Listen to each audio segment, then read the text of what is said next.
And we are live! Hi, everybody! Ray, good to see you, glad to have you. Emmett, good to see you, glad to have you. Jellybean, good to see you, glad to have you. Lolly Ho. Yes, please be aware the stream is going to be long. We'll be going long tonight, and we'll probably be going long tomorrow as well. Willow, good to see you, glad to have you. Ryan, good to see you, glad to have you. Sarah, good to see you, glad to have you. Clockwork, good to see you, glad to have you. I'm excited to still be confused about Nier after this. Okay, that's a great question. That's a good thing. Can everybody hear me? How's volume? How's all the settings?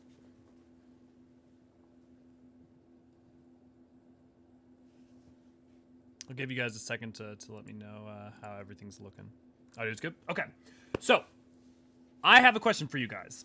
Would you like to take time to spend the first hour going over what happened basically in Nier Replicant? So, for those of you who aren't aware, the Nier games, there is a series called Drakengard.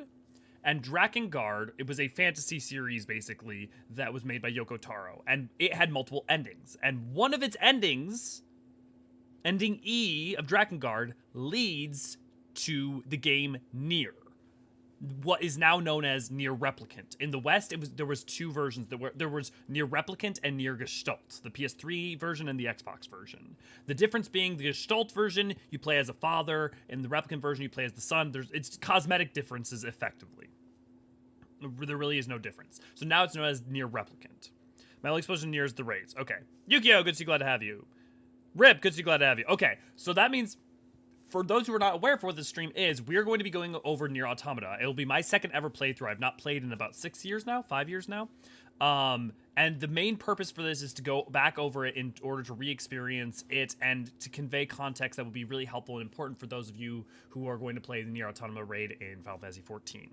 So, how does a fantasy game lead to Nier? Well, I'll explain that. So the first thing that we're going to do... Oh, hi, Deadpool. The first thing that we're going to do is we're going to watch the ending of Drakengard. So, effectively, all you need to know here, really, is Drakengard is a really dark fantasy game that, as you're going through, it kind of seems like a normal fantasy game, like, kind of horror-y at moments, but, like, it subverts a lot of tropes, it's weird and stuff, but it's like, okay, fantasy. And then you get to the end, and a full-on extra-dimensional apocalypse begins, and all of a sudden, giant angel babies appear out of ethereal fissures in the world and start eating people. Now, you and your dragon companion, in an order attempt to stop this, basically fly headlong into the leader of them, the queen beast, as it were, in order to try to take her down, and you and her are teleported somewhere. It's unknown where. Time lives hand in hand with good and evil. Okay, Tickle. Well, maybe this will make you enjoy them more. If not, can't do much for you. Must adapt to Oh, Bling, don't you start. chaos. Raiji, good to see you, glad to have you.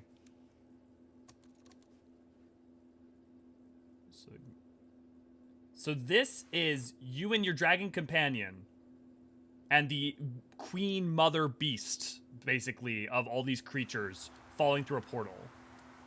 And where do you end up?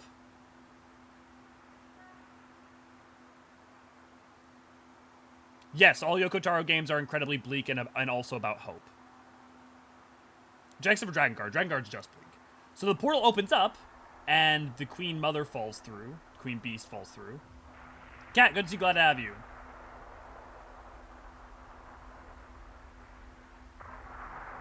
Again, this was a completely normal fantasy game up to this point. Like high fantasy.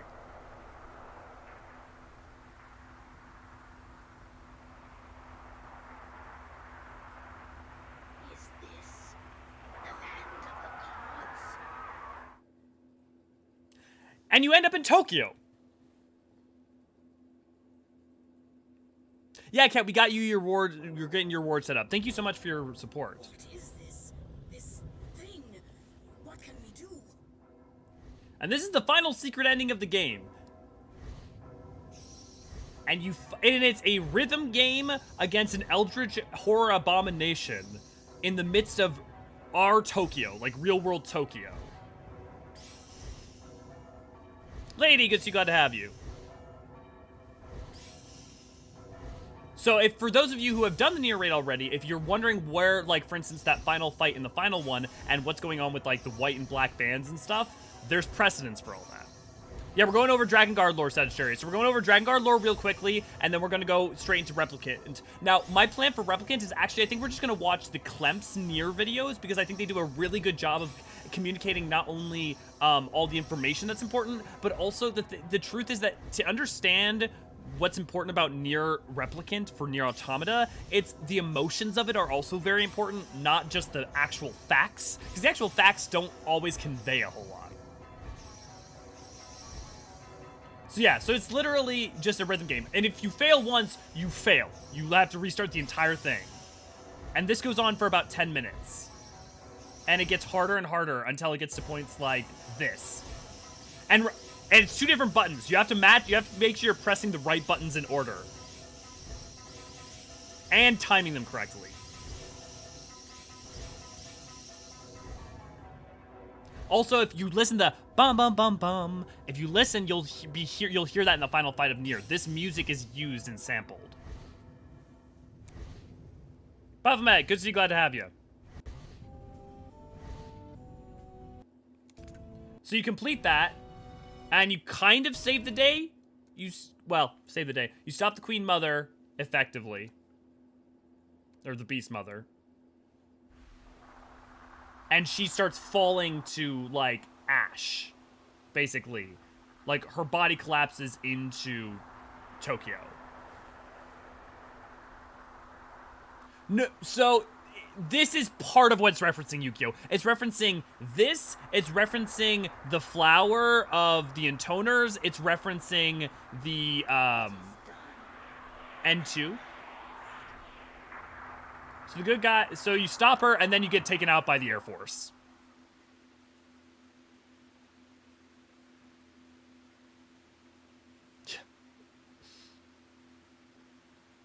Yeah, no one ever survives in Yoko Taro. Yeah, Baphomet, snow and summer. So Baphomet knows where we're going in this. So a lot of people, when they start playing Nier Replicant, are confused. Why is it called snow and summer? The beginning of Nier Replicant begins with your a character in the middle of summer, but it seems like it's snowing, and it's because they're in the fallout of the ash. Unidentified. So the problem is that the ash of, well, that takes care of that. Now we're going to look at the Clemps videos, who, if you do not know Clemps is a wonderful YouTube creator who does wonderful, wonderful, wonderful videos, and we're going to go ahead and watch at least part 1 of his Nier analysis. I think we may do, it's not really an analysis, it's more really a summary. I mean, that's not really fair, but it really is just more of a summary. But you'll see why it's really, all this becomes very, very important. Tracy, good to see you, glad to have you. Yeah, white coordination syndrome happens. Let me know if it's too loud.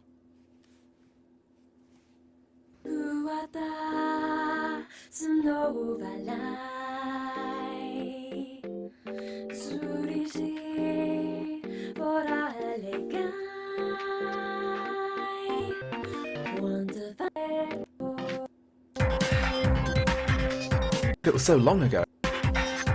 Oh, feels good to be talking about Yoko Taro games again. Feels like it was so long ago. Now, I promised I'd look at Nier and analyse it to the best of my ability back in the end of my Drakengard 3 analysis, where I stated I'd take a look at it when Nier Automata got a release date. Well, good news, family and friends!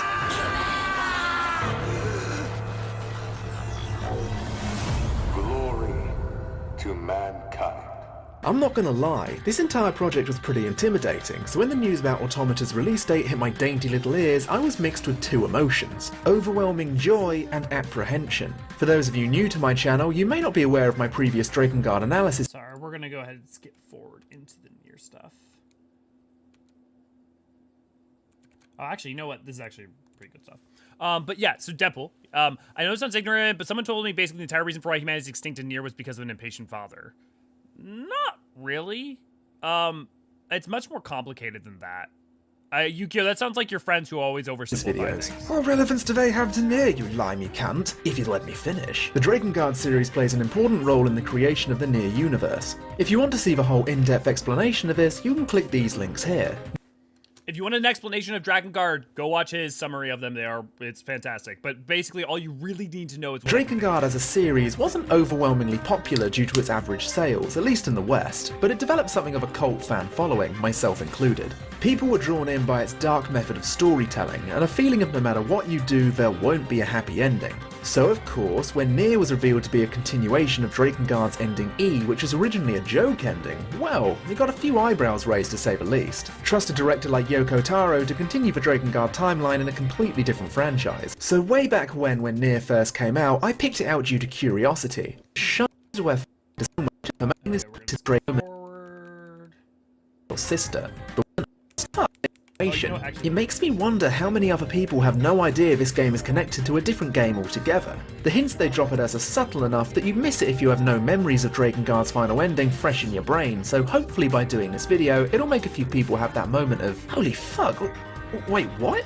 From the get-go, Nier presents us with something strange before we even start playing. This is mostly common knowledge, but Nier was split into two games. In Japan, there's Nier Gestalt on the Xbox 360 and Replicant on the PS3. In Gestalt, And so that's why the new version, like the remake of Nier of the like old Nier, that we now have, it's called Nier Replicant version 1. Blah blah blah blah blah. So in terms of like chronology for Nier, in terms of games, and technically what I'm about to say is wrong, but bear with me. Drakengard 1, Nier Replicant. So Drakengard, Nier Replicant, Nier Automata. That is the chronology. Yes, there's also the mobile game, and yes, also you can really argue that the intoners are actually relevant in the whole broader discussion, and therefore Drakengard 3 is relevant in terms of talking about Nier, but we're not going to do that in terms of just like a linear chronology. We're just going to focus on those 3 games. So that is it. Like, you don't need to worry about anything else. Yes, you technically need to worry about light novels and stage plays that explain the backstory of A2, but we're not going to worry about those. We're just going to worry about this stuff. Yeah, there's a mobile game. Yeah. you play as an older man looking after his daughter, whereas in Replicant you're a younger man looking after your sister. The West, not being able to comprehend sexy boys, got Gestalt both on the 360 and PS3, leaving Replicant exclusively to the Japanese. But that didn't stop little old me from getting my slimy degenerate hands on it, and other than the character's age, there's honestly no difference from title to title. So literally the exact same, except for adult. In the West, we basically got adult Nier because marketing. It was the Xbox 360 era. That's really the only big difference. Alive is a much more compelling narrative than a brother and sister. Okay, so this is how I'm going to break down this video. I'll start by talking about how the Drakengard series ties into the prologue of Nier. And I'm not just talking about Angelus fighting the Queen, I'm talking about the events directly after the Queen crumbled and Angelus was shot down by the Japanese Air Force. These stories are all or not, I think it's a positive move from the general plot, because trust me, this is going to be skipping meaty. over anything that's the beginning of Nier introduces us to a post-apocalyptic city which appears to be covered in heavy snow. A title card pops up announcing that the year is 2049 and it's summer.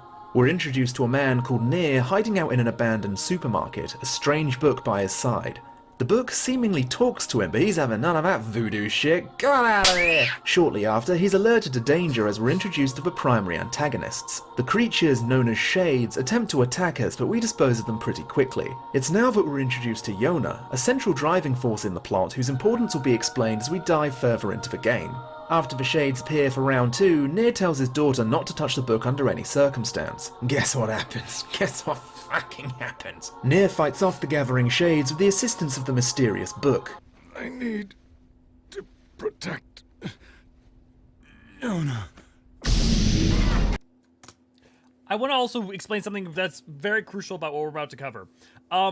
Here's the thing about playing Nier and Nier Automata. Nier Replicant, Nier Automata assumes that you have played Nier Replicant and also assumes that you have not played Nier Replicant. Because if you have not played Nier Replicant, certain reveals during Nier will play one way, and if they don't, they play another way. So for instance, there are major reveals in Nier Automata where if you've played Replicant, you already know the reveal, but the fact that you know the reveal is being used against you to make you confused as to how certain things are happening at all anyways. So there is a genuine reason to argue that you should play Nier Replicant before Nier Automata, and a genuine reason to argue that you should play Nier Replicant after you play Nier Automata, which is a baffling thing, to be frank, but you know what?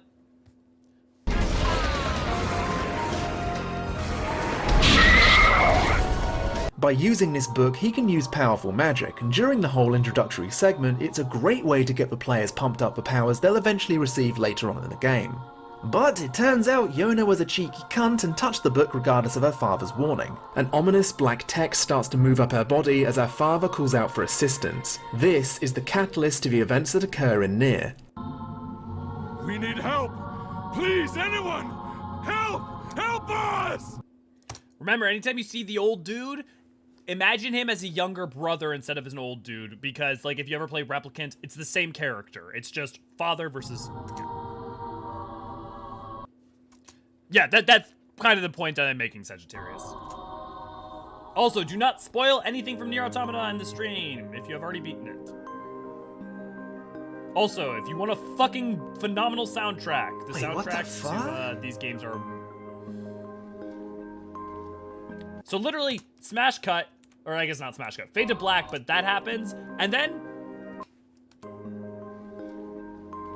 Fantasy Village, same characters. Alright, I'm off. Why? Right, now before we jump into what VHE double hockey sticks is going on here, I said I'd try and explain how Drakengard links into this intro. Here we go. On June 13th, 2003, a young prince named Kaine and his dragon Angelus were transported from their world of Midgard to Tokyo, taken there by a monolithic entity known as a Queen Beast in an attempt to save their own world from the Queen and its army of watchers, grotesqueries, angels, giant flying demon babies, whatever they're called. They engaged the mind-destroying song of the Queen and came out triumphant, causing the Queen to break down into an element unknown to Earth's science. Angelus was also taken out by the Japanese Air Force, causing her body to slowly deteriorate into the same substance as the Queen. This particle would eventually be called Meso, otherwise known as demonic element. Shortly after this, a small minority of people within the Shinjuku ward in Tokyo started to come down with a fatal disease known as white chlorination syndrome. Remember this. Important. It got this name due to the fact that people who caught it would chlorinate, their bodies eventually becoming pillars of salt. Some people, instead of chlorinating, would turn berserk and begin attacking people. The reasoning behind this is a little, you know the drill. People who came in contact with particles from the Queen were forced into a pact with a quote-unquote god. Who this god is, no one knows, but it's assumed to be the leader of the Watchers or possibly another queen.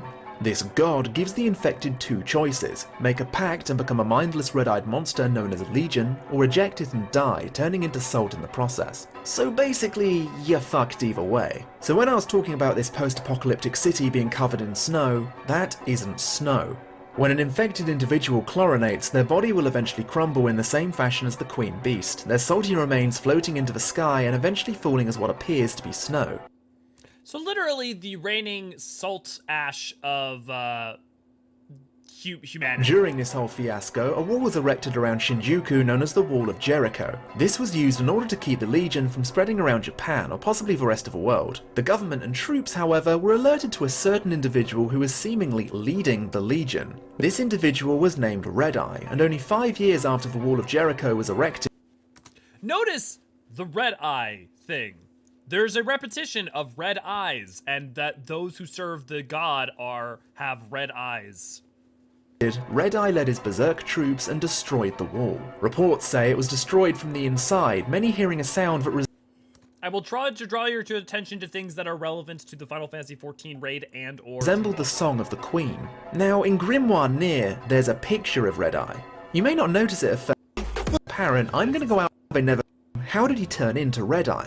Bans on this. America is forged, despite warnings from other countries. Through this alliance, the idea expands on this. During all of the havoc now slowly crawling its way through Japan, an uneasy military alliance with America is forged, despite warnings. Okay, that's fair, Clockwork. Why would you ever intentionally name your super important barrier the Wall of Jericho? From other countries. Through this alliance, the idea of nuking Shinjuku is brought up, and despite opinions in Japan being varied, the rest of the world seemed to be perfectly fine with reminding Japan about the overwhelming power of the glorious US of A. Kaboom! The bomb is dropped! Shinjuku's destruction is heralded as a second Hiroshima tragedy, and before too long, even more nukes are dropped all over Japan, leading the country to become, and I quote, a scorched earth. By this point, Legion has been reported as being completely wiped out across Japan, so you'd think all of our problems would be over, right? Right? Well, guess again, because by nuking Shinjuku and most of Japan, this caused the remnants of Legion to be thrown into Earth's atmosphere, making its way to China, one of the most heavily populated countries on the planet. Oh dear. As it would turn out, the disease is quite similar to a zombie infection, if that gives you a decent idea of how it works. But wait, I hear you cry, saliva frothing at the mouth. Whatever happened to Angelus? Did her body burn up as it fell to the ground? Boy, that's an answer I'd sure like to know. Well, I guess I have no choice, you cute little fuck. When I first saw this scene, I was positive Angelus burnt up. I mean, with the amount of damage and he had a breakthrough, Angelus' universe plummet itself, I'm sure. Well, that's not necessarily the case. Angelus did plummet all the way to the ground floor, her corpse still intact, and this was taken away by military scientists for further experiments. After many years, they finally had a breakthrough. Angelus's corpse was proof of a multiple world theory, which states there's another world in a different universe or dimension. During research on this multiple world, an attack was commenced on a top secret facility. Angelus's corpse was stolen, but by who? Not even the grimoire covers it, but it states religious groups on North America were possibly behind it. This particular line interests me a fair bit. Reporting on the incident becomes unclear and then stops completely. Why did it stop completely? Also, the alternate world thing is relevant to all of Nier, Drakengard, and everything you've got. I'm hoping, praying that I'll completely theorizing is all we can do. After this, well, there's still a lot of information I need to get across. And where's the fun in just into the future? So the prologue is over and whoa, we're taking thousands of years into the future where Papa Nier is somehow wandering around. And Yona is alright? Kind of? I mean, she still has the sniffles, but other than that, everything seems to be okay. And remember all the stuff that happened in the prologue? Well, do me a favour and forget all of that for now.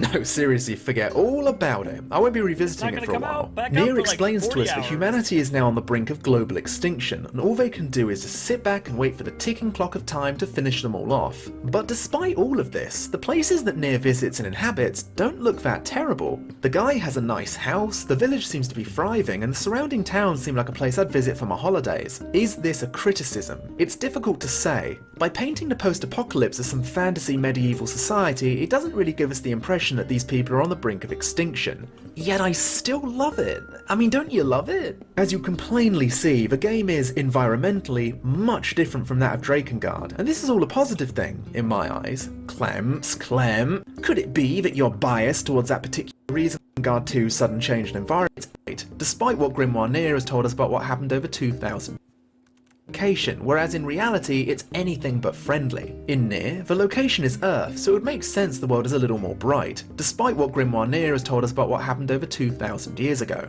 Admittedly, I love how everything looks, but you think you could turn down the glare a smidge? I'd kinda like to see the game I'm playing. Hold it! Huh? I said hold it! Over here! Thanks. Come. So what the heck can you do in this idyllic, comfortable, post-apocalyptic hellscape? Very early on, you're given your first ever fetch quest. I know, cold side quests. They don't impact the main story. Do some of these. If you hide behind this wide open plane, provide you with a ton of character interactions, which is where most of the humour lies in there. If between two of the central characters of seemingly random NPCs, jobs like True Love's death. Little moments like these are spring stopper. This. Remember, according to Yoko Taro, in order to be a JRPG, there must be a fishing. Move your analogs. Does this? However, the sound lunch and dinner, I'd grow bored of it. This played the game. Thankfully, Emmy Evans. Talking about the soundtrack. If you have not listened to the soundtrack, it's phenomenal.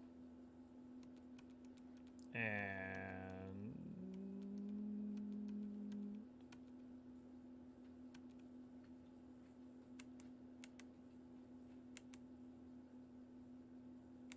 happens to his counterpart, Brother Nier, in a short story called The Red and Blue.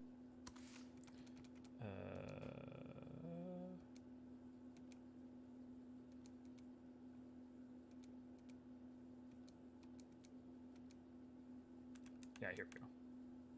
in a book so old Clempsy can dig through it and fill in the blanks. During these introductory Also, Nier is a mess of transmedia and a good example of how not to do transmedia. missions, we're introduced to an important character in the story named Popola, the leader of the village. Her twin sister Remember these characters, Devila and Popola. They are just random people in this village and tutorial NPCs, and they will never be relevant again in any manner, neither in this game, nor the next one, nor then somehow in Final Fantasy XIV.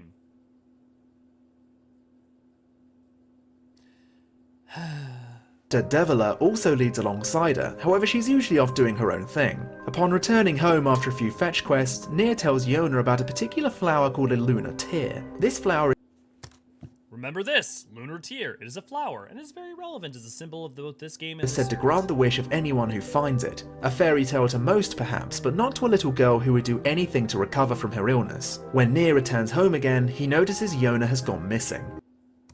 Nightwings, good to see you, glad to have you. Popola tells Nier to head to the Lost Shrine, a location where lunar tears are said to grow. After traversing through this slightly dull dungeon, we reach the main room, where we find Yona and are introduced to our first proper boss fight. This is a decent time to talk about the gameplay changes to Nier compared to the older titles. In Drakengard, the gameplay was Hey, Nightwings, I'm doing good. I'm doing much better after being sick for a little bit. I was sick, and then I was sick again. But also, if you guys have done behind them, but there isn't much to do in terms of combos. What saves the gameplay character, the one and only Grimoire Weiss.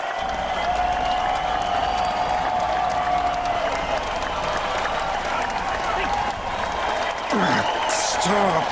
For the love of all that is holy, stop pounding me! Not only is Weiss, You will refer to me by my full and proper name.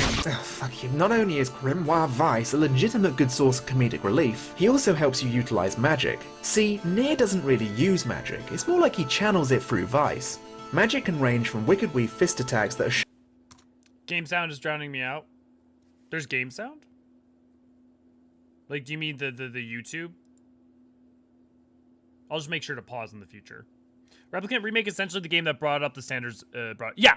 Replicant Remake, well, okay. The Replicant Remake is basically a streamline, is the original game visually remastered with some other, like, there are some gameplay tweaks. There is a couple of, like, little bit of ads and things and a little bit of tweaks to make it streamline into Nier a little bit better. But effectively, it's just a straight remake. Yeah, thanks, Nightwings. Much appreciated, man.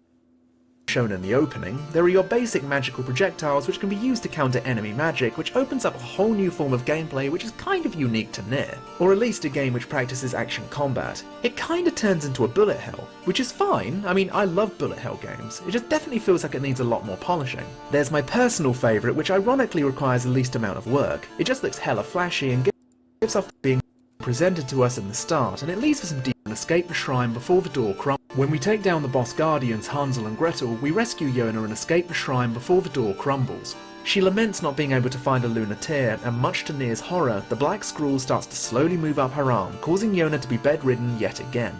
Nier and Weiss have a heart-to-heart about Yona's disease, and Weiss brings up the fact that if he had means of curing her, he would. A nice little line to show players that Weiss isn't just a stick in the mud. He's a grumpy old book with a heart of gold. Thanks, Nier Sarah, goes to speak to Devila, who notices something interesting about our new floating friend. Wait, you're Grimoire Weiss? Oh, that is so cool! He's the white book mentioned in the song I was singing. When the great black book, Grimoire Noir, plunges the world into chaos, the white book, Grimoire Weiss, will appear with his sealed verses. He will then vanquish Grimoire Noir and restore harmony to the world. Or so the legend goes. Hold on. If this is the Grimoire Weiss, the holy book from legend sent to defeat an ancient evil, why on earth is this your response? Oh, that is so cool! It's like if Big Man J. Nier gets it into his head that because Weiss can essentially cure all evil as long as he has all of the scattered sealed verses, the assumption is if he gathers all of them, Yona has a chance of being cured. I mean, what other alternative does he realistically have? Popola gives us a lead despite her slightly apprehensive attitude at one of her villagers chasing shadows, so we head to a village called the Eyrie, a village which has closed off trade routes with other villages due to the fear of the outside world and, well, just being a bunch of prats, really. After being told to essentially fuck off by the village chief, we head off, but not before we're rudely introduced to one of my favourite characters in all of Taro's work. Hands off the flowers. It's Kaine. That's Kaine. quite the outfit. Very, Is she a shade? very important character.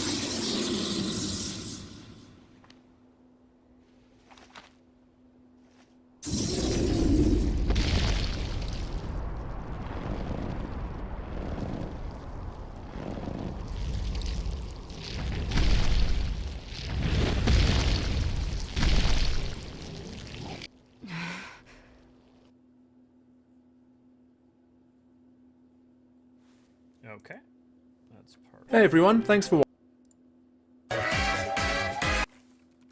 Again, Right, it's a highly recommend blink. Clemps if you have not watched Clemps' stuff.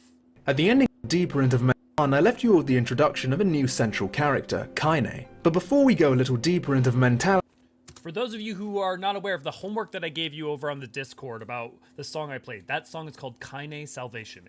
In Nier, there's a thing where they'll take a character's name or a like fundamental song name, and then they will create multiple versions of it as a motif. So there will be like something like this song is called Grandma, and there will be Grandma Hope, Grandma Destruction, Grandma Kaine Salvation, Kaine Dream.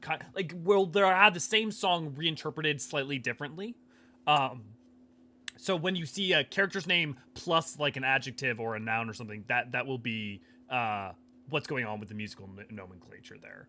The song Kaine Salvation is incredibly important for a number of reasons, but then again, most of the songs are. and biology of our new heroine, you may have noticed this lumbering fuck crawling over to interrupt a squabble that broke out a little while before. This colossal shade is known as Hook and has a dark connection to Kaine's past. You're gonna pull out your teeth and cram them up your ass! And as much as I love Kaine, sometimes the vulgarities written into the script come out a little, I think try-hard edgy is the best word to use here, though I'm sure that was the point. Don't stare your eyes out and piss your sockets.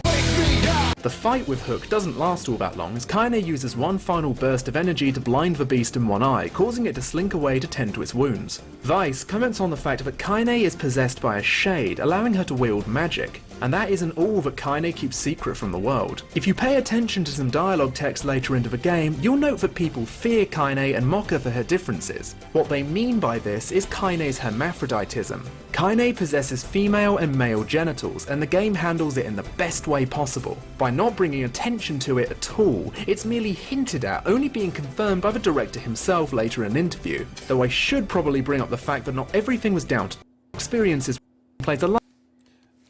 That's not hyper relevant, but it is actually kind of hyper relevant if you look at Nier about how Nier Automata handles bodies. Like as Fantastic about the aforementioned interview with Taro and Notori regarding Kaine's sexuality. Definitive. Stop! Taro, people like attention shall not be weapons, but their game is. And Taro said, and the story is. I take myself away from that topic, but we'll be revisiting it later when we meet another character who warranted a direct answer from Taro. After leaving Kaine by herself to recover, we head back to the village, and the story is kind of put on hold for a bit. We're sent to do odd jobs in Seafront, which in the grand scale of things is a glorified side quest hub, but it looks pretty as fuck, so I'm not exactly complaining. Things start to pick up again, we're sent to strengthen our weapons due to the increasing number of shades that are lurking in the shadows near Seafront and the village. When we reach the intended location, the scrap heap, we're introduced to a couple of minor characters, Jacob and Gideon. Jacob, I'm hungry. Shut your fucking mouth! Nier is sent off to collect materials due to their mother not coming back from her scrap collecting. Reaching the end grants us a nice boss fight where it's obvious Taro hasn't fallen out of love with his fourth wall breaking just yet. It's working! Really, the mouth. Such an obvious weak point. Oh heck yeah, I've played video game. It's also worth pointing out that the sealed verses are meant to be finding as a shot in the. Of course, Tracy. Think about the market demographics, especially in the West. No, of course we couldn't have pretty boys. We could only have girls with few clothing because they were marketing to teenage boys. Why do you think they made a burly man, masculine man, rather than the effeminate pretty boy? It was like what, 2008? It was the Xbox 360 era. It was not a great time in terms of maturity. A dark remedy to cure Yona's disease are coincidentally found around each boss we kill. Talk about lucky. Upon defeating the defense mechanism, we find the mother, dead, supposedly running away to live with her secret lover in peace, away from her children. I mean, can you blame her? Mom was always so frustrated, you know? Torn between her duty to us and her heart. We found this next to her. It smells like her bread. Smells like her. Damn it. I'm not gonna cry if Gideon sees me like this. Damn it. Parting from the boys and unlocking the option to upgrade our weapons with the right materials, we're sent back to the area where the village is being attacked by shades. We reunite with Kaine and Hook, who appears to be having just the best time ever.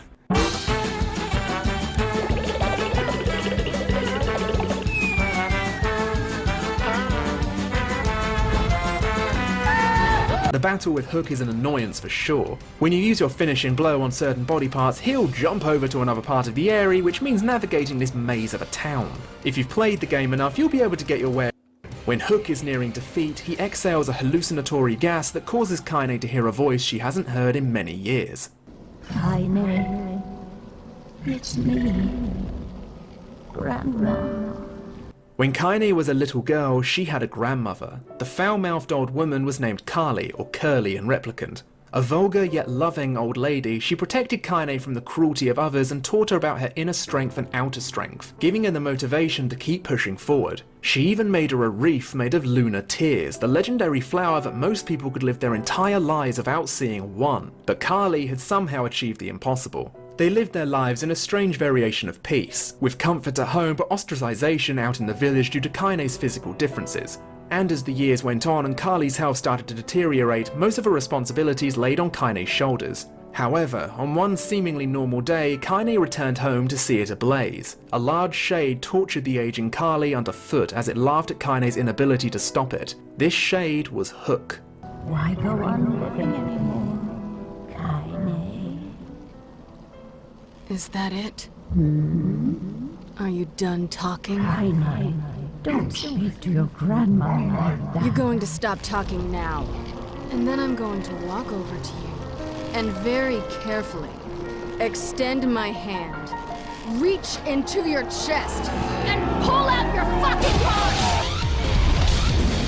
After Hook is killed off for good and Kaine is close to death, Nier's voice somehow brings her back from the brink. This scene, while sweet to an extent, is definitely a good argument as to why Brother Nier would make an overall more suitable protagonist. The way Papa Nier spouts off about how he and Kaine are friends now and his general body movements come off as incredibly awkward, especially for a 39-year-old man. Yes. You and I are friends now. Ugh, maybe I'm alone here? I don't know, it just feels like if an older gentleman rescued me and delivered that line, I'd laugh in his face, then promptly vomit. Yeah. Before we continue on, does anyone have any questions? Lots? Good.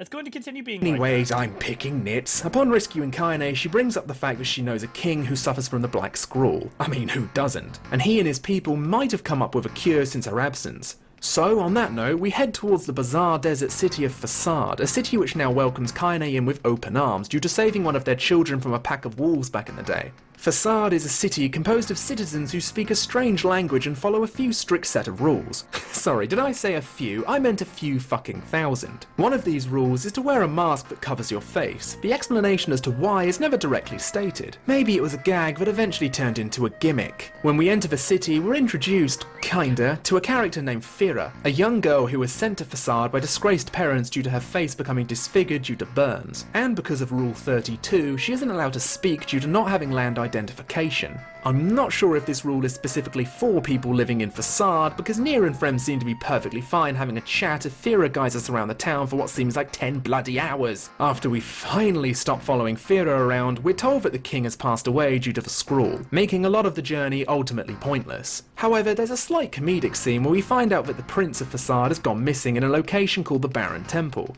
and that Rule 83,348, if the prince goes missing, find him straight away, and Rule 50,527, only royalty may enter the temple, contradict each other. Kaine, coincidentally, knows of a rule that allows her to bend the rules a little due to the city being in debt to her. And so we're off to the Barren Temple. Upon this playthrough, I noticed something familiar with a boss design. Doesn't this boss, and hell, these obstacles, remind anyone of the gargoyle cubes from the Drakengard series? Minor character whose importance will open up more eyes open. Completing this dungeon introduces us to another minor character whose importance will open up more as the game continues. For now though, he serves as another excuse for a cheeky reference. Oh, heck yeah, I've played video game. So the prince, now king, is saved. Yay! Being in debt to Nier, Nier requests they make a new rule to allow citizens to veto rules that they don't like. Yay! We can finally go to a section of a game where I'm not just recapping the story, can actually go into depth about something. Fucking yay! When Nier returns home, he has a dream. Oh boy, here we go. The dream isn't displayed to us visually, and we're instead required to read and visualize it for ourselves. Fair enough, I don't have an issue with this. However, when we eventually get to the area his dream was hinting towards the location of another sealed verse, we're introduced to the Forest of Myth. I'm imagining a few of the initiated are rolling their eyes right now. The Forest of Myth is a village in a forest. The inhabitants have all been put into a state of seemingly eternal sleep named the Death Dream. I remember being pretty stoked reaching here for the first time because I'm naturally drawn to forest levels. But much to my disappointment, the real problem with this level is how you complete it. It's a text adventure. Symptoms of the Death Dream are being put into a state of... Did I mention that the original Nier decides to make every one of its levels basically weird, different text adventures, top-down, dungeon, like, it's constant wild. Sleep and only being able to see and speak through text. Sayonara Woodland Adventures. The basis of this text adventure is to complete a riddle, then continue on. If you fail at said riddle, then I hope you like button mashing to get past all the same text again. Now the cause of the Death Dream is rather peculiar. I'm getting ahead of myself a little, but I feel it's important to introduce this character now rather than later. The Death Dream is being created by a colossal tree known as Sleeping Beauty, or at least it's a tree at first glance. Hold on, Clems, is there any relevance to these bosses and characters being named after fairy tale characters? Does this link into something? The answer to this is not exactly. Apparently the reasoning behind this was Nier's original scrapped plot, which was about worlds within picture books being real and the heroes of the game needing to defeat villainous characters that come from within the books. Something sin no Alice. How this story eventually evolved into a don't worry about it. spin-off to Drakengard is a complete mystery. But is Sleeping Beauty is an incredibly ancient sentient network computer being fueled by demonic element. Its purpose is to store the history of the past 2,000 years or so. But everyone catch that?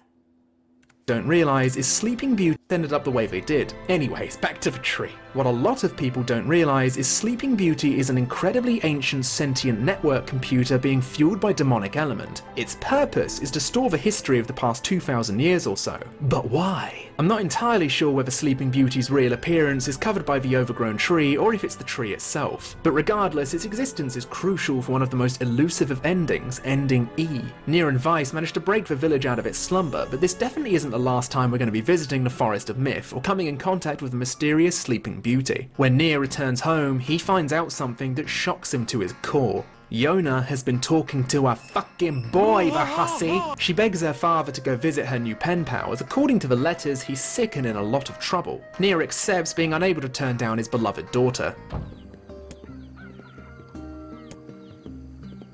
They're like a married couple, it's too cute. When we reach a location of Yona's and we are soon about to meet my favorite character in Nier, and one of my favorite characters in all of the Yokotaro verse.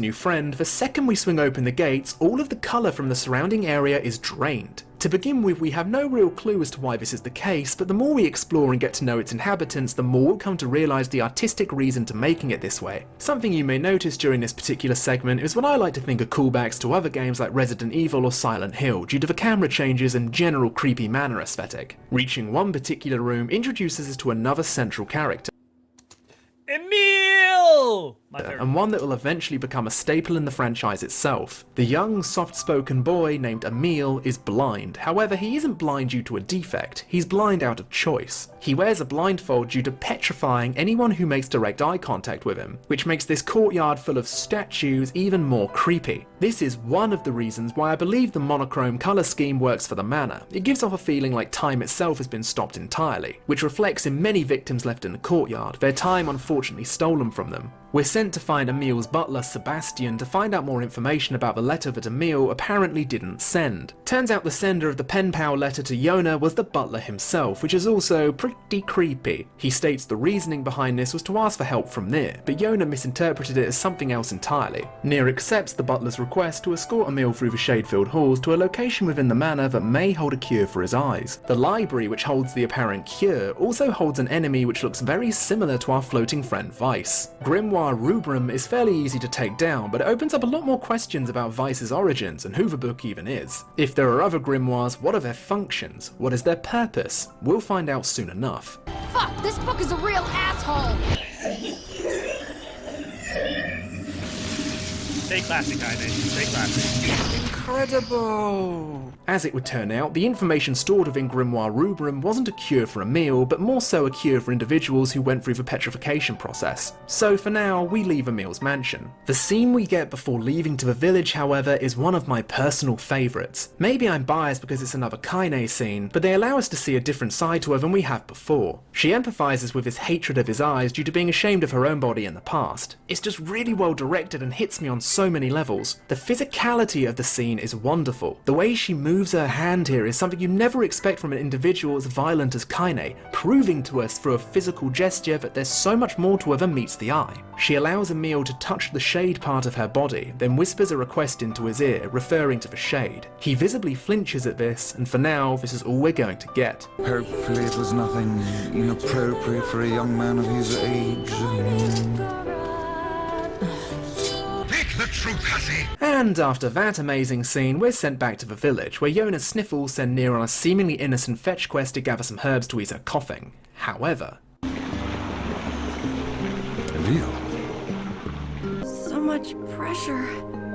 Oh god, there's so many of them. So many what? Get out. Get out of the village.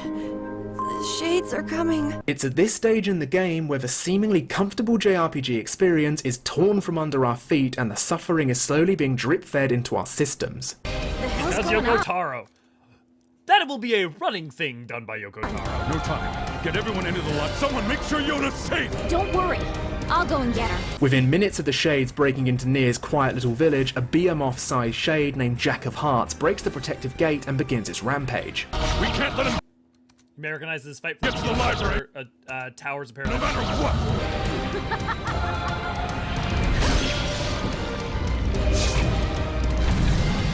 I love you. Within the library, Emil is fighting back the shades via means of petrification, but Jack isn't ready to keel over and defeat just yet. After slamming his ass into the basement, you'd think victory is all but assured, right? Give me the key! Right!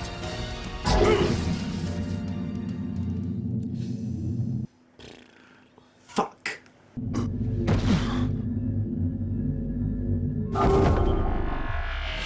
Oh, let's break it! Damn! Oh, time to accelerate!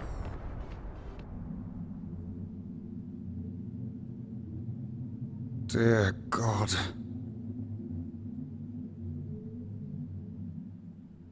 Without a doubt, this was a point in the game where I started to question what the fuck was going on. Something you may notice right off the bat is the resemblance of our main character and the Shadowlord, leader of the Shades. This becomes especially apparent if you look at Replicant's version, which resembles the younger counterpart, and if I can speak freely, just looks miles more interesting. With this though, there's no denying that the Shadowlord and Nier have a connection. Then with the reveal of the aforementioned Grimoire Noir, who we've met at a previous point in the game, well, it definitely makes you think, doesn't it? Vice and Noir have what I'm assuming to be a telepathic conversation where yet again, the physical acting is on point for an entire cutscene where the characters in questions are fucking books. No, I cannot.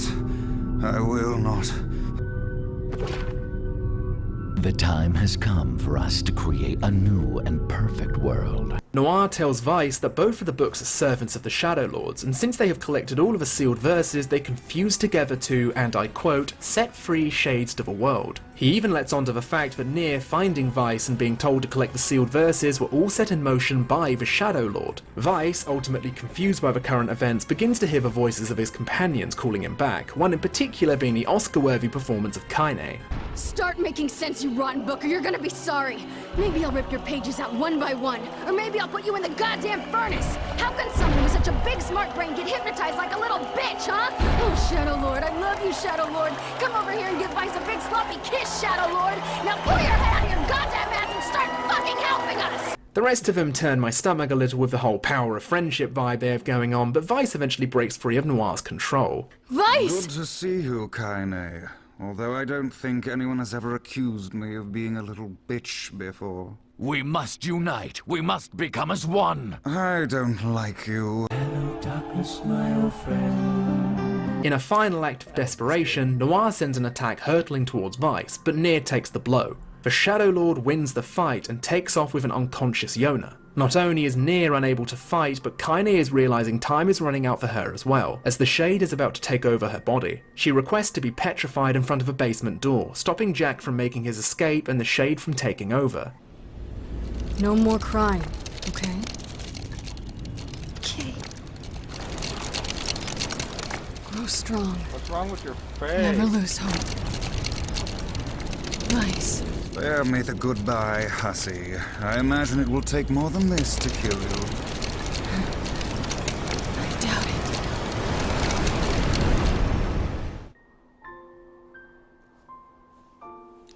Stay classy, Vice.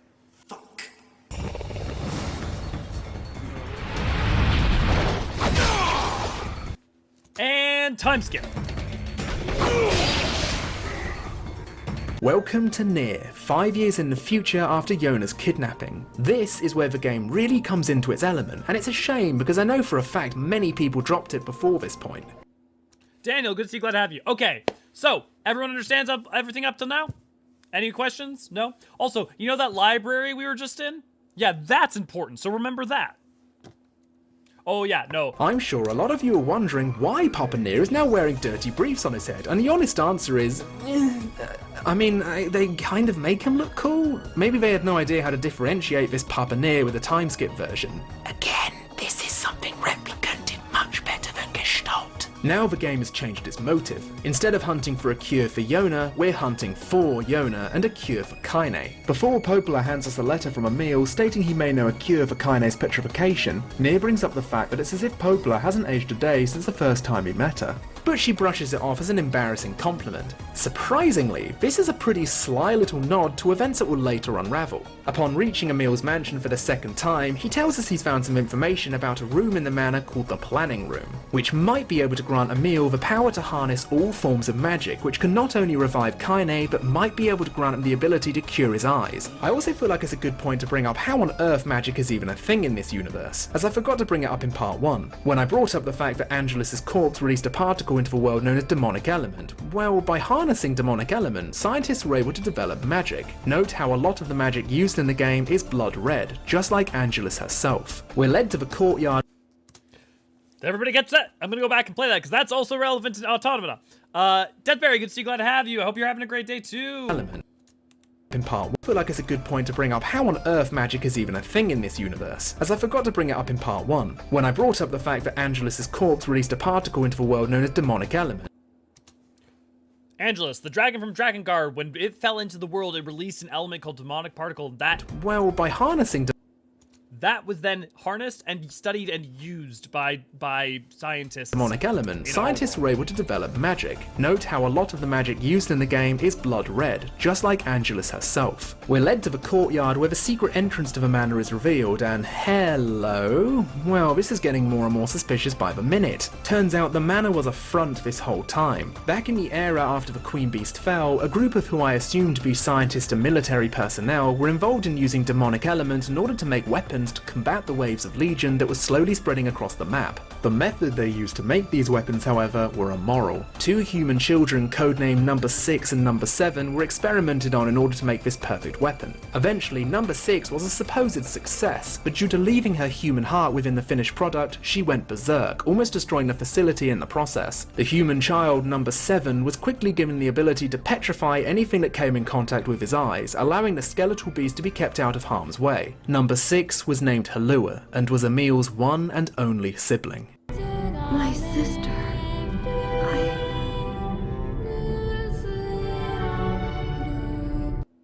The music you're hearing right now is Emil's theme, and there's multiple versions of it. It's Emil. It's very important.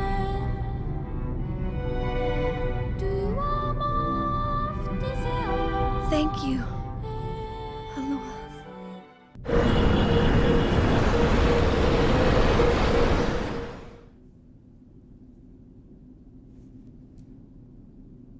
Good God.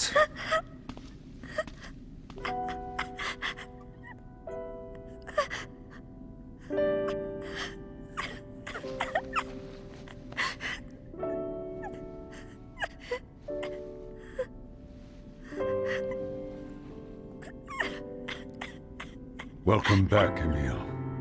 You've been through a lot. But my body... Yeah, I know. I can't stand to be with you when I look like this. What did I tell you? We're here for you, no matter what.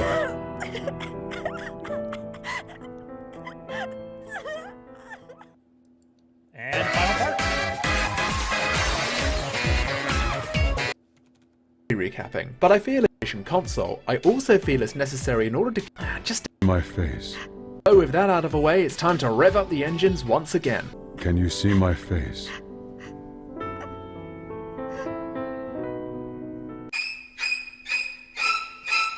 Almost immediately after Emil digivolves into Skelemil via fusing with his sister Hydaelyn, he seems to have gotten over the initial shock about losing his body, the fatherly comfort or bishy boy charms emanating from both versions of Nier more than likely helping him through it. If you want to learn more about Hydaelyn, there's a short story called The Stone Flower, which is fully translated on the Nier wiki, which is just, oh no. To give you all a short summary, we'll be here till doomsday, it's a story about Hydaelyn and Emil's gradual transformation into weapons, the adults taking advantage of the children's naivety and Hydaelyn desperately trying to protect Emil's innocence. Recently, due to Taro's rather interesting way of concealing his identity, the new body that Emil's consciousness inhabits is more than definitely the poster child for the series as a whole. On a side note, it's strange watching multiple interviews of Taro and seeing the mouth glued shut, only to skip to the game and oh my god, I forgot it even had movement. I sure hope seeing me doesn't petrify her.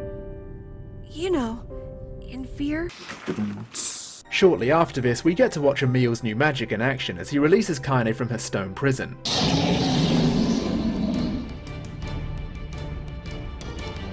The beast approaches. But we dispose of him really easily, so yeah, just fuck off, Jack. When Emil is shouting to Kaine to wake up from her 5-year slumber, it's important to note she first believes his voice to be her grandmother's, as before she met with Nier and crew, she was the only person who would treasure Kaine being alive. But as she wakes up, she's met with 3 misfits who are now the 3 forces who also spurn her to continue living. It's also pretty sweet how Kaine recognises Emil straight away despite his new form, showing the two have a strong emotional connection. Good to see you, Kaine.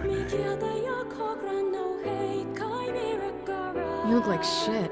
It's what we've all been saying. But not long after Kaine is brought back, both Popola and Devola have a rather cruel but understandable request. The villagers are scared of Emil and Kaine and don't want them hanging around the village. It's not necessarily Popola and Devola's fault, but after the Shade attacks on the village, it'd be a little unusual for the villagers to be totally fine with letting a couple of strangers who look like a floating human corpse and a woman possessed by the very thing that helped kill friends and family members roam through the village prejudice-free. Both Emil and Kaine understand this, but Nier isn't having any of it. He realises that even 5 years ago, Kaine would sleep outside of the village, but he was too focused on helping Yona to notice. As the screen fades to black, we see a darker side to our protagonist than we've seen before, you know, minus all of this. He mentions wanting to grab and strangle Popola due to her decision, but he notes that they were only doing this for the sake of the village, and that anger won't solve anything. He actually apologises the day after for flying off the handle, but Popola aggressively defends his right to feel angry over his friend's treatment. This tiny little segment is easy to skim over, but it's pretty important, as it's one of the only few scenes where we get to read and understand exactly what's going on in our protagonist's head.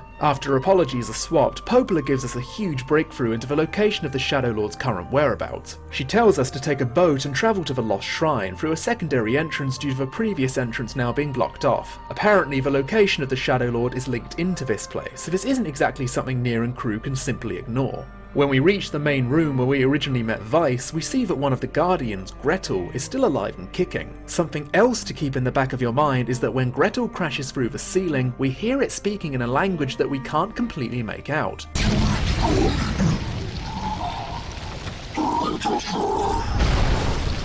Regardless of this, we take down the smaller shades surrounding it and take a shot at finishing the Guardian, but it's all psych and causes Kaine to just spill all of the jam. It's after this that we really finish Gretel off, and we rush over to check on Kaine. But oh no, the seals storing away the QB burst free from Naruto. Okay, I'm just gonna stop that one right there. The shade that possesses Kaine takes full control at this point as she's unable to hold it back. We engage in a reasonably challenging boss fight where she jumps around like a mad woman possessed, oh wait, and pummels your unprepared butthole with waves upon waves of magical bullets. Snapping Kaine out of her possession grants us a fantastic performance by Julianne Taylor, the voice actress of Emil. If you transform again, we'll just stop it again, as many times as it takes. I don't care how tough it is, we're gonna get you back. I like sleeping outside because I'm with you, Kaine. I'm able to ignore my appearance and keep going because of you. I'm weak and sad and lonely, but somehow you make me strong. You're my friend and I need you, so you can't go away! Something else I want to quickly point out before I move on is how Nier has some really tight voice acting all in all. Liam O'Brien nails the character of Vice, though sometimes I can't shake the fact that his delivery strongly reminds me of one of O'Brien's previous characters. Fragment at the very end of the room and bring it back to Popola, who claims it's part of a key to the Shadowlord's castle. The part we obtained was named the Stone Guardian, referencing Gretel. There's the Law of Robotics, located at the Junk Keep, and the Memory Tree, referencing our old friend Sleeping Beauty. The other two, Sacrifice and Loyal Cerberus, are a mystery to Popola, but we'll obviously run into them during our story progression. We're given the option to visit either the Junk Keep or the Forest of Myth, which is nice. It's nice because in order to unlock the various endings, you'll need to repeat these segments, so it's good to mix things up even by a little bit. I decided to go for the Junk Keep first, and as soon as we enter, we're shown a flashback from 4 to 5 years ago of the two brothers, Jacob and Gideon. As Gideon rushes off to harvest a piece of scrap, a large robotic foot comes into frame, appearing to cause a large amount of debris to fall onto Jacob, crushing him. Gideon, distraught at this, rushes to help, but what we aren't shown in the shot is Gideon ripping his brother's arm off in a desperate attempt to free him. This is the true downfall of Gideon, and the beginning of his complete mental breakdown. During this traumatic event, he notices the robotic life form, and from that moment on, he blames everything that has happened to his family on machines. When we meet up with Gideon in the current day, we see he's missing an arm. This is down to the extreme guilt he felt after tearing off his brother's arm, so he began to damage his own, eventually having it completely replaced with a mechanical one. When we originally talk to him, he seems relatively normal. Nier asks him about the whereabouts of Shades, but Gideon is more interested in robots, allowing a little break in his seemingly normal persona. Gideon hands us a weapon, however it's not exactly in good condition. He sends us down to the basement level where we take out a few robots in order to receive some memory alloy to upgrade it. Part of me would like to think you didn't even need memory alloy to begin with, and Gideon was just sending you there to assist in his revenge. After this, well, we've got to be fucking patient. He can't fix it in an instant, not like it's a video game or anything. Whilst waiting for Gideon, I decided to let Nier go back and visit Popola, where she tells us we have some mail waiting for us, ever the helpful one. Turns out we have a royal summon from the King of Facade who's getting married. And before I So basically, first half of the game, going through these first places, getting Weiss upgraded, and then second half of the game, going back to these places to find key fragments to go fight the... jump into the wedding itself, I feel it's important to talk about something within the surrounding area facade that are pretty important, and I didn't go into much detail in part 2. The wolves. I brought up the fact that Fira was attacked by wolves, but I didn't go into detail about how they infest the desert areas surrounding the city. They become a very well-known presence, and even on your first visit to Facade, we notice the leader of the pack appears to be a shade. Upon revisiting Facade, the interesting shade named Rock plays a much more interesting role. And speaking of So remember this, so like the shades are everywhere, right? These like the shadow monsters, right? They seem like the core of like a lot of the drama. The Shadowlord seems to be one of them, or like part of one of them. You know, you see the like humanoid ones in the village. You see the like, you know, important roles, we meet the king, where he introduces us to his new wife-to-be. Probably worth mentioning that the king is now aged 15 and his fiancée, Fira, is 10. And she's somehow taller than everyone in the room. What do you feed people in your city? Before the night of the wedding, we start talking to the party members about their opinions on the whole event, or their well-being in general. Kaine predictably doesn't want any of it, but Emil seems quite fond with the idea of marriage, even stating he'd be willing to if he met a girl who could accept him for who he is. He asks Nier about his wedding, but Nier shrugs it off, saying it was a long time ago and it isn't important. Emil notes that it's important to him. Oh boy, here we go. Emil is gay. Huh? Why?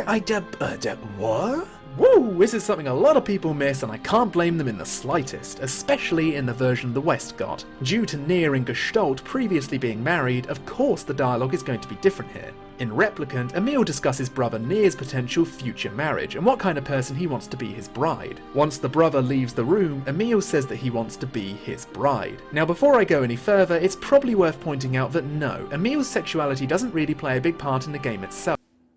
And therefore we're moving on. However, it is an interesting plot. Talks about bisexual allure, but Taro here, but more so completely heterosexual, and leg towards Papa Nier being more like been around since the Queen Bee. Guess he's had a lot of time to think smoothly, and the celebration. Yes, Bean did play WoW, and he's got a very familiar are in voice. full blast. It's fairly sweet, but a short story called A Little Princess focuses exclusively on Face. There was an adjustment to Facade and her gradual relationship with the prince. Even after the prince saw her face, there was no prejudice. He liked her for who she was, and their relationship bloomed ever since. That is until a wounded soldier interrupts the festivities, announcing that the wolves are coming.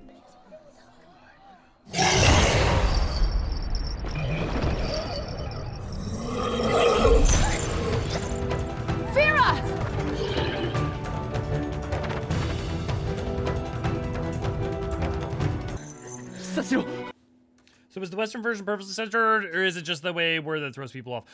It was probably purposefully localized that way, for a bunch of reasons, that are either, like, just, look, it was like, what, circa, 2006, 7, 8? Not quite as progressive time. And so, I think I don't even know if it was just probably because of being gay. I think it might also be the problem of Emil's physical body also being a child, means that, like, potentially could get a higher rating. Well, I think it was already M, but like, there are things you can't necessarily do in an American game that you can do in a Japanese game, and I wouldn't wonder if, like, there was actually a note on that was not about being gay, but about Emil's prior body. So for why it was censored, we can make guesses. I think that the easy one is to assume it was just, like, homophobia.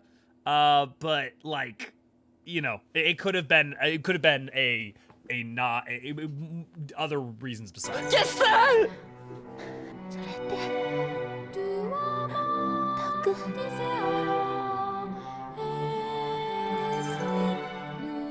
Fira's death signals the beginning of the king's complete need to wipe out all of the wolves. His advisor tries his best to get the king to act more like his title, but the king is still young, and not to forget, heartbroken. When Nier and co decide to join the young king in his quest for revenge, there's a sweet scene where the advisor and the soldiers pledge their loyalty to the king, the deceased queen, and his quest for revenge, as it's not just the king who wants revenge on the animals, but he still needed to get permission from the city first, as there are rules about this sort of thing after all. Nier helps the young king and his men take down the wolves in their den, and not long after, the king deals the finishing blow on the shade. The musical cue would lead us to believe this is a sad death, but for now, we're not exactly sure as to why. This grants us the next part of the key, the loyal Cerberus. The final scene for this particular segment has the party surrounding Queen Fira's grave, as the king talks about the people of the mask living and dying by their rules, but sometimes rules are there to be broken, which is something he told Fira many years ago. Moving on, Gideon has sent us a letter confirming the weapon has been completed. When we go visit him, he asks another favor of you. I want you to avenge my brother, the ones in the mountain. That little shade and his robot. There are shades here? Kill him. Kill that robot. Rip him up! Locating the robot named P-33, from first glance it looks like it's being controlled by the shade perched on top of its head. Of course, Nier has no time to mess around and we slowly start to take it down. In its second form, it uses some form of magnetism to grant it flight, as it appears to be smashing the roof, causing debris to fall onto our heroes. Of course, we eventually defeat the machine, where we see Gideon's psyche truly break down. You stupid machine! I'm going to reiterate a point. So, right here, it's doing an attack, right? It's breaking the ceiling and causing things to be smashing the roof, causing debris to fall onto our hero. Magnetism to grant it flight, as it appears to be smashing the roof, causing debris to fall onto our heroes. Of course, we eventually defeat the machine, where we see Gideon's psyche truly break down. You stupid machine! You killed my family! You took everything from me! Hitting that thing won't bring your brother back. But he's dead! And it's this bastard's fault! And hitting it makes me feel better! No one can stop me!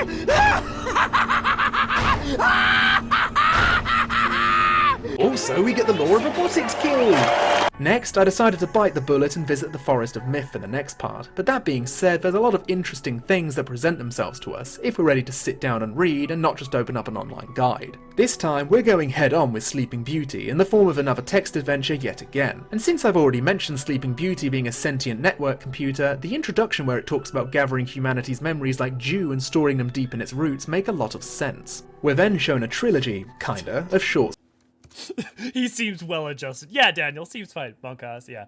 Yeah, Yuri Lowenthal, who's definitely never shows up in stories. The first one is about a boy with white chlorination syndrome, hinted at by the lines, "The boy's skin is a shade paler than the bleached hospital sheets upon which he lies." It also mentions the only joy in this boy's hospital life being a young girl that would visit him, however she eventually stops and he dies alone. The next story is very interesting and I'll be returning to it later. It's about a female warrior leading an attack on the Red Eyes. The story mentions she might have a daughter, but her drug-addled mind could possibly be making it up. The story ends with her laughing in the middle of a battlefield, staring up at a large beast that blots out the sky.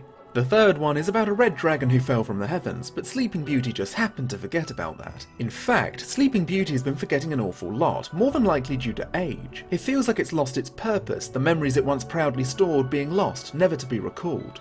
When Nier and Weiss enter the room, they find a small shade which appears to be consuming memories in the shape of crystals. When Nier slices through the shade, crystals burst from its belly, which leads us to believe this little shade is what's causing Sleeping Beauty to lose its memory. However, it turns out that the little shade more than likely is the tree, possibly manifesting from being a sentient life form created from an otherworldly magic. Either that, or it's a shade that assimilated itself with Sleeping Beauty, becoming a physical shell for the ancient computer. When the shade, or Sleeping Beauty, touches Nier's arm, it reacts with overwhelming surprise and joy since its complete solitude for over 1,000 years. It begins to feel emotions it wasn't designed to feel, and it managed to feel this through Nier. Whether or not it's absorbing new emotions or simply creating them from nothing is up for debate.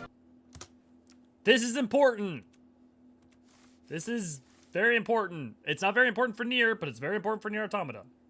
So I'm gonna it reacts with overwhelming ancient. Either that, or it's a shade that assimilated itself with Sleeping Beauty, becoming a physical shell for the ancient computer. When the shade, or Sleeping Beauty, touches Nier's arm, it reacts with overwhelming surprise and joy since its complete solitude for over 1,000 years. It begins to feel emotions it wasn't designed to feel, and it managed to feel this through Nier. Whether or not it's absorbing new emotions or simply creating them from nothing is up for debate. Apparently, Nier the capacity for things that were never designed to feel emotion, to be able to feel emotion, is the key to its release, something which was promised. It's not that in and of itself is like, I'm not saying like it's a plot point, it's a reveal, but it's just an important thing to understand. To it many years ago, more than likely talking about its termination. As Sleeping Beauty begins to feel pain, it realizes time is running short. Whilst grabbing another part of the key, I love the detail put into this section. As the world of words begins to crumble, so does the text on the screen. The final question it poses for us is who is most important to us in the world, and after that, Sleeping Beauty is satisfied, presumably shutting down. The final part of the key is found in the Eyrie, where Popola was sent a letter by the village chief talking about opening a shop and marketplace within the village that allow many visitors from around the world to come and take a look, essentially opening its arms to strangers for the first time in years. Understandably, this comes off as a bit suspicious, even more so when You'll be destroyed! All of you! I'm scared. I don't trust anyone.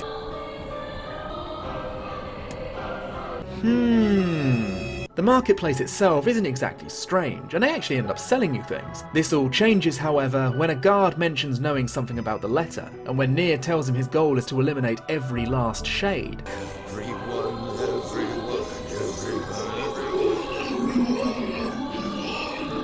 Many of the villagers are turning into shades and are attacking the party. In this cutscene, we see a supposed shade defending her brother. When Kaine takes her out, her real form is revealed and swiftly enacts her revenge. I feel like Kaine is doing this a lot. At one stage, we see what appears to be Bayonetta summoning an infernal demon, but it turns out to be a collection of the slain shades combining themselves into one grotesque mass, called Wendy.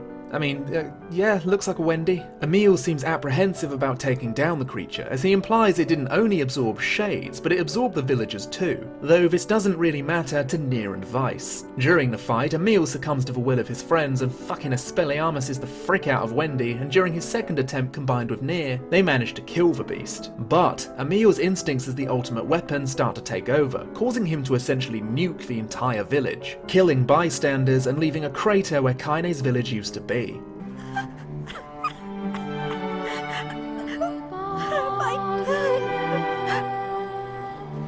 I killed innocent people. I killed them all. But you saved our lives. Then it's all okay. Receiving the final part of the key, dubbed Stay classy. Sacrifice. Get it? We can find. Oh, I guess I didn't explain this. Nier?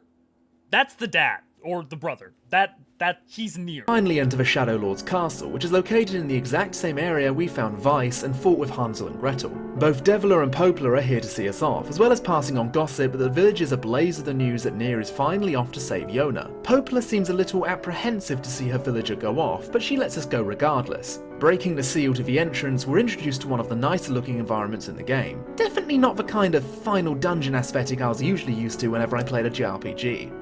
Okay, there's a lot of information that's going to be coming up next. I mean, it's not even more than we've been doing. Does anyone have any actual questions? Just real quick. Like, we've been spending well over the first hour going over this, and I think it's honestly going to be worth it in the end. But, like, I think, like, I know it's a lot, but, like, if you've been keeping, like, the general gist of this in your brain, you're going to be fine. Like, you don't need to remember every detail, you don't remember everything, but, like, the general gist, the emotions, the sacrifice, the loss, like, a lot of this stuff conveys the point. But does anyone have any questions? I'm going to give it a second. I'm going to give it 60 seconds. Put on the timer.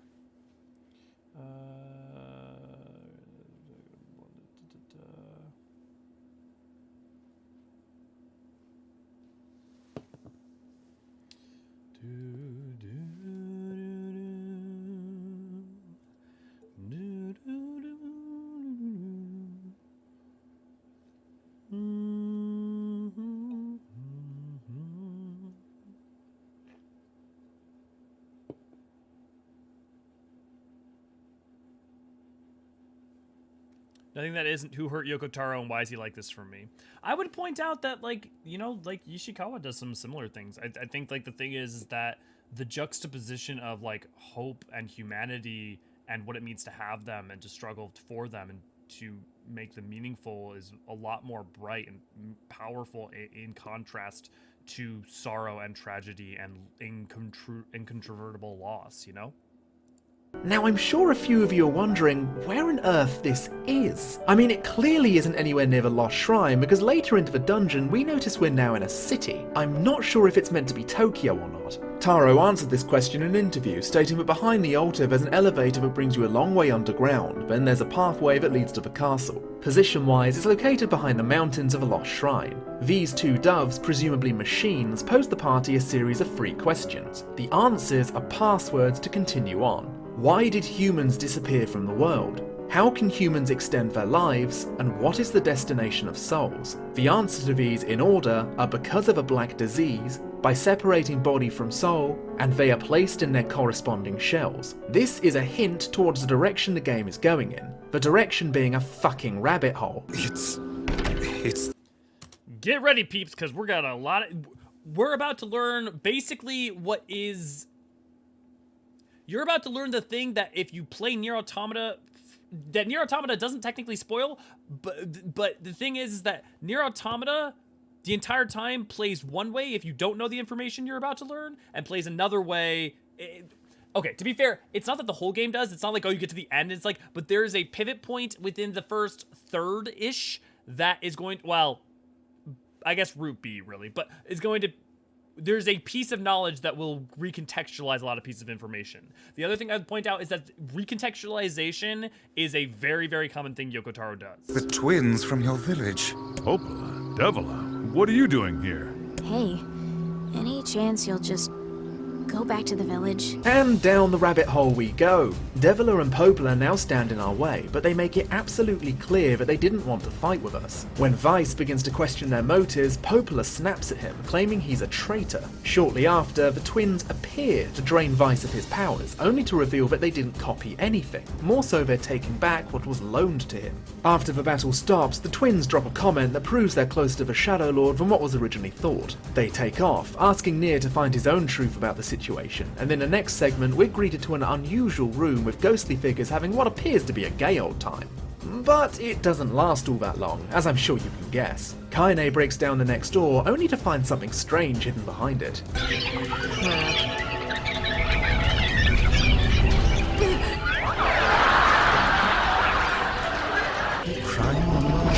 One of the flying shades beckons to the orbs, fusing with them and turning into a ball for some strange reason. Reusing assets, maybe? Taking down ball number 1 introduces us to Mecha Ballzilla, aka Goose, who's a primary threat for most of our ascension into the castle. Goose is apparently unable to die, but this is only due to the fusion of many shades combined into one entity. When all hope seems lost, our friends from Facade apparently found our whereabouts. They open the next door and force us out, keeping Goose busy so we can save Yona. Finally, we're brought before the twins again, where the biggest twist of the game is unceremoniously dumped on our heads. Deviler and Popola aren't humans. Well, neither is Nier or Kaine. In fact, the only true human in the room is Emil, though now it's difficult to even call him one. The twins are a couple of androids who've been around since the beginning of humanity's downfall. Important, they are androids. Otherwise known as observers. Androids would later appear in Drakengard 3 and have a primary focus of Nier rejoin them. What the f? Specifically were created primarily to watch over replicants, primary focus of Nier Automata. These two specifically were created primarily to watch over replicants till their gestalts could rejoin them. What the fuck did you just say, Clemps? You having a stroke, my dude? Gestalts are the original name for shades. Shades are humans, or at least the souls of humans.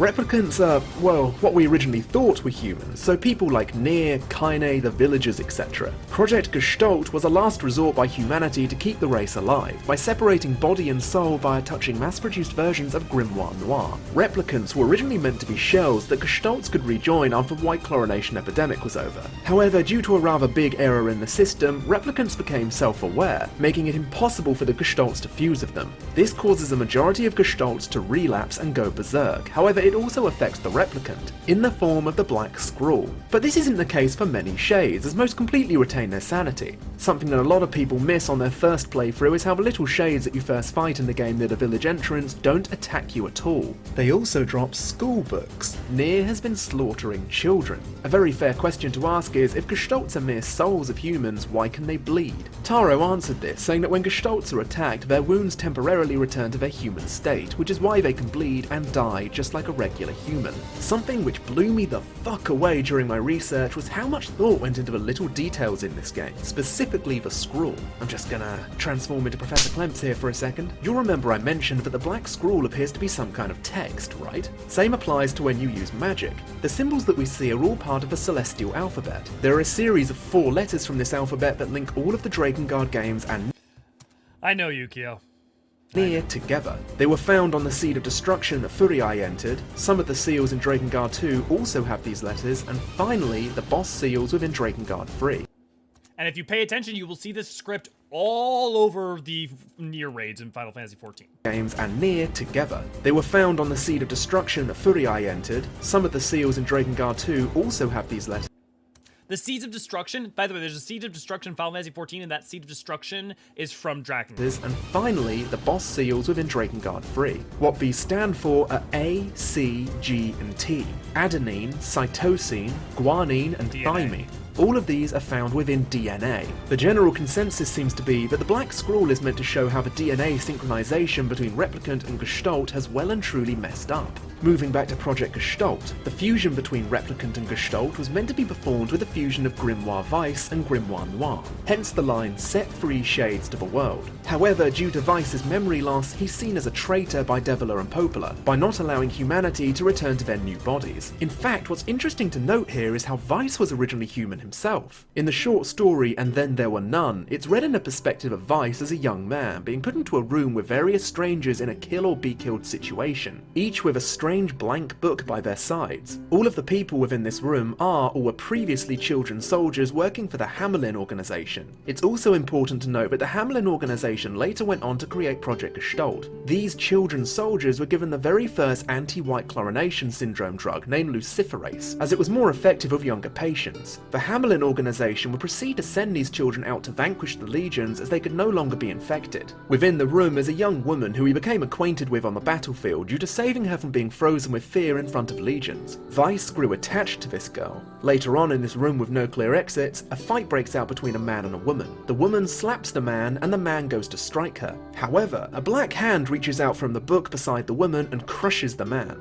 The book that belongs to the man sucks up his corpse, the cover turning aquamarine in colour and a strange face materialising on the front. As voices fill the room, presumably from scientists telling him that only two can remain, a bloody battle breaks out. The man It's gonna be okay, Yukio. It's gonna be okay. man we know to be Weiss works together with the girl, but she protects him from a vital blow, being impaled by a black spike. As her body was being sucked into her book, he desperately clung onto her hand, begging her not to disappear, but it wasn't enough. Her book turned blood red, the face on the front not resembling hers at all. What's tragic about this is all these years later, Weiss couldn't remember the book of the woman he begged not to disappear, even when they were face to face. The man that murdered the girl would eventually be Grimoire Noir. Him and Weiss were the last two men standing. However, the voices never once said that the remaining two would leave. The men we know to be Weiss and Noir are sucked into their books, and as he learns of his new name, Grimoire Weiss, he couldn't stop laughing. Moving back to the final confrontation with the android twins, they want Nier's shell to return back to its rightful owner. I'm sure a lot of you can assume who Nier's body was originally meant to be for. The Shadowlord was the guy from the beginning. The Nier we've been playing at is the replicant, is the fake shell with its own sentience made for him that he was supposed to be able to go into, but has not been able to. They engage us in battle, and we manage to mortally wound Devila. The scene where Devila tells Popola she loves her as her final words is not only to mortal of you can assume who Nier's body was originally meant to be for. They engage us in battle, and we manage to mortally wound Devila. The scene where Devila tells Popola she loves her as her final words is not only heart-wrenching, but also another memorable scene that stuck with me long after my first playthrough. Popola. Let's stop this now. Stop. I'm going to say, let's go ahead and actually watch that scene. Originally meant to be for. They engage us in battle.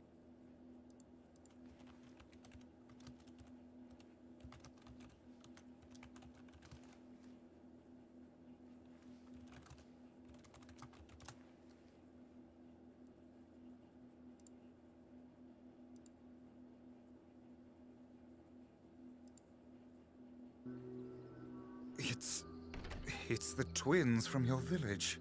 Popola, Devila, what are you doing here? Hey.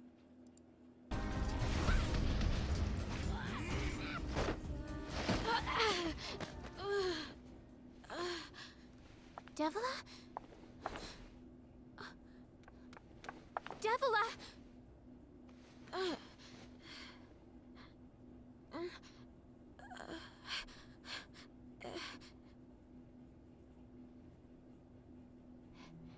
Hey, Popola.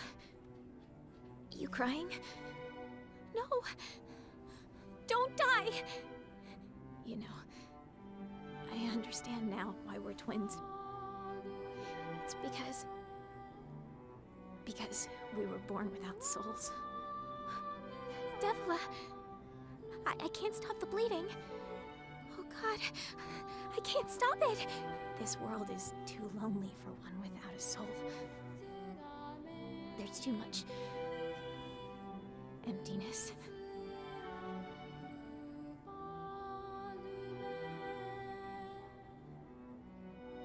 Our souls are missing, but our tears still work.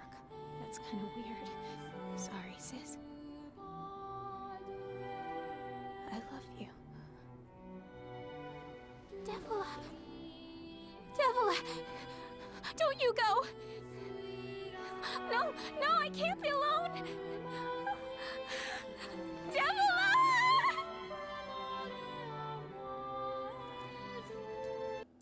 I promise I will get Deadpool after this, and people can see Deadpool.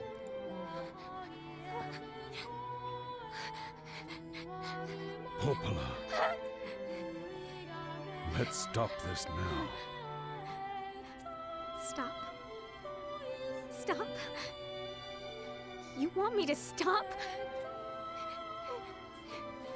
You think I have the luxury to stop? You cut down my sister like an animal, and you tell me to stop? Popola, wait! It doesn't have to— No one stops! It's way too late to stop! No one stops!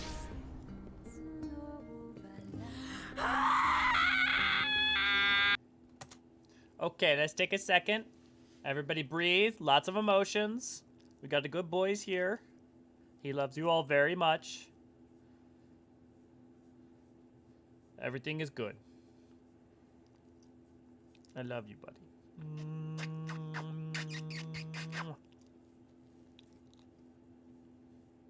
Shall we keep watching?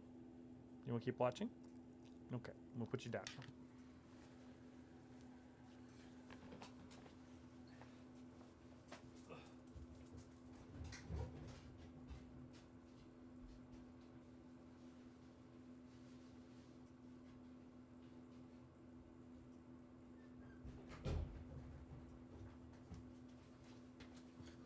All the treats were upstairs, so I had to go give him a treat.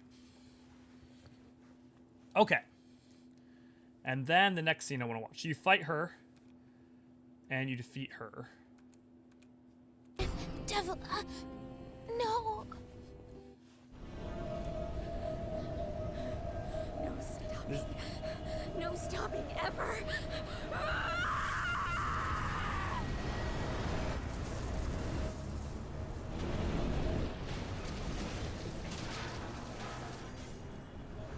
The bridge! Blast, we're trapped. I've got an idea.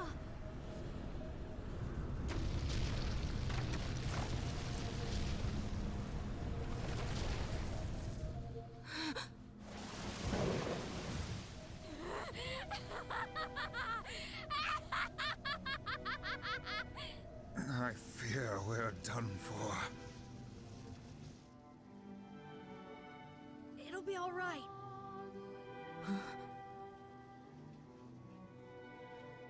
You know, when I was young, I hated my eyes. And now that I'm older, I hate what my body has become. But there's something else there now. Something like pride. You know? I mean, without all this, I couldn't have become your friend.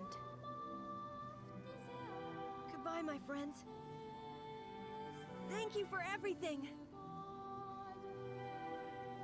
Emil. For so long, all I could do was destroy. But now, I have a chance to save something. No! Keep going. Move. Emil. Don't worry. I'm gonna be fine.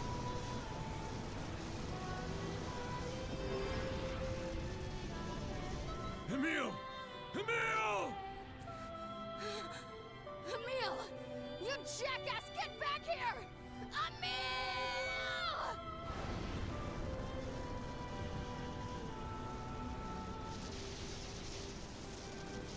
Oh dear. Kaine's so unstable.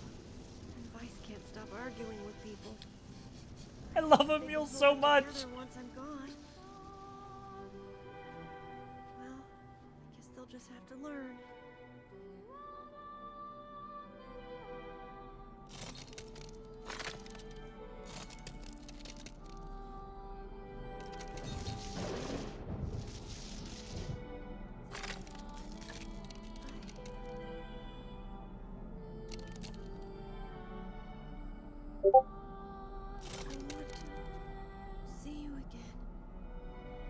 See all of you again.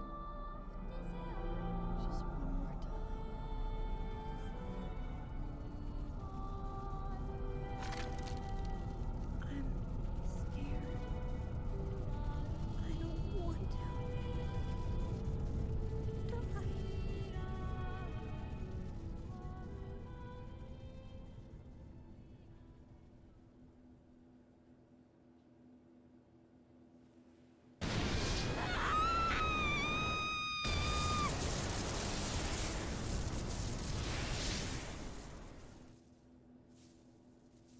I will make all of you feel better right now. He doesn't die. In that moment, he did not die. There you go. That's your one bit of light.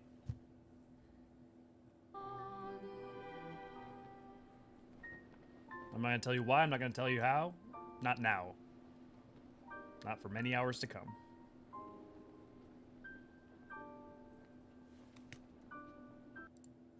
Now. Ooh. You want me to stop? Tell me to stop! The party from. Popola retaliates, but Emil, not wanting to see his friends die, decides to sacrifice himself. He bids for a scene where Kaine and Nier are silent.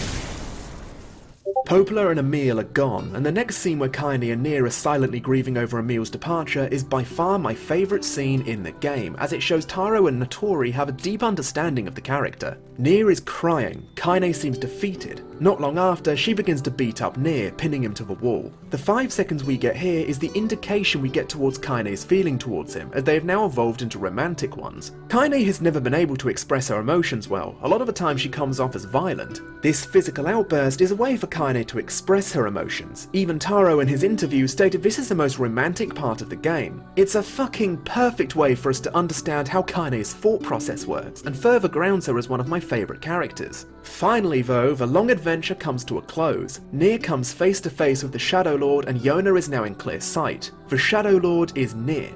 This Nier. His entire goal was to get the replicant of Yona in order to fuse her Gestalt with it, despite the fact that her Gestalt was relapsing, causing the scroll to appear on the replicant. The Shadowlord was the very first Gestalt to ever keep his sanity after touching Grimoire Noir. Before this, the Hydaelyn organization would hand out copies of Noir to survivors, watching them turn into relapsed Gestalts. With the first sentient Gestalt, it was possible to create further stabilized Gestalts, giving humanity another chance to survive.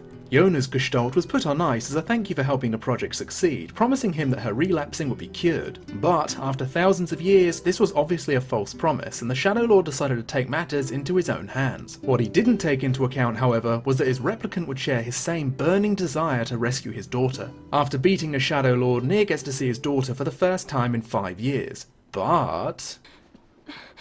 Dad... Yona.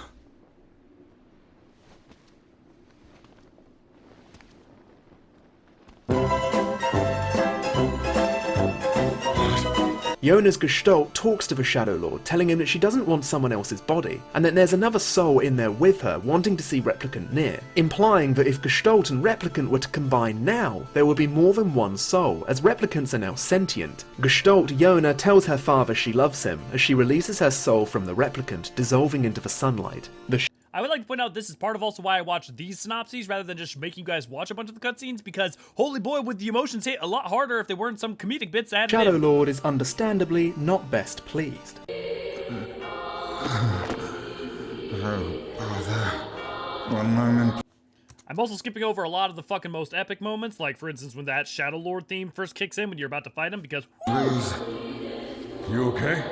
Fine, just fine. Alright, no I'm not. As much as it pains me to admit, it's time to say goodbye to our good friend Grimoire Weiss. Being pushed past his limit, he decides to give Nier one final chance to finish the Shadowlord off, before sacrificing himself for the greater good. He mentions forgetting about the proper pronunciation of his name, as he's now grown rather fond of Weiss.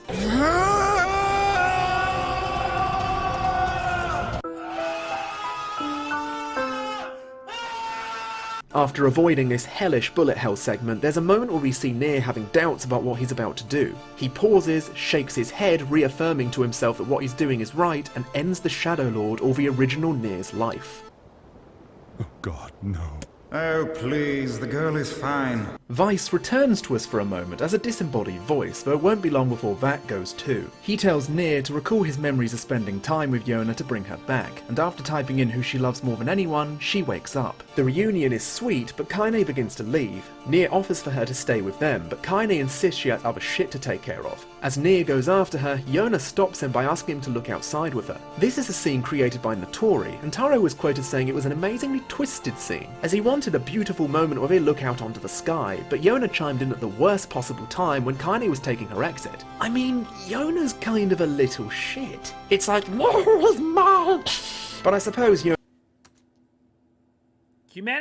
Okay, so still has the mentality of a 5-year-old girl, so it kind of makes sense. You'd also think this is supposed to be a happy ending, right? Well, guess again. By killing the Shadowlord, it means that all of the stable Gestalts will relapse, causing a widespread outbreak of the Black Scrawl, meaning the end of all replicants and Gestalts as we know it. Quite for silly sausage, aren't you?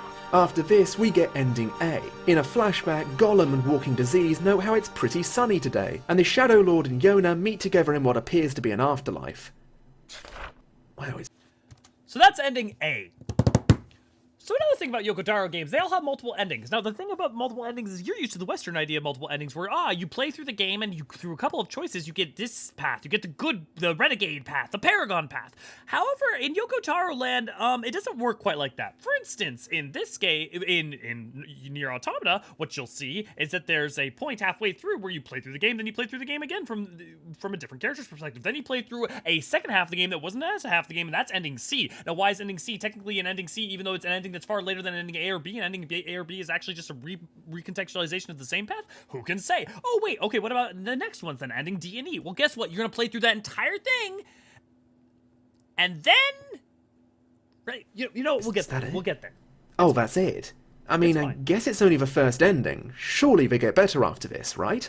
Spoilers. They fucking do. Oh. After ending A, Nier was lifted pretty high into my favourite games list. You start off the game after Emil rescues Kaine from petrification. There are a number of things new to this segment, but for now I'm going to revisit a story that Sleeping Beauty told us in the Forest of Myth. And since this part of the game is focusing around Kaine, I feel it's a good time to drop it. This is a complete theory on my half, but I feel it makes a lot of sense. Hopefully much better than her daughter. I personally believe that this story is referencing Carly, a incident little created from Carly, a bloody another huge someone who forcibly took up to during an insight they could, making Europe successfully tyrannical for replicants. Little bit of Archimota to add that Fairy of Nier. Way, I'd like to add that Tyran is pretty much the Leonard. It's home to so many. I can't.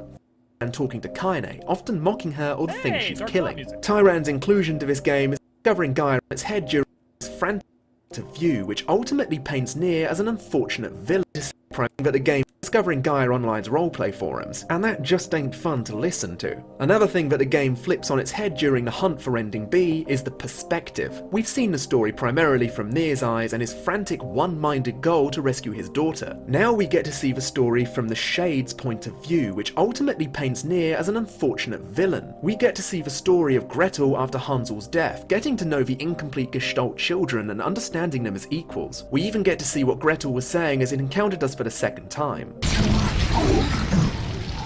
Don't you touch them.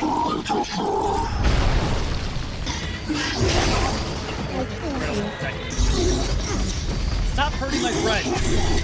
I'll read the lines that they're But saying. sadly, we know that Nier kills the children and Gretel not being able to protect them and itself. The wolves in Facade even have a more fleshed out story. The wolves' Shade leader, Rock, is bitter about humanity over replicants turning what used to be a forest into a harsh, desolate landscape via unknown means. The Shade seems to believe that replicants in Facade can live beside others, but after soldiers from Facade wiped out a majority of the pack, including youngsters, it causes the Shade to launch a furious counterattack, something we know doesn't end happily for anyone. When the king plunges his spear into the Shade questions what they've done to deserve such a fate. In its final moments, it sees its owner, who he affectionately refers to as his father. The owner must have prioritized his pet's life over his own, thus making the animal into a Gestalt before himself. He asks the creature to think of him now and again, and it's clear from the name, Loyal Cerberus, it still does. You want a dog? But you'll do. Oh, yes. I'm not gonna go get Deadpool, I'm not gonna go get Deadpool, I'm not gonna go get Deadpool. The Ares story isn't really expanded. However, knowing about the Shade's real identity gives us a little more insight into the Ares xenophobia. A few theories have been flying around about how the Ares might be the only place Nier visits where the population know about the Shade's real identity. If this theory is true, the villagers obviously split with this news, some of them shunning the idea and others gladly accepting it. Some may willingly be giving up their bodies for the Gestalts to enter, or are trying to coexist with them. The final segment we get is probably the most important as far as short stories go. I'm talking about the story of P33. The story starts off with a Gestalt mother and her child named Khalil being chased into the junk heap by replicants. The mother decides to protect her child, but presumably dies, leaving the child alone. P33 is hostile to begin with, but later warms to the child, showing something similar to empathy, which eventually blossoms into friendship, gaining the nickname BP. Fast forwarding, we see Jacob and Gideon collecting scrap. Gideon rushes off ahead of his brother, the siblings' loud voices and heavy footing dislodging part of the ceiling, causing Jacob's death. BP and Khalil were in the wrong place at the wrong time, Khalil even stating that Jacob's death was terrible and that the two boys seemed nice. Unfortunately, they become the main driving force for Gideon's maniacal revenge against robots. During the final confrontation with BP and Khalil, the moment where BP was smashing the ceiling wasn't to crush us with debris, but to get Khalil out to safety to see the outside world. Get out, go see the world. Wait, no, you can't stop Which now. they promised each other they would go explore as friends. Khalil passes away before BP, saying how he wishes they were together forever. BP is second to go, but not before dropping us with another painful guilt trip. BP alone. BP. Cry. But turn those frowns upside down, because in a novella from the Drakengard 10th anniversary box, it tells us that BP made it out from the junk heap alive, having lost most of his memory but remembering the words from him, begging him to go and see the outside world. Along his journey, he finds other robots and persuades them to join him on his hunt for the outside world. Eventually, BP and the other robots have become a single assimilated sphere, no longer resembling a human form. The entity formerly known as P33 escapes the junk heap and sees an unusual sight. Machines, which the BP hive mind note as being an alien race, are fighting a group of what appear to be humans. They aren't human, however, and are based on hack a simple command into every machine unit: let us live. The BP hive mind hack a simple command into every machine unit: let us live. After a while, the fighting ceases. A feeling of brotherhood and solidarity replaces the fighting. The BP hive mind lets out a cry of joy as they exit the stratosphere and see the stars. They finalize it with a song. We are headed even further into the outside world, just as we promised you. We are alive just as you were. We are singing, singing, singing. Will our song reach you? Will our feelings reach you, wherever you are? Hallelujah, hallelujah, hallelujah, hallelujah. Oh yeah, ending B. I kinda got a little bit sidetracked there. There are a few things here that are different about the Shadowlord's castle. The first being these mysterious shade orbs that Nier cuts down with no second thoughts. These are fucking Gestalt babies. Jesus Christ. Secondly, we get to see the demise of the King of Facade. This is something that's left up in the air in ending A, but this just stamps on your hopes like a flaming bag filled with shit. The ending itself isn't really anything special. It's just a little extended version of the moment with the Shadowlord and Yona in the afterlife, kinda cementing the original Nier's ending in stone a little better than ending A. Oh yeah, and one more thing.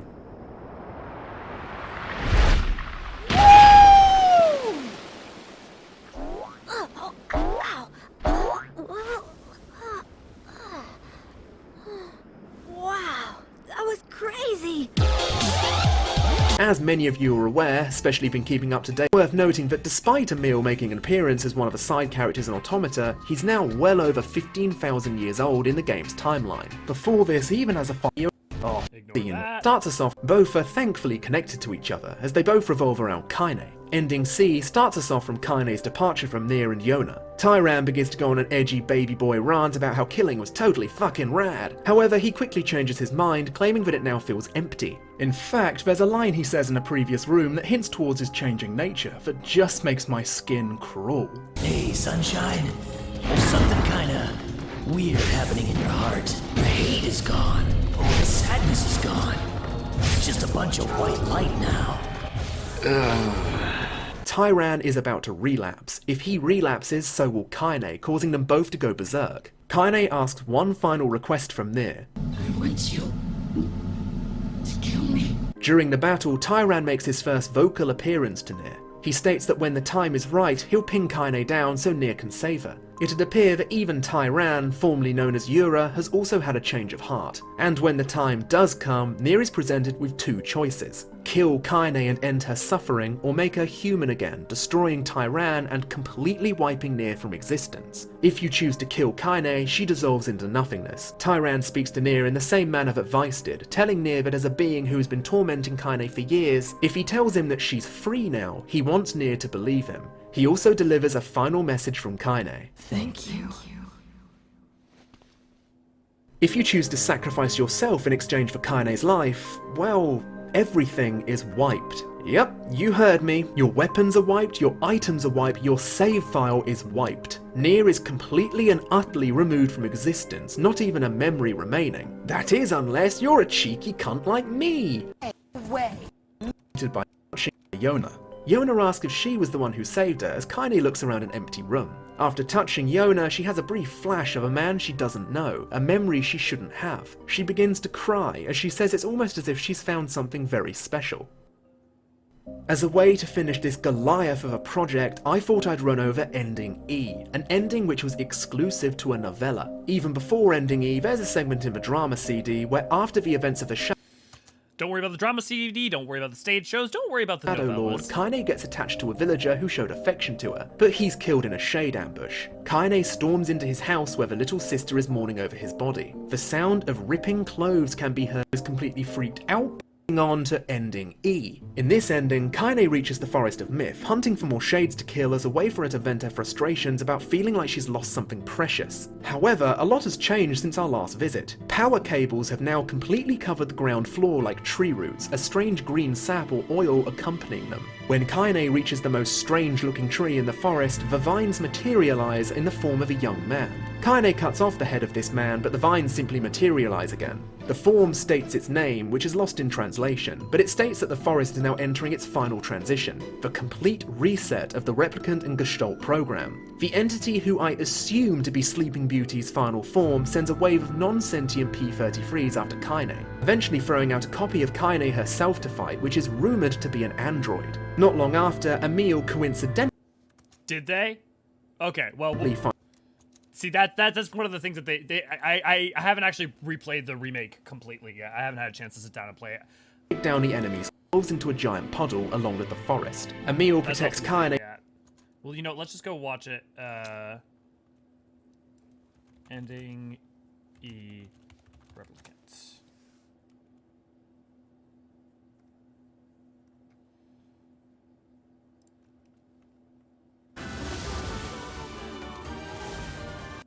Oh, actually, no, that's going to show... Okay, no. We'll avoid that, because that's actually spoiler stuff for E.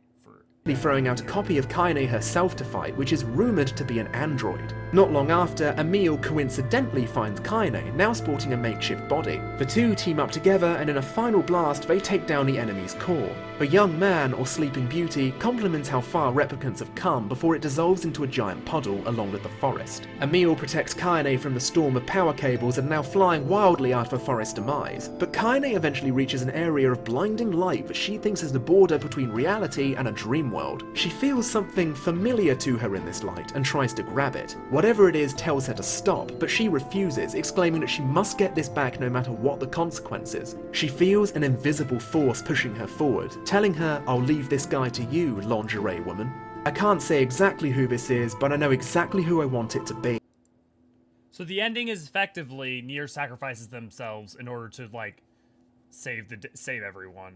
She returns to reality, the Forest of Myth being replaced by a techno-organic flower resembling a lunar tear. In the center is Kaine, holding a young boy in her arms as Emil floats towards them. Legitimately hope I helped some of you understand many of the details or the game in general. I think the biggest compliment to me will be knowing how many people actually... So the important thing to remember, though, is also at the end, Nier killed the Shadowlord, which means that humanity's doomed. Like, because all the souls of all the humanity are gonna die, and when all the souls of humanity, also the replicants, the gestalts are gonna die, and all the replicants are gonna die.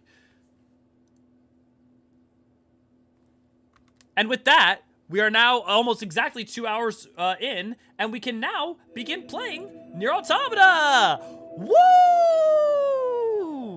Woo! Thank you guys. Look at that. Humanity has passed the torch, as it will be.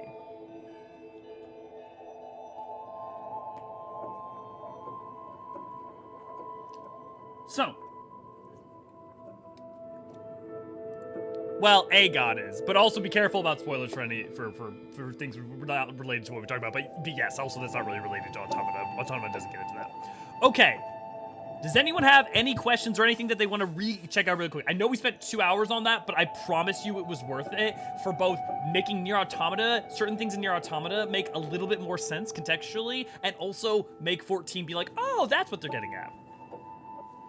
I just brought Replicant. Do it. Yeah, play Replicant. Huge recommend. Huge recommend to play it, especially the remake. The remake is like any of the old caveats for reasons why I would say it's, you know, maybe watch a summary or what have you, are gone now. The Replicant remake, you just play it. It's I've played a little bit of it. I haven't had a chance to play all of it, obviously, but it's, you know, slick, it's speedy. They streamlined a lot of things that were like, and also the like brother stuff now works a lot better. Yeah. What is a Yona? A Yona is the daughter. Thanks for the lesson, catch up. That did hurt a bit, but now Automata makes more sense. I need to do a replay. Yeah, play Replicant. Replicant over Automata. I mean, I don't think you have to rate one over the other. I think you can. I mean, the thing is also, especially the way that they build on each other, I think, in spirit, like the way in which Automata is both a direct and spiritual successor in some ways is incredibly potent. I mean, if you have a preference for Replicant, I totally get it. I will say that I think the ending that we're going to get to with Nier Automata does something that I think only the only video game that ever done.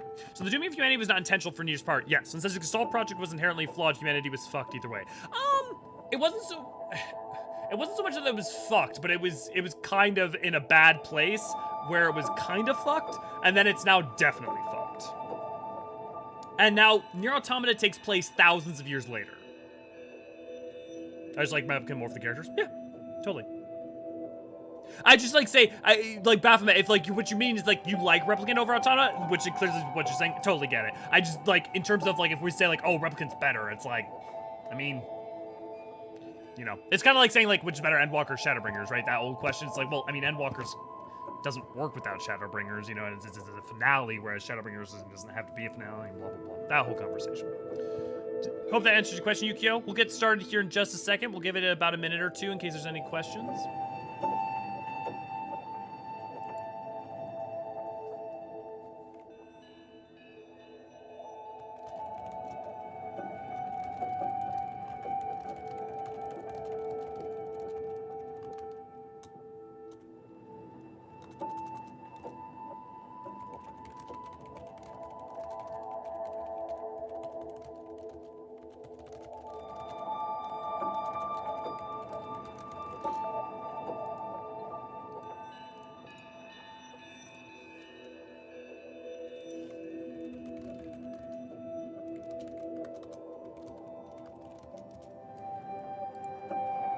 My friend told me not to jump into the Nier rabbit hole. I somewhat semi-regret asking for Kaine Alpha in game, but good lord, that would not have sparked a lot of controversy in hindsight. Yeah, probably would have.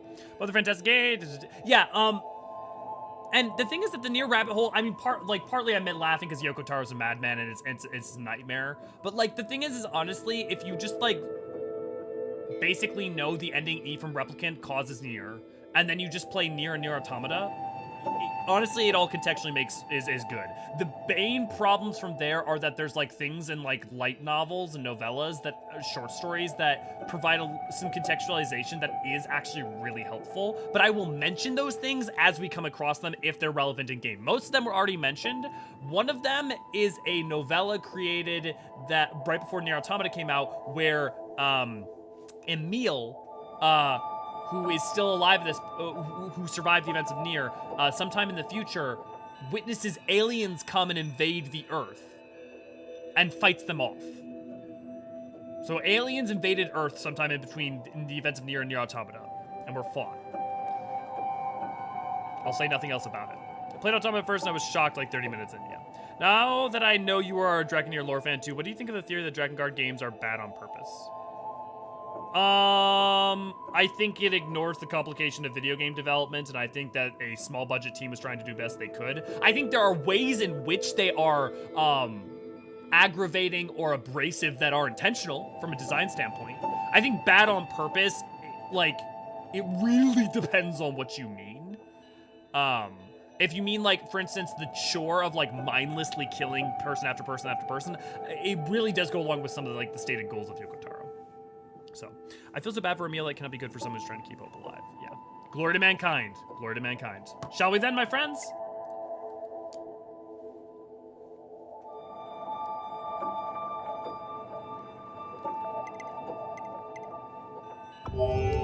Okay, guys, what difficulty are we gonna play on? Do we go for easy so we can blast? Oh, I have no idea whose save file that was.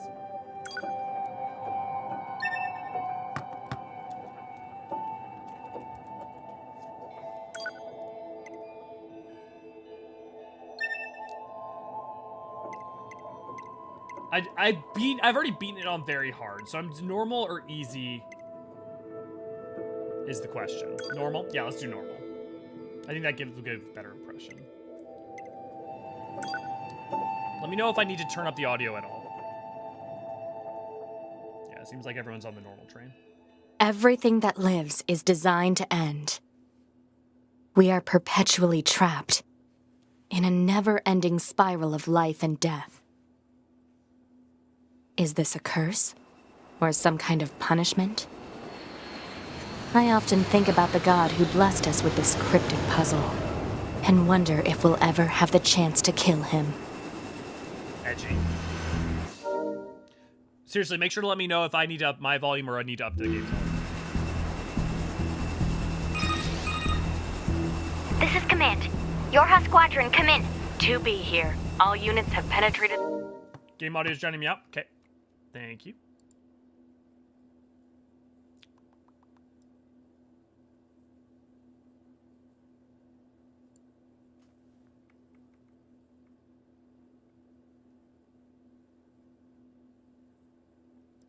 The stratosphere. Autopilot systems green across the board. This is Operator 60. We'll lower that even more.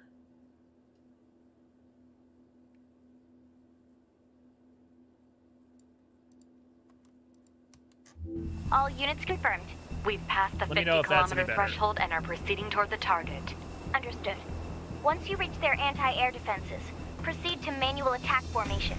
Then destroy the Goliath-class unit by any means necessary, and gather what data you can. Understood. A little more? Okay.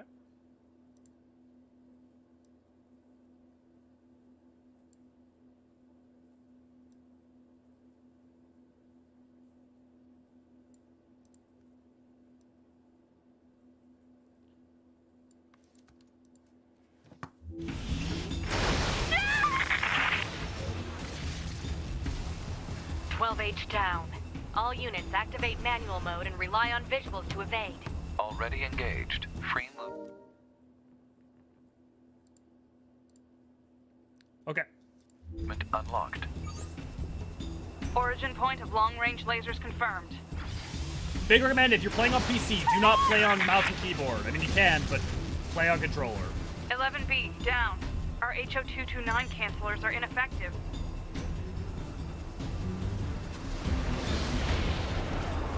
Also, let me know if you wanted me to turn up, like, Alert. Enemy unit voices sighted over ahead. music. The music's fucking Requesting wild in permission this to game. engage. Permission granted. Perfect. I'll be like bullet hells. 7E, down.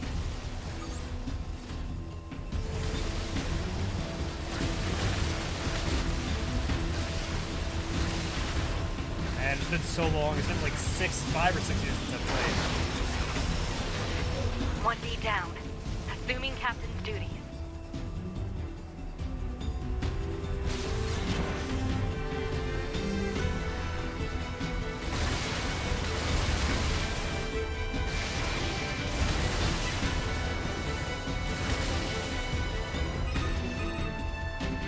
Multiple surrounding enemy air units confirmed.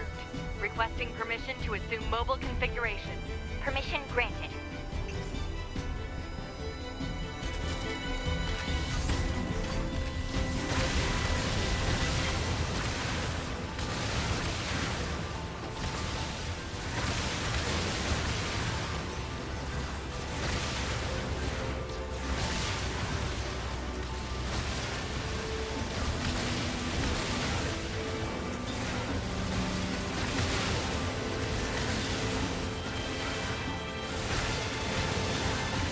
Chicken, good to see you, glad to have you. And to all of you who haven't said it already, good to see you, glad to have you. 4B down. PTSD from the bunker, yeah. Well, you're gonna have some PTSD from a lot of the tutorial. 6-0. All allied units down. The operation is compromised. Awaiting further orders. Operator to 2B. We need you to rendezvous with Unit 9S and begin gathering data on the local terrain. Understood.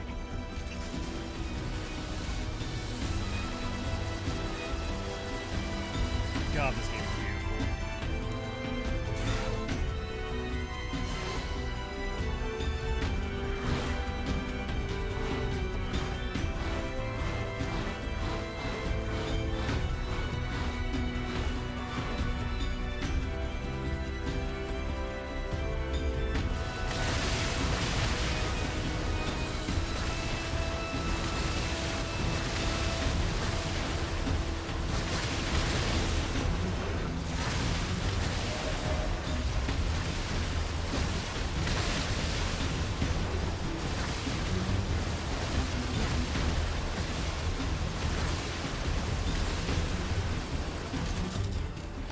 Yeah, I haven't checked out the anime yet, other than like the trailer, because I haven't had a second to do it, but definitely gonna watch it. And I'm gonna replay it first, and then I'm gonna be able to juxtapose it a lot better.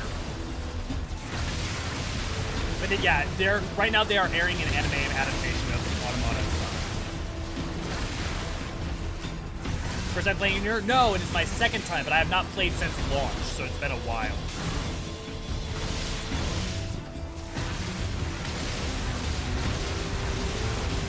Politis, good to see you, glad to have you. We just spent the first 2 hours reviewing all the information of Nier Replicant. And there's the lady of the hour. Activating short-range attack gear. Alert. Large enemy group detected. Yes, I'm aware of that.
Enemies destroyed.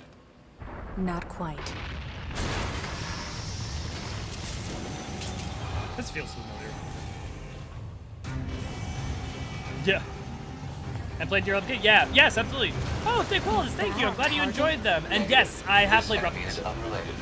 As well as Drakengard. Dispatch it as swiftly as We spent a lot of time explaining them to everyone before we did this.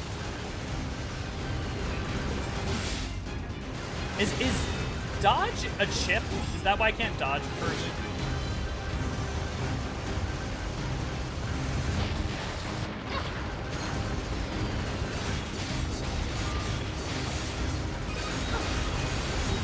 Laser communications recovered. Toby, I'm transmitting your pod program.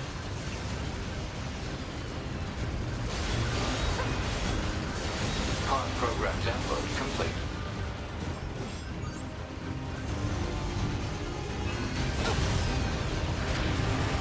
Oh, come on.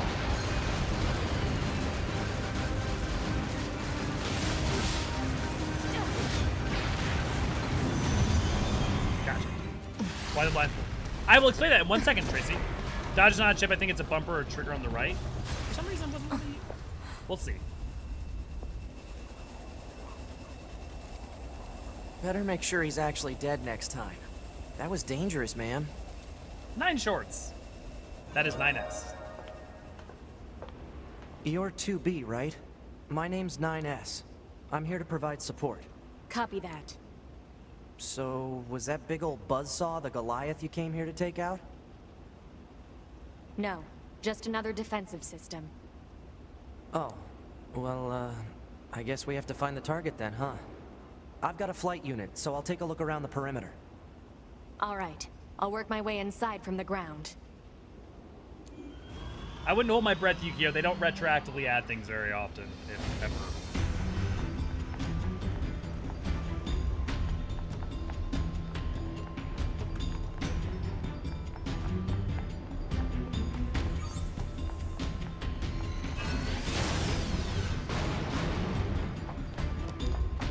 For sure.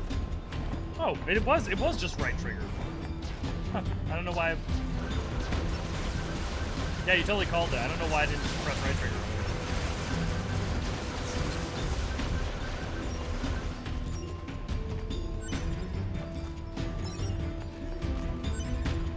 Okay, let's see if I can get that head. Let's see if it'll happen if I do this. No, I can't. Okay.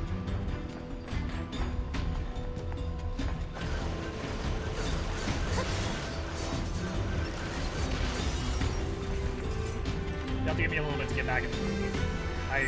It's been so long.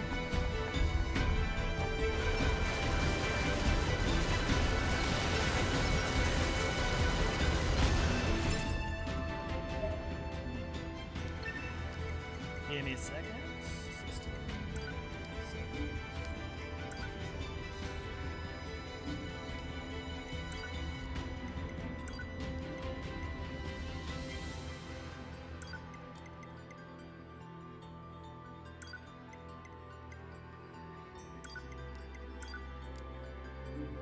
Let's try that.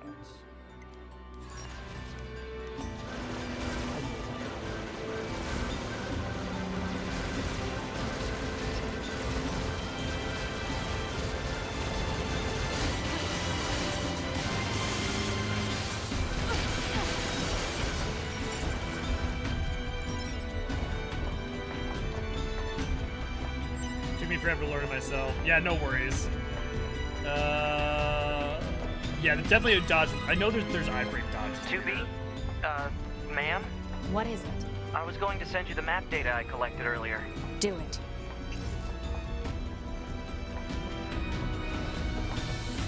To explain the blindfolds, can I... Skills?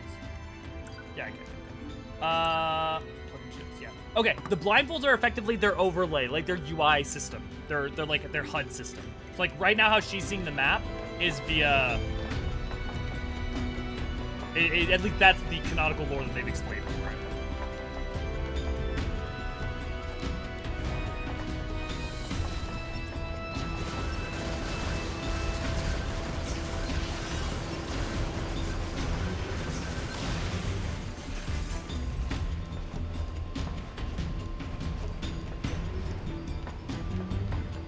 Have a good day, Clockwork. Yeah, mixed reality vibe. Oh, I should have dodged that.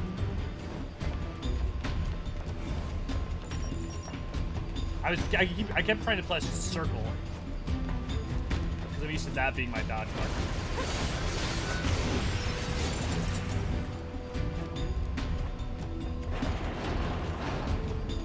Actually, wait, can I do that now or can I? Yeah, I can. Okay.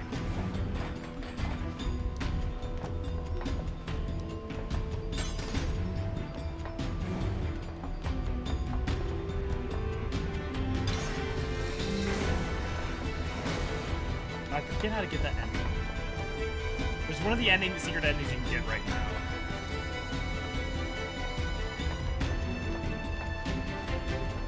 It also has lore because why they're blindfolded or with their mouths covered. I learned about the blindfold being overlaid until I read the novels. Yeah. I mean, that's the thing. It's a lot of not information. So comes in.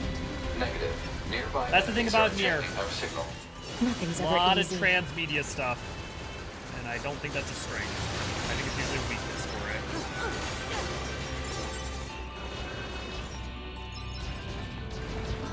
One of the other things is that almost every track in this game has 3 versions of it, of themselves. They phase between the 3 regularly.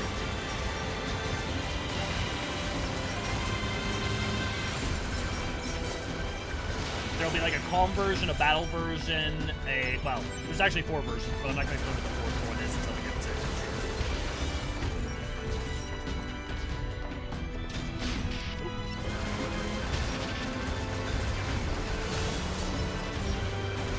I'm assuming my dodge don't have high range right now.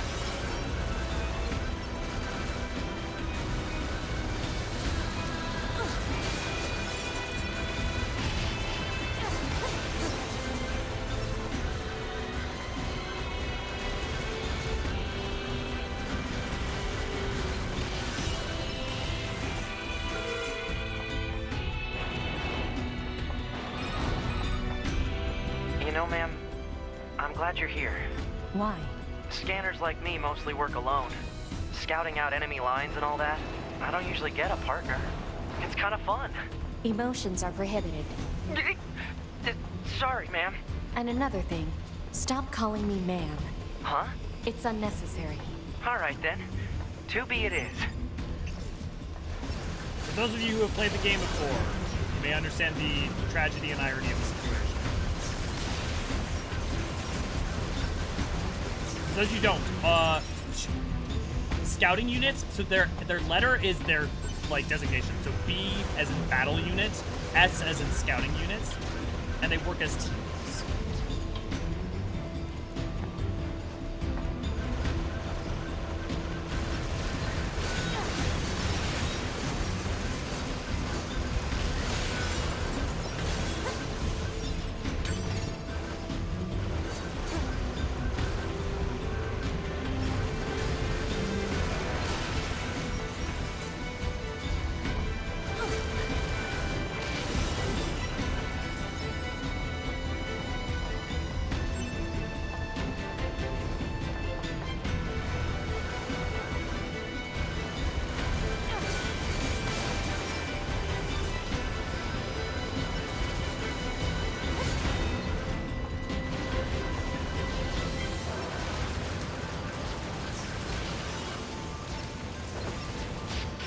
Oh, hey, I forgot about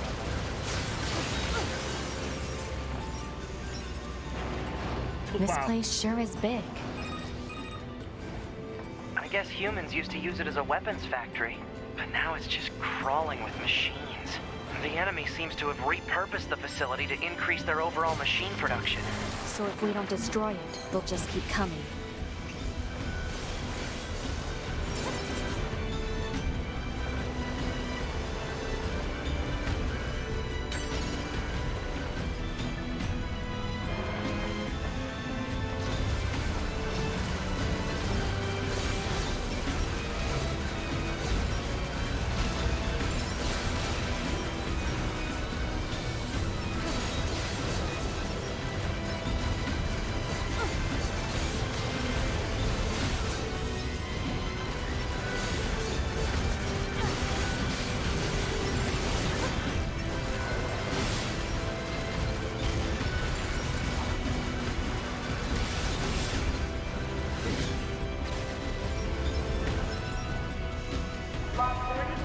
Feel free to ask any questions that you have as we go along.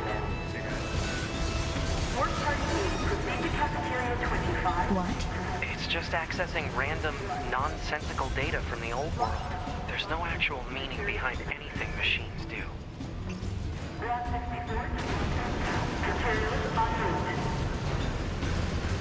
Thank you for another day of hard work. You enjoy the job well done.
apparatus detected on enemies. Close range combat is advised. I know.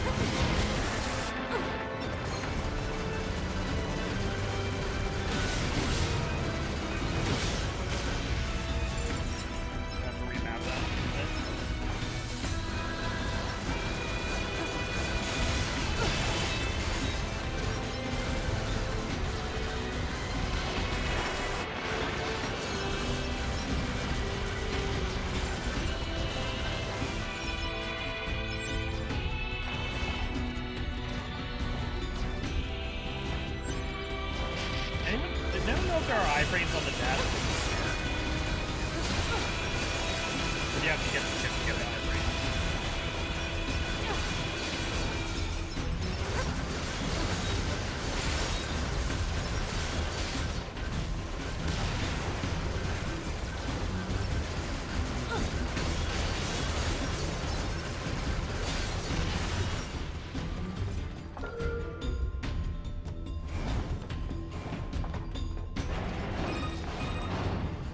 I surveyed the entire factory, but couldn't find anything resembling our target. Maybe they, I don't know, moved it somewhere?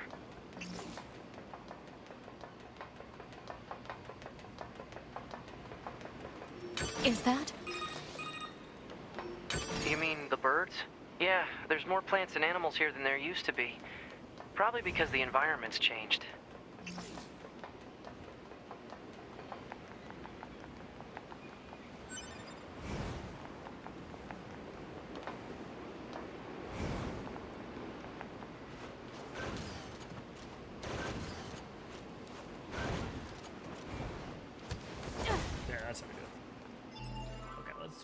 Let's remap. System settings. Game. Or no, because it should be controls. Oh, custom. Because what circle is action? Yeah, I'm happy. I'm fine switching that. Switch action to evade. And switch evade to action.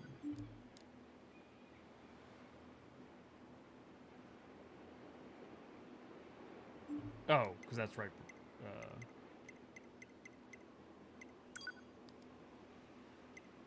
Sorry, that was the wrong one. Fire.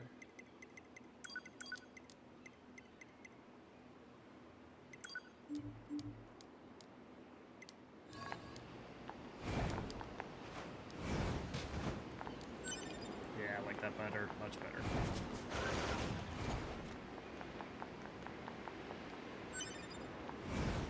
Yeah, now we're talking.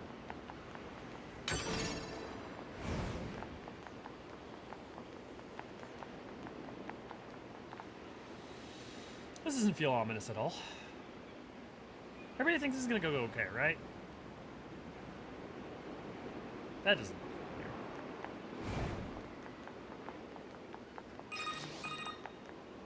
There should be another facility across that bridge.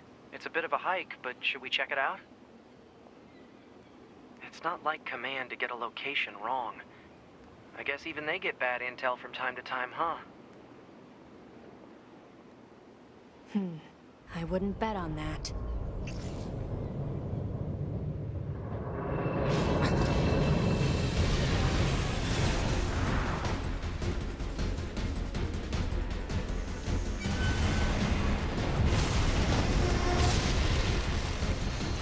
Some of you may find this familiar. High-power jamming detected. No response from long-range communications. Doesn't matter. I'll just take him out.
is that?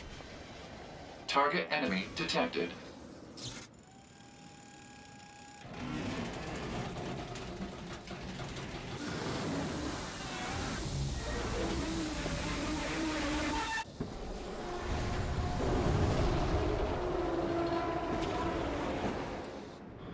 Cool.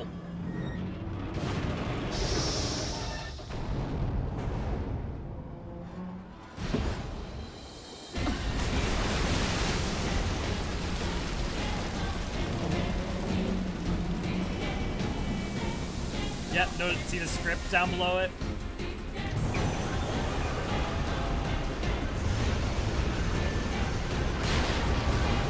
Okay, tracks for the fire.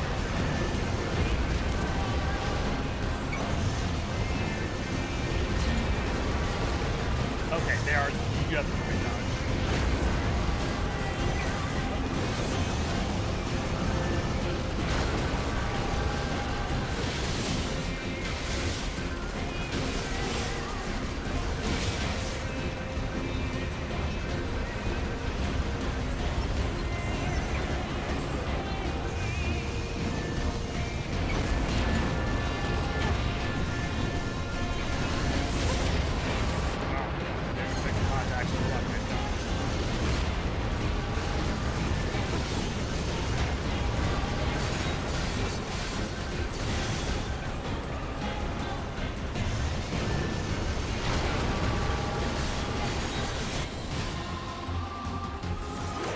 To me!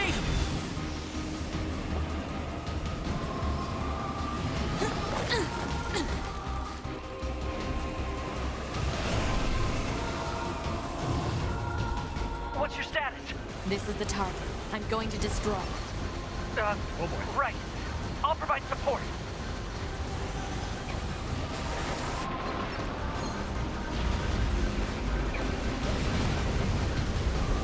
Alert.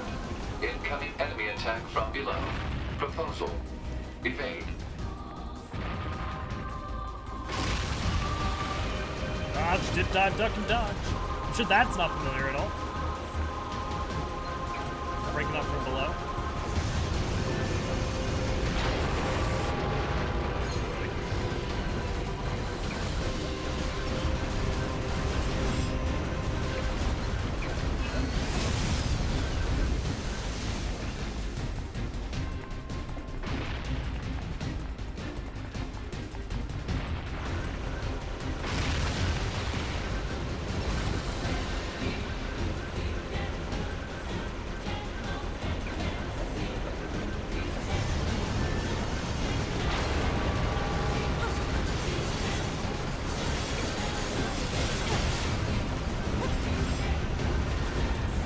Hacking in.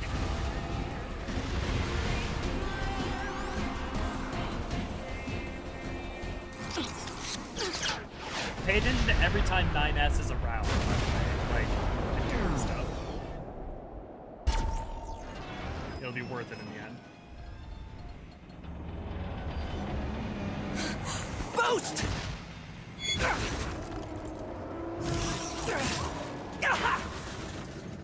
9S!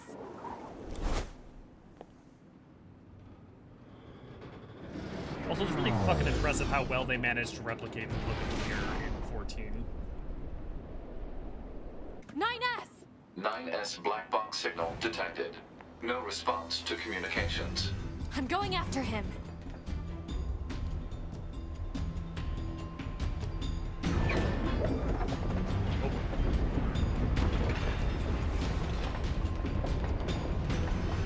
Send a support request to command. Negative. Communications have been jammed.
help 9S.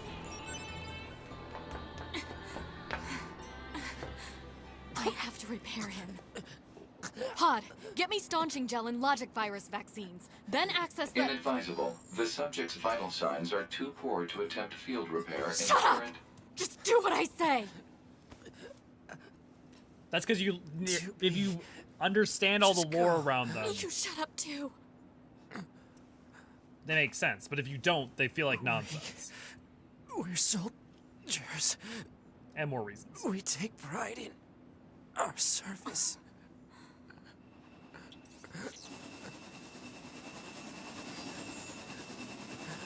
HO-229 Flight Unit. Command 677 received. Usage rights transferred from 9S to 2B. Requesting acknowledgement.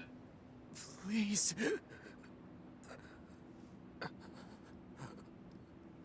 All right.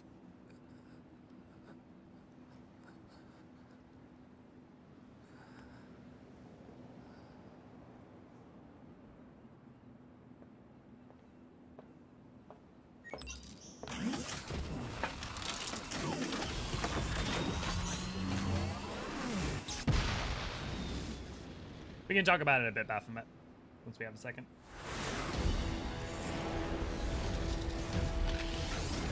Dude, it's weird not having to do all the roll.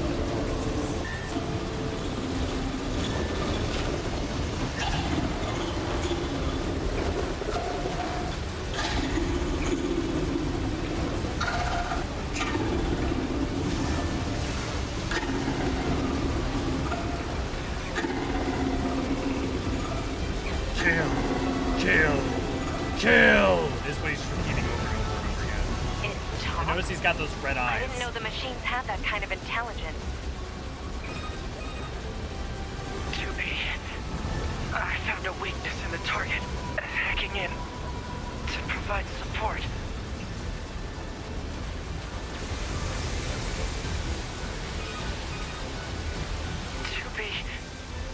The control on the enemy's upper arm. Use your pod. Should be able to take it over. I told you to shut up!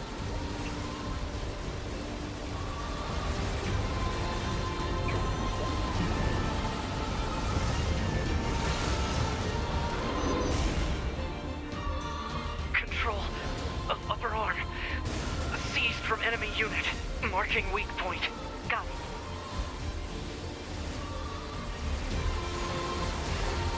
Seize its control system. Affirmative. Infiltrating enemy subunit. Behavior table adjusted. Balance controls overridden. Enemy unit subjugation complete.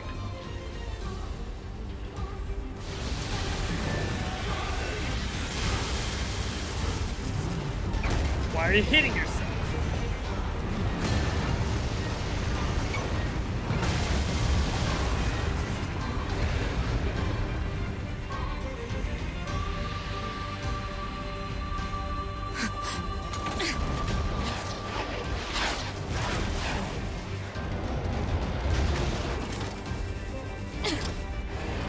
You just die already!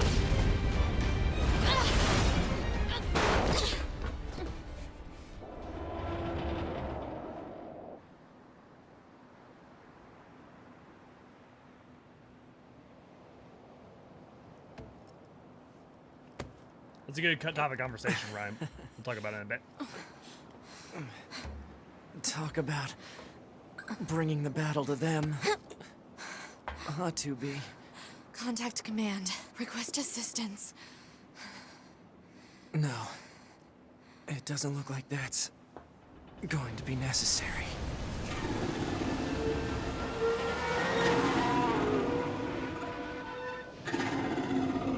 Oh, great.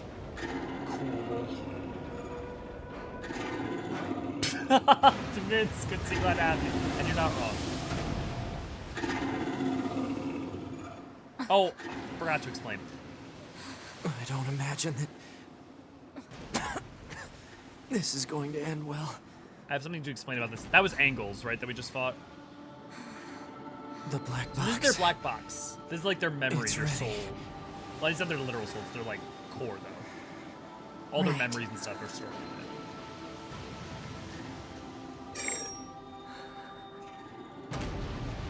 Like a, airplane black box. Requesting destruction of enemy hostiles via black box reaction. Request accepted. Tubi, it was an honor to fight with you. Truly. The honor was mine.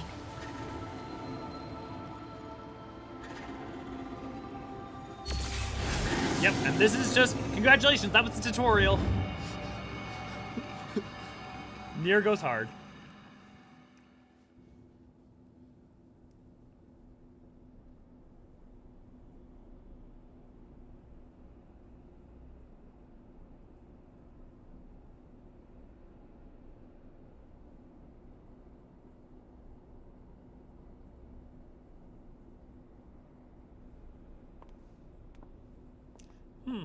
For those of you who've played the Puppet's Bunker, these hallways seem familiar. Probably.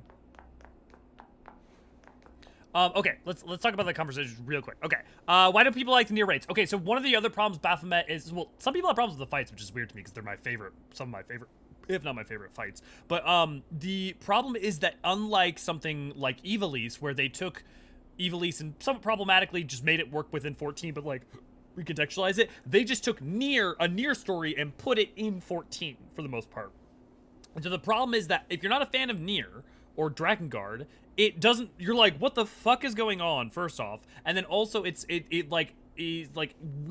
integrates weirdly, right? As someone who's a fan of Nier and a big fan of 14, I understand, I think that's qualms that are legitimate and understandable. Like, I think that's fair. So there are reasons. I think there are reasons. It's beautiful. I love the fights. But there's, anytime you create a transmedia thing, what you're doing is you're creating a situation in which you are obligating someone to make sense of a story, to have to do a bunch of homework that they were not even necessarily aware of, and even if they were, it's not, oh, go play Nier and the Nier raid will make sense. No, if you play Automata and you go play the Nier raid, hey guys, we just watched 2 hours of videos of Nier Replicant to make sense of stuff that's important for the Nier raid. And also you need to know about Drakengard to understand the Seeds of Destruction, right? Like, so it's that's understandable.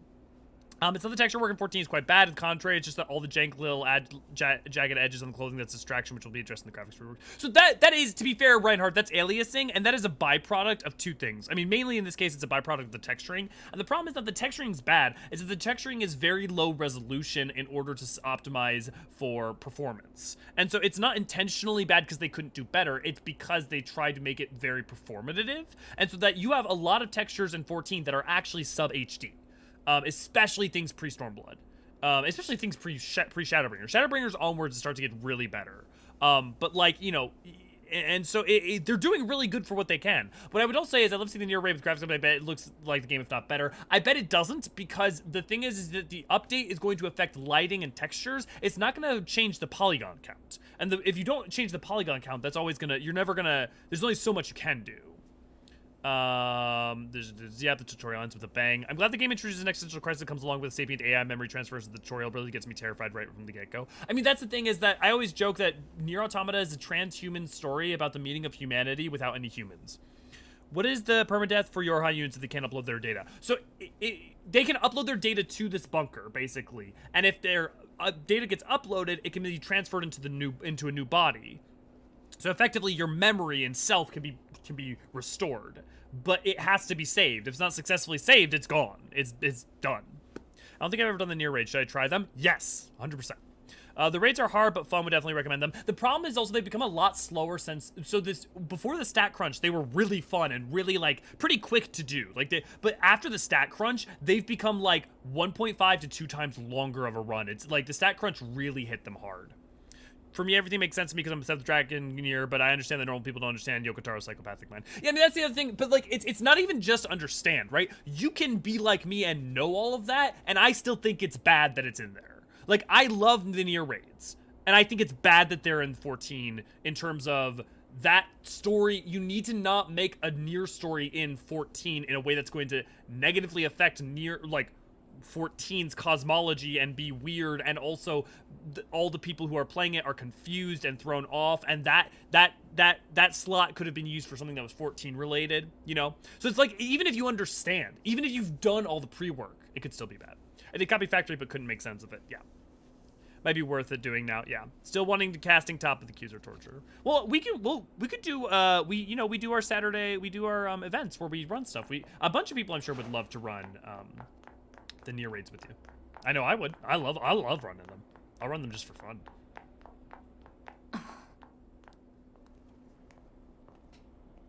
So, mission complete and all that, huh? The Goliaths were wiped out, and we secured a route into enemy territory. Now we can... 9S. Yeah? Thank you for uploading my data to the bunker.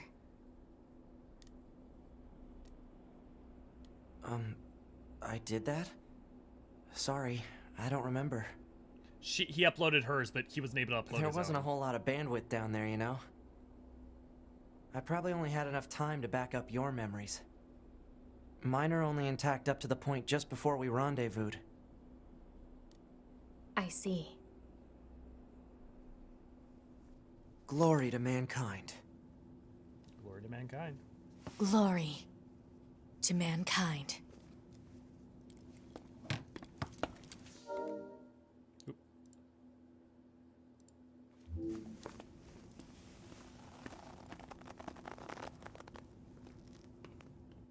We do maps on Monday, Yukio.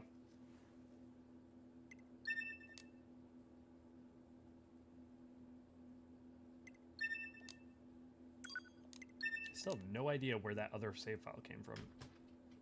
It's not mine.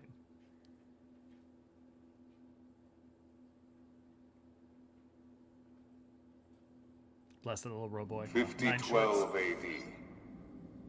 The year mankind's glorious history came to a sudden and abrupt end, when the world was invaded by aliens from beyond the stars.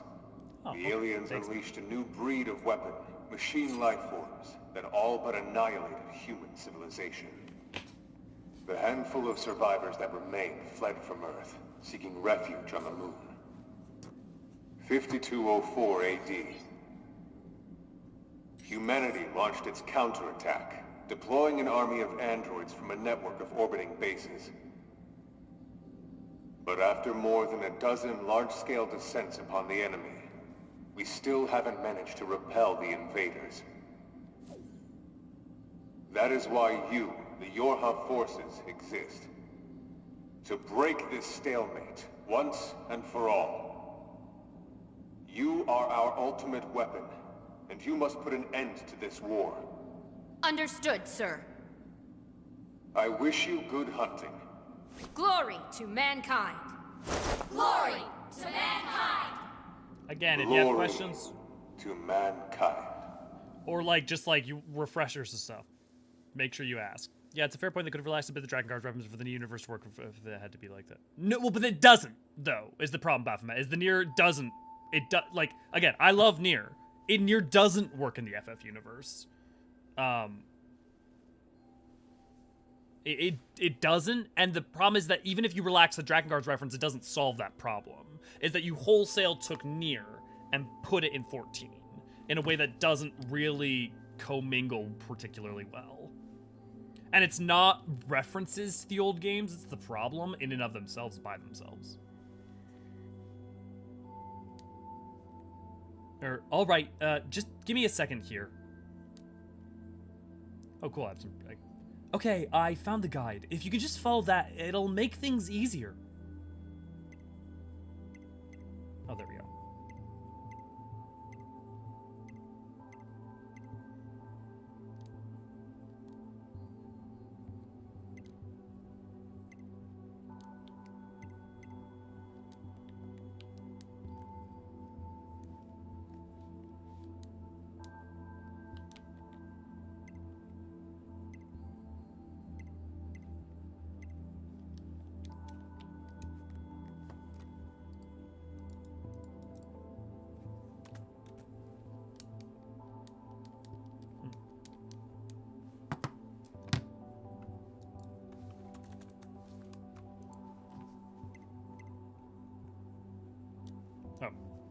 Right then, let's get started.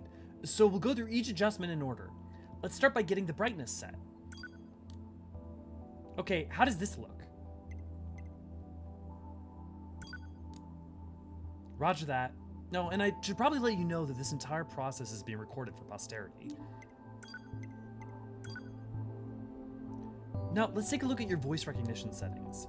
Seems your voice recognition is set to mute, which isn't gonna work. I'm gonna call you out to you now. Make sure you can hear my voice. Are you there? Can you hear me? Hello? Go ahead and adjust your settings so you can hear me, alright? Adjust the settings until you can hear my voice. Deathberry, please don't spoil things that happen later. Could you try and pick up the pace a little bit? This is getting embarrassing. Ma'am? Are you there? Alright, are we good now? All good. Just remember, please don't reference anything else that happens later in this game. Settings should all be good to go. Unless you can do it very Hold obliquely. on. Your self-destruct permissions are missing. Wait a sec, we need to restore those. I could set it for you, but you should probably do it yourself. Regulations and all, you know?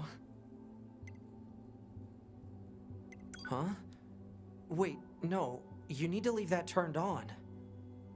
Yeah, you can't really do that. It needs to be turned on except in very specific cases. I'm afraid I can't leave this as is, ma'am. Please give your permission. Hey, come on now. I'm just trying to follow regulations here. So this is... The game lets you mess with it. Hey, come on now. Okay, good. If things go wrong during an op, you may have to sacrifice yourself in order to finish it. So, once you're finished making adjustments, you can go ahead and close this out.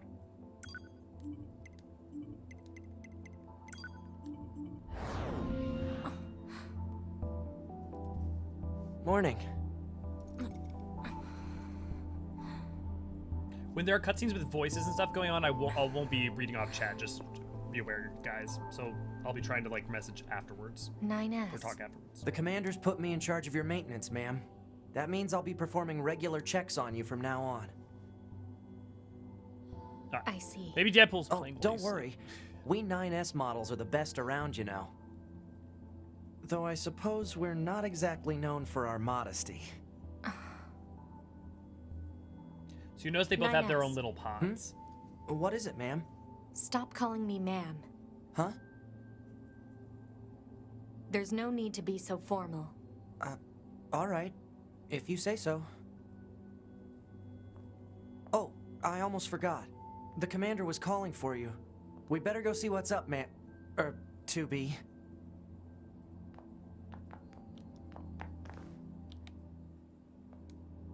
Oh, cool. Can't buy.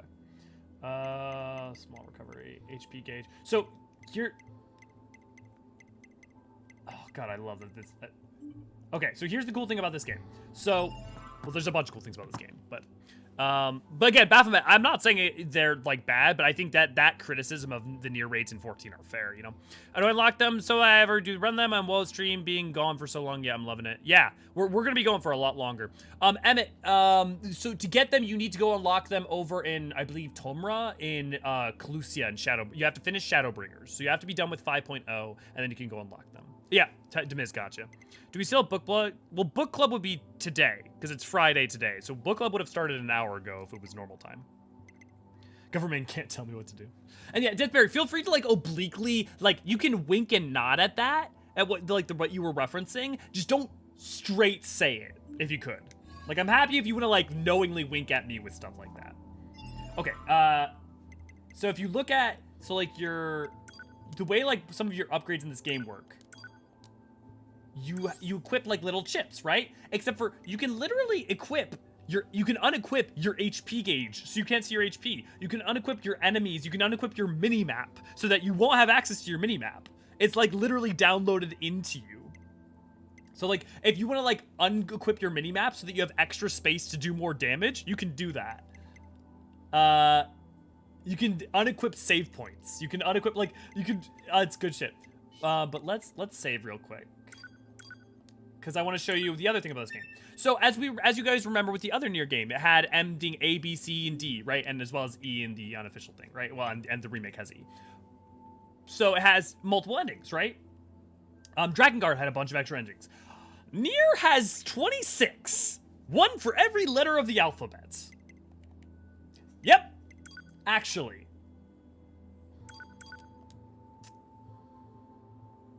Okay, have a good night, Tracy. Always remember you can catch up on the VODs afterwards. So, okay, so there's 26 of them. Only A through E are actually story relevant. All of the rest are joke endings. And by that, I mean joke endings like this. See, this is my OS chip, an Android central system. Removal means death.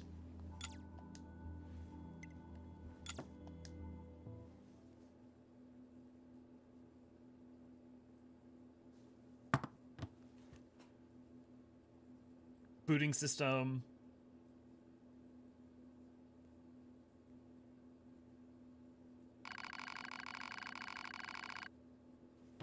Caution, handle with care. Removal of the OS chip will result in death. It fast forwards through the credits and I got ending T, fatal error. And then it throws me back in the game. So most of like the secret endings you can discover by doing weird shit like that, and you will get access to the game. And you'll get access to that secret ending and it'll throw you right back in. We did it, guys. We beat the game. Yeah. It's ultimate speedrun. Seen half of them. I've seen all of them. UI's a legitimate tactical choice is brilliant. Yeah, Demins. I adore it. The way in which the game... access point to save your data. You can see access points on the close range map. Be sure to save often. The way in which the game interacts with its knowledge of being a video game is amazing. And I'm going to say this at the start, because we're going to get to ending E, and I don't care if I have to play today, tomorrow, and the next day. I want to get to ending E, because Nier Automata has done something that no other video game, no other piece of media I've ever known has done. Its final ending, maybe it won't work for you, maybe that's fine, whatever, but it does something that no piece of media until video games could do, because it requires an interactive form of media integrated in a certain way. And that is why ending to me is so powerful. And I can't wait to get there for you. All I gotta say is fish. Kuji no Ata, I think is like Kuji, like, I know the ending you're talking about, Ryan, and that's always the one that I found the funniest too.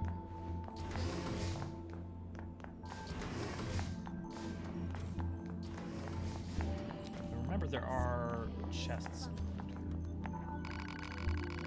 Do you need something? No? All right then. Hey there, how's it going? Majestic trees, pretty flowers, cute little animals. I love it all. That's operator 6O. So these are operators, so their classification is O. Say, I've got a question for you. Are you using your pod effectively? Random, I know, but the thing is, you can install these things called pod programs. They let you use special attacks. There are a bunch of different ones, so start tinkering and see what works best for you. This is the bunker. Go ahead. Say again? You lost your pod. Yes, I see.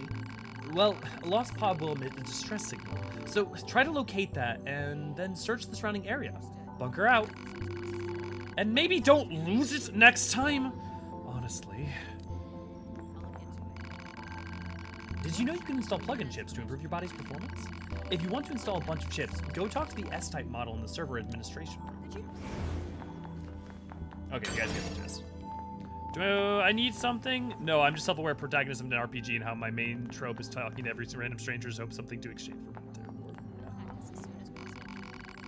Hi there, boy. You two are thick as thieves, aren't you? I know you're only working together by coincidence, but it's still nice that you've become friends. Your bodies automatically register information from slain enemies to the database. It was a practical design decision to allow combat units to also collect intelligence. But also, it's like, saving is a diegetic feature of the game.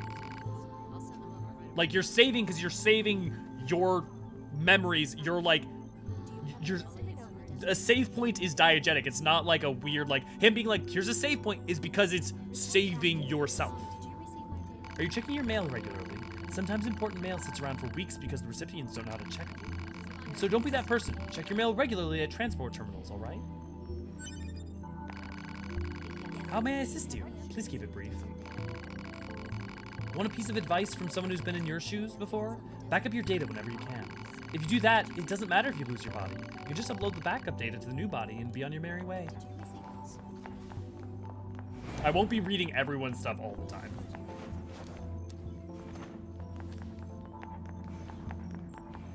I swear that there's... Ah, there it is.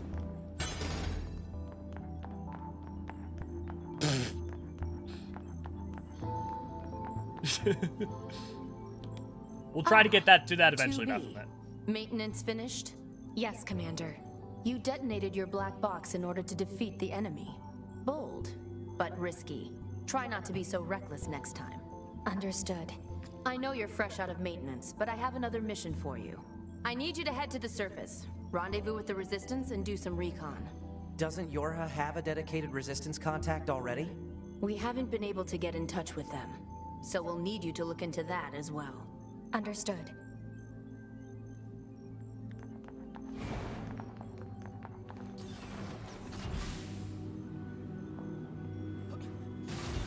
The surface? So there's... That means we'll be getting flight units, huh? Better head for So the there's hangar. So there's some really Usually we can't get near flight units. They're way too expensive for us grunts. Too bad they can't mass produce these things yet. So, so the thing about the NFT thing is interesting. Actually, right now, the Japanese government is subsidizing, like NFT-based stuff, basically. So they get tax breaks for doing NFT stuff. So the reasons that they're doing it actually make more sense within like knowing why they're doing it. Not that I mean it still doesn't suck, but like there are reasons beyond just being like, why the fuck would they be doubling down on that? Starting to get quite the reputation. Oh, but don't worry, it's all good. The way you used your black boxes to blow up those Goliaths was so awesome. No, but try not to actually die, okay? We'll take good care of your data, so make sure to upload it frequently. This here's my room. Feel free to swing by whenever you want. Not that there's much to do here. In case it isn't obvious, we're in space.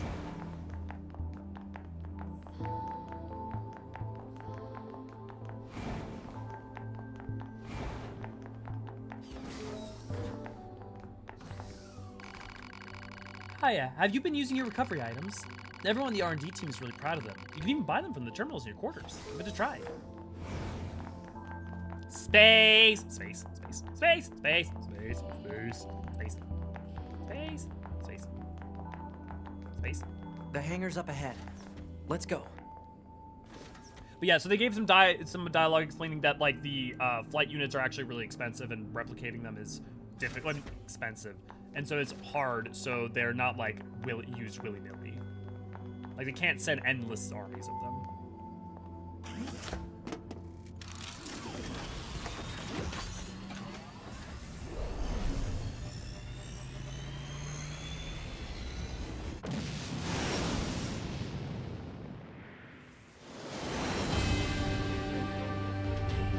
Hey 2B, why do you think they sent a combat model like you to a recon job? If all they want is intel, we scanner models are built for that kind of thing. Orders are orders. Alright, alright. Yeah, I think it's supposed to orbit something like the ISS. Maybe don't trust me on that. You're going to have some new weaponry installed from here on out. I'll put up instructions for you. Make sure to commit them to memory. Roger. Like, I feel like there's a nod to that. Oh, hell yeah.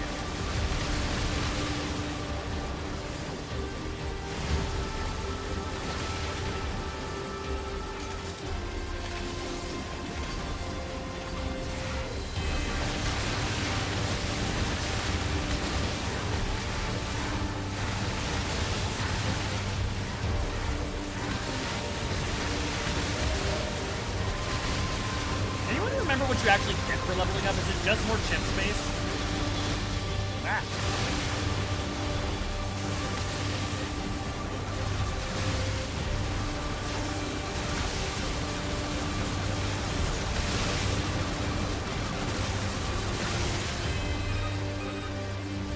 Bunker to 2B, come in.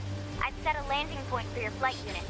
You'll be touching down quite a ways from the Resistance camp, unfortunately. Sorry for the trouble, but we can't risk the enemy discovering their position. Understood. Good luck down there.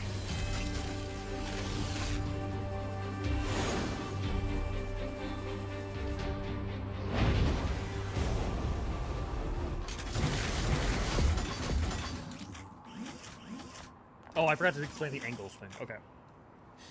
Okay. Well, they're probably gonna die. Real quick, one other thing I want to explain. Let me pull up.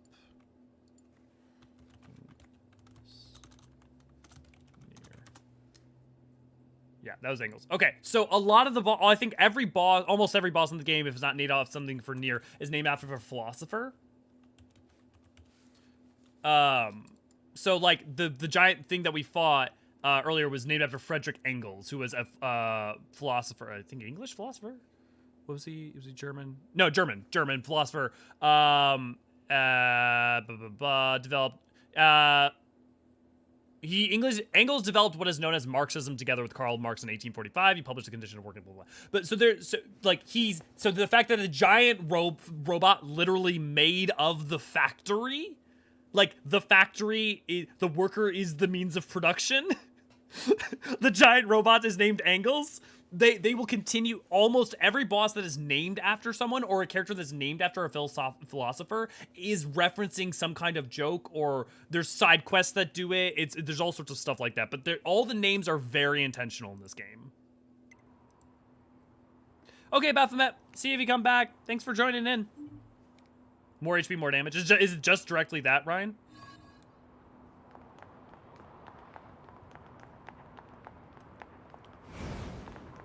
Yeah, in case you didn't already love this game enough, there is humor everywhere with it.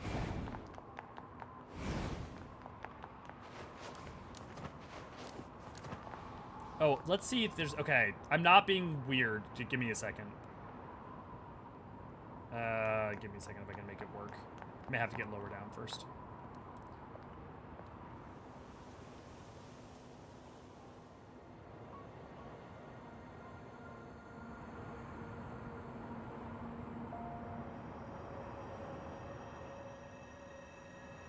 Target location acquired. Marking on map.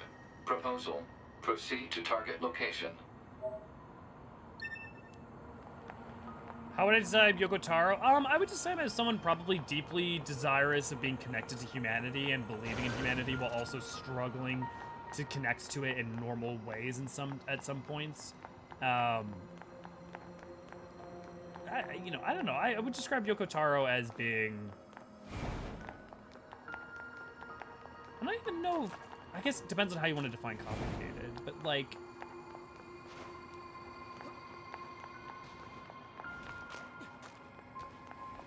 I think it's just an example of like the dichotomy of like the human condition, you know, writ at large, and then because of that he's kind of like an oddball and a goofball.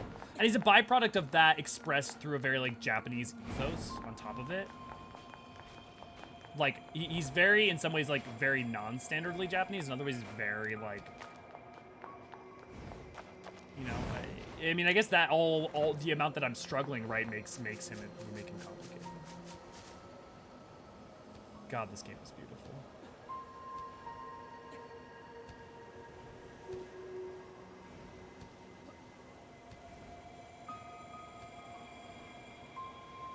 He's a neurotypical man in a neurotypical world who longs for a genuine connection with another human being. Yeah. Look a little too good for being abandoned for thousands of years. Sus. Yeah, well, there's some things like that that are, like, interesting that were, like, thousands of years?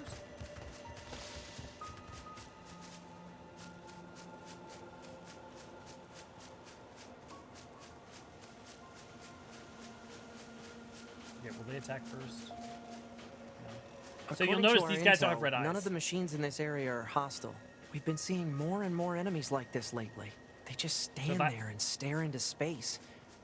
It's pretty weird. So if I attacked first, they would have... Yeah. He's also just a mad lad, yeah. Alert. Access point communications jammed. Uh-oh.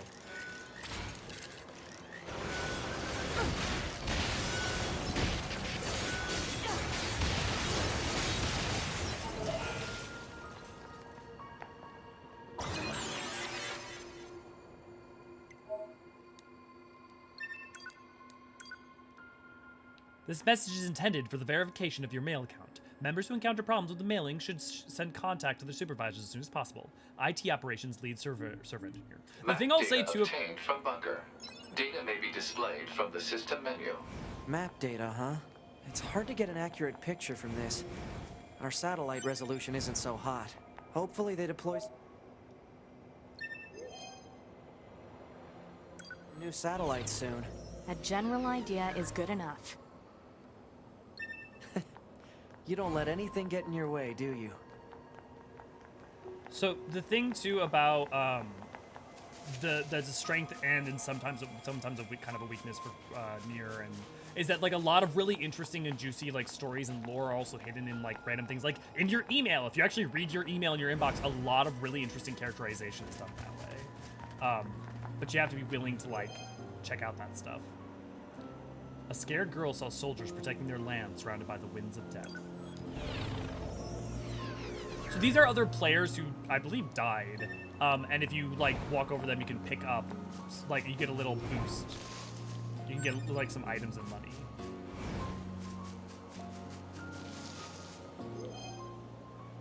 And because we're early on, I'm just bothering to grab some because we could use it later. Yeah. Oh right, you have to go around. TT, by the way, low. Their Snicker bars got stuck in the machine. Those are enemies, they're just little guys, yeah. My cats have the zoomies, I'm not trying to destroy you. Yeah. No worries, Death.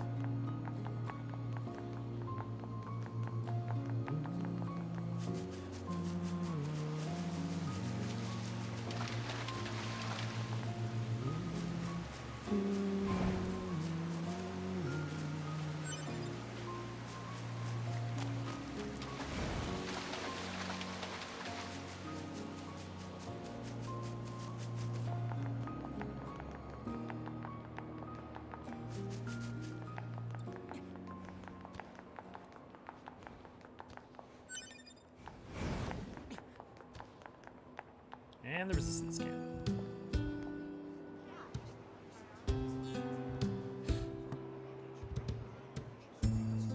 I don't think all of them, but we'll look, E-Machine.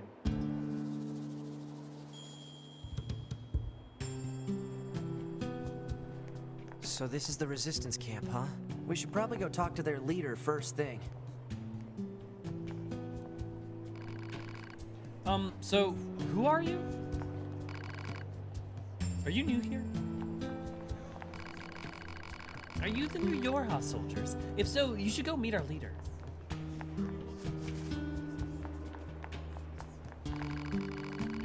Oh, you're the Eorzean soldier. You should talk to our leader, Anemone?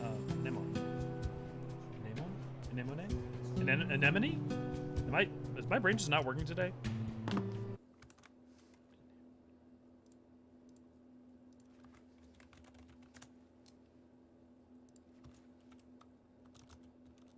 Oh, it's a flower. We're like anemone. Yeah, it's anemone. It's all yeah. Okay, but it's named after the flower instead of the. I guess my brain just decided to stop working. Where is anemone?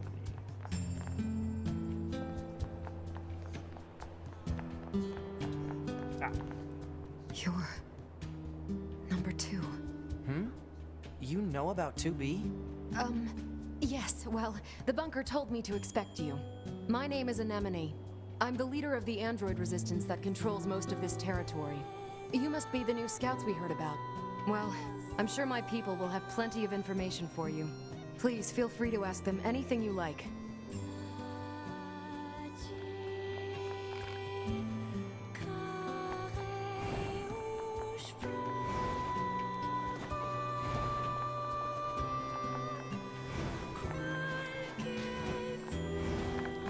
God, I love the movement in this game. Yeah, oh my. Hey, no eavesdropping.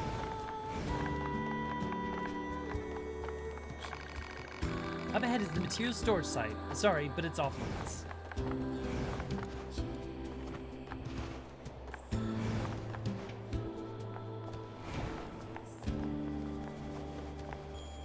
Those two look awfully familiar.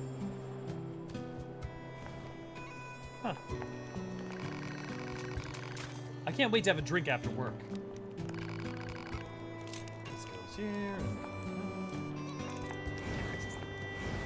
Notice two individual girls in the background?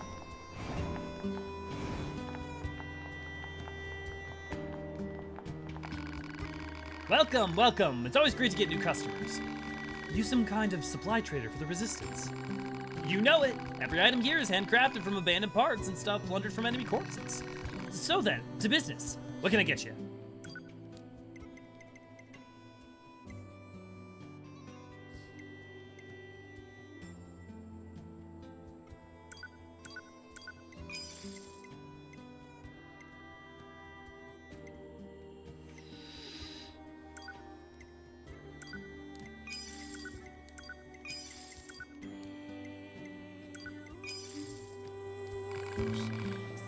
Do you sell plug-in chips? You mean those little doodads that serve as power-ups for your body? Afraid not. I'd love to sell you plug-in chips, but I don't necessarily raw materials. Now, if you happen to get those raw materials, I bet we could do business. But until then, say, now there's an idea. What if you get the materials for me? I've got this bum leg, see, so I can't really get around myself. Can't you just repair your own leg? You work in the supply trade, after all. If only. Fortunately, all our parts are dedicated to the war effort. Can't spare any for myself. Personally, I'm hoping you wipe out those machines so I can start dancing again. But until then, we look for what I need.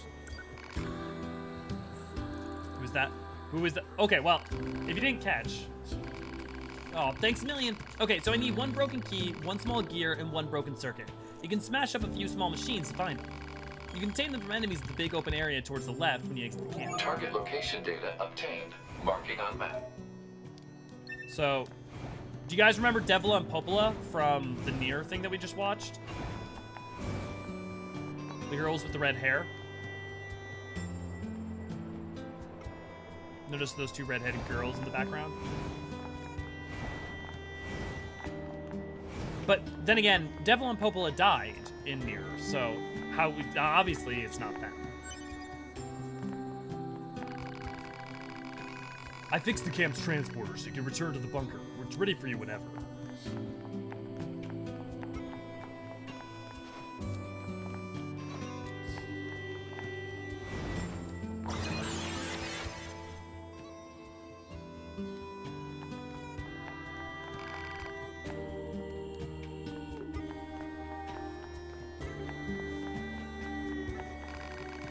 Hey, you're with Yorha, right? My mask? It's an electromagnetic wave shielding device. I wear it to limit the unnecessary information from the world. Ha! Just kidding! So, what do you want? Are you worried about something, or whatever? It was fun talking with you. Come back anytime. Oh, you must be with Yorha. I heard about what happened. I deal in weapons if you're interested in that type of thing. What kind of weapons? Basically, I rebuild and repair relics from the old world. Although, to be honest, my tools are in pretty sad shape at the moment. But if I can't get to the servicing device in that toolbox up and running, I can start fixing and selling weapons again. Take a look at it, will you? Looks busted, all right. You know it. And as you know it, as I bet you can tell, I'm no good at that sort of delicate repair. You mean it? That'd be a huge help.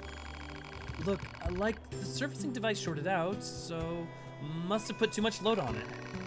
And I'm thinking 4 complex gadgets will be enough to fix it. Any idea where I can find complex gadgets? Folks say you can find them over in the city ruins, although I also hear the place is crawling with incredibly aggressive machines. Actually, well, let's see what happens if you say the game's too difficult. The game's too difficult. You can change the game difficulty any time in the system menu. In easy mode, the enemies are weaker, blah, blah, blah, blah, blah. Normal mode, blah, blah, blah. The enemy gets stronger, hard mode.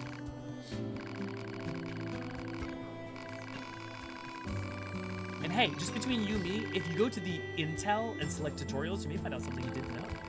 Maybe worth checking out if you ever bored out of your skull. I thought I was interested if there was anything like, or she'd be like, psych!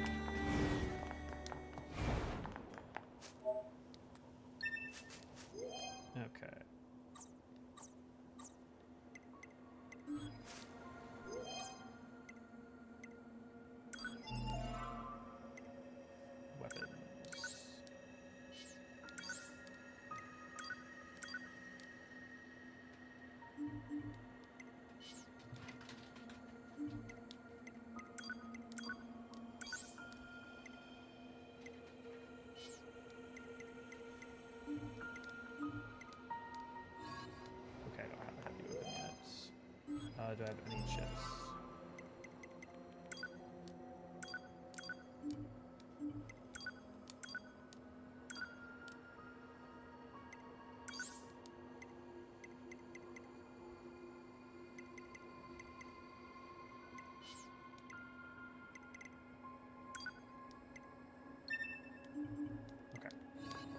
There's something about motion sickness too. Yeah, it's motion. I think that's because for motion blur, and also this must for have been like, quite a city once upon a time.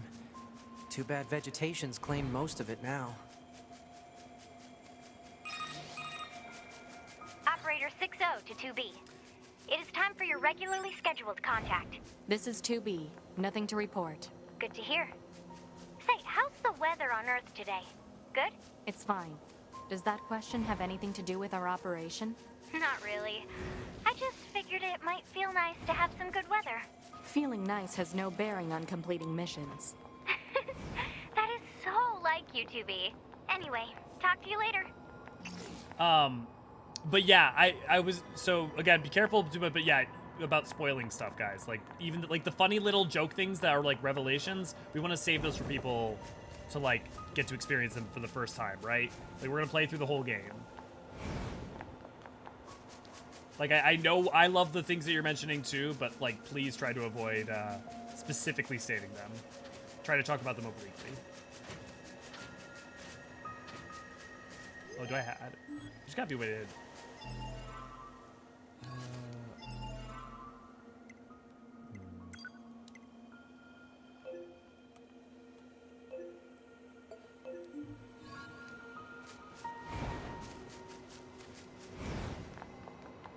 Like, again, I'm not saying don't reference them at all. Like, if you can, like, nod at it, just try not to just say it.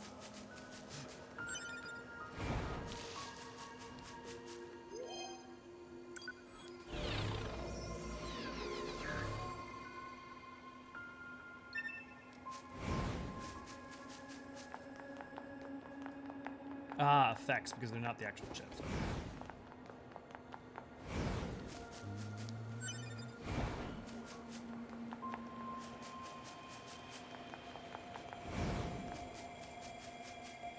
This is the place that weapons trader was talking about. Uh-oh. I'm picking up hostile machine life forms.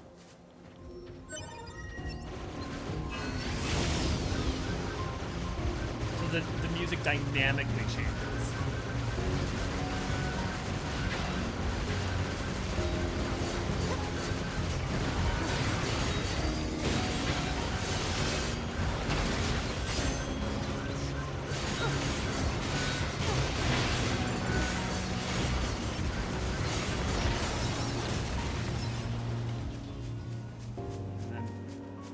Back to the original without having to like reset the loop.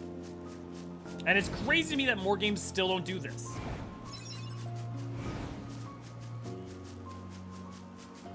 Yeah, it is. There's definitely and well, I can't mention it, but let's just say that the way this game interacts with other players existing is very, very interesting and powerful.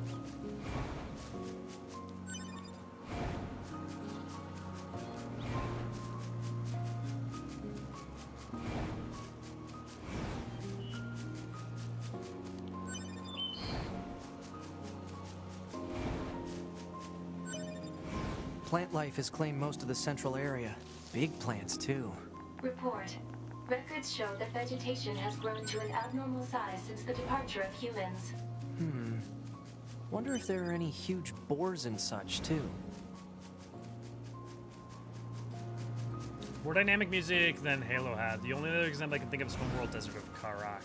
I haven't played that one. I mean, I know Homeworld, but specifically that.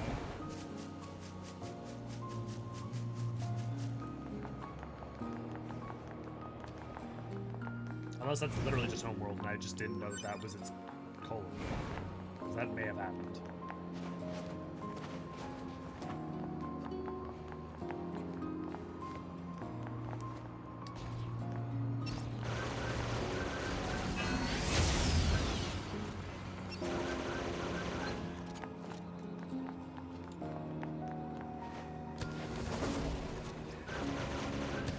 those of you who didn't know, you can do that throw, and a bunch of like movement tech in this game is related to that throw, and the fact that it does not teach you how to do that throw is criminal.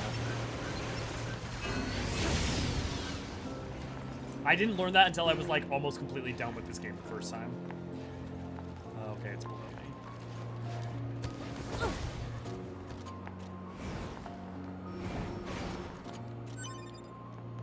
I love the look of the city being taken back by nature. It's so cool. Yeah, it's very good.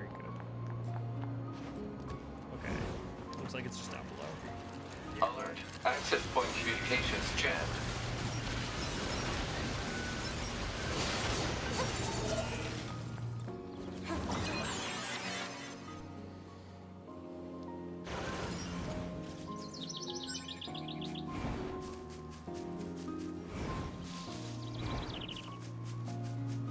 We're just gonna do some exploring a little bit.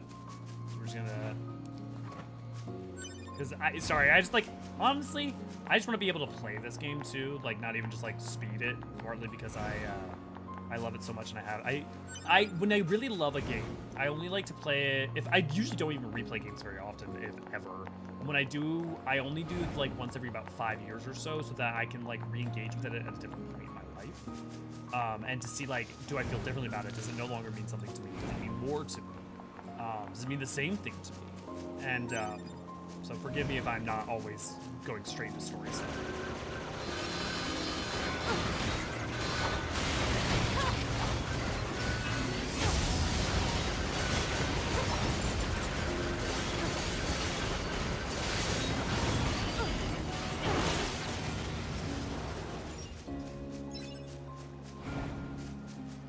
Okay, break time. How's it going? It's going good. It's going real good. Just enjoying taking our time, playing through the game. City being taken back by nature always makes me think of Ozymandias. Absolutely. It's interesting, actually. I guess it's interesting to me. Like, Ozymandias is so, I think of desert, like, so specifically. But I totally see what you're saying, Denims. Basically, it's the prequel to the mainline homeworld goal name. It's all ground-based. Okay. Okay, so I'm not crazy, Ryan. Thanks for letting me know. Hypothesis. Jamming caused by enemies in local vicinity.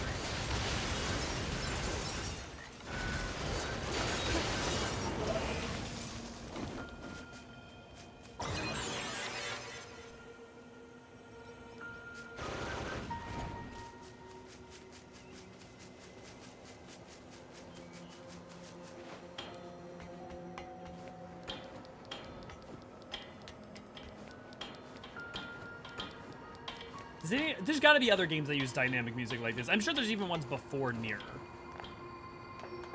Like, but anyone know, if anyone wants to like look them up, I'd love to hear them.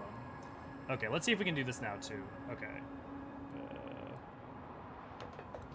I know I'm gonna be leery for a second. I'm gonna try to look up 2B's skirt, but I swear it's for a purpose.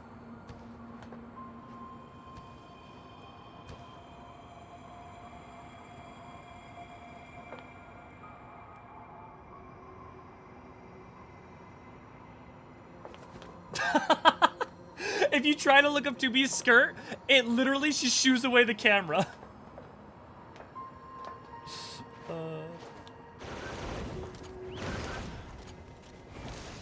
Hold there.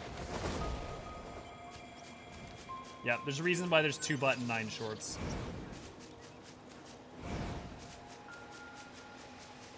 The way that this game deals with objectification is kind of fascinating in that it simultaneously super does and super doesn't.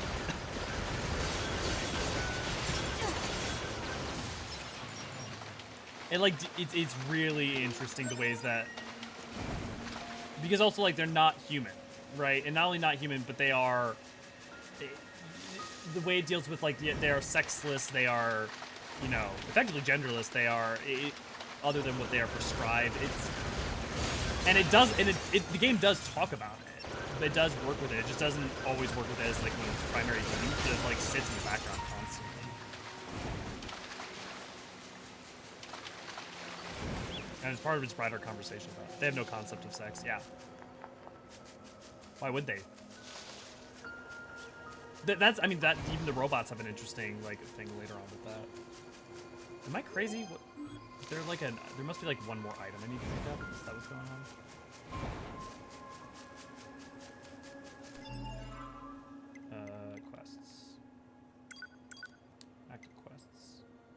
Complex gadget. Yeah, okay. Ah. That should be enough. Let's get these back to the trader. Is my only way to complete the other one to kill the innocent robots? Is that the only way I can complete it? Because if so, fuck, man.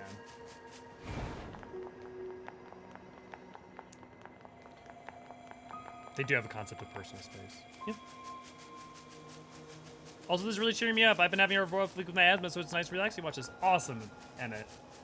I mean, even if just a couple of you guys are enjoying this, then it's worth it. And if a couple of you guys are finding it informative, then it's worth it.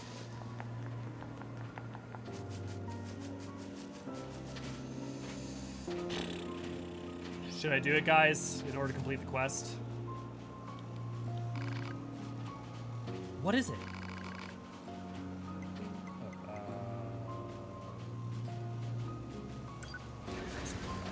Oh, God, no, don't. Oh, God, no. 9S. Okay, I didn't think if I chose aggressive with 9S, he would automatically attack.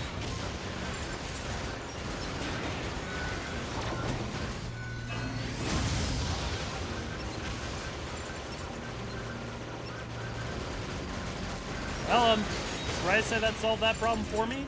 Okay, we're turning that off.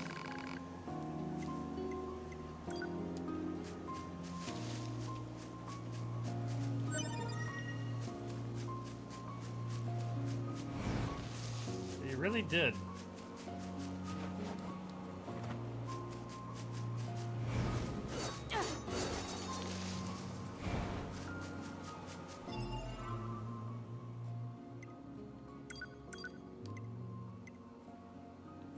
Small gear broken circuit.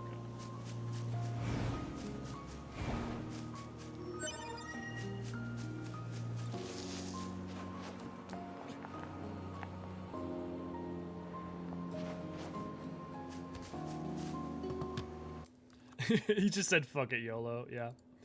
I don't think Ray Ray's here right now, so just so you know, if you guys do swear, I'm gonna have to unshow it. So if you see a lot of mini pauses here, that's why. So we also may be looking at getting a new mod. So if someone gave Ray Ray an extra hand. So if people are potentially interested in that, I'm not gonna say volunteer right now, but just keep it in mind and keep it in mind in your behavior as well. The biggest thing right now that we could really use is someone who's willing to be around for almost every stream. Obviously with like exceptions if you have things to do or like, you know, stuff going on, but and definitely people who are planning to be around long term. Like we're not really looking to put like investment into like training someone up for like 6 months, you know, for them to be gone after like, a couple weeks. That's everything the supply trader asked for. But if you have an interest, these chores are a real pain in the butt, huh? The Resistance is a valuable ally to Yorha. By helping them, we also help ourselves. So no, I don't think they're a pain. Yeah.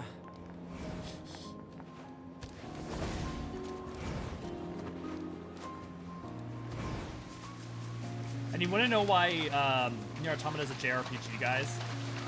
Like why I know for sure it's a JRPG?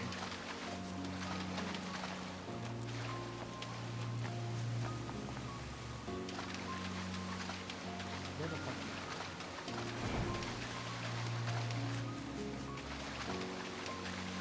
I was just able to do it a second ago.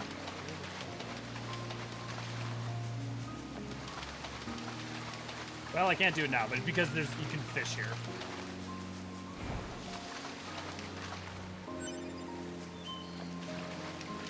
You need to stand still. I'm too impatient. Thank you. That was a little.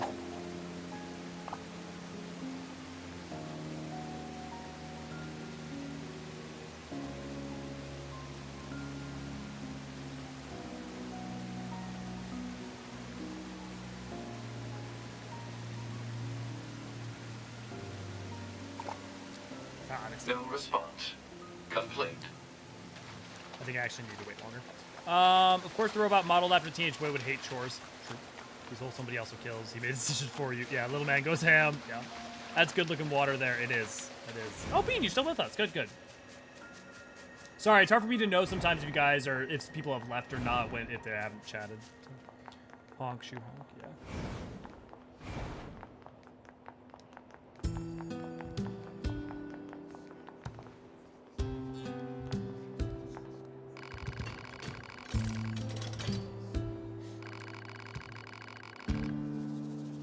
Oh, it's good. Well, how do you like that? Looks like I'm back in business. Good to hear. You know, I make these weapons to keep my friends safe after all. Although, sometimes, I wonder, what if my weapons are just making my friends die all the faster? Nah, never mind. Forget I said anything. Anyways, come back in a little while, alright? Should have some new gear for you then.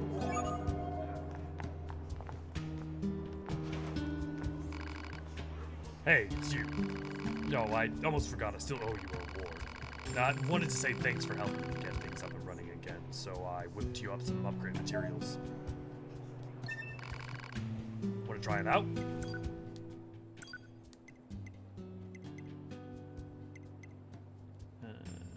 Attack 190 to 210. Ooh. Combo. Sword with the King of Beasts motif. Let's go Beast Lord.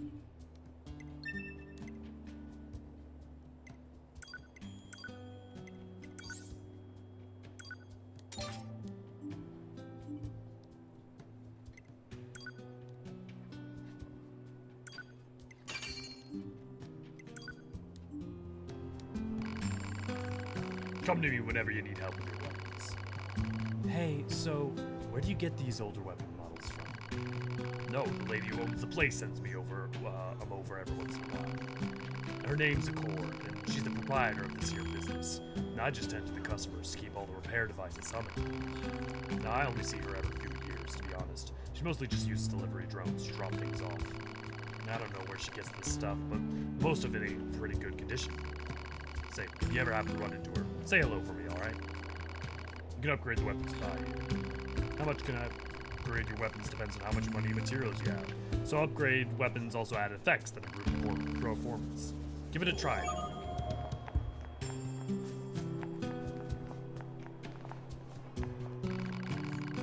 Hey, you found the materials. That's great. Now, I can start upgrading and crafting items for you. I imagine you can spare a few of those supplies to fix your legs. Yeah, no. Why don't you tell us what's really going on? See, it's my left leg that's all busted up. Now, my left leg is the one that's fully original. Now, I've repaired this old body of mine 100 times over during this war.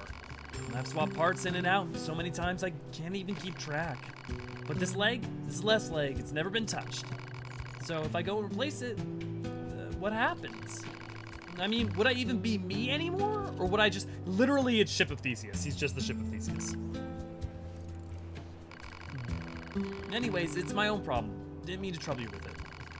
I should be getting more inventory soon, so swing by when you can.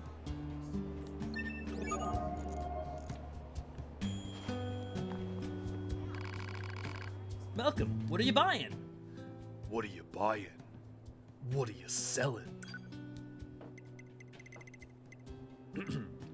What are you buying?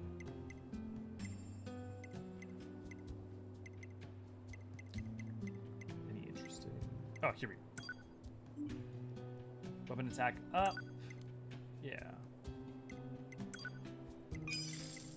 Range defense, max HP up, invisible fate.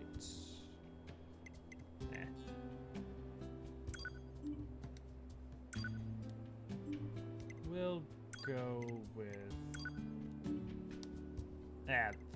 for that price for that. Well, we'll go with it. Come back soon.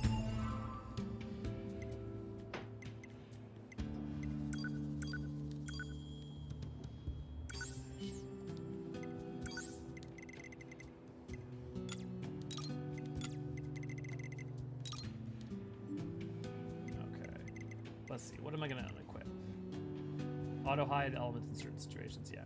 Weapon attack, damage values. I don't know how necessary that really is, as long as I can see the save points, text log, objectives, display text showing your current objectives, minimap. Well, that's kind of useful. Although I can learn the maps pretty well. Enemy data, definitely. Skill, HP, shit. Honestly, I don't super need the damage values. Let's start with that.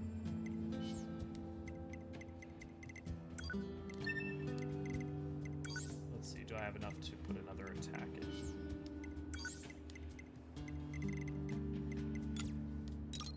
I do, okay. That's what we'll do for now.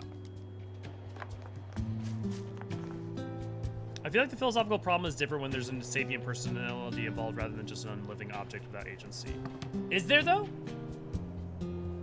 I mean, like, I think you've abstracted it to a different, for like a certain level of further complication, but I think how much different is the ship of Theseus, like, versus the, like, once you add another individual, by removing parts, is it still the same person, you know? I mean, you can argue that is there engagement in her interaction with that thing. You could say, like, I think the further complication for the ship of Theseus, like, does Theseus feel the same about his ship after all those replacements? You know, might be that, like, extra, you know, difficulty, but, you know, at the end of the day, is it still the same thing is the question. I think the answer is no, you know? No, hey, I actually have a request for you as well. There have been lots of reports of dangerous machines appearing in the desert recently. This is very unusual, so it may be indicative of something bigger. Now, I hear your Yohar types are pretty good at examining things. You think you can look into this whole mess for me? Thanks, I knew I could count on you. And I'll tell our allies in the desert that you're coming. Be careful out there, okay? I mean, like, the robot's being worried about replacing his body part. Right, but what I'm saying is, like, is it any different? Like, what's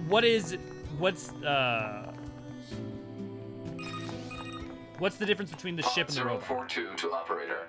Coordinates confirmed for location specified by resistance leader. Understood, 042. Placing marker on target. The desert heat is going to make resupply efforts difficult, 2B. Please make sure you're ready before you go. Like, I mean, his engagement with it is... Like, he's engaging with himself as an entity, and so it's changed. But, like, what is different than a bot versus a body versus a ship?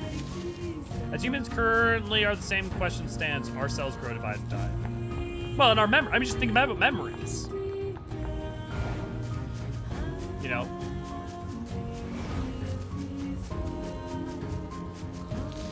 I mean, we change all the time as a byproduct. I mean, that's just change. You don't, like, replace the memories with identical memories. I think clones would be a better example, I guess. The memories is kind of a bad example.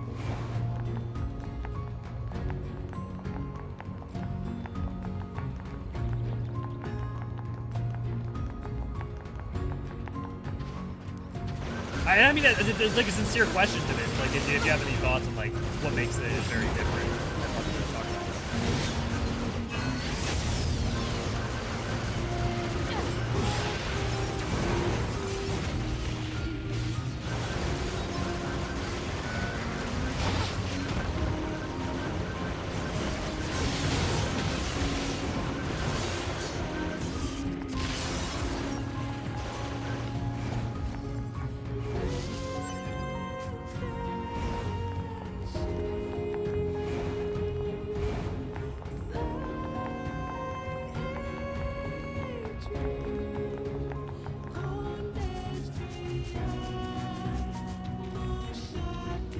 As long as there's a consciousness, the continuity of memory of that consciousness, I think I'd still be the same person regardless of physical changes.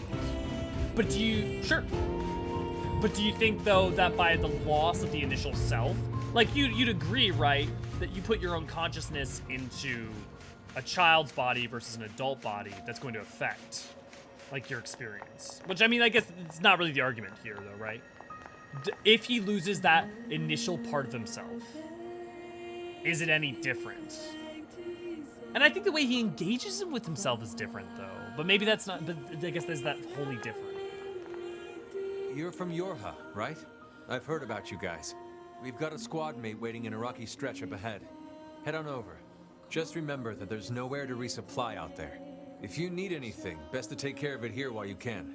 What can I help you with? Okay, guys, what should I get for dinner? Oh, right, the medium recovery is... Oh, yeah, that's fine. I just realized that like I also haven't eaten yet today, so I definitely should consider ordering food at some point.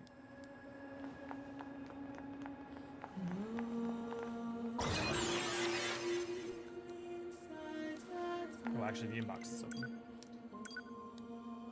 There was something I forgot to mention prior to your sortie. According to our analysis team, the equipment that was lost when breaking into the abandoned factory is still there. I've marked its estimated location, so be sure to pick it up next time you're in the area. That is all.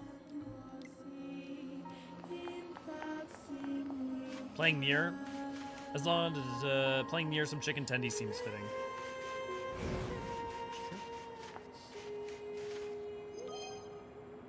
A nature-living android saw a machine behind a tree in a confusing place. What options do I have available? I have a lot of options available. I mean, like all your conventional fast food options, basically. I live in a city, I live like near Minneapolis, so.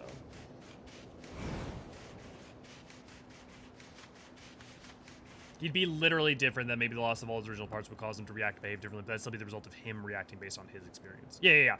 No, you're absolutely right, Demons, right? That's me adding an extra layer about his reaction to the situation rather than literally would it change anything about, just factually, would it affect his sentience?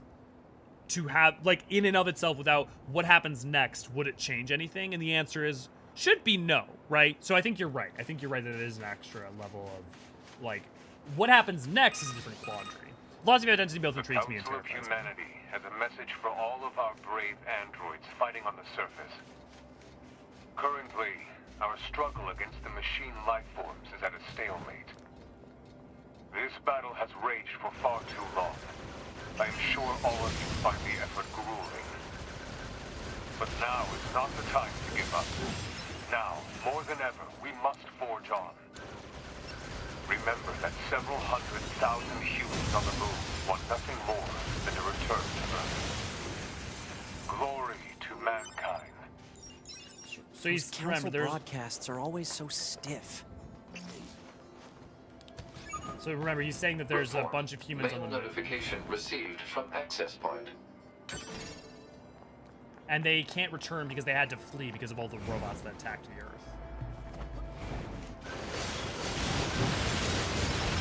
Glory to mankind, highest boom window.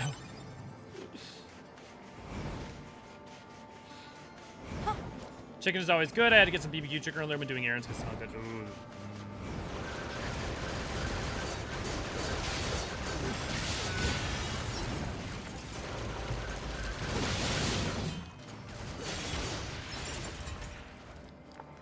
Something still semi-easy on the stomach. Yeah, Bean, you're not wrong. Although, to be fair, the things that are hard on my stomach are, like, not what you would normally expect. Like, a lot of time, like, healthy foods are a lot harder on my stomach than greasy foods because something's wrong with me. I had Chinese earlier. Oh. I want orange chicken now. I'm not feeling Chinese. Thanks for at least helping me, nail down that it's not that. As a person with a picky stomach, I get that. Thank you, Bean. I don't usually get a lot of empathy with that. I just get a lot of weird looks. This is not the way I'm supposed to go.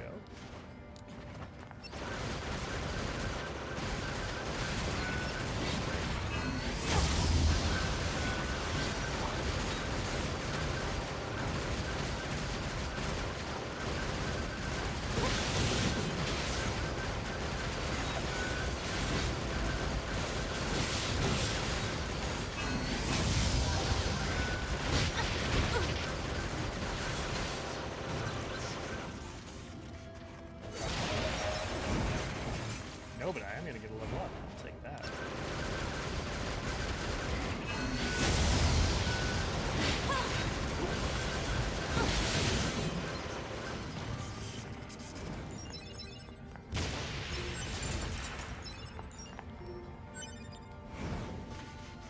Ooh, counter plus 2, nice. I eat dinosaur nuggets sometimes that make me happy, even with me being 21. Hey, look, Emmett. You gotta just enjoy what you enjoy, man. Look, sometimes we all feel in dinosaur nuggies. I get it. Dude, I still eat McDonald's far too much. Actually, I haven't eaten McDonald's in a while. I used to have, like, McDonald's, like, at at least once a week. I haven't had it. I don't think I've had it this month. Maybe not even. I don't even know how to prior month.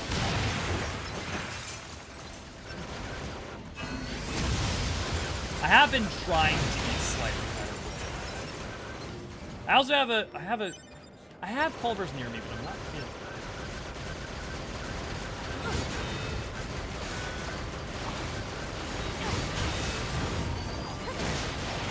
Dino Nuggets are awesome, it's true. I'm 31 and I still go ham on Dino Nuggets, yeah. Nothing wrong with Dino Nuggets. If I could eat spicy food every day, the rest of my family likes to call me Numbskull. What kind of spice though? Like capsaicin spice or like horseradish spice? Because like I'm a fiend for horseradish spice. Like capsaicin spice I like, but I'm not as sturdy about. But I'm a fiend for horseradish spice. I can just like fist this up.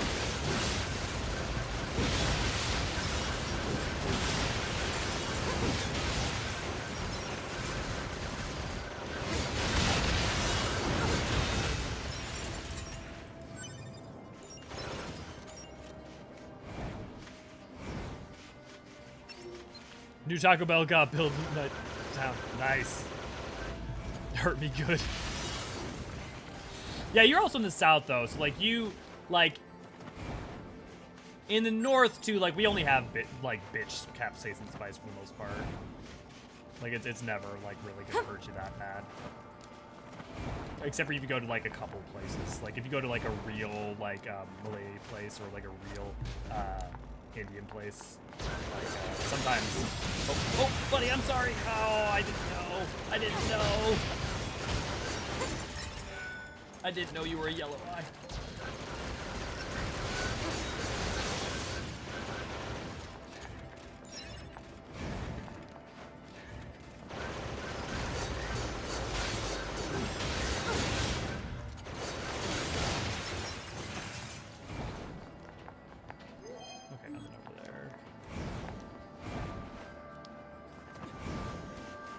Place to check this over. I know it's. I like investigating the other places that I haven't been before I go to the place I'm supposed to go.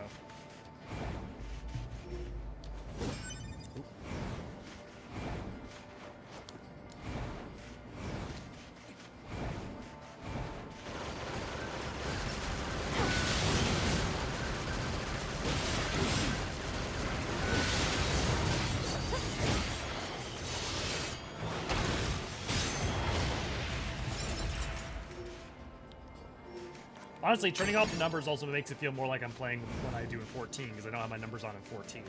I'm gonna be honest, I don't know how people play with the numbers. I get that you want to see the big do damage, but like, for the love of God, they are get so in the way. Indian spice and Mexican spice are very different. Yeah, they are. They definitely are. Capsaicin, I love my Scovilles, yeah. Lots of techs can't handle Indian spice. I'm not surprised. I mean, it's the same way that, like, I can handle Japanese spice, but I can't handle, like... Honestly, even Japanese spice and Korean spice are like, really different. Like, even Asian foods, like... The spices you get in different Asian so hard to believe. World difference. Did everybody see that?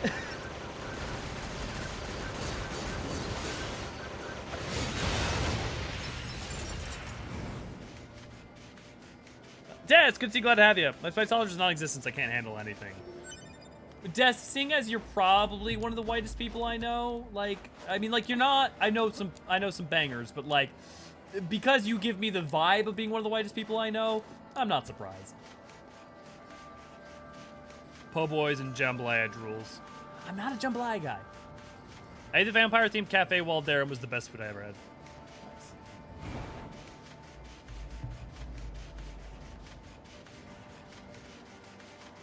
You know what? I'm gonna wait till I get to a cutscene and I'm gonna open up my food app, see what I can find. Now I'm interested.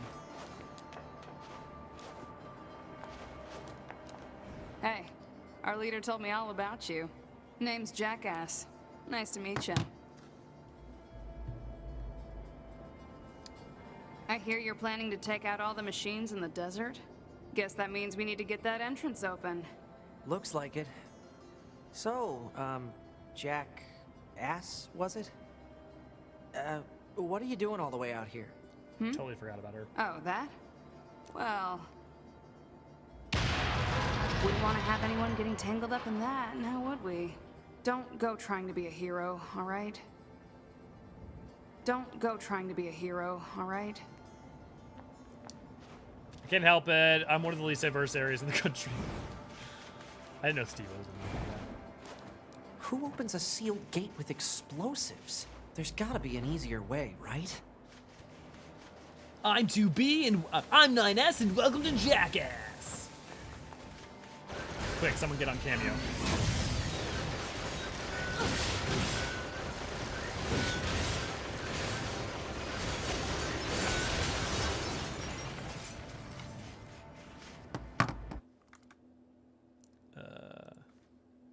But hey, I'm no pumpkin spice bitch.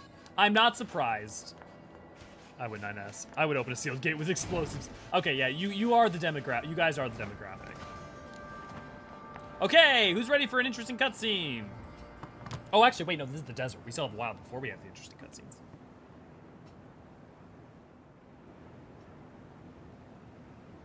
I like big boom booms. Well, I do too, Emmett, but I'm not sure we're talking about the same thing.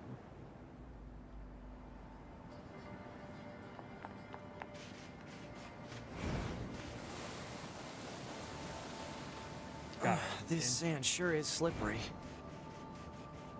Do you hate it, 9S? Is it coarse and rough? Does it get everywhere? Careful. We've got enemies approaching.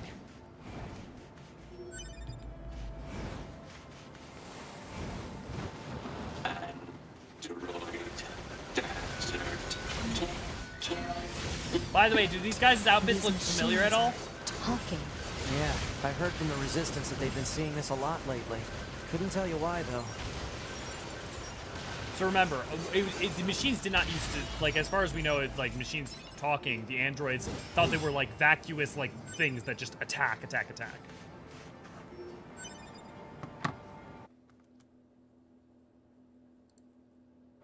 Legit question, the only reason people like these games to do waifu hordias? Well, Tickle, seeing as I really fucking hate, like, fan service, and I really fucking hate waifu culture in general, no, because I'm a fan. I appreciate them because of the way that they engage with, like, the dichotomy between, like, suffering, despair, and hope, and also in, like, what it means to contend with, like, a lot of existential themes in, like, not just what is the nature of humanity, but how do you contend with experiencing humanity, like, trying to engage with the world and carrying on in a world that is, in and of itself, somewhat apathetic to whether or not you have that humanity within you. And what it even means in and of itself. So no, no. To answer your question very specifically, not at all. I think there are a lot of people who are like me, who distinctly do not like it, who do not like that, and are fans of this game. Like, I really hate fan service. Like, most of the time, it just ruins things for me. And then, like, they even understand the concept of being scared? Sexualization for its own sake. Like, if it has a purpose, fucking yes, go for it. Like, for instance, sexualization in this game is actually really interesting in the way that it's used for, to talk about bodies and view and gaze. But, like, it also, like, just has, like, some fan service stuff, too, which I'm, like, I don't care for. But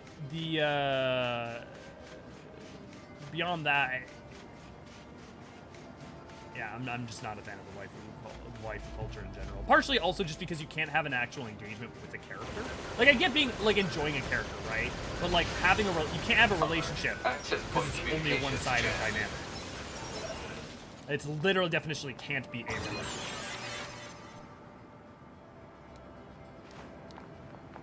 And so just because you can project what you like onto that person, how you want them to react to you, doesn't mean that is how they would.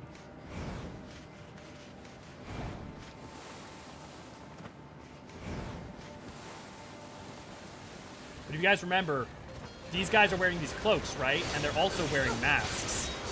Do you guys remember the sand people in Nier, the Nier thing we were watching? Like, masked people who fought the wolves?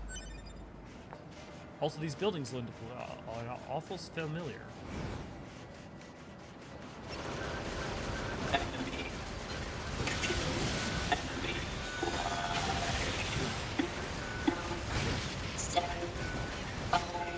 What's with the weird-looking outfits? I'm seen that sort of thing when I was going through some old data. It looks like what humans used to wear long ago. Certain human collectives used to use face paint like that too. What's my shortcut for healing?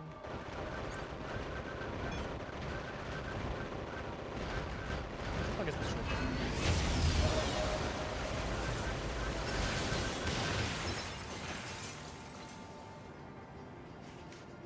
Okay, RTEs.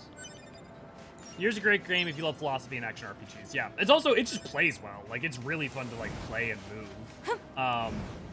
Like just the fundamental gameplay is really fun. And yeah, and if you actually like the way in which it engages with like philosophy, not just like it's not necessarily super novel in every way of like, oh, no one's ever had this thought before or something like that. But what it does do really well is engage with it. It takes away and makes it engage with in bite-sized chunks and in really interesting minor ways that you conceptualize them as side quests or all these other like much more approachable concepts. You know, like you can experience the totality of like a freshman philosophy course through this game by accident just by playing Cyclops. Might buy the game one day. It looks so fun. It is really fun. It's a really great game. It's also only $40 right now, and it's not even on sale on Steam. You can get it for cheaper very easily.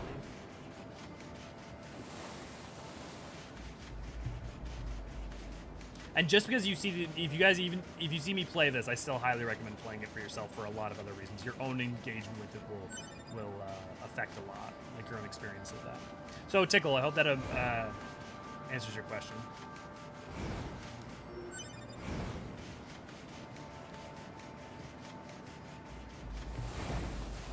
I have it, but I quit at the desert part because the robot's screaming at me in terror and begging me to stay away made me sad. We'll get there.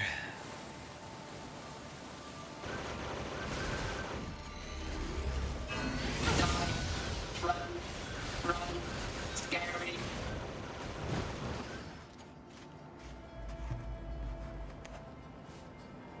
It's heading for that rocky area. Individual target ID marked.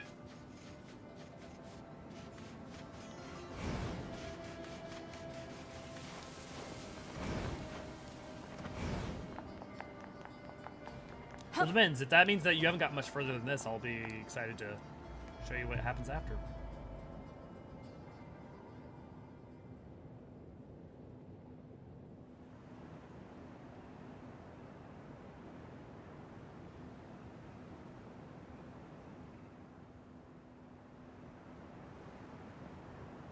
What's that? Analysis. It is the ruin of a former human residential area.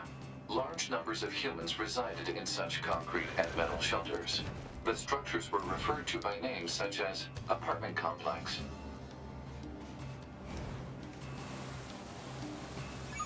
That's a neat view. Yeah. This game does Mail vistas really notification well. received from access point.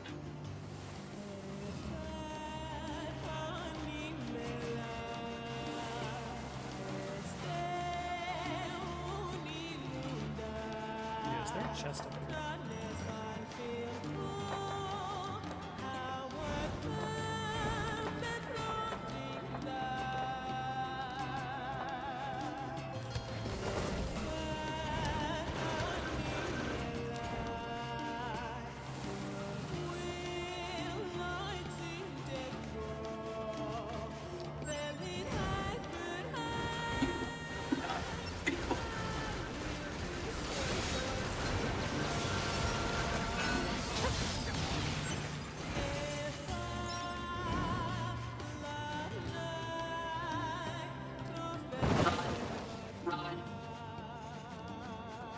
Target confirmed. Let's get him.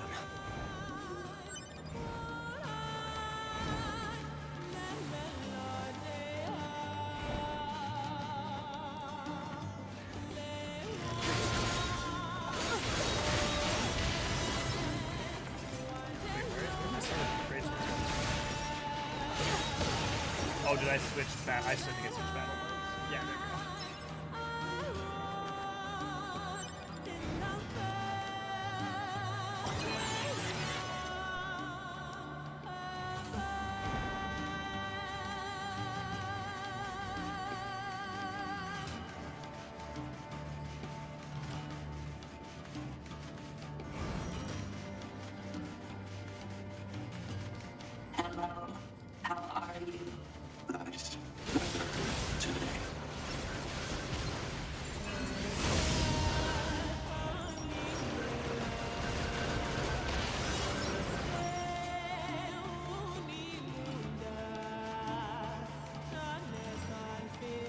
Okay, so now the cutscene, it's coming up soon.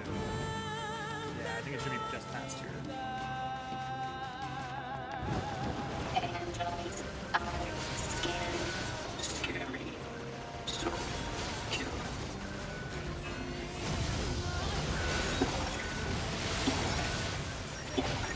Some scary. Cruel. Stay back.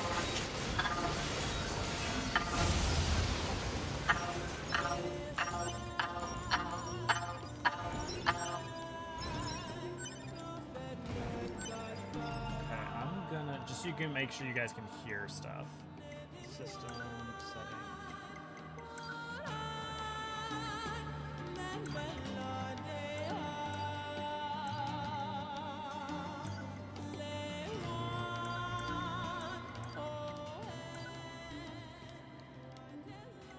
Okay, we're gonna try that. See.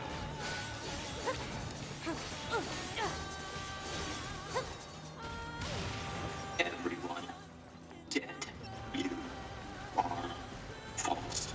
You will break.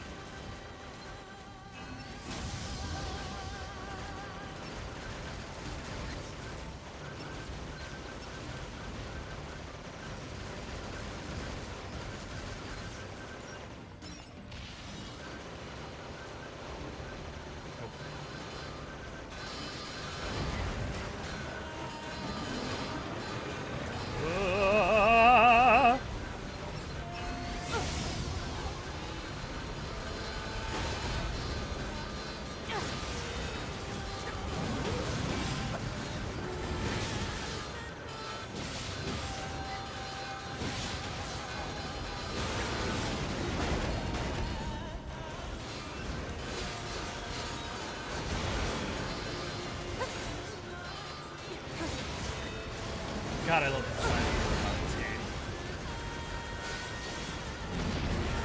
Cool.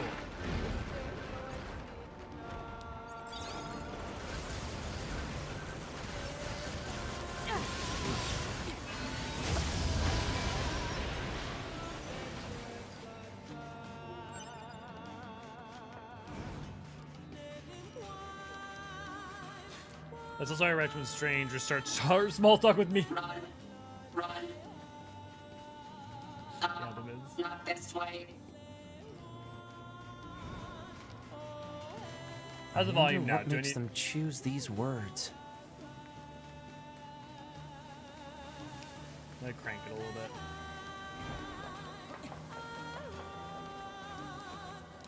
Let me tweaking a little bit because I just want to make sure that the volume doesn't get drowned out by combat and stuff.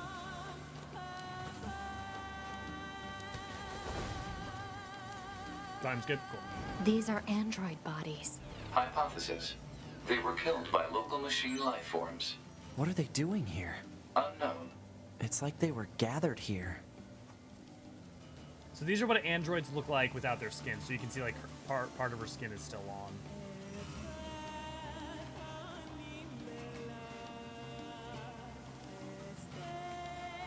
Which should look familiar if you've done Puppet's Bunker 14.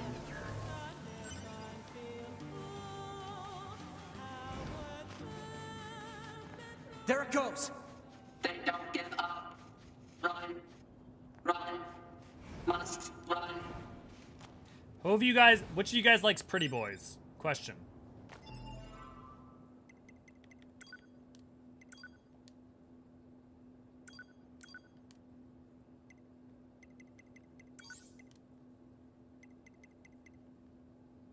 Ooh, nice moving speed. Move speed up +1. Evade range +1.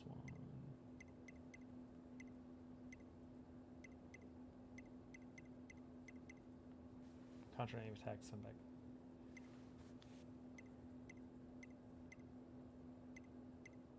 Can someone remind me? Counter does counters when you dodge, right?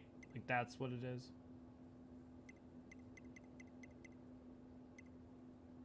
Evade range up. I like that, but I won't worry about it now. Move speed. Move speed, that'll be useful later. Worry about that later. Who likes Pretty Boys? Multiple machines detected ahead. But what's with these android bodies? Stay focused.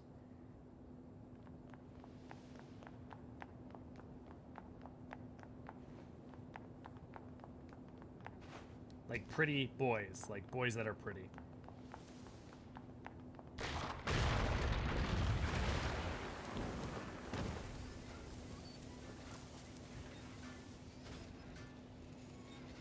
Well, do I have some people to show you, Emmett? Child. What is this? Don't listen to them, 2B. Together forever. Together forever. Carry me. Carry. They don't have any feelings. They're just imitating human speech. Let's take them out. Feed me. Love.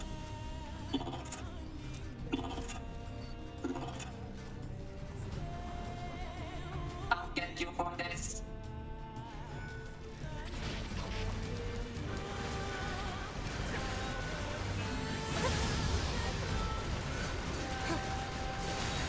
Kill the androids. Kill. Destroy. I love you. Kill. Hatred. Pain. Slaughter. This cannot continue.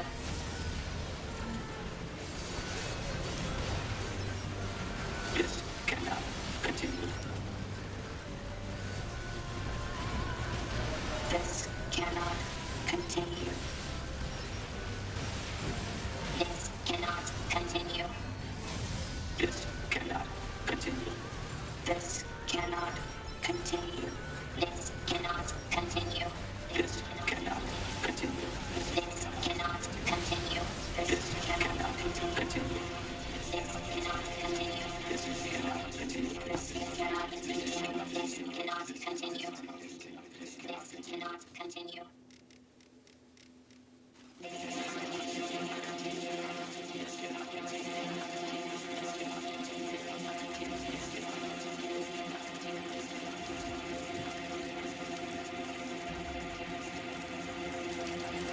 And yes, Demins, they were. What's happening? Or imitating at the very least.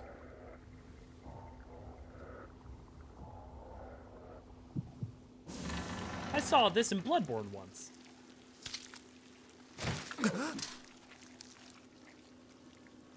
An android? No. This is a machine.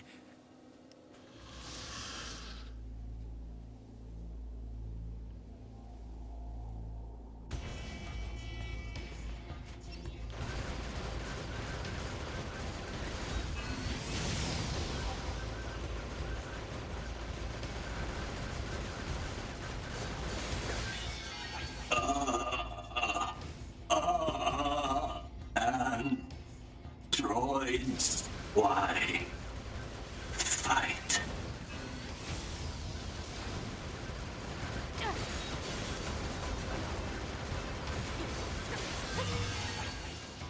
Sword. Dodge. Projectile. Matt, welcome back. Deflect. I think he's evolving. We better finish this quick.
Gotcha.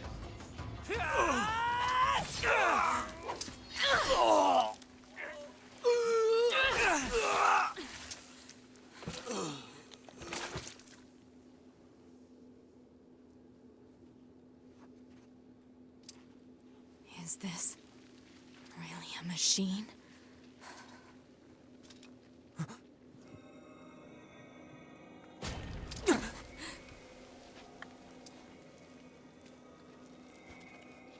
Born from his rib.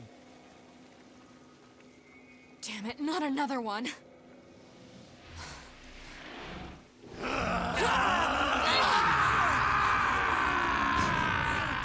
2B! We gotta get out of here!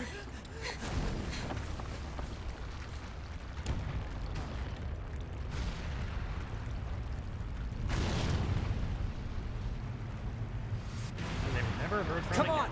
Through that hole! That's what he said?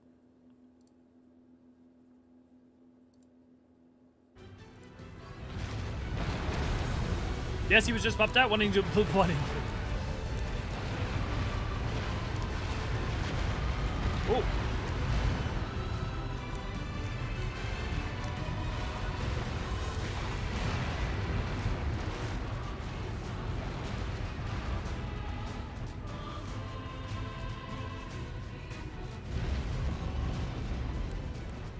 It stopped. Looks like we're safe now. What the hell just happened? I know. I've never seen a machine like that before. We better report this to command. Alert. High flow areas may impede movement. It would be more efficient to traverse the rocky area instead. Let's move to an area with better reception so we can contact command. For first time I was playing the game with a friend, and both me and were in a panic forward with the whole battle. Yeah. Should. Missed the miracle of birth while you're at Xenos battle. That's all. The achievement name I got on my PS4 after the battle did not make it better. What was the achievement name?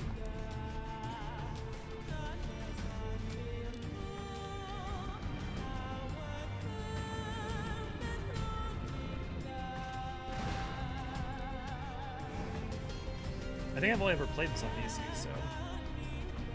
Baby, it's a baby evil. I'm surprised it wasn't. It's twins! Okay, this is good.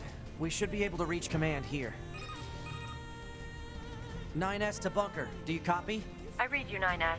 Go ahead. Operator, we just encountered a pair of humanoid machines. We weren't able to capture them, but I have combat data ready for upload. Understood. Ready to receive. Hopefully you can get something out of it.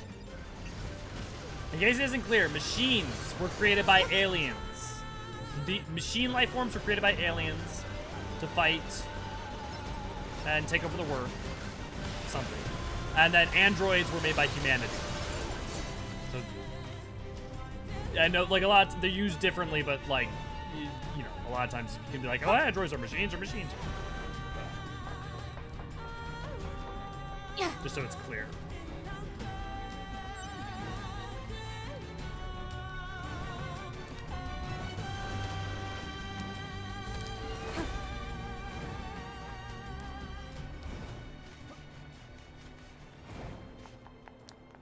I hear you kicked some tin can ass out in the desert. So I guess, you know, thanks or whatever. Hey, welcome back. Thanks for securing access to those desert resources. It's a huge help. I know it isn't much, but please take this. It's the least I can do. Oh, and be sure to swing by if you ever need anything, all right? What can I help you with? Can I sell...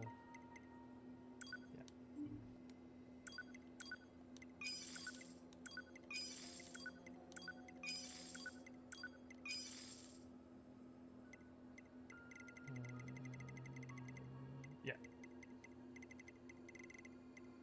Critical up.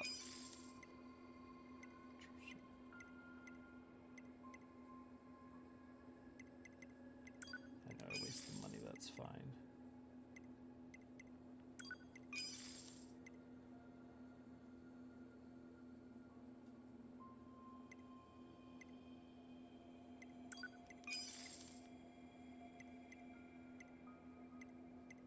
Ooh, auto use item. I should put that.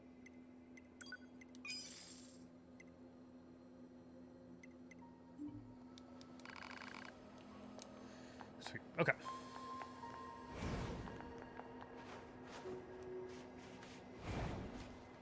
Whew. I think we've earned a breather. Say 2B? I was hoping we could talk about our next move. I'm worried about the damage we took in that last battle with the machines. Maybe we should return to the Resistance camp to resupply and conduct maintenance?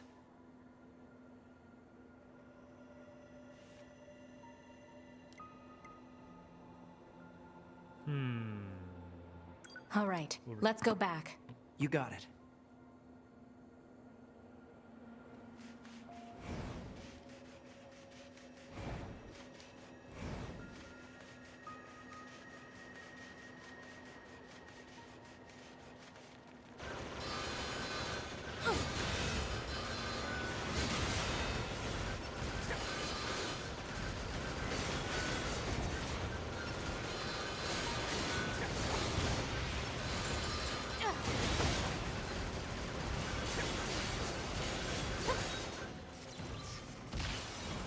God, once you like start get flowing with this, is so fun. Ooh.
Let's see if I can catch anything. What? Why?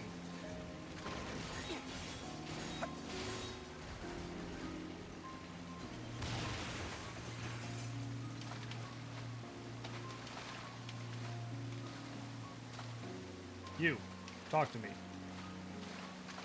I need to switch off your thing. You're going nuts. Commencing.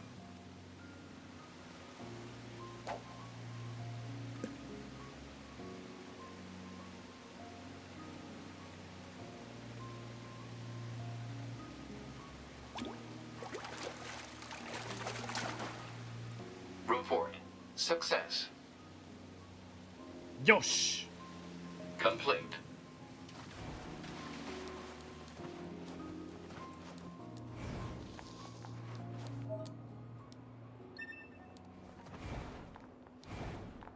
Sweet. Now we can do subquests. Hey there, I'm here for all your weapon-related needs.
Okay, I need the other.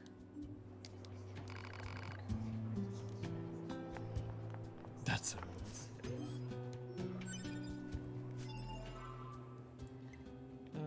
Okay. Item skills.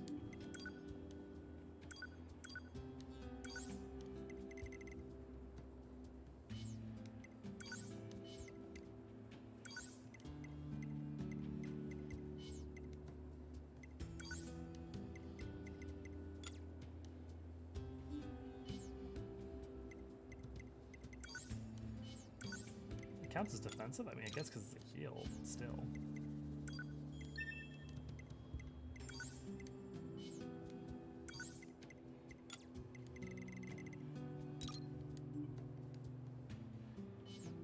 Okay, we need to remove something.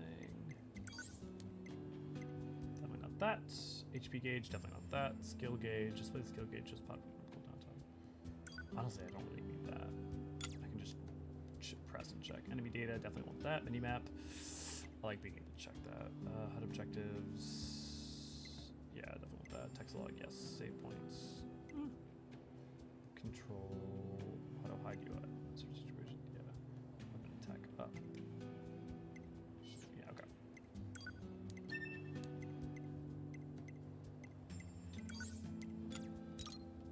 Sweet.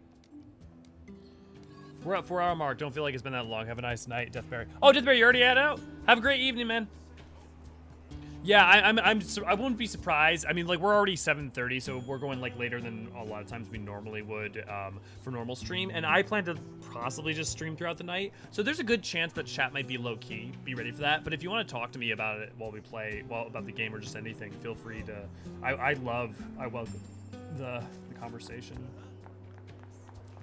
It's honestly the most socializing I get all year. I remember when I first played this, I hadn't noticed how much time had passed until 8 hours later. Yeah.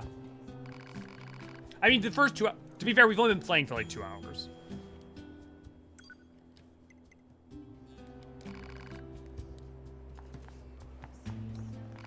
What's her shop? Hello, you're with Yorha, aren't you? This is the main shop. I surface and install all types of android bodies. Can I help you with anything? Oh, right, pod upgrades. Which one did I use? I don't remember which one. I don't even remember which one I really liked. Okay, yeah, definitely buying that. Yeah, we're gonna emphasize that. You can greatly increase your combat abilities with just a few tweaks here and there. If you obtain any new chips or programs, make sure to try them out. Awesome, Emmett. Good, good, good.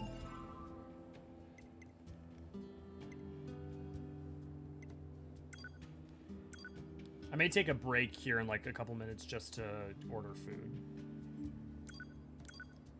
Do pot skills level up? No, right?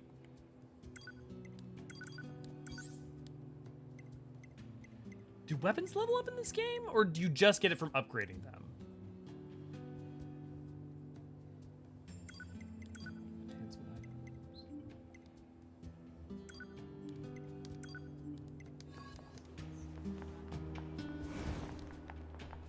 If anyone knows, let me know.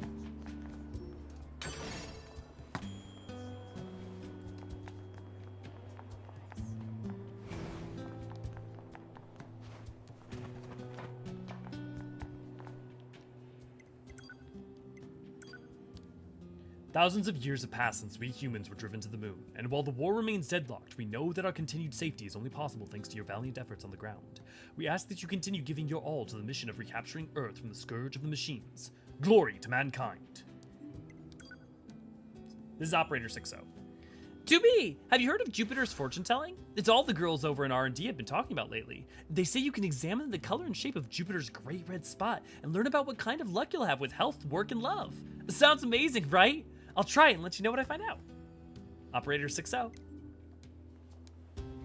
You're welcome, Mehmet. Yeah, I forget it quite often too. Nah, it's you. I heard from Jackass about your encounter with the desert. Good work. We don't have much at all for in thanks, but I've readied a room for you here. Oh? It's the least we can do. Feel free to use it however you like. Hey, thanks. I'll be here too. My mother just had knee surgery to remove spurs, so I'll have to help her out with that. Oh, well, Ryan, thanks for hanging out. Well, and I hope you're, give your mother your best wishes from me. And did it go well? Is everything okay? Just recovering at the moment? This is pretty big. You sure it's okay for us to get a room like this? We have permissions, remember? Plus, we'll probably be situated here for a while, so a bed won't go amiss. Then, I guess there's no point in turning it down.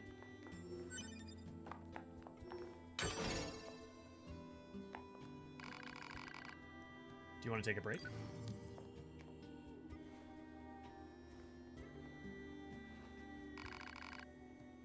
Do you want to save? Do you want to continue the game? Yes. Okay. Let's order food real quick.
Okay, and my food won't be here for like an hour because it's like peak delivery time right now. I ordered a burger from my favorite burger place because I haven't had like much in the way of solid food for all week because of being sick. Well, I mean, it's been only 3 days or so, but like, I mean, I wasn't feeling super great before that, so. Okay, that's taken care of. What I will do though is I'm gonna ask my roommate. Roomie.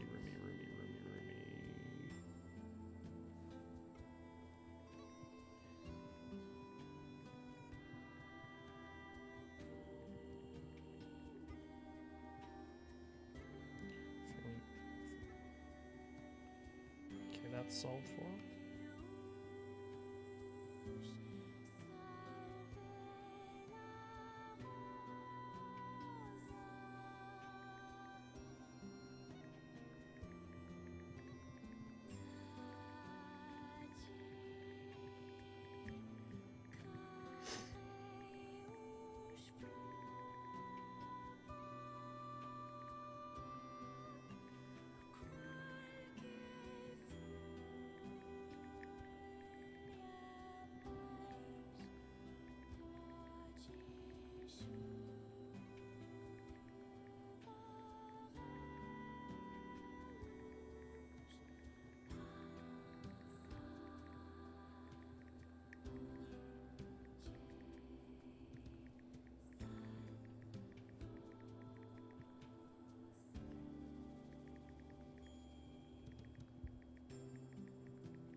Can you order me a burger? I'm sorry, Emmett. I do not think I can.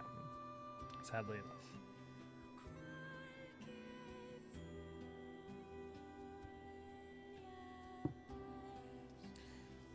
Okay.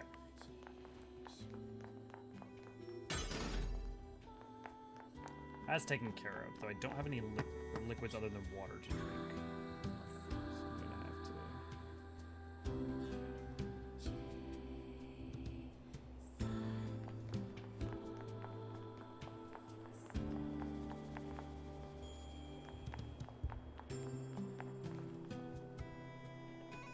Okay, Rumi may be asleep.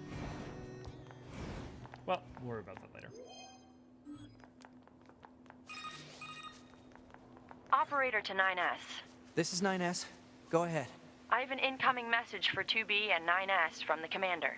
Initiating playback. 2B, 9S. We've lost contact with several Yorha units that were on their way to the surface. Their black boxes are online, so we presume they're still alive. We've tracked the location of their signals, so I need all Yorha units on the surface to head over and investigate. End transmission. I heard something about that back at the Resistance camp. Target location confirmed. I'm worried about the other androids. We should probably check this out as soon as possible. But yeah, it's just recovery. She's had a hard time getting out of bed to use the bathroom. Can't really walk so far, so she needs something from the kitchen. I'll go and get it, etc. Okay, cool, Ryan.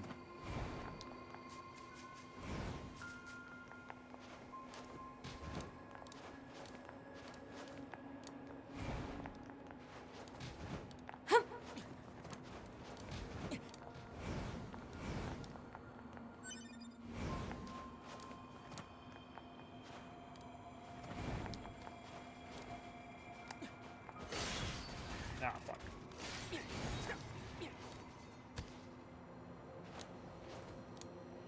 That's weird. I thought at least some subquest opened up at this point. Oh well. That's fine.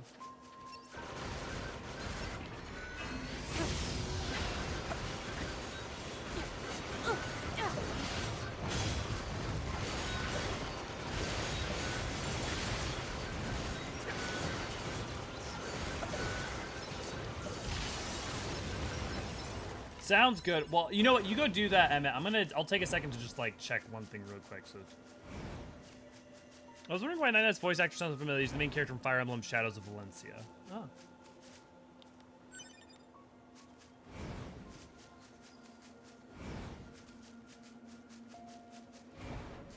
Yeah, he's I forget his name, but he's done quite a few things. I forget, 2B's voice actress, what has she done? I don't think she's actually had done a ton before this, if I'm not mistaken. I might be wrong. Who's important? Don't make me turn into Mom B.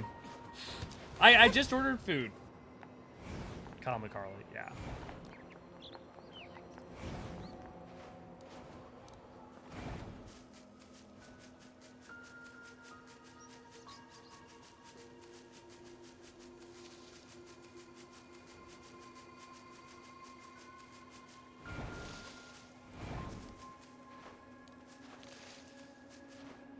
Kira Buckley, yeah.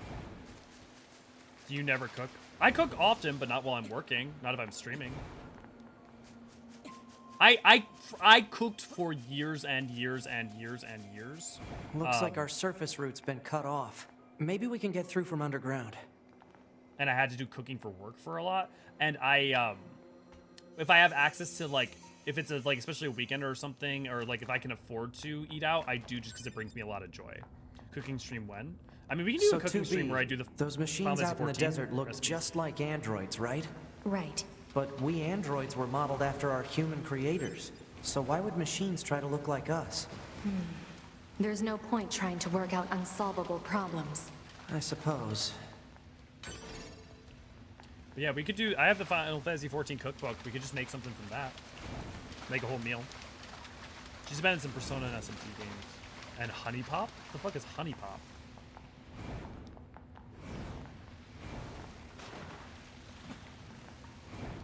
Yeah.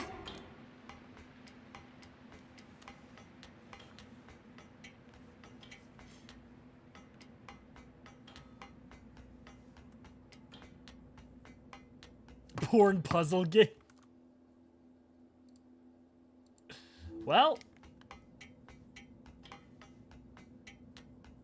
like porn puzzle game on like in terms of like Catherine level porn puzzle game or like actual.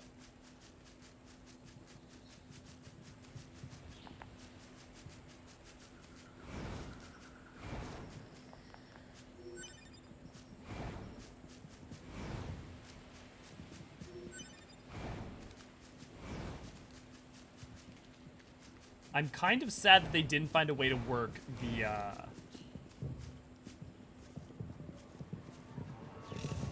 this into the, Nier raids.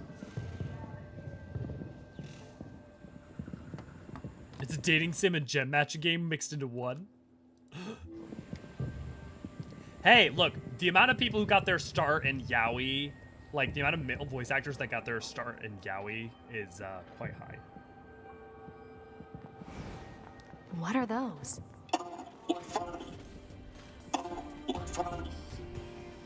What the?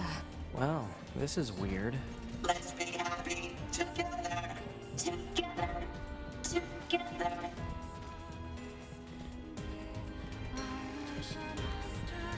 I'm gonna put you on options, just because you've been acting weird. I'm not dunking on her for voicing someone. I just no. I know you're not dunking on it. I'm just like, hey, I'm more just saying I'm not surprised. It was more my point rather than like in any way judgmental.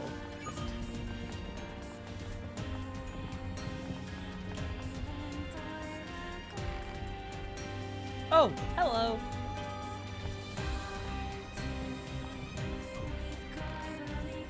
Welcome. Oh, actually, you know what?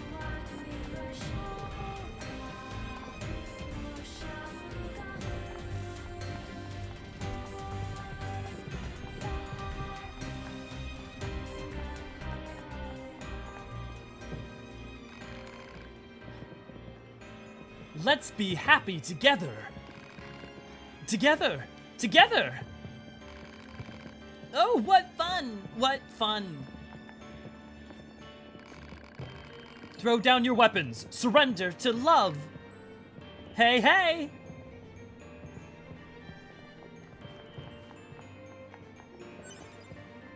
Oh, still playing? Just came from Denny's. Oh, I'm going to be playing for a long time. A long, long time yet.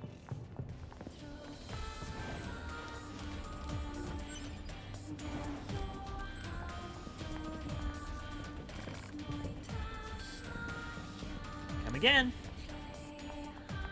They're your worst clowns. Well, they're friendly. Look at all. They're all celebrating. They're dancing. It's a wonderful time.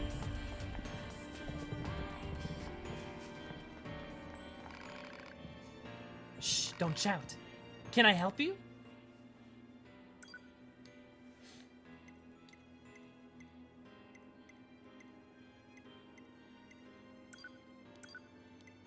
Just in case I need that, I'm gonna buy one of those.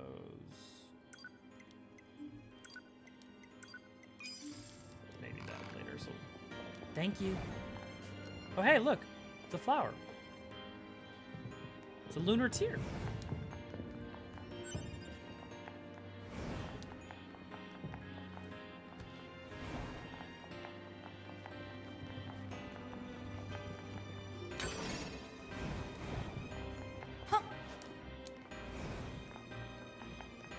Why does this remind me of a parade scene from Paprika?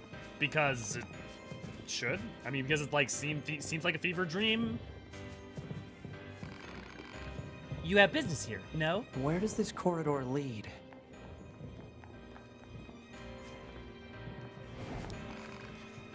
Break time.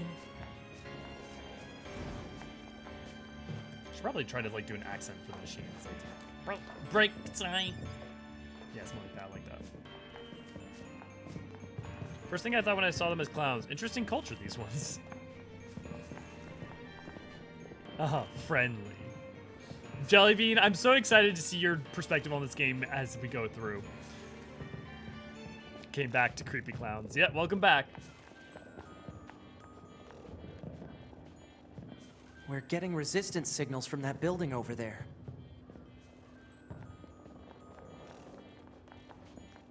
Remember what we watched when we watched that Nier thing. A lot of things are not always what you think they are. And I don't just mean like, oh, the robots are actually good guys or something so simple. I'm like, just saying like,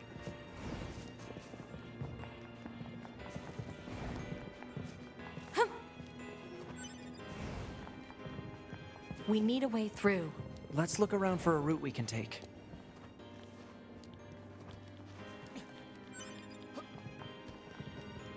I forget what you have to get in order to break that. I know it's a later point in the game.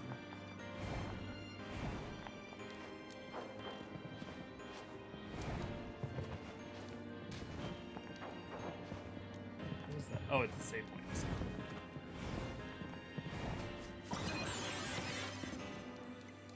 Forming an expectation to my no war crimes rule. No war crimes unless they're against clowns.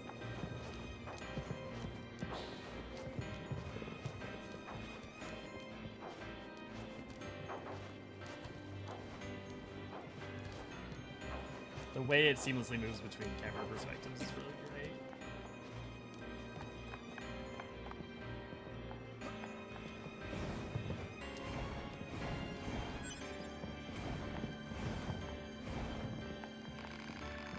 Dangerous beyond here. Broken. Junk. Danger. Let's dance. Let's dance. Let's play. Let's play. Play. Play. Let's play. Let's sing. Yes, ma'am. Let's sing. Let's play. Play. Play. Okay, now be afraid of the clowns. These machines are heavily armed. We'll regret it later if we let them escape. So let's take them out.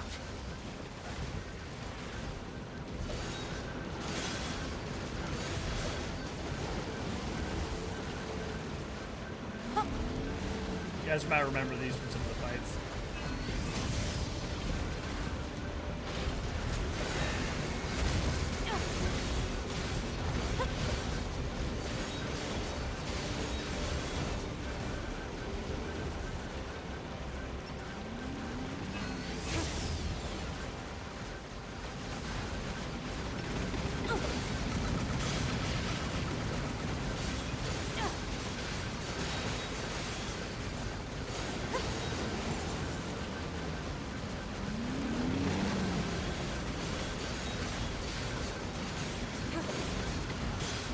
We can rest easy now, huh?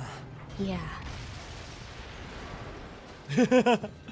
What's this? Oh my god, a Some Lalafell, kind that of would be crystal? amazing. Analysis. It is a core fragment from the machine life form. It is similar in structure to a plant cell. A plant cell. Interesting. So machine life forms are almost like plants. Their cores are almost like plant life. Which is actually, I know that already, and it's an important piece of information. I would remember that if you can. But the thing is, imagine that tank. So the robots were in it, like in the. Imagine if it was all Lalafells like situated in it.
How do? Oh, right. Like certain tank mount, but it lights up and shoots fireworks and confetti. Yeah, party gobbies. Job and part of the time. Oh my god, that would be amazing. Oh my god, the gobbies and it would be amazing. Being the Lala Gobby tank crew. Yeah. Yes. Yes. Okay, I swear after experiencing Exos and Destiny, it gets from Mass Effect. Yeah. Oh, dude, if the Geth is just like where this game starts in terms of like existential quandaries. it runs with them from there.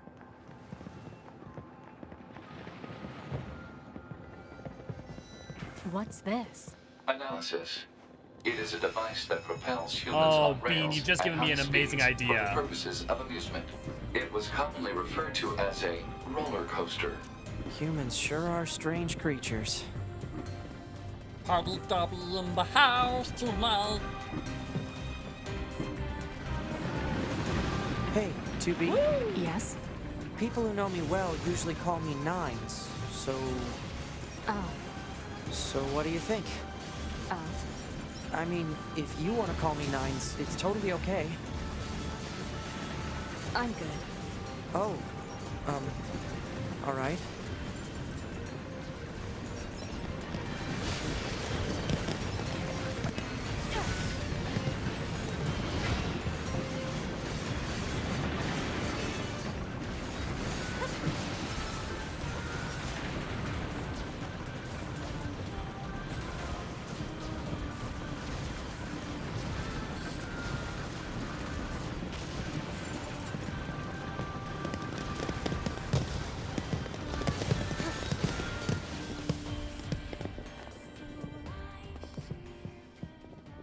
Alert.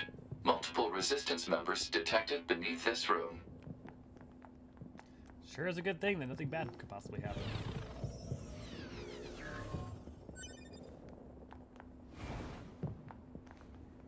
Everybody gonna have a good time. I mean, if you guys write the lyrics to this, I'll sing it. Like, I'll do a recording of it or something. Like a Patreon reward or something. It does that sometimes, Emmett.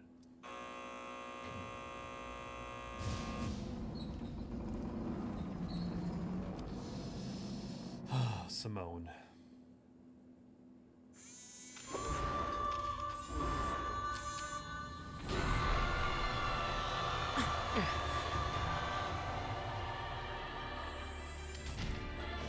What the hell? Our records don't say anything about a machine like this.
I'm so sad we didn't get Simone as a boss for like Puppet's Bunker or something.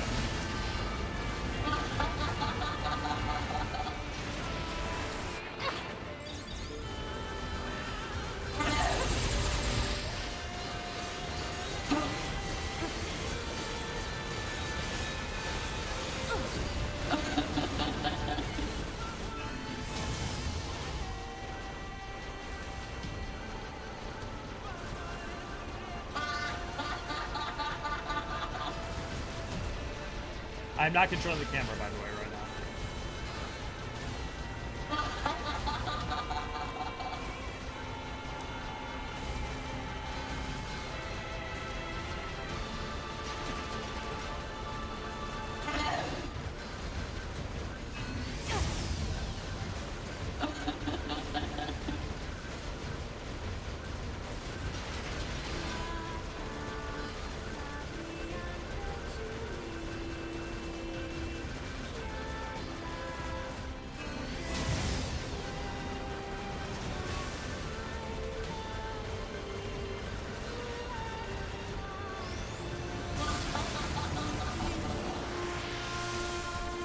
And hacking minigame.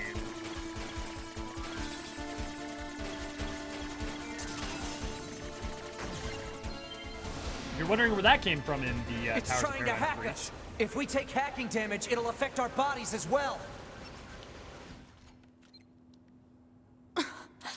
2B!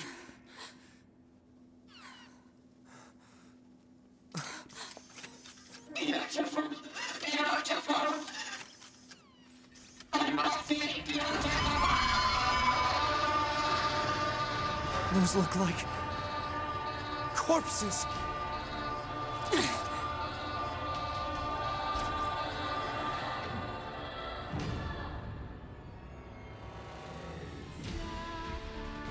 Are we seriously being attacked with dead androids? Wait, I don't think... 2B! I'm detecting black box signals. They aren't dead. They've been turned into weapons. All right. This ends now.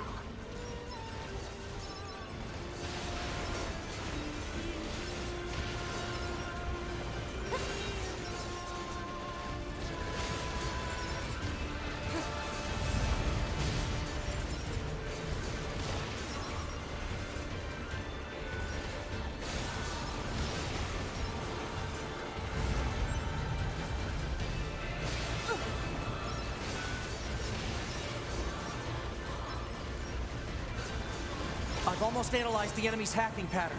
I'm going to try to hack it back. Keep it busy. You got it.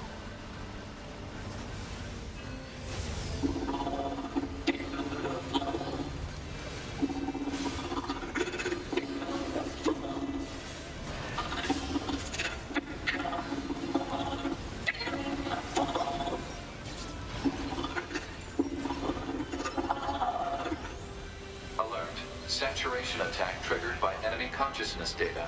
Failure to destroy it quickly may lead to serious damage in memory regions.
So notice that the music, when you hack in, turns into an 8-bit version of the music, but without fade. It fades directly into it, and then right back out when you come out.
Affirmative. Go!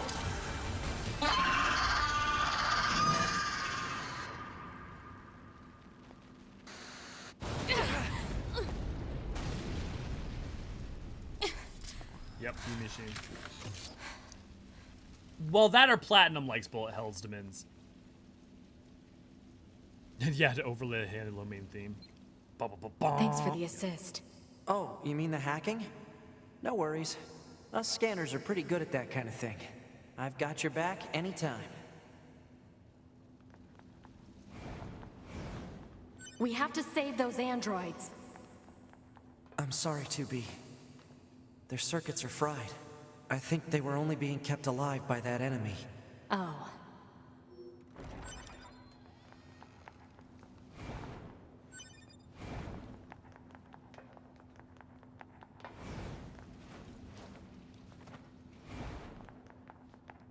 So, What is it? that machine had some pretty weird things to say, huh? It's almost like it had actual emotion. The machines don't have feelings. You said that yourself. Yeah, I guess.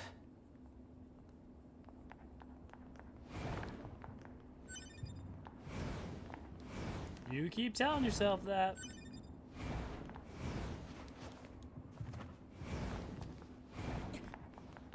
Ooh, do you actually have access to that elevator at this point? Is there an elevator? Yeah. Well, interesting. It says you do, but oh.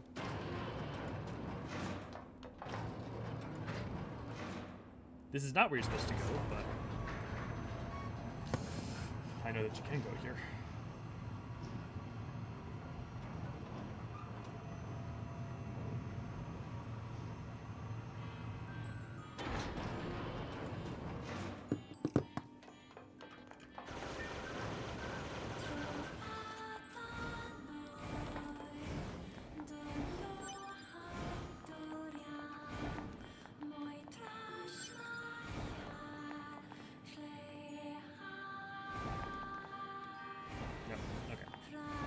Anyone, without spoiling, can you remind me what point you get access to the locked?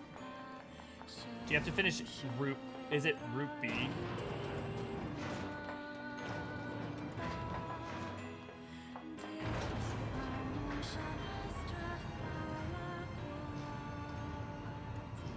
God, it's so weird to have loading.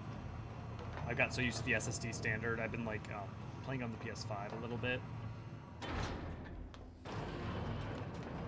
I mean, honestly, the load times in this game are obviously not existent because they do a really good job of hiding them with a lot of interstitial zones and stuff.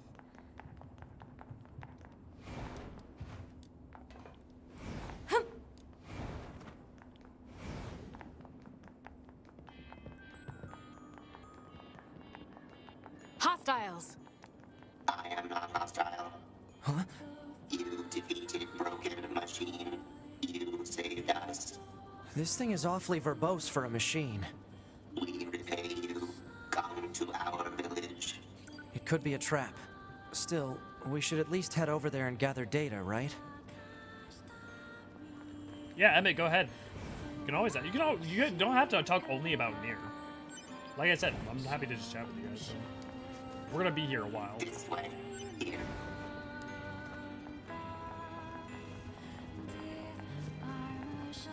Yeah, it's when Ruby begins when you can hack them open. Yeah. This way. This way. Okay. Thanks for framing it the way you did, Ryan.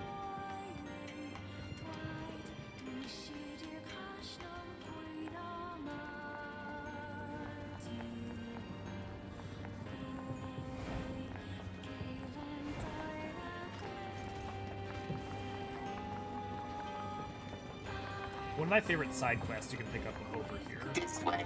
Here. Well, a bunch of my favorite side quests you actually can pick up in the village. What's that? Oh, right. You wouldn't have seen that before. They're sending supplies up from Earth to the moon and the bunker. There are no spare parts or fuel in space, after all. Huh.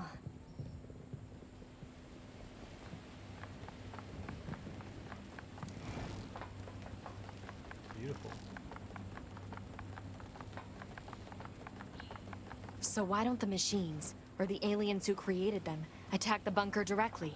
They originally came here from outer space, right? Well, there are a few theories about that, but no one knows for sure. Hard to tell what an alien is thinking, you know?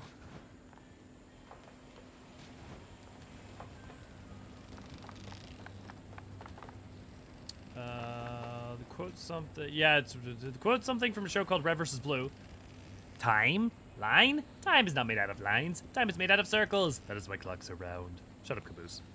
If you spend so long fighting a war, you tend to demanage your attacks so that you're subhuman. If they weren't, what they does, that makes you, yeah. I just the patron, do I just tell you, or do I need someone else to cover? No, you can tell me or any of the other, or Ray. Yeah, Ray, thank you for covering it, yeah. You can always tell me or any of the moderators.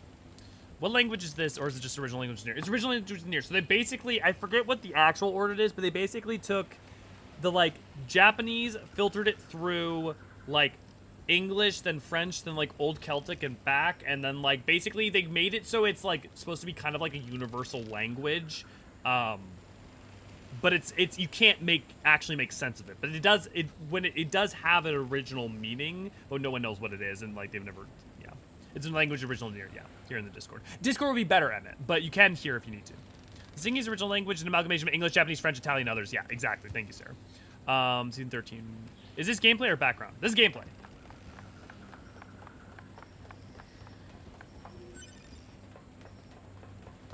Chaos language is called. Thanks, Baphomet.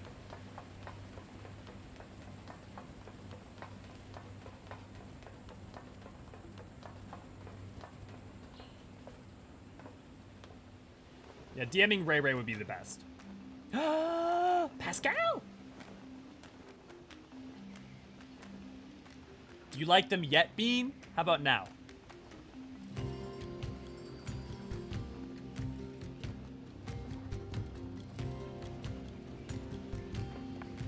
Do the pods have personality? Depends on what you mean by personality.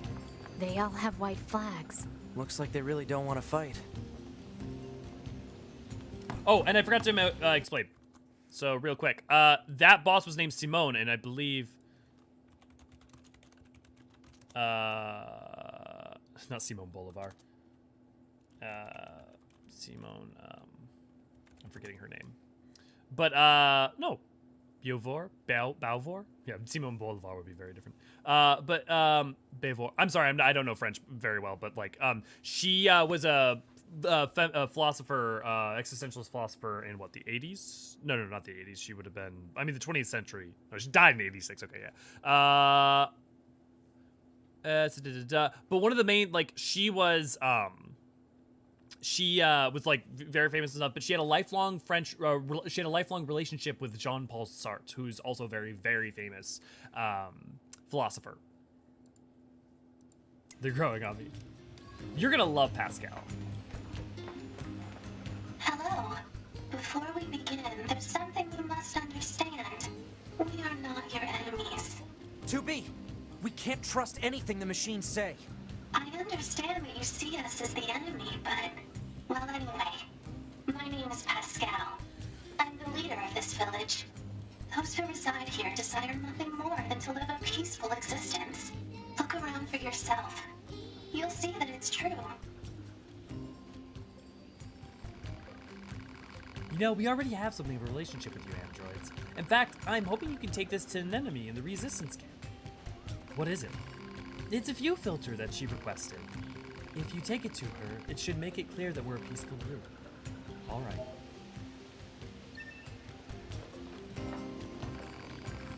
The white flag means we surrender. We are not your enemies.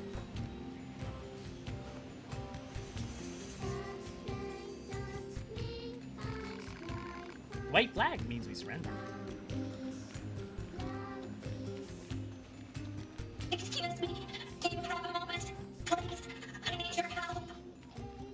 Excuse me, do you...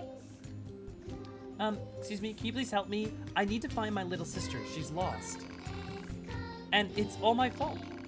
It seems she overheard me complaining about how one of my parts was starting to seize up. So she went off to the desert in search of a replacement. It's been days now, and she's still not back. Please, you have to help me. I'll pay you whatever you want. She sure cares about her little sister, huh? Still, it's pretty funny to hear machines talk about siblings. Do you think she just means they were built at the same factory or something? Maybe.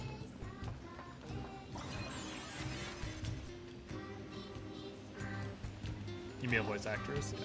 It's probably kind of weird. One moment, Ninus is like, we should listen. Next, he's like, let's murder them all. I mean, he's more like we can't trust them. There's a difference between let's murder them all and we can't trust them. I mean, remember, not only is 9S and 2B like been fighting them for their entire existence, their entire design and existential drive is to defeat the robots in order to allow their creators to return to the Earth. So like, a bit of suspicion is understandable and warranted. Jean-Paul.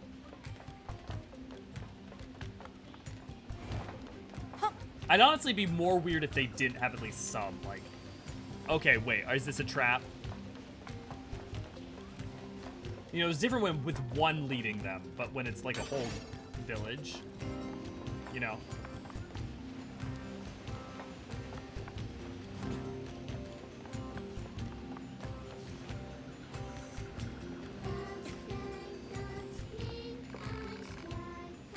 We do not want to fight.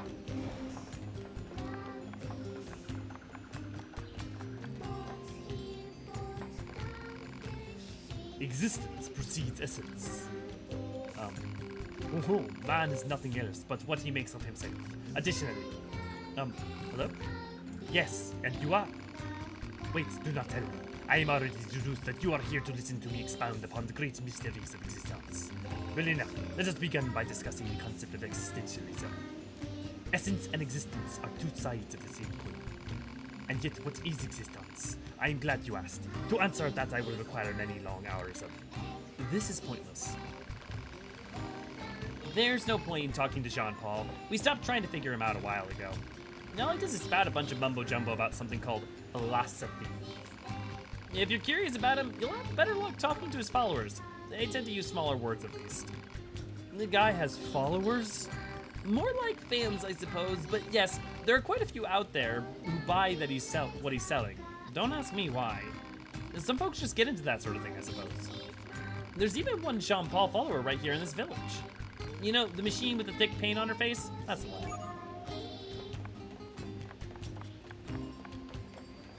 Jean-Paul's melancholy, acceptable.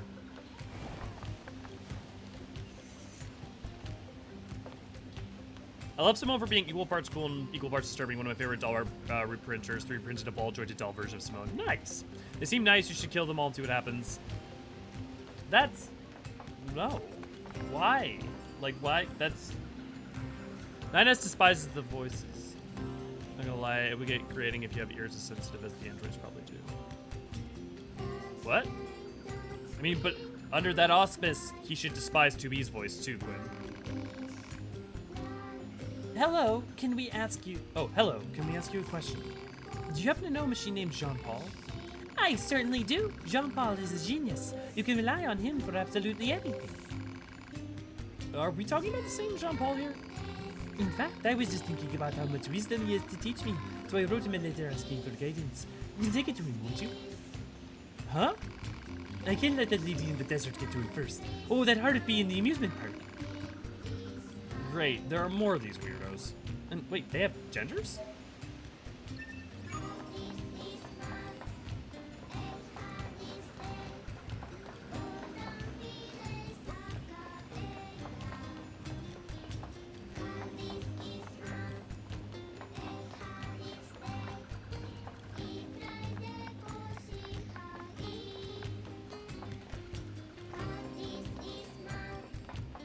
Shortcut back? Yeah, okay.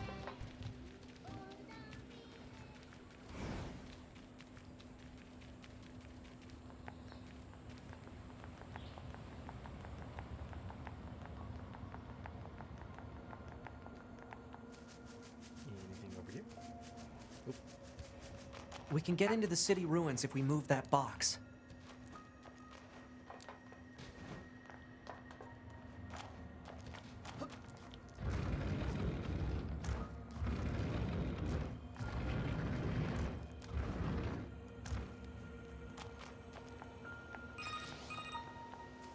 Operator 60 to 2B.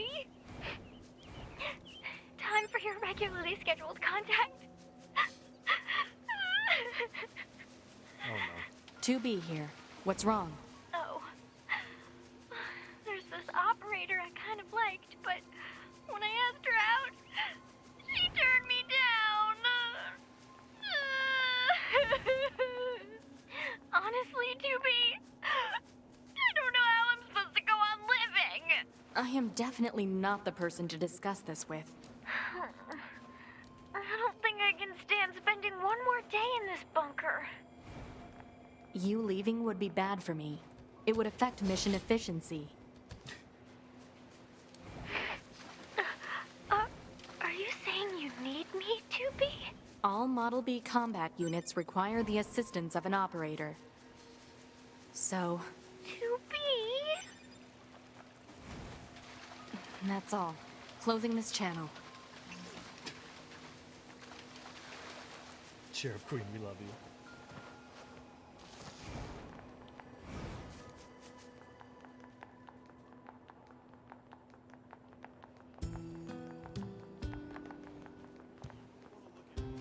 So Elio, barring Final Fantasy, what would you say are your top 5 favorite video games or video game franchises? I mean, like, I really can't, like, in terms of, like, top 5. I can give you a bunch that I love, but, like, I'm really bad at tops because, to me, even something that's, like, not my number one may have an incredible amount of importance because of, like, what it can compel, what it can do, you know? And also, it's like, I can give you top 5 for, like, most of, like, the past, like, year or two, right? But, you know, I don't have, like, I wouldn't even be like, oh, I'm a Final Fantasy stan, like, or I'm a Nier stan, or like, I just, it's not how I engage with media. I can engage with all of it, pretty much. So,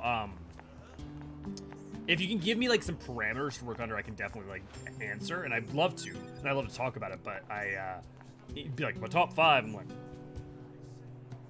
you know, I'm a huge Soulsborne fan, really love the game Dark Cloud, Outer Wilds, Mass Effect. I mean, like, the other thing is more often than not, what haven't I played rather than what have I played? Say, you're the new Yorha models, aren't you? I guess we're the newest. Now that you mention it, did you need something? I bet new models like you can handle pretty much anything, huh? You might even be able to... No. I shouldn't ask. That would be rude, but... Why don't you tell us what's wrong? Maybe we can help out. Oh, well, if you insist. It turns out one of my friends has gone missing. Missing? That doesn't sound good. Where was this friend last seen? At the material storage site where he works. The storage site, eh? Maybe we should check it out. Oh, please, would you? Without him, Please? Flops back in after food and a power nap. Nice, Raiji, welcome back. Have you ever played JRPGs like Mad Father, Ib, and Miyasa? Yes. Yes, I have.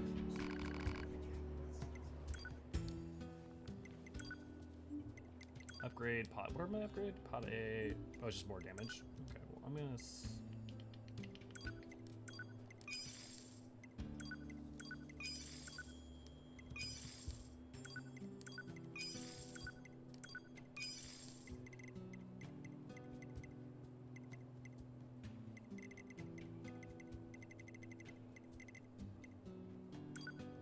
Oh, sweet. Literally just for money.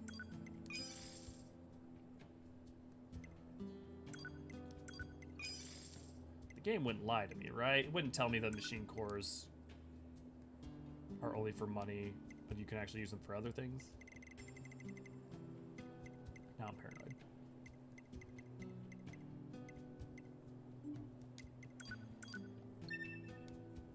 Oh, I see. I need all those materials. Okay.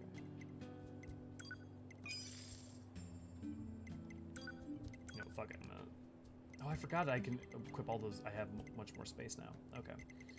I'm gonna sell those cores anyways. Punish me later. Do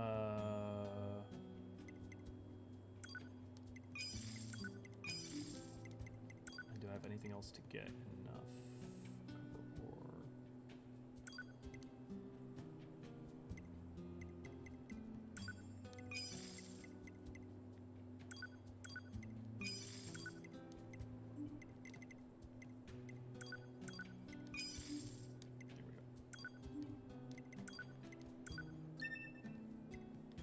Oh, I need it. Oh, fuck. I guess it doesn't matter. Fuse. Oh, cool. Fuse them together, what you get? You get to a +2, and the cost goes up only by a little bit. Okay. So that's why you want to keep doubles.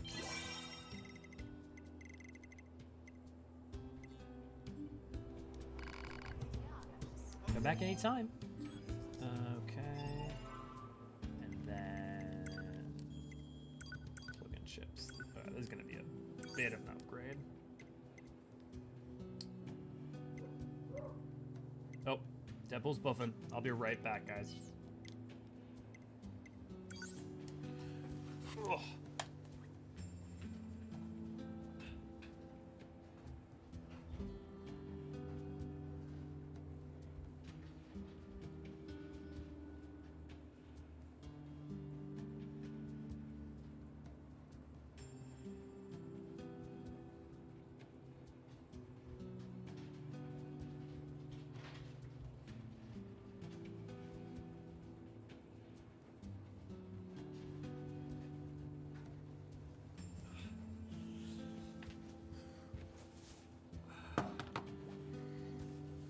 It wasn't food, it was drinks, but I'm gonna save those for when we get stuff. Bork, yeah. I often feel worried sharing what games I love, but I do worry over worry over time about what would you be worried about sharing? I mean, like, even if you're like, hey, I like porn games, like, I wouldn't be able to say much to that, but like, sure, I'm not gonna like yuck ya.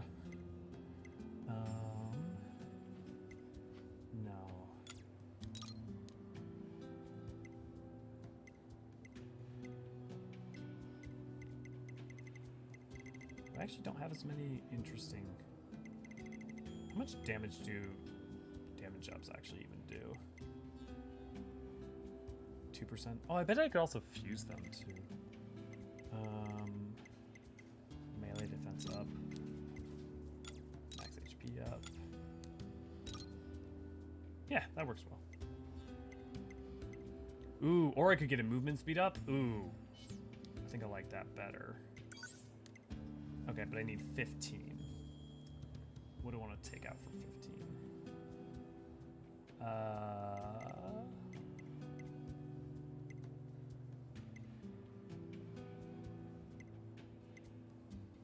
Max HP by 5% or melee defense by 2%. Let's remove that. Now I just need 4.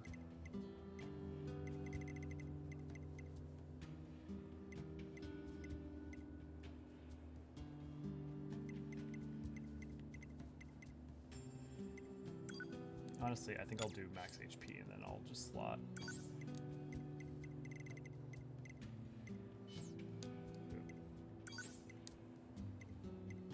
Ooh, yeah. We're gonna do that, and then I want to get auto use in there. So let's.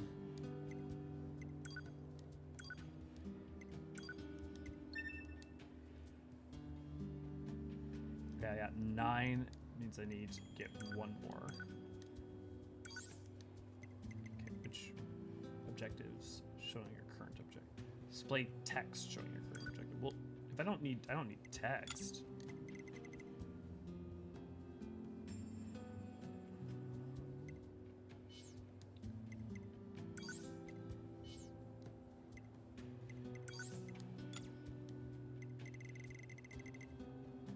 Oh, 8. Okay, no, I need 2 more now.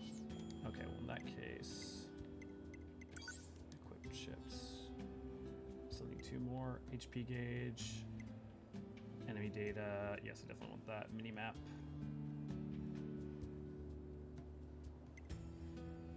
Display the text log. Save points. Let's see how if we can play without the minimap. We'll see how that goes. Deadpool, you wanna say hi to the people? You guys wanna see Deadpool? Okay. Have you ever played, for some reason, Nier Automata makes me want to watch Ghost in the Shell 1 and 2 or Metropolis, the anime movie. That's mostly because they're rooted in a lot of the same inspirations. I mean, even, like, it makes sense. Like, also, if you haven't seen Metropolis, like the original film, like, not the anime film, but, like, the inspiration for that anime, you definitely should. But, like, I mean, like, literally even the musical scoring for this and, like, the orchestral sound of it is very similar to the Ghost in the Shell. What? Oh, people want to say hi to you. What? What? Oof-cha.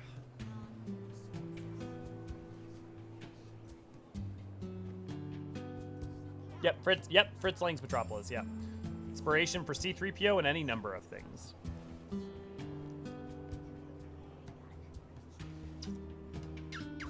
Which cut?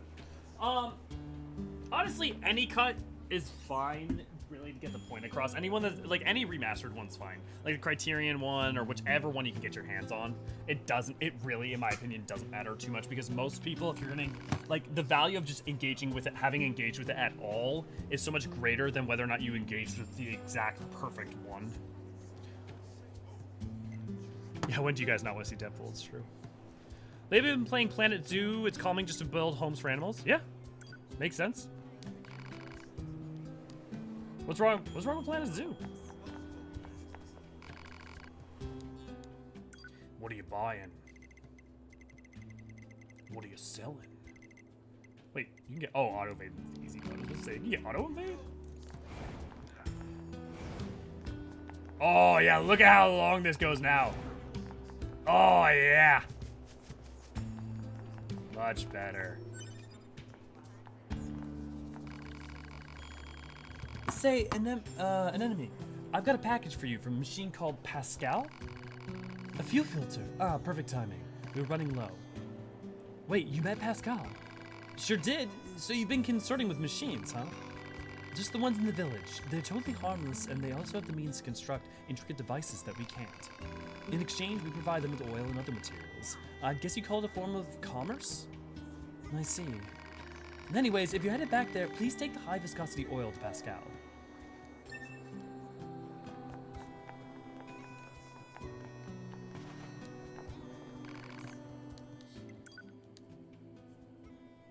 Stretch coil, titanium alloy, pyrite. Let's get this from other zones.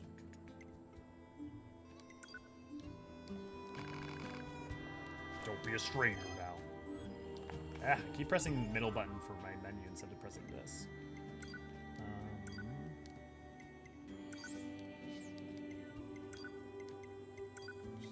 I'm not enjoying that as my heavy.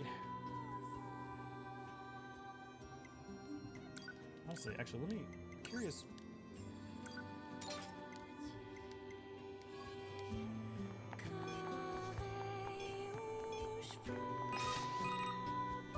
Well, what do you think? He just started transmitting to us directly. Now do you believe we're not a threat? Your mouth can say anything it wants, but you still don't have a heart. I suppose that's technically accurate.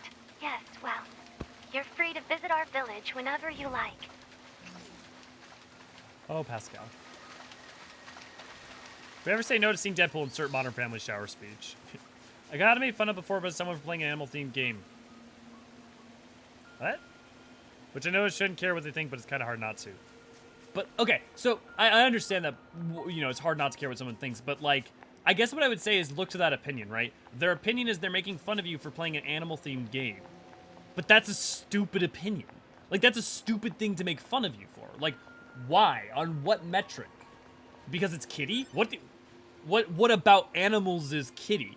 Like, what about, like, I don't even know why that, like, I thought they were gonna be, like, some, like, oh, casual gamer or something like that, but, like, 'cause animals? That's just stupid, like, is Big Game Hunter a stupid game because there's animals in it?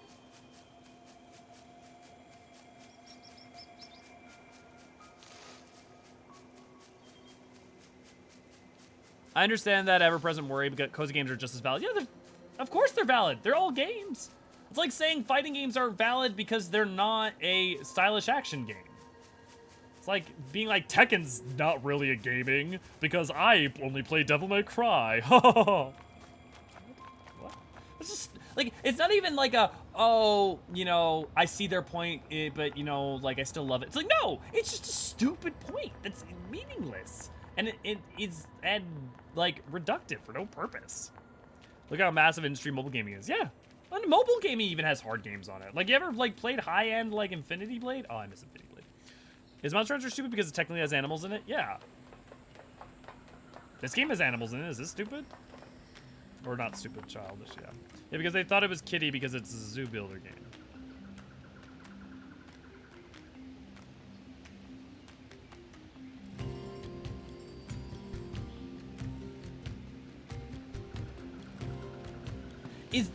Are construction games for children?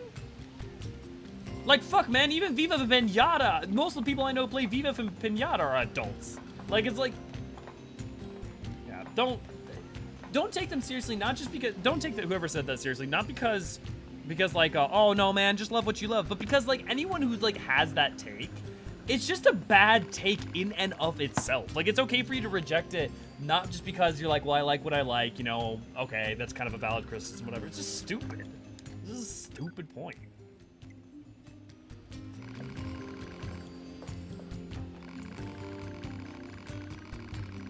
It's like calling Bejeweled for kids because there's bright primary colors, and it's like, you know who plays Bejeweled? Mothers who stay at home. I mean, that's not true. A lot of people play Bejeweled and all sorts of stuff. But my point being, like, dude, how many... Look, you know, Candy Crush is like the simplest game in so many ways, and so bright color and so like, ooh! And you know what? Not only is it a gaming, but also we all know that the people playing it by far the most are our dads who are sitting on the toilet as they do. Like, let's just be clear. Yeah, Tycoon games are dope as hell. And also, like, Tycoon games are incredibly intricate mechanisms and things that you can do to, like... It's also like saying Legos only for kids. And it's like... What? Like, I can tell you, marketing-wise, literally not true. I can tell you just, like, that's just not the case, like, from this thing from what it was designed for. Like, it might be a large or primary demographic. But it's like, on what bent? On what mechanism? I mean, colony management games aren't for children. Yeah. Don't take that person seriously, Emmet. Welcome. Even though none of the villagers want to fight, I have weapons here, just in case. Care to take a look? I learned how to make weapons from a legendary swordsmith in the forest. I wish you'd come to the village. Yeah, good, man. Like, look. If you said, I like porn games or something, I'd be like, I'm not a big fan of ecchi, and I don't love fan service. I don't love over-sexualization in general and stuff. But, like, you do you. And if, like, someone was making fun of you for doing that, I'd be like, well, fuck them, because you enjoy what you enjoy. But, like, it's not even something as, like... It's not even... Like, that's not even a good example, but I don't even have a good example off the top of my head. Because I'm so thrown off about them making fun of you for that reason. Or saying Stellaris is only for kids. Yeah, it's like saying Terraria is only for kids. Because it's Peggy 7, which means you can literally commit genocide in the game. Yeah. Reinhardt, thanks for reminding me I need to play Stellaris again. Yeah. Oh, you brought me some high viscosity oil. An enemy is just so kind and understanding. If only all androids and machines could live together in peace like this. Never gonna happen. You don't have to be such a dick, 9S. I guess not. I'd appreciate it all if you could help out some of the other machines as well, though. After all, the only way to understand someone is to get to know them. Isn't that right? Fair enough.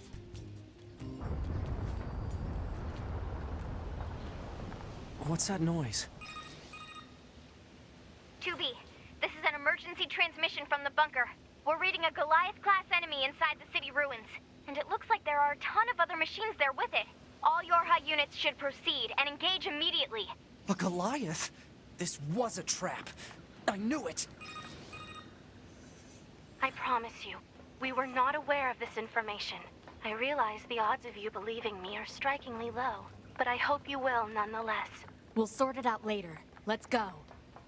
Also, remember that, like, 9S is a scout type? So, like, he's simultaneously designed to be very curious and also hyper, but, like, conservative in terms of, like, preservation.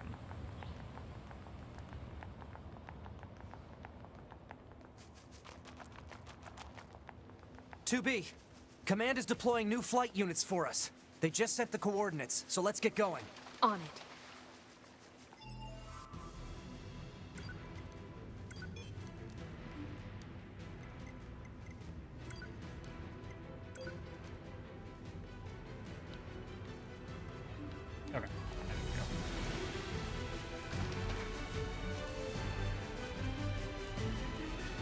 I love 4X and Grand Strategy games, Solaris, U4, Distant World. Say what you will about Paradox business model, but they made timeless classics.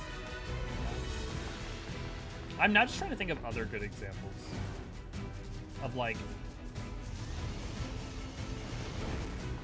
saying something like and again, you know what? I'm almost even making a point about the wrong point, because the thing is that like even if they were, there's just no reason to make fun of you either. There just isn't. Like, there's no reason to yuck you on that, on like playing something. Even if you were playing like, the Game Boy Advance version of Barbie The flight unit should be Daycare on the Center. roof of that building up ahead. It'll be dangerous, but we're not going anywhere unless we pass through that Goliath's legs. We should be careful. There's just no reason.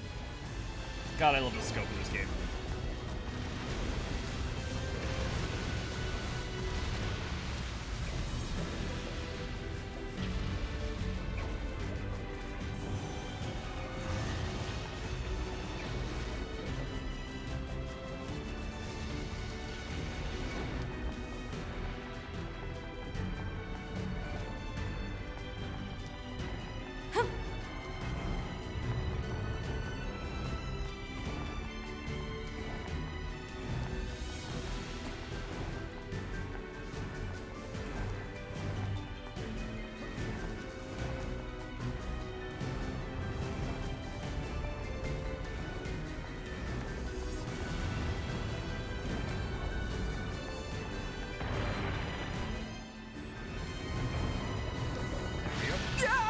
Damn it! 2B! Displaying data on central wiring hub.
So what you're seeing when you see that like teleport thing is if I press circle at the right time, I get a perfect dodge, and I basically get to dodge it for free, and then I can counterattack. So I'm waiting till right before he hits, and then I'm dodging.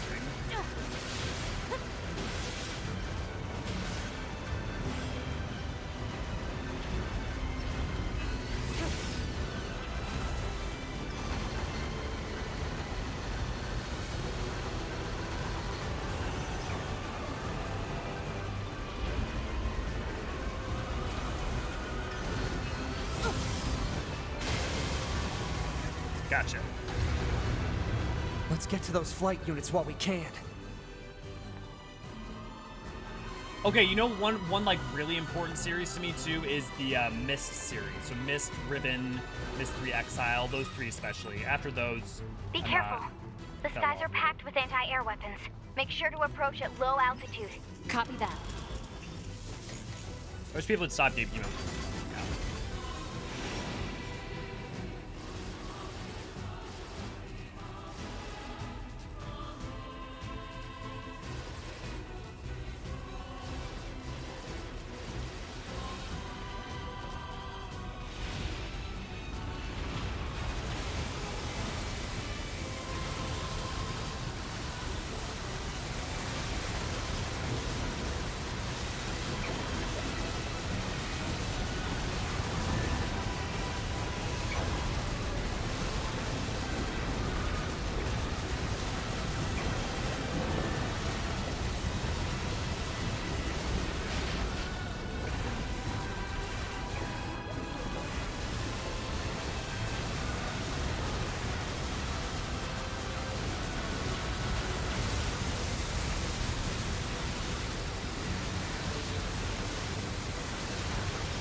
target enemies offline.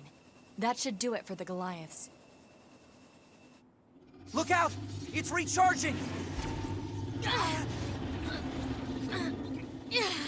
Ah!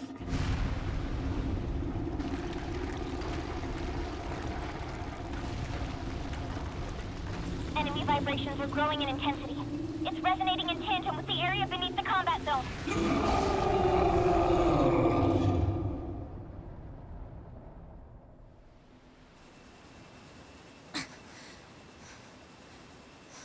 God damn. What the? Unbelievable. The aliens who haven't revealed themselves in hundreds of years were hiding underground?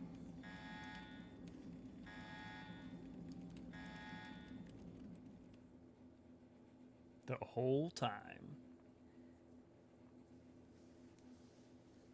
Wolf Quest, which is a realistic wolf game, been a blast with the new map they added. Just chill as a wild wolf, pretty much. Huh. Little brother's been playing that a lot recently, so many woos.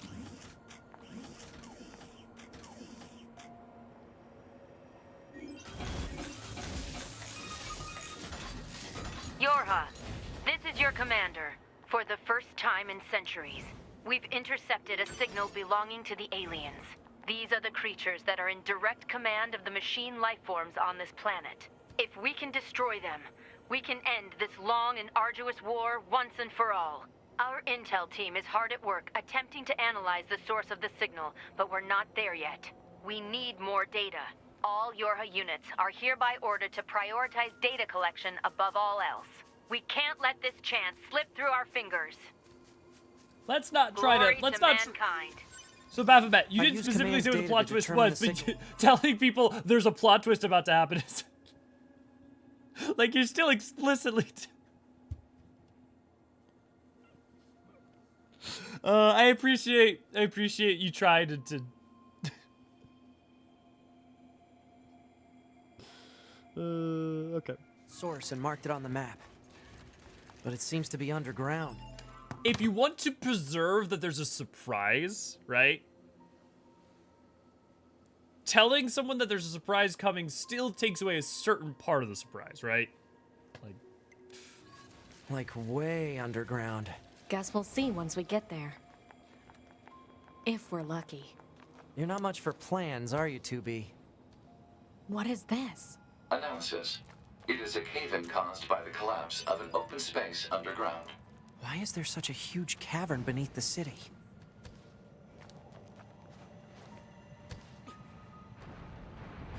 That's a weird-looking enemy.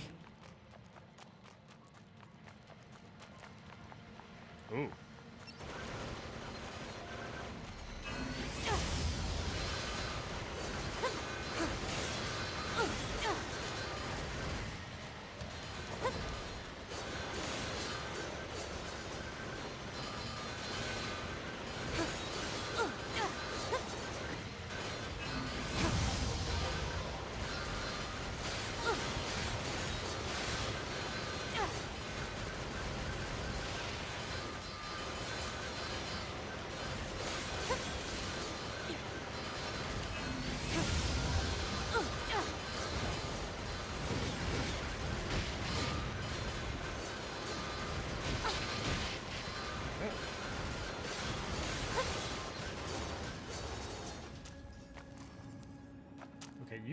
I'd set you on cautious, but now you're just straight up not helping.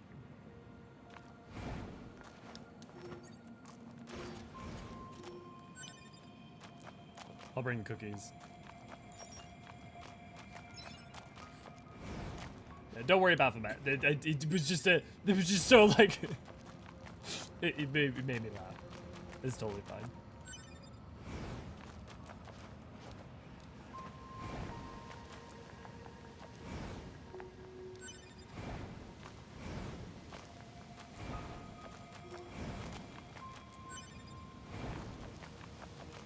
The ground is caved in. There must have been a hollow down there this whole time.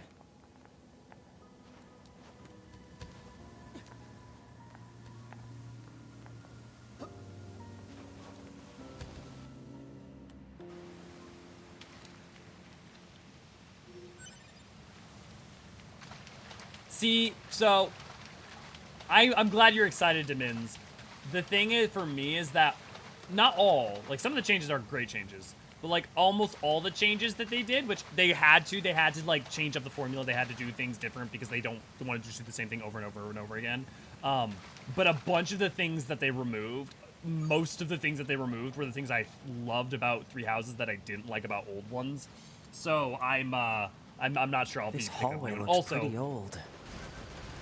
I'm sorry, but I cannot stand that main character design. Holy moly, is it like too much anime? It's like it like I hate it. I hate it. I hate it so much. Like if it was Digimon, I'd love it. But for a Fire Emblem character, for like a character I'm supposed to take in any way seriously.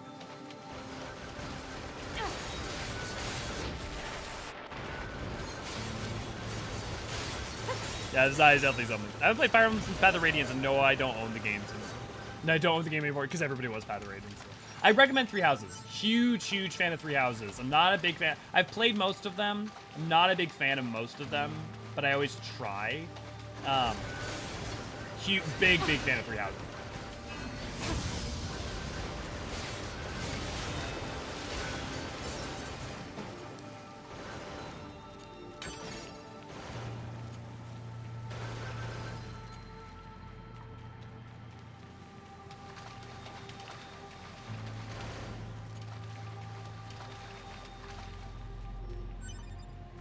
Is that any kind of consensus around that? I mean, I doubt it. Look at all these dead machines. Seems like they've been here for a long time. I mean, it depends on what you want out of them, right?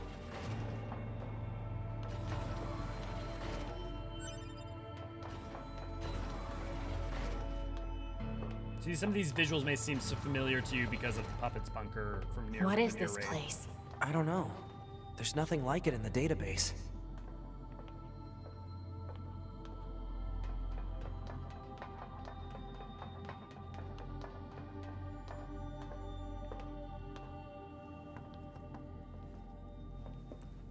Imishi, you just say that every time something from the Nier raid pops up?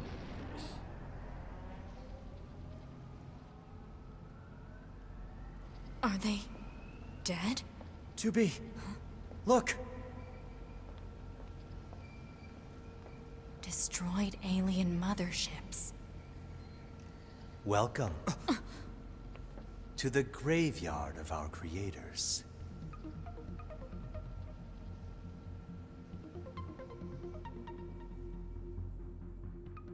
All the aliens are dead. You. 2B, look out! My name is Adam. Hey, can I kill him yet? Relax, Eve. We're still negotiating here. Fine. My name is Adam. The aliens you seek are no longer here. They were wiped out centuries ago. By us. The machines. Wiped out? And who knows? Perhaps we'll wipe out the androids next. Machines are weapons capable of evolution. We can grow. We can become aware. Eventually, the intelligence within our network began to surpass that of our creators. You'd probably be surprised at how quickly it happened. You destroyed your own creators? Oh, there's no need to fret about them. They were simple, infantile, almost like plants, I guess you'd say. They held no value to us. But the humans on the moon? Now they are interesting. Why them? Because they are an enigma. They killed uncountable numbers of their own kind, and yet loved in equal measure. It's fascinating, don't you think? What could possibly drive such behavior? We have dedicated ourselves to unraveling this riddle of humanity. And now we will allow you to assist us. You were made in their image, after all. Assist you with what? It's simple. We need you to locate the humans on the moon and bring them to us. We will then dissect and analyze them in order to drag their secrets forth into the light. Surely you see the attraction in this. Are you insane? We'd never do that! Can you believe this, 2B? This guy's bonkers. Well, I suppose this concludes negotiations. The only remaining option is to destroy you. The same way we destroyed these pathetic little aliens.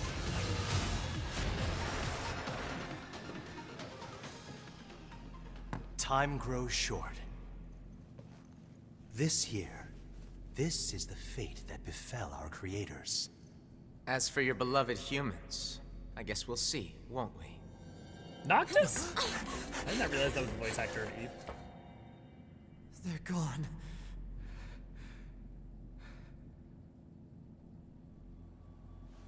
The aliens were already dead. Yeah.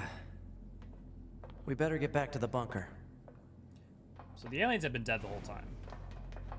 The machines and androids are just fighting. The machines, because they want to get more intelligent, more smart. Yeah, Noctis. Yeah, Eve's voice actor is Noctis. Adams is another famous voice actor who's done all sorts of things you've heard him in. Back this way again? What a pain. Stop complaining. Yeah.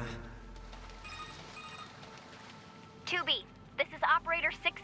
We now have an operational transporter in the city ruins. We're attempting to deploy them at other points as well. About time we had access to those. Care to fill me in? Transporters? They let you transfer your consciousness to a temporary body back in the bunker. I heard some tech guys talking about it a while ago, but I didn't know they'd finally got it working. Hey, how's it hanging? You again. Your commander told me to build a new access point, so here you go. Oh, and I got the stupid transporter up and running too. Thank you? I've known the commander for a while now. She sure is good at pawning work off on people. Next time you see her, give her some lip for me, will ya? So this has a transporter now, huh? Still, transporters are pretty handy. They're way faster than flight units when it comes to traveling between Earth and the bunker. Flight units also leave us open to attack, and they're expensive to operate, too.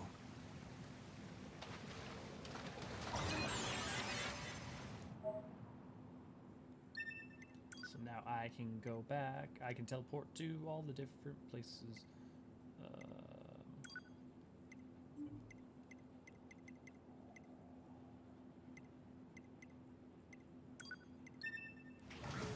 Let's go do some side quests. Because side quests in this game really are honestly less about the rewards and then they are about the little bit of narrative beats and stuff you get.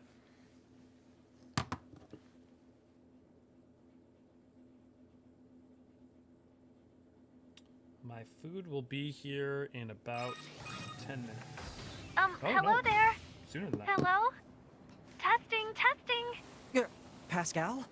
Is that you? 9S. Yes, it is me. Many apologies for the sudden transmission. I heard that you were searching for the missing child, yes? Well, if you would, please consider this a personal request from myself as well. Go find the child as quickly as you can. She's such a good little girl, and so fond of her sister. She's probably somewhere around the desert at the moment. That's where she's likely to find the dented plate her sister needs. Got it. Thank you so much. And please be careful, all right? I forget. Pascal's actress does what? What else has she done? She's done a bunch of other things. Emmett, also, don't be afraid to go to sleep. Like, you guys can always watch the VOD. Not that I don't love you guys hanging out here. But I plan to be up for, honestly, a long time yet.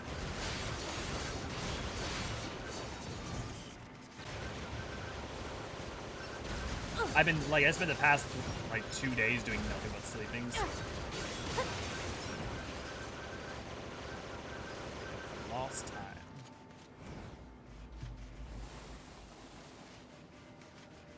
Oh, yeah, the asthma stuff. Feel free, man.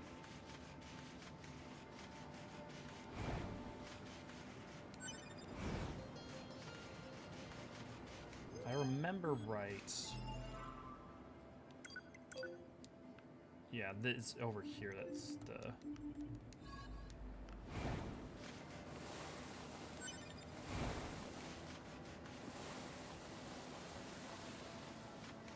My food's arriving right now. It gets worse when I lay down, sadly. I feel ya. I had, because of, bad air quality of where I was living. I had like some breathing problems for a bit. Is that?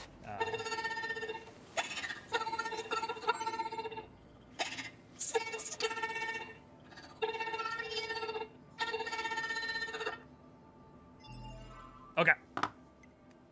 She's Honey from Space Dandy. Yeah, basically. I'm gonna open that up. I will be right back. I'm gonna go get that food.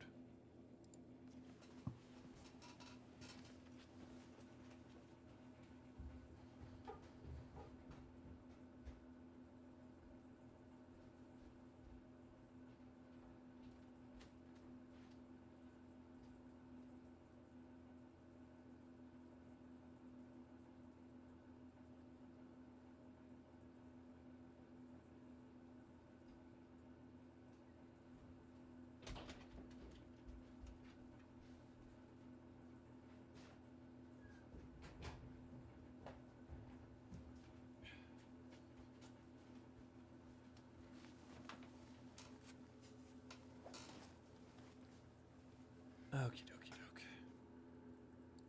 And I'm back.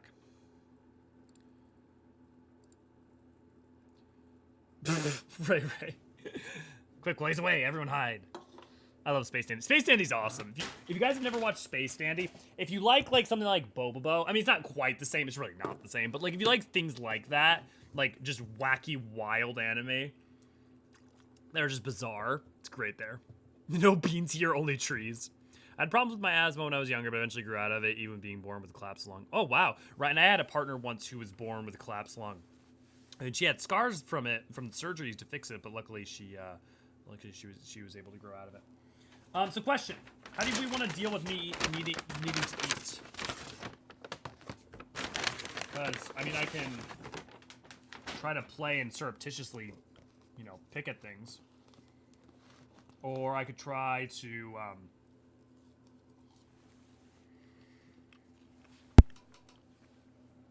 we could, like, put something on. We could put, like, a Nier thing on or something.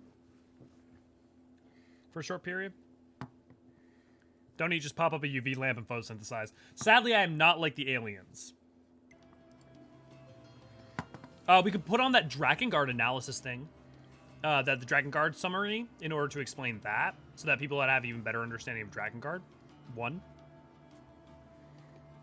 Yeah, video. People liking that. Let me know if you guys have an opinion.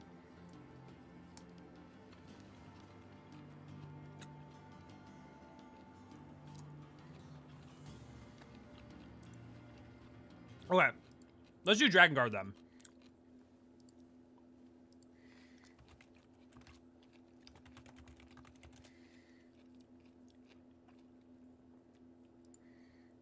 Okay. Drakengard. For those of you who don't want to watch this, obviously, you can skip ahead in the timestamp. What a weird little game you are. Now, I know I may have spoiled it in my last video, but... Hey, Quinn, I'm taking a short break to eat some, but, we're going to be watching a Drakengard video to explain some of the Drakengard information. That way people understand that even better. This game is one of my personal favourites. A game that fits nicely up there with Final Fantasy IX, but the question is, why? If you've heard anything about Drakengard, it tends to be about how boring the gameplay is or how repetitive it is to play, making the overall experience a bit of a chore. You may have also heard about the story and how batshit insane it is, so to summarise it briefly before I go into detail. The main reason I wanted to revisit this time...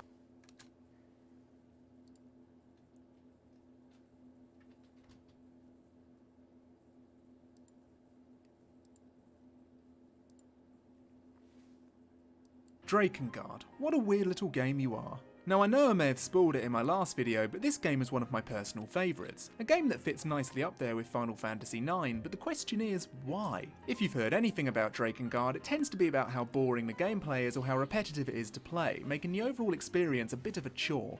You may have also heard about the story and how batshit insane it is, so to summarise it briefly before I go into detail. The main reason I wanted to revisit...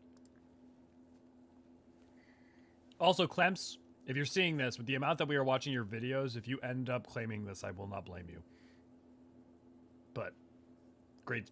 I love your work. You do great This work. title was due to the announcement of Nier Automata, a brand new addition to the Drakengard timeline directed by Yoko Taro and Platinum Games. Who's Yoko Taro, I hear you cry? Well, for all of you meme smiths out there, it's Weird Skeleton Man from Square Enix's 2015 E3 conference. Yoko Taro has a bit of a reputation within the industry as someone who isn't afraid to cross boundaries and mess with the player's head, and to a lesser extent his development team. His main goal for Drakengard was to create a story that didn't hand you a happy ending for slaughtering hundreds, if not thousands of soldiers. The game was originally meant to be an ace combat with dragons kind of game till Dynasty Warriors 2 came out and gained massive popularity in Japan, causing them to push for this kind of gameplay as well, which took Taro by complete surprise. According to an interview, Taro was quoted saying that Drakengard wouldn't have stood a chance against Dragon Quest or Final Fantasy if the characters were too normal, and I can safely say he succeeded in making most of them abnormal.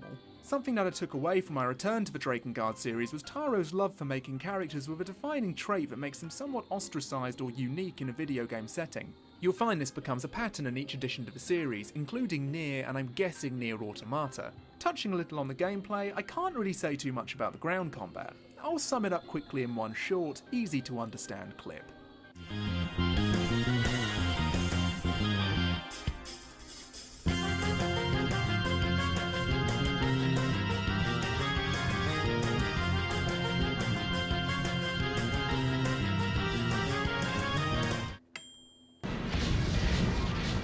The aerial combat is where Drakengard shines in the gameplay department.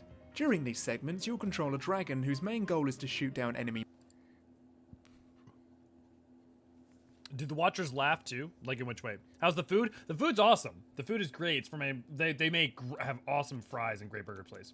You guys don't particularly care, I'm sure, too much about the story or the game, gameplay. Of which there are 5, you'll be killing a lot. It feels like it has some weight behind it, and although it takes a while to get used to it, I found myself enjoying these the most. Maybe it's because there's more going on than mashing the square button till enough dudes fall down. Speaking of dudes, you'll find that if you want to unlock every ending to the game, of which there are 5, you'll be killing a lot of them. You'll need to kill dudes to unlock secret weapons, which you'll need to kill more dudes in order to unlock more secret weapons, which you'll need for the final ending, in which you kill dudes. Those of you who know vaguely about the Drakengard timeline will know that Ending E was originally a joke idea, which is a rip off the Evangelion ending. However, this ending is what eventually birthed the Nier franchise. So for the rest of the video, I'll try to explain the basic plot and characters leading up to the events that trigger the endings. It's also the first time I'll be splitting my videos in 2. Firstly, it gets content out faster for you guys, and second, it gives me a little more time to focus on writing about all 5 endings and why the game means so much to me. So without further ado, let's get started.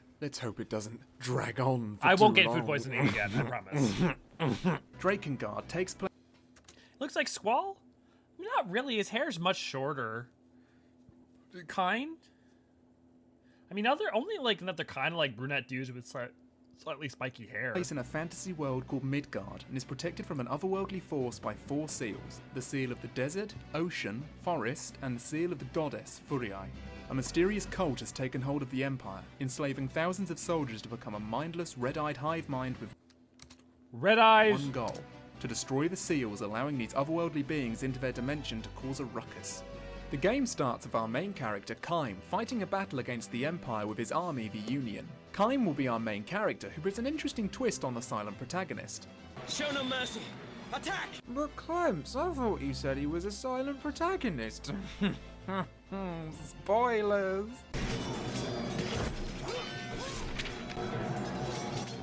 Behind you! So being a big dum-dum, Kaine gets mortally wounded and rushes to the castle after realising his sister, Furiae, the seal, is in danger. He murders his way into the castle gates and meets up with our second main character, the Red Dragon. Despite their differences, Kaine and the dragon have to make a pact in order to survive. In the Drakengard universe, humans and beasts can make something called a pact in order to fuse their life force together, essentially becoming a single entity, enhancing both of their strength and being able to speak telepathically via thought. It comes with a downside, however, as the humans need to lose something precious in order to obtain inhuman strength. Pacts are always something that confused me, and the logic can sometimes be a little strange, as one of the endings shows. So, can a human make a pact with any beast? Are these things supposed to be the individual souls? Can you just reach into your body and drag it out for show and tell at any given opportunity? Can you walk up to a dog and be all, "Hey, Buster, wanna be pack partners?" Okay. Ah, well. Don't even think about it, Dimins. Slight plot inconvenience for the sake of the video game, I get it. After forging a pact with the dragon, the pact takes away his ability to speak, turning him into the violent mute we've all come to know and love. He also gets a sick nasty pact emblem on his tongue to physically show what part of his body he had to sell in order to obtain power. Kaine and his new lady friend take off to annihilate the Empire forces that govern the skies, which they succeed in doing, via murder.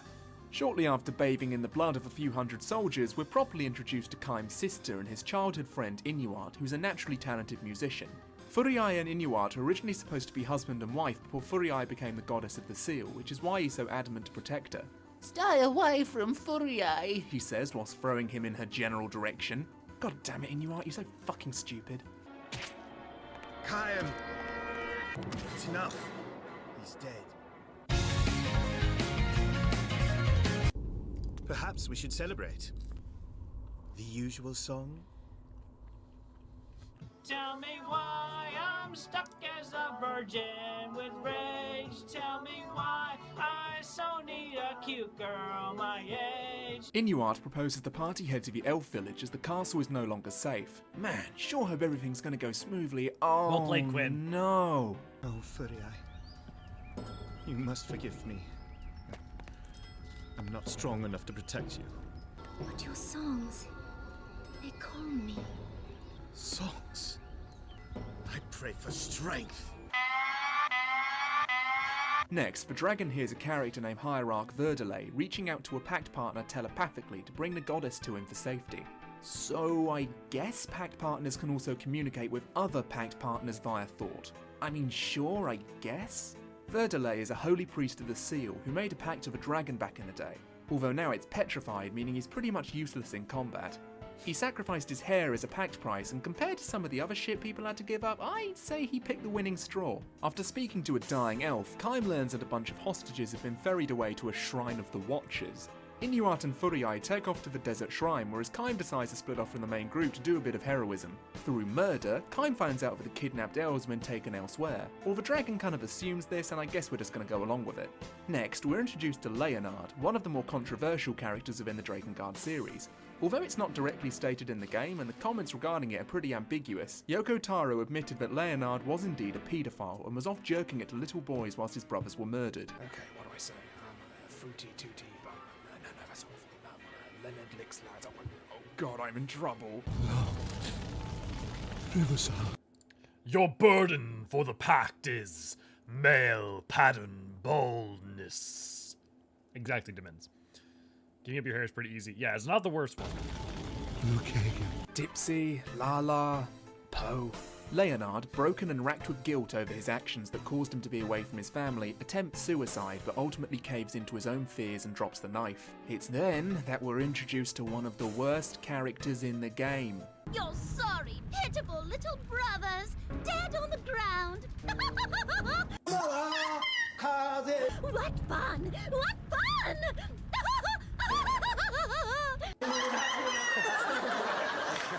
What motivated you to make a pact with this? So he decides to make a pact with a random fairy that came to torment him for no good reason other than it's a sadistic little prick, which takes away his sight, rendering him blind. When you've unlocked Leonard, you can play through his story segment, which is filled with, you guessed it, little boys. Is that Fea'ul? It's the polar opposite of Fea'ul in every way. Oh, by the 12, it's Navi. I mean, to be fair, like, it is Navi. Like, it was intended, it's designed to be annoying. It is basically a comment on Navi, yes. So that's where the Pixies from Ilmek came from. Please, no more. We cannot. Please, help us! No! They are so powerless. Yet your sword spares none. Your heart is black. Help me. Kaine. Still, you offer no mercy.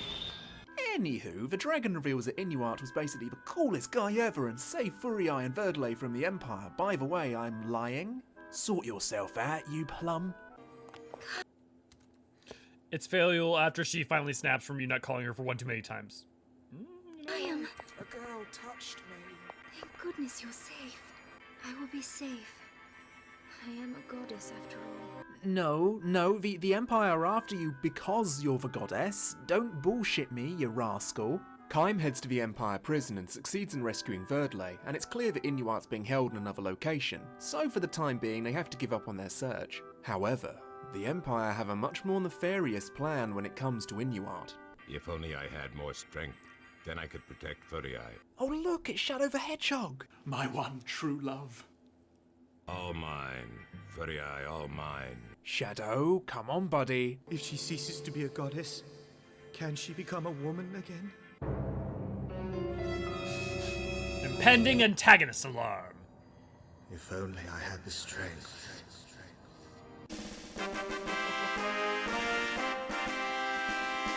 The dragon drops them back off at the desert, only to find the seal has been broken. The gang eventually hear the voice of our third main character, Ariosh, an elf woman who was driven to madness when she saw her family being slaughtered by Empire forces. Ariosh made a pact of two elementals named Hydaelyn and Salamander, sacrificing her womb and the ability to conceive. This either contributes or is a defining factor that leads her to eating her victims, especially children, possibly to put a child back inside of her again. Same as Leonard, when you unlock Ariosh, you can play through her story-specific levels, which lead you to the Seal of the Ocean, where things aren't going swimmingly. The children. Ariosh, what have you done? So sweet. Can you hear me? So sweet. The cute little children. Oh, Ariosh. Oh, and the seal is broken here too. I fucked up again. Upon arriving back with Furiae, Inuart appears with his new pact partner, a black dragon. Could you hear me? He admits trading his ability to sing or create songs in order to obtain the strength he needs to protect Furiae. Sadly, this has also come at the price of his free thought I was will, muted. as the Empire are wearing him from the Otherwise, inside I would like a not have glove. done that. Inuart is all much more surreptitious. Furiae, and Kaine is all so they clash as enemies for the first time in a super hype sword fight, and the dragon faces off against Inuart's pack beast. Inuart wins hands down and leaves the red dragon critically injured, as Kaine recognizes the black dragon as the same one that murdered his mother and father, causing him to foolishly rush out and force the red dragon to defend him. Inuart decides to crank up the creeper level to max and then leaves the scene of my favourite line of the game. Welcome to a world without song.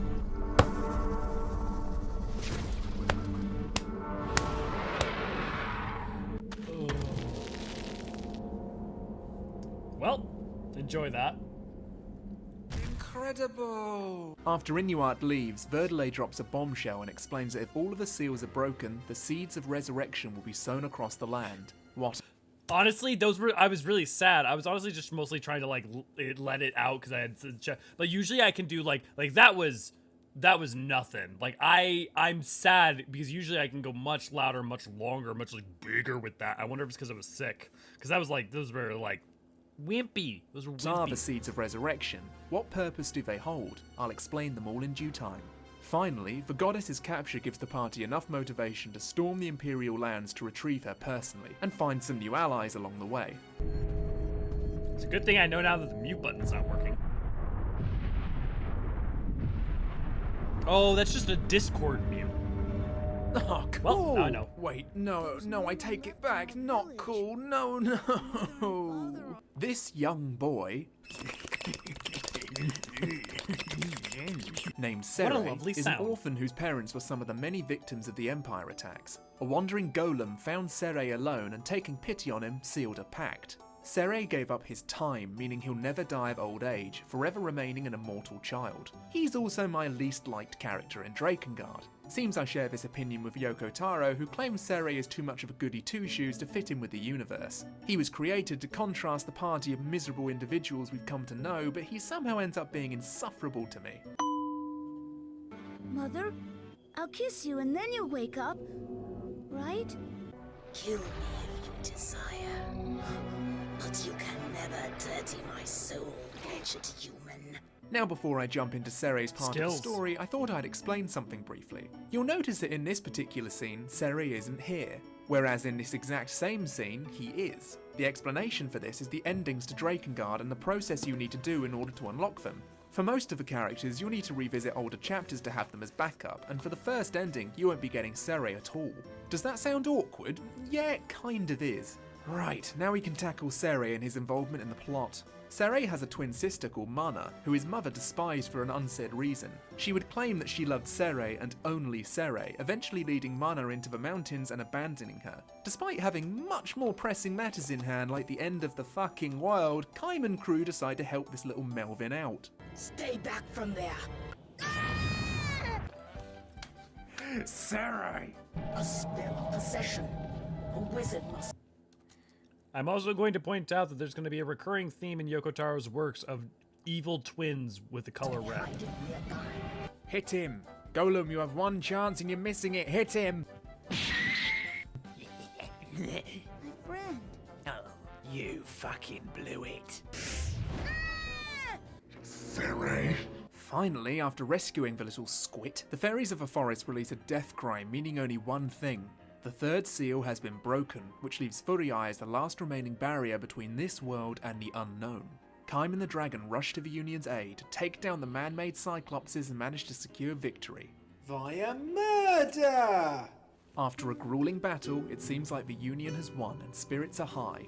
But this is Drakengard, where no one is allowed a happy ending.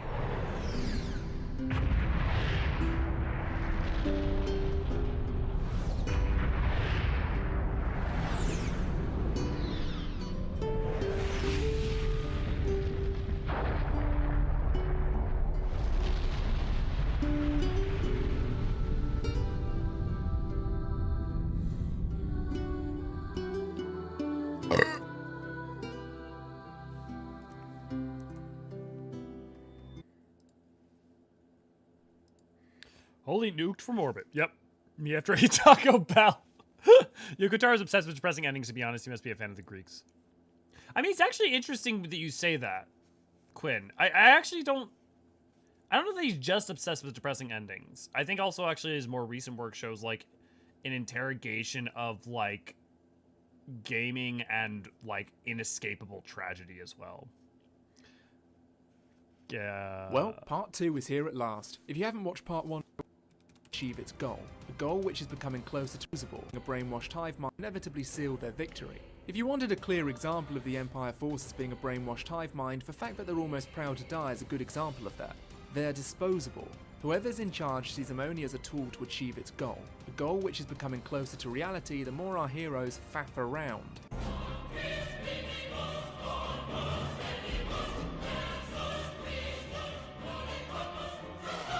It's at this point in the game where shit starts getting serious, if this wasn't serious enough. Inuart wants to destroy Kaine with permission from the mysterious priestess, who looks suspiciously like Serai, and Furii is waking up from having an apparent sleepy.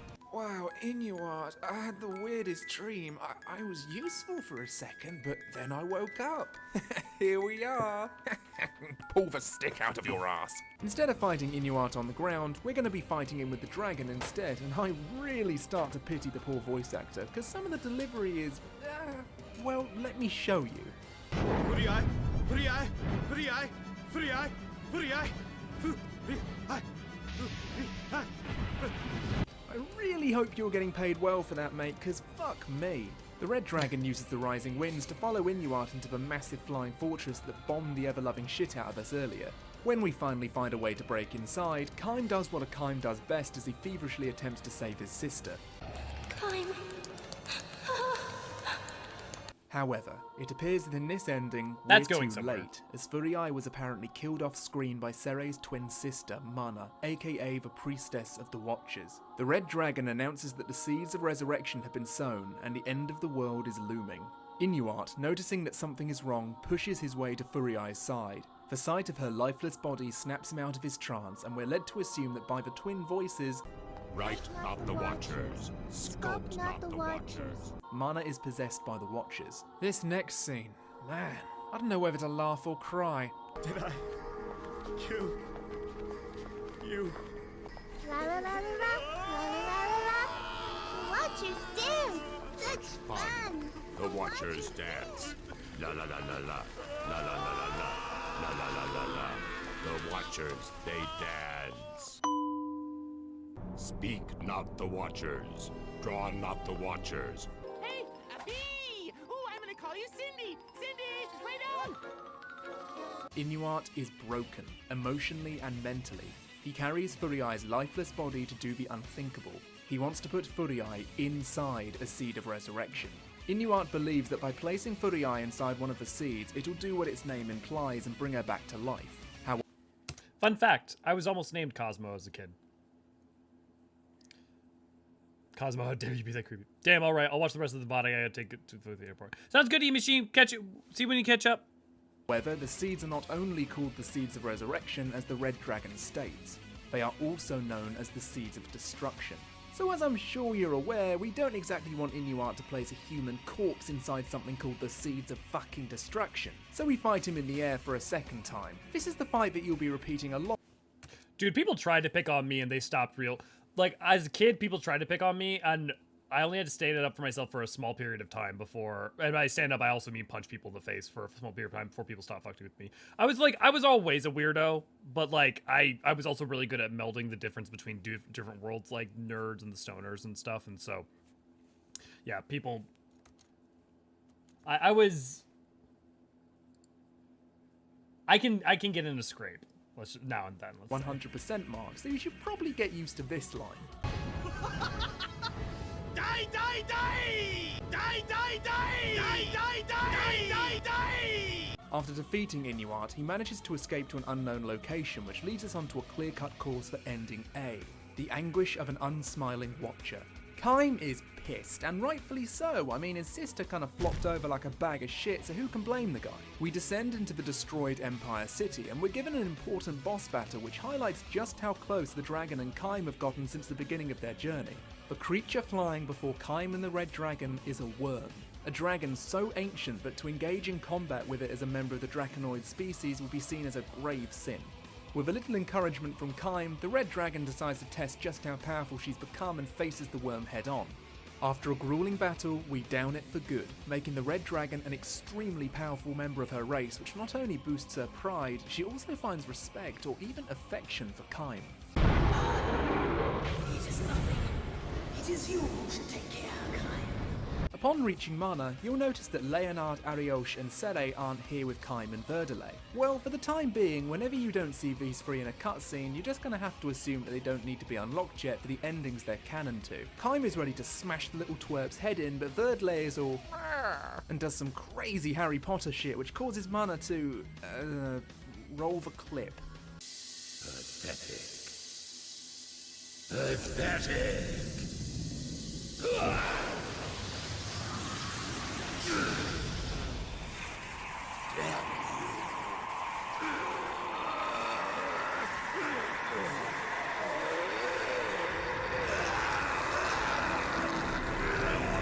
Get the fuck down! Get the fuck down from there! This is the final boss to ending A. Mana is being fueled by the power of the Watchers to grow to an inhuman size, and I'm sure you can imagine what would happen if we just left her like this. Okay, due to these videos being about the story, I've rarely had the chance to touch on the gameplay, and since these are the final bosses, I thought it would be an idea to spill a little detail on them, like how this boss is total horseshit and most of the deaths come from this. As I mentioned in part 1, the dragon feels like it has some weight to it, which makes avoiding these a fucking pain.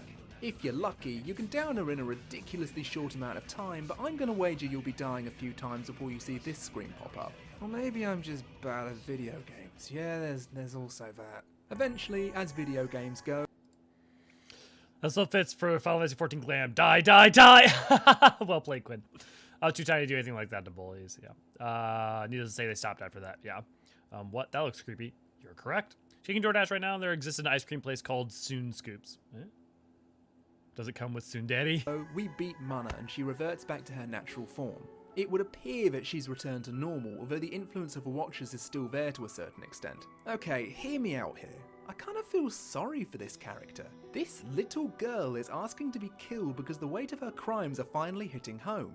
Crimes that she very well may have not committed consciously, and she did it all because her mother didn't love her, causing her to become extremely emotionally fragile, eventually hearing the voice of the Watchers who tricked her into becoming their tool for bloodshed and war. Whoppity whop! Kill little Mana! I take it back, kill her dead! The Red Dragon tortures the girl for half a minute till Verdelay reveals that a new goddess has to be chosen, and fast. Kaine, I am tired again. Warm me as you did before.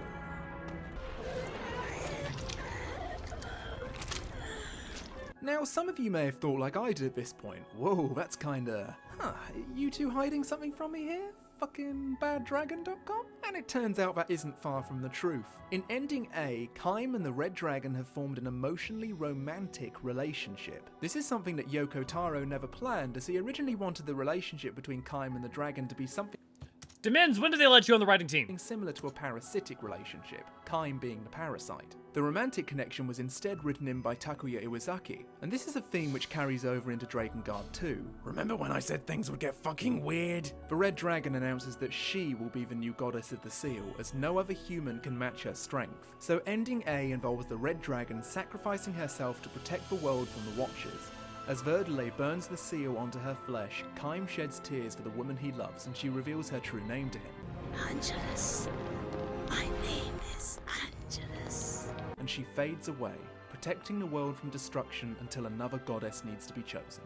The second ending we'll be looking at is Ending B, Flowers for the Broken Spirit. So here's a running thing that you're also going to find in Drakengard. The more effort you put in, the darker it gets. And the worse things are.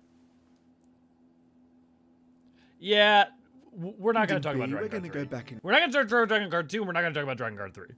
Don't worry about it. To the point where we fought Inuart. Inuart escapes to the Empire City, and this time around we follow him. We give chase, but are ultimately too slow, as Inuart slowly approaches... Oh, hey! He used the Garuda theme. The seed, bleeding and dying. Completely blinded with grief and love, he places Furiai inside, and for one brief moment, everything seems to be working.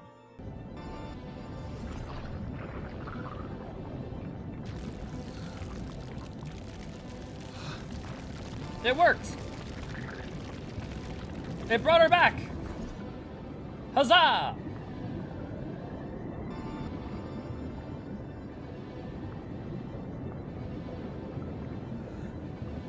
Furiai, you have returned to me.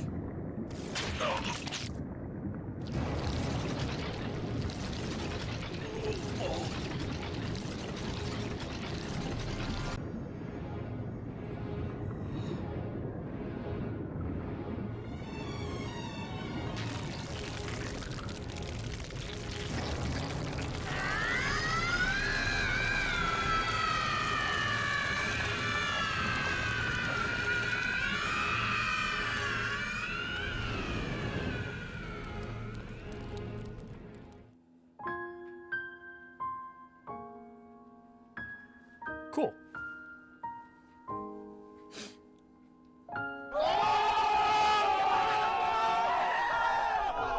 Ending B, and I've gotta say, I kinda love this. It's creepy, unsettling, and the fight is just challenging enough without being total bullshit. It turns out that by putting a human into a seed of destruction, it resurrects them as a creature hell-bent on wiping out humanity. Seed of destruction. That or egg thing with all the writing around it.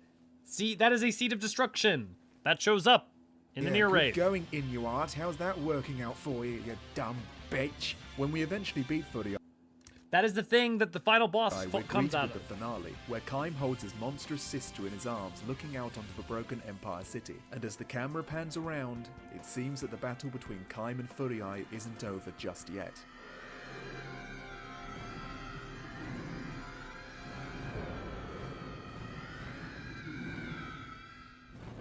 Well, there's Ending B, an ending which is pretty interesting when you dig into it. As it turns out, Taro and his development team created Furiai out of his hatred for the little sister trope that plagues most Japanese media, or more specifically the sister princess light novel series. She was meant to be a damsel in distress who never manages to be rescued, a result of Taro's backlash with the happy endings that is usually seen in common media. So keeping that in mind, let's move on to our next ending.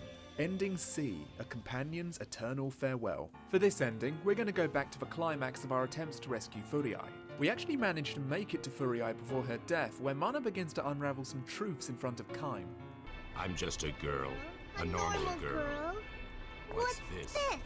This dirt. No, don't. Please, hold me, my brother. Stop it. I can see into your heart. No, that's not true. You lie. I'm dirty. I'm dirty. I'm no goddess. I I renounce renounce it. it. Please. Please, my brother.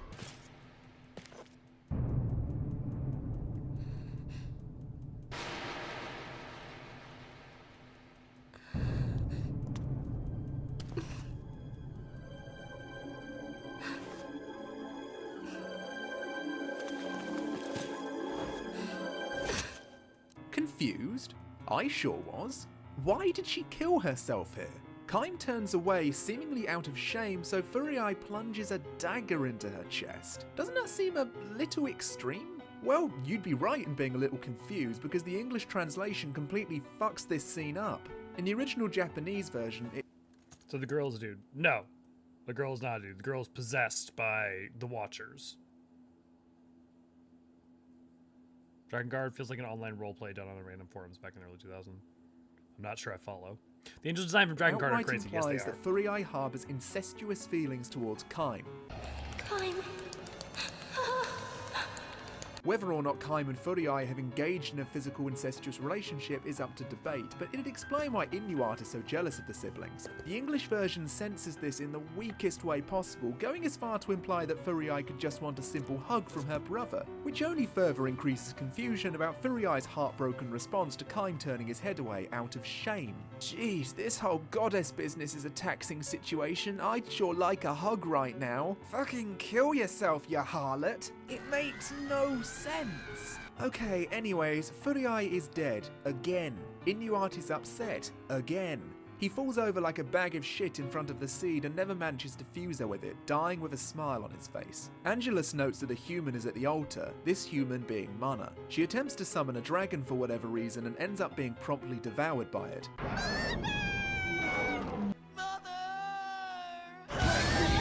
Kaine hurries into the altar room where the dragon is. Whoa, Angelus! You feeling okay, buddy? Right, one thing I didn't explain before was Angelus's different forms during the game.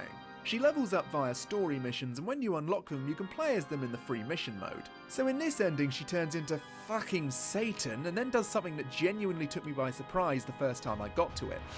Kaine, our pact ends here. Powers greater than we have fated us to battle. This isn't honestly this is super relevant. The Watchers and the Looking Watch documented. Now before Furiae bites the dust, if we decide to deviate from the original path a bit, we can find Mana. Sere recognises the priestess as his sister and begs the party not to hurt her. Mana has a slight moment of clarity as she remembers her mother, and Sere tells her that she's already dead.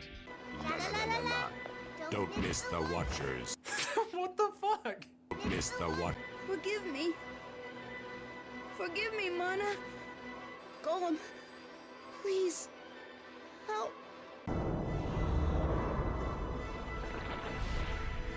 Now is the time to feel the love of the gods. A deep love. A great love. A love powerful and formidable. A love that crushes like a mace. La la la la la.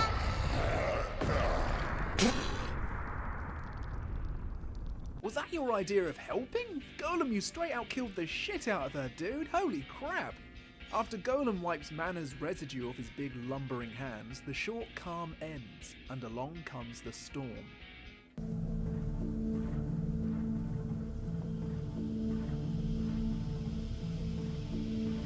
And then, all of a sudden, this starts happening. There's...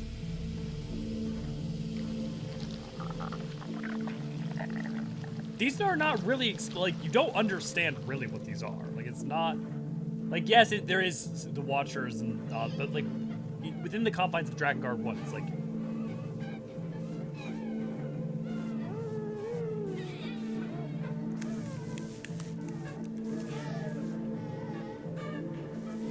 Demon Angel Baby.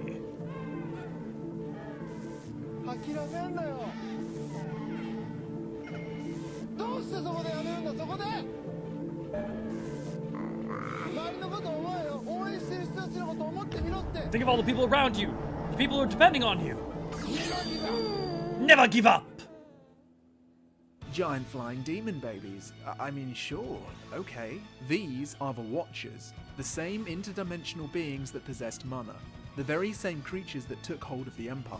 This part of the game is where the characters are responding just the same as we are, which is pretty much what in the unholy hell is going on? Angelus and Kaine do their own share of baby slaughter before Ariosh starts acting stranger than usual. Ariosh! What are you doing? Yeah, Ariosh, what are you doing? The greatest of feasts.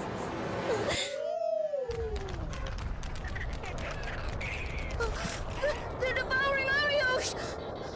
Ah, you see, they did the old switcheroo once. Ariosh has a tendency to eat babies, so she's eaten by babies. You sly dog, you. After Ariosh's death, we're introduced to the final antagonist, the Queen Beast. We're meant to assume that this giant stone-like woman is the leader or mother of these smaller Watchers. Kinda pulling a Necron on us here, aren't you guys? The party flee, but Leonard Necron, final boss from Final Fantasy IX. For some people, feel like he comes out of nowhere because it's like, wait, what? What is this thing? Realizes there may not be enough time and volunteers to stay behind. No!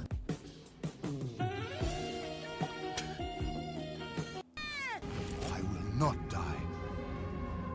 Now go, please. Death need not be the end of hope!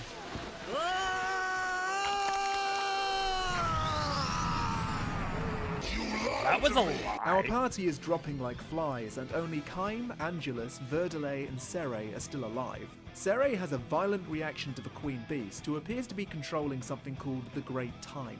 Angelus comes to the realization that Sere sacrificing his pact with Golem could mean the survival of Midgard as they know it. The final stretch of Ending D is carrying Sere to the Queen Beast, who's, well, she's pregnant now.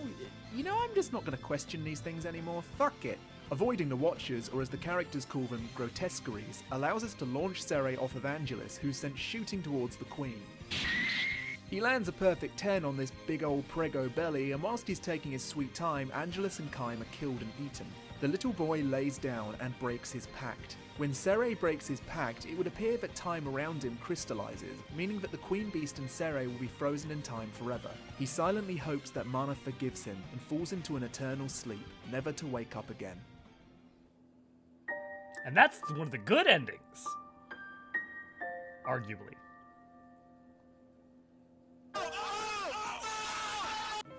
The ending that's canon to the Nier universe. Been built. So this, now ending E. And I know you'd be like, well, why didn't we just skip to ending E? Because, well, all these are progressively kind of relevant to how you get to ending E. The Dragon Sphere. It's been building up to this since the way.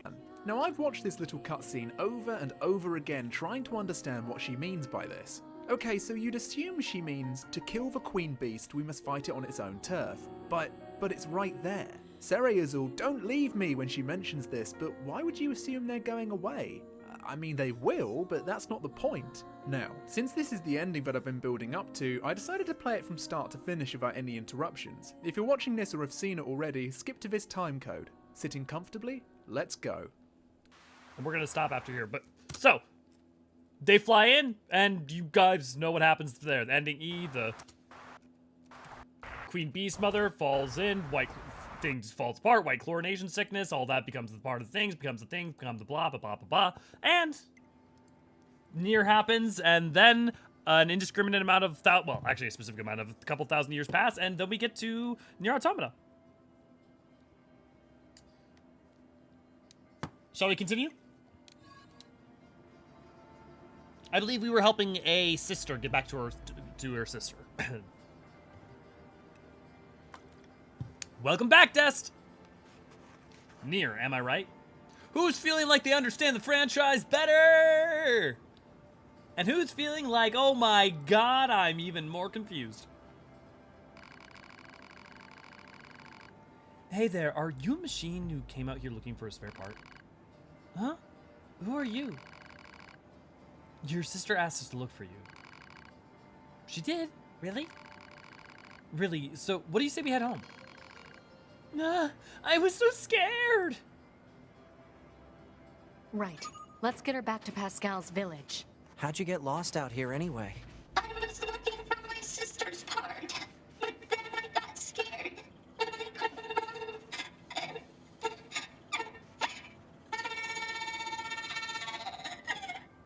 come on now, don't cry. Did you at least find what you needed? She'll be happy, right? I'm sure she will. But I bet she'll be even happier to see you back home, safe and sound. I mean, honestly, the Watcher really didn't even necessarily end humanity. I mean, like, the Watcher was responsible for Apocalypse 1, let's say. There were multiple points at which humanity... No one made the desert. It's just an area that lost all its vegetation due to a lack of precipitation. This caused lasting changes in the soil, which means plants aren't able to... Soil? It's dirt. Ground. The stuff we're walking on?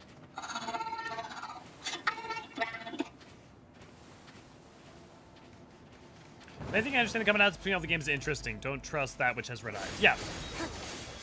That's good general advice in these games.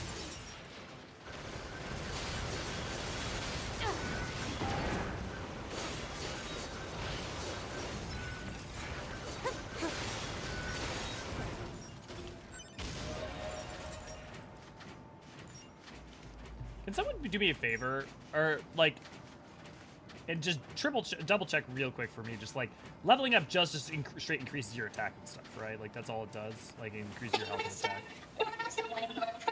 Wind is just a force caused by changes in temperature and atmospheric pressure and... Huh. That's actually a hard question now that I think about it. Kinda deep, really. I mean, where does the wind blow from? What do you think, 2B? Don't know, don't care. Attack and health, yes. Okay.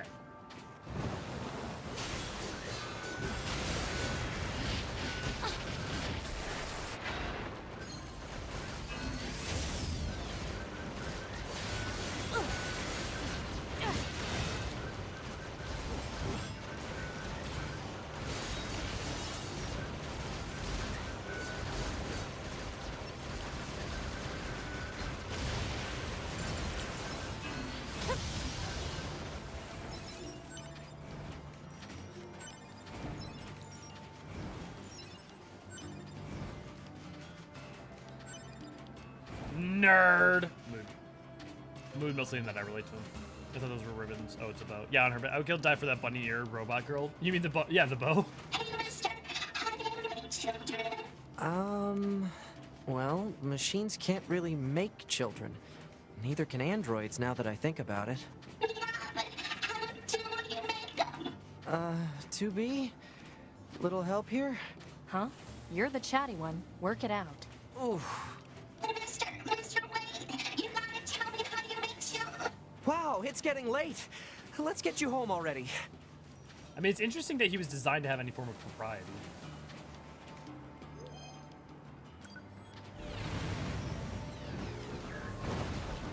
Oh boy.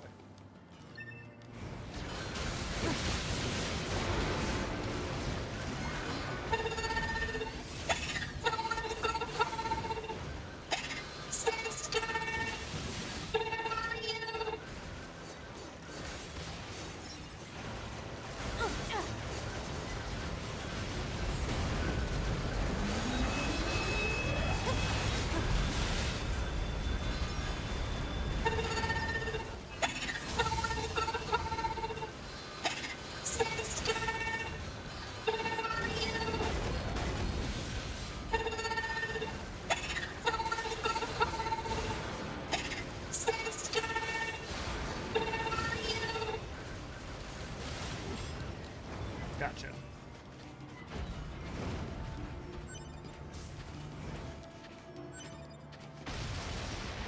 There's an auto pickup chip, right?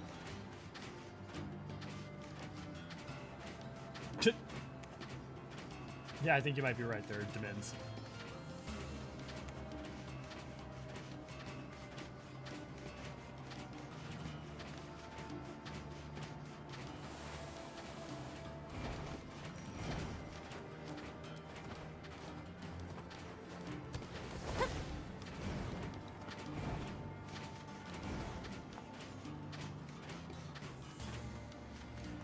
God, I thought there was.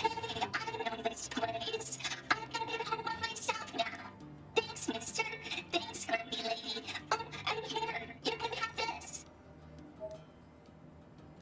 Oh.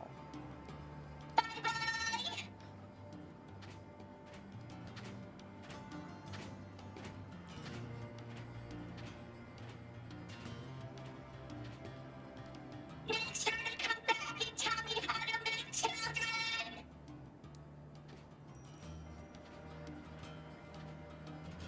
To be fair, she is a grumpy lady, yeah. Well, that was exhausting. Yep.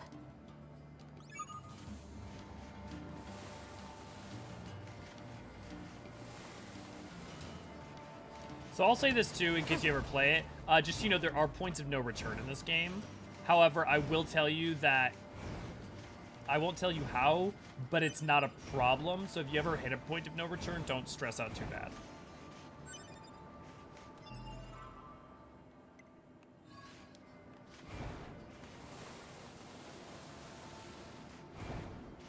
There is no pickup. It's support chip. Okay, yeah, I'm not. Okay. See, I'm not crazy, Ryan. Imagine 2B heals make walking the desert a pain. Probably.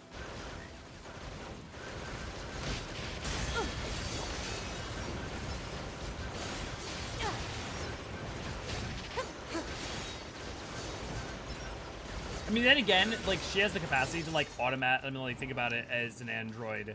You know, she probably can perfectly place her feet, almost, even though she has like better physical traction, she might be able to automatically like place her feet better than most humans could and have better balance and equilibrium. I mean, that's just a, you know, self-justification, but just a thought.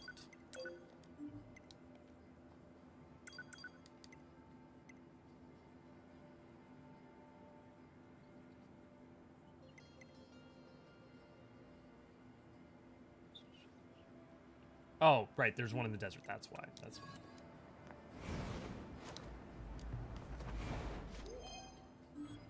I keep pressing my middle button. There's that too. God, I love that it's a 3D map. Okay, we're gonna get that, and then we're gonna go get red. Maybe we'll just go get that red first.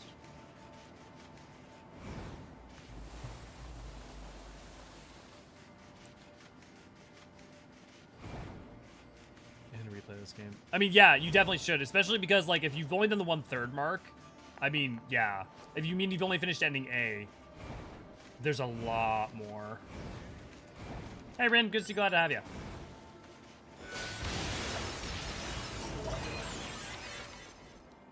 Cool. All of that for teleport later. Yeah, I'll remember that, yeah. There's a reason, like, there's a reason that the game literally gives you a warning, like, actually straight up gives you a warning when you finish Route A. Hey, the game isn't done, please don't stop playing. Yeah, I wouldn't, so, Emmett, the reality is, especially within the first week after patch, I wouldn't expect it to change. I don't know how regularly it updates, but you're 1/3, I haven't even gotten past the first Android camp. First Android camp. I mean, so like literally like 30 minutes in.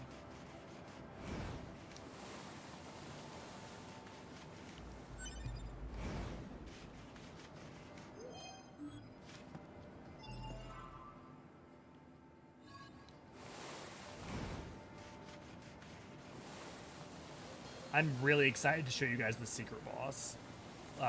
We obviously can't do the secret boss anytime soon because it's like end game secret final boss.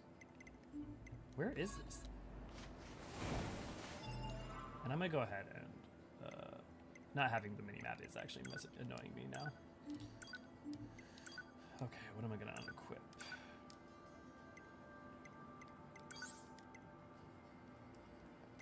Auto use, I like that. Move speed, I like that. Vader Rage, I like that. Offensive heal, counter, definitely like that.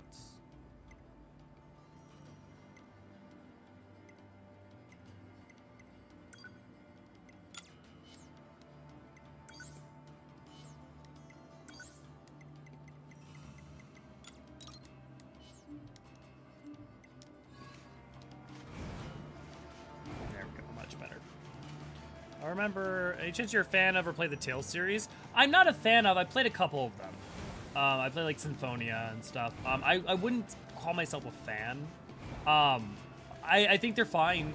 I don't think they're fine because like, oh, I think they're only fine in terms of quality. I think they're fine in terms of just Is this a pod? Hypothesis. The owner discarded this pod and left it in safe mode. Motives unknown. Why was it abandoned? Pod, reactivate it for me. If it's usable, try to overwrite the original owner with my ID. Activation complete. Access granted. Previous owner ID successfully overwritten. Special weaponry now available.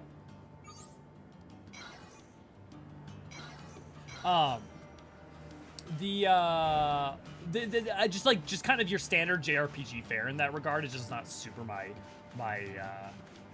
I don't want to say it's rote. It just usually isn't as interesting to me, but they're good games. Send you a DM in Discord with a link that tells you where you can buy the chip. Perfect. Thanks, Ryan. Since the last is fully congested now, it won't be, I bet, a couple weeks. Yeah. I remember fighting something with Android had a weird snake thing, or a mix up a different game. The correct version was the treehouse. I think you're thinking about the game. I think you're thinking about the robot camp. Yeah. Yeah, Truth just said finally have other friends in the game. Totally. I mean, dude, man, I totally get being excited and power to you for keeping at it. I mostly am just telling you that so that you don't, like, make yourself miserable in terms of, like, being disappointed. I mean, like, power to you to keep at it. Okay. That's John's Paul. Okay, we can unlock points. Ooh, let's actually use the teleport point.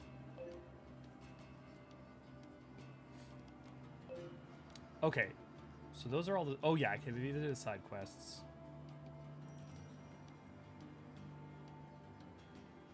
Okay, guys. Do you want to continue with the story, or do you want to do side quests for a bit? The side quests are all good little stories. And they'd be nice to, like, just, like, show you stuff in the game and, like, get some upgrades and stuff. We're gonna have to do them eventually, kind of regardless.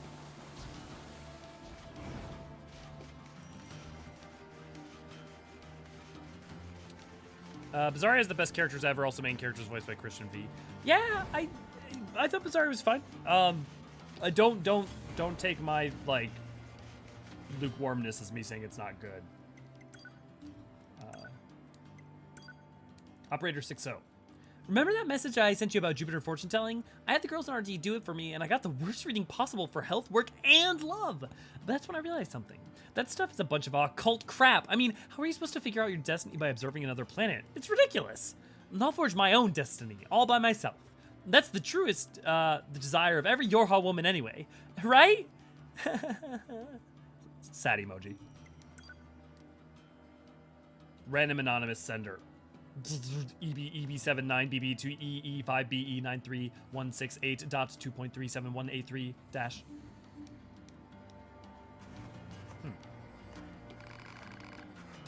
What was that mail about? Hypothesis. The number may indicate coordinates. There are 3 locations: the desert, the flooded city, and the forest. Mark them on my map. Affirmative. Yeah, our code is with where. Yeah, Gwen, please. I don't need you to. Let the things unfold. Oh, you're saying sorry. I thought you were referencing the coordinates. I see what you're saying. Side quest. Yeah, what we should do. Yeah, all the mooses are going to rule the world. Totally. I'll play Bizarre before I rise then. Oh, fair enough. Any game recommendations you have? I want some play other than 14. Well, I have tons of game recommendations. You just have to tell me what you like. I'm like, that's the thing is what I'm saying about, like, it just super depends on what you like. Side quest. Okay, I'll play Bizarre before I rise then. Yeah, I mean, the thing is like, all of the Tales games are good. They're just like, your standard JRPG fare. And I don't mean that to be reductive. I just mean that, like, kind of descriptively. My preferred games are story-driven narrative RPGs. Story-driven narrative RPGs. I mean, have you played most of the FF games? Like, do you have interest and or have you played through all the other FF games? And do you prefer, like, Western, or does it have to be an Eastern RPG?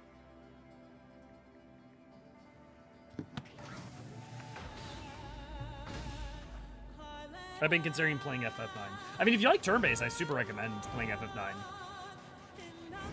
I mean, FF10 is my favorite. Big recommendation on FF10.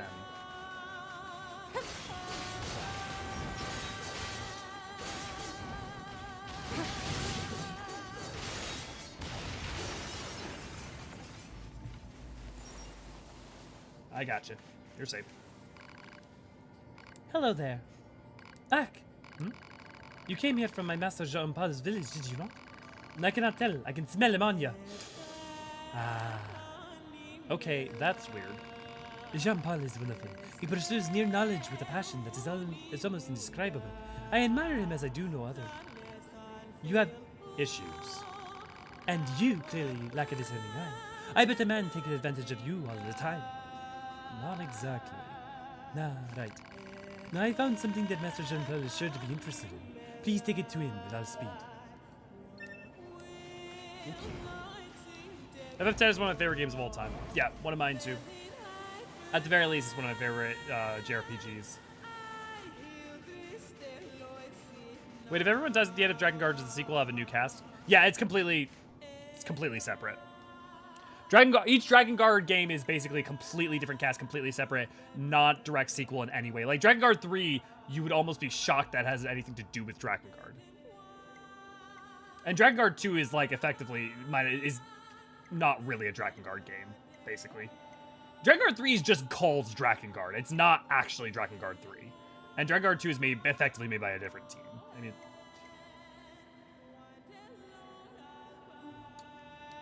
wait, did that say? Okay, where are we going? We want to go to the city because we want to pick up I know there's the fight that I want to pick up there. And Kingdom Hearts. Okay. Have you ever played Dark Cloud, Rin? They have that on PS4 now too. Dark Cloud is an old PS2 JRPG that I'm a huge fan of. Great game. Like its story is it's story driven. It's not like the best written story. Like it's a fine story, but it's got a wonderful soundtrack. It's a great game. It's a wonderful, wonderful game. If you want an RPG with interesting plot, completely alien setting, a la Morrowind, Planescape Torment. Planescape Torment is okay. Here's the thing. If you're willing to deal with old games, not really a la Morrowind, you're really talking about a la Baldur's Gate at that point. Planescape Torment is one of the best written RPGs that's ever been. It's mechanically not great in terms of like I don't think it's aged very well. It's aged actually pretty poorly, and it's also like you have to be willing to engage with that type of game. But it is one of the best written JRPG, or not JRPGs, obviously it's a Western RPG, but one of the best written RPGs of all time.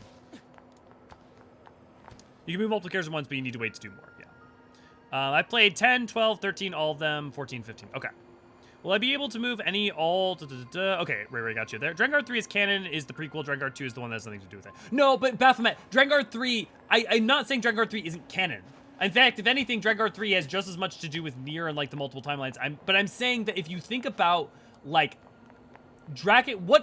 What unites them, other than... What unites Drakengard 3 with Drakengard 1 any more than Nier and Drakengard, right? Like, other than dragon, idea of, like, the flower... Like, certain thematic elements and visual motifs.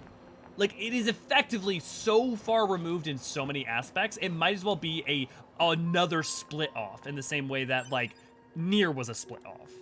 I'm not saying Drakengard 3 has nothing to do with Drakengard. I'm saying that it is not really a Drakengard sequel so much as it's a Yoko Taro-verse game. Right? You follow what I'm saying? Picking up what I'm putting down. I see the marker. Why can't I find the quest? I wonder if it's below.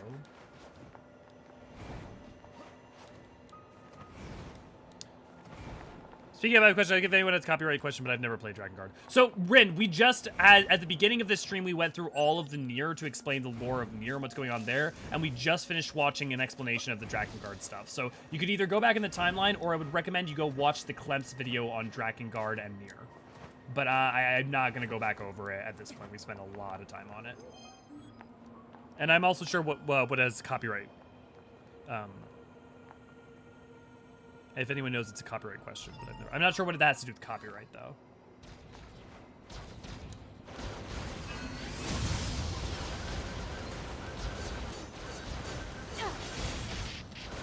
Oh, okay, it's a Drakengard-related question. Okay, well, I guess it depends on... I don't know. Yeah, I get it, but it's what Yoko Taro tends to do every game. It makes it difficult. Right, but I'm not criticizing as to whether or not that's a good thing or a bad thing. I'm pointing out, though, that if you call it Drakengard 3, but it effectively isn't really Drakengard 3, like, it would be like if you called it Return of the King, but then it was Tolkien's story about the like tale of Beowulf, and it was thematically connected to Lord of the Rings or whatever, right? Or like if you call it the third Star Wars film, but it's actually like a completely different property created by Lucas, but it's still like kind of like, Mail notification received from access point. you know, like my point is not a criticism whether it's good or bad that it's a Yokoverse game. My point is more that it's not really a Drakengard sequel any more than it would be like if you can call Drakengard 3, you can call Nier Drakengard 2. Like, and you should, because there's it's the same like level of connection effectively. I mean, the main difference being that there's also dragons.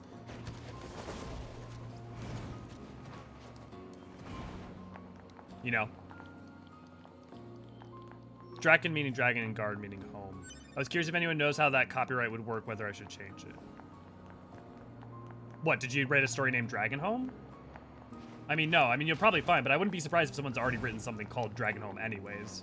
Like, I mean, that's just generally, like, generic enough that you'll probably still might have copyright struggles with it. But no, like, the trademark is not for Latin Drakengard, it wouldn't translate over to that. You'd have to copyright Dragon Home. Unless, like, Dragon Home also became so associated with the brand name. But also, it's not even called that in Japan. It's called Dragon Dragoon in Japan. It's just called Drakengard in the West.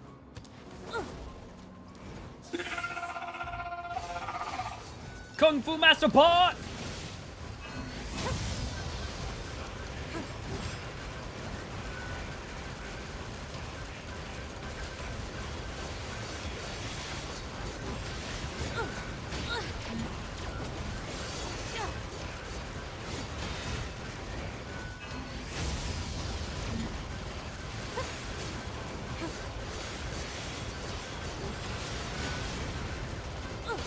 Wait till I get attack up chips. Oop.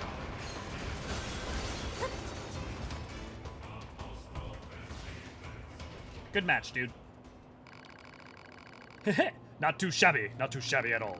I am the warrior monk Father Servo, and I seek to the enlightened path through perfection in battle. Father Servo?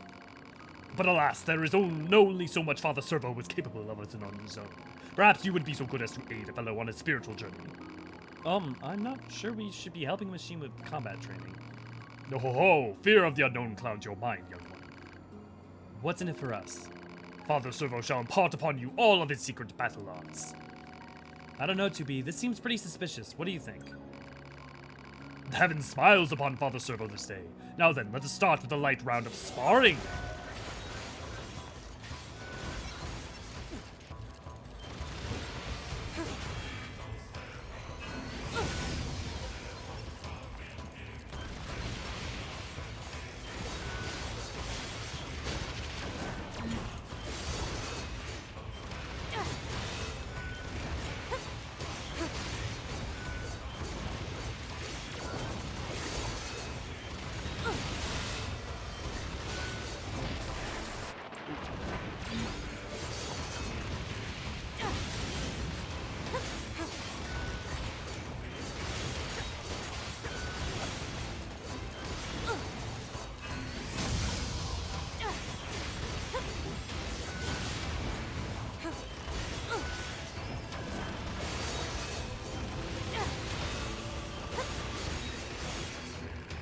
Enough! Father Servo yields! I don't think this guy is quite as tough as he lets on. Well, it was nice to work out, at least. Nice. Yes, well, good for you. Now then, as payment for this lesson, you must bring Father Servo a warped wine. What? Listen, you didn't say anything about bringing... We sparred, yes? You learned many things, yes? Then surely an moment was but to be expected. This guy is shameless. You should be able to retrieve a warped wire from the dinosaur-like machines roaming about nearby. Bring it here before our next round, if you would be so kind. Have you brought the required item? Ah, excellent. Now we can engage in a new form of training. Father Servo will accept your challenge whenever you feel ready. For our fee, of course. Of course. Jade, good to see you. Glad to have you. I was curious if anyone. I named a nation with a story of within the story of Drakengard. No, I mean that wouldn't. I mean it's a term that's been used elsewhere. It's not like it's that game's the only time that's been used. Yeah, I wouldn't worry about it. I mean, I also really wouldn't worry about it unless you like start selling large amounts of the book. Which, hey, you know, good luck to you. Yeah, you're completely right about the closer to Baldur's Gate. That in and of itself, I mean, it makes sense, right? Based on who made it. Then itself is another good RPG. Again, though, Baldur's Gate is an older game. It hasn't aged very well. No. Yeah, I get it. But yeah, so let's. What are some Disco Elysium? Oh, if you like story-based games, if you like, so like Rin, I don't know like how narrative-based you like. I don't know, like if you like the reality is that games like Kingdom Hearts, Final Fantasy X, I mean the Final Fantasy games in general, they're not like,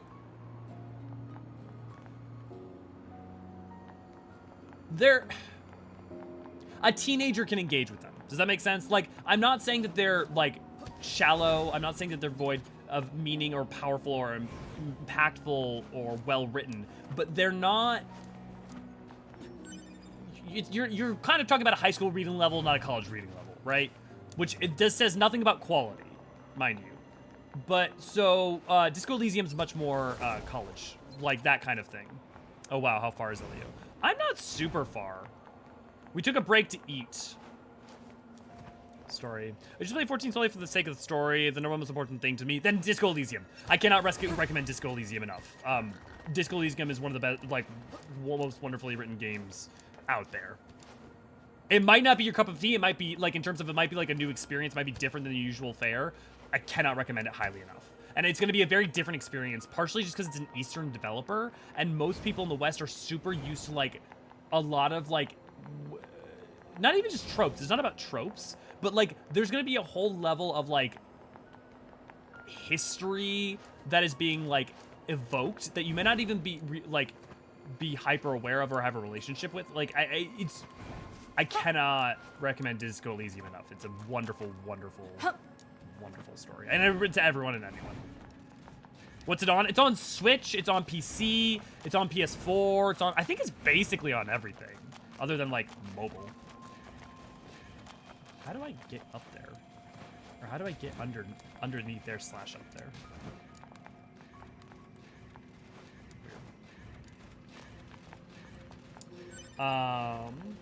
If you like story, if you haven't, I don't know if you played Mass Effect, the Mass Effect trilogy, big recommend there.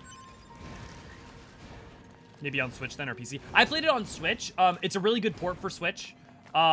It plays a little bit better on PC in terms of just being able to, because it's kind of like a point-and-click adventure game, but it's not a point-and-click adventure game, but like it visually kind of looks a little bit like that style at first, and kind of how you engage with it. So like being able to click on the screen is nice, but like the UI for the Switch was great, and that's how I played the entirety of it.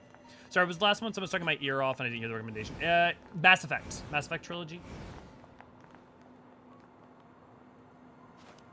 Where are, like, it's noting that there's the quests here, but, like...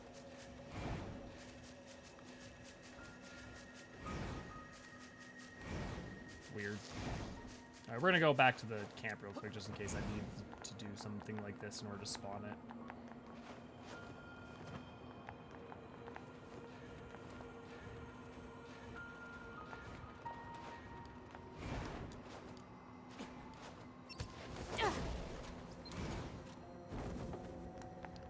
I haven't played 1 or Andromeda, but I played 2 and 3. I'm surprised. Well, I don't know why everybody skips 1. Like, 1 is really, really good. It's weird to me that a lot of people like, skip 1 and go straight to 2, and I think it's because people do the bullshit thing of being like, oh, 2's the best. And it's like, nah, but 2's partly the best because it gets to play off of 1 also.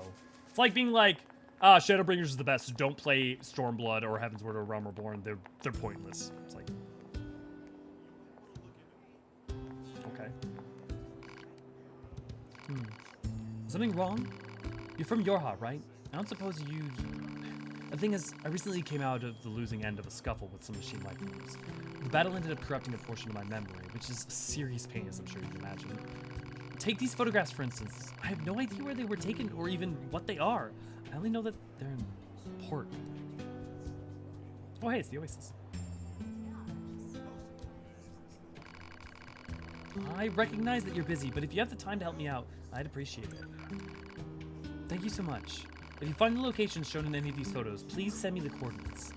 Hopefully that'll help me recover my missing memories. We'll let you know if we find anything. Thank you. I just didn't own it at the time. I was like 12. Yeah, okay, that's a fair reason. If you haven't replayed them recently, I would say replace them.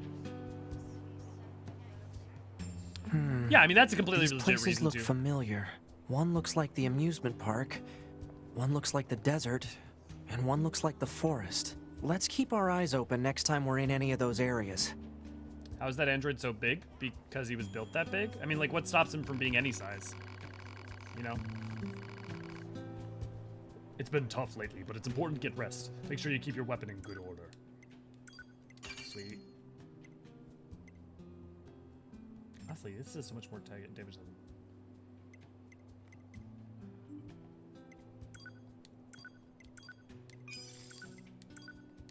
Oh, no, I don't want to keep that. Melee attack up. Yeah.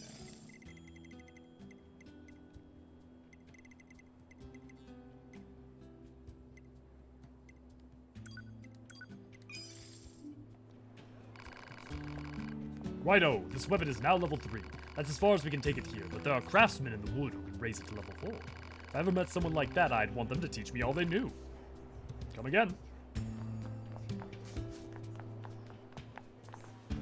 Let's upgrade our chips. So someone asked if they could skip Stormblood once because they heard others saying it was bad. I mean, look, people do that all the time, and it's just... Look, there are cases, like, if you're a story skipper, I mean, it doesn't really matter, I get, but then there's no reason to worry about any of it. But, like, if you are really, really so pressed for time that you desperately want to experience Shadowbringers but not the lead up to it, I can't understand. Like, I get that ARR is a struggle, and I can even understand skipping 2.0. The problem is you can't really skip 2.0 without skipping 2.5.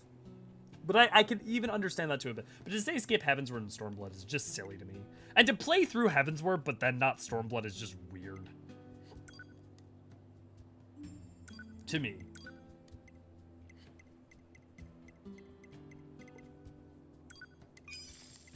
Sweet. Open attack up.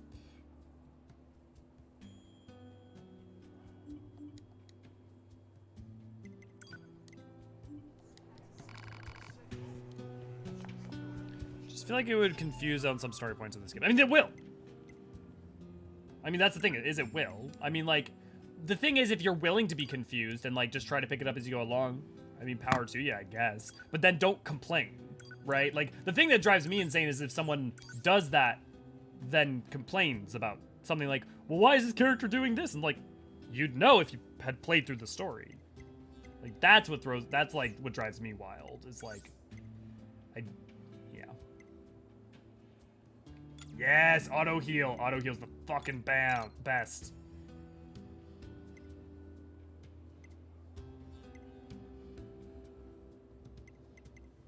Oh, you know what? Ryan, you sent me. I want to see, where do I get the auto pickup?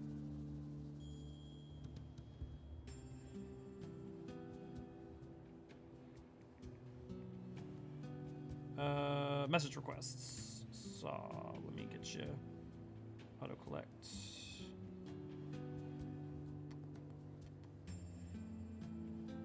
I bet I know where it's from. From the... Oh, okay, so we got a while until that, yeah.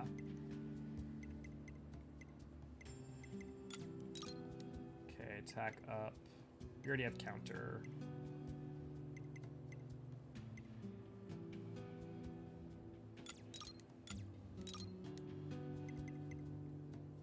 Increase power of charge attacks. Ugh.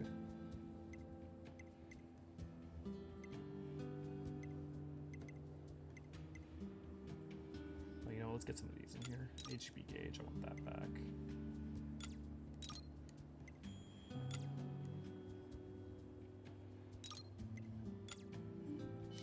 Yeah, the short term, I like that. We'll go with that. It's like skipping chapters of a novel. Right, which again, like, if you want to do that to yourself, fine, but then don't tell me you fully engage with it. Like, that's the other thing that I just don't really, I can't you can't tell me you've read a book if you skipped the book, if you skipped half the book. Like, and telling me like, well, I got the gist of it isn't the same as, to me, reading a book means you read the book, right? Playing a game doesn't mean you played the first 3 hours. Now, playing the first 3 hours can give you the gist of it and can give you like a vibe and whether or not you want to continue.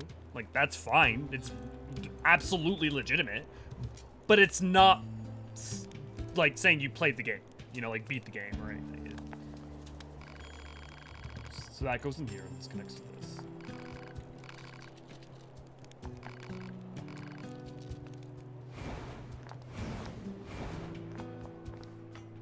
Yeah. I've been having fun with AR on my alt, seeing lore and stuff I missed the first time. Also still working on Swift Foxtrot's backstory. Nice. Yeah, and that's the thing I'll say about AR that's, you know, it's like if you're enjoying engaging with the world, it'll do a lot to deepen that. Why can I stop thinking about it? Stop thinking about what? Nah, who are you? We're with Yorha. An enemy told us to make ourselves at home. No, right. So what can't you stop thinking about? No, it's just, one of my friends is a box that makes music when you open it, and I can't get the damn song out of my head. It's just so beautiful, and I've never heard anything like it. And to make it worse, I can only remember the first part of the song. Ah, it's driving me nuts! We should just come back to the camp so I can hear the damn thing again. Yeah, if we don't help her, she'll never get any work done. A box that plays sound. Odd. Analysis. The item in question is likely a music box. It should be located in an area where music is playing. Proposal. The local amusement park would be a logical area for reconnaissance. That's some fuzzy logic there, Pod. But hey, might as well try it. Not like we have any other leads to go on.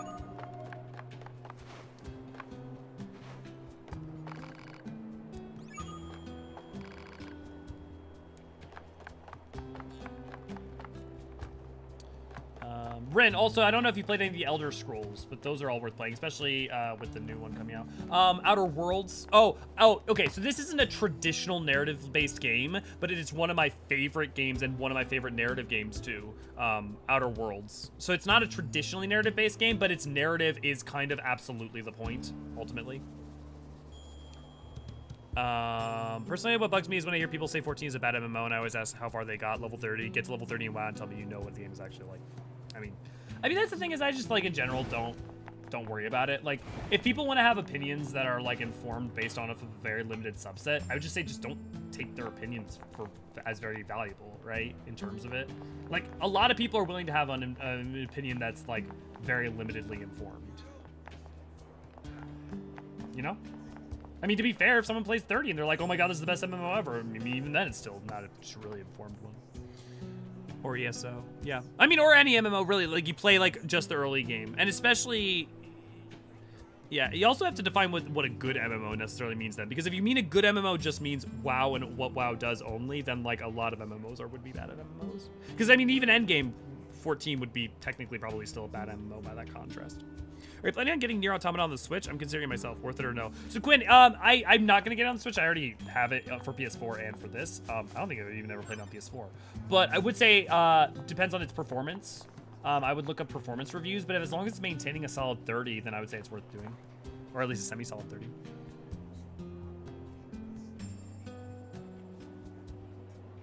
Yeah, not Outer Worlds, Outer Wilds. Outer Worlds also a big play, but Outer Wilds is one of the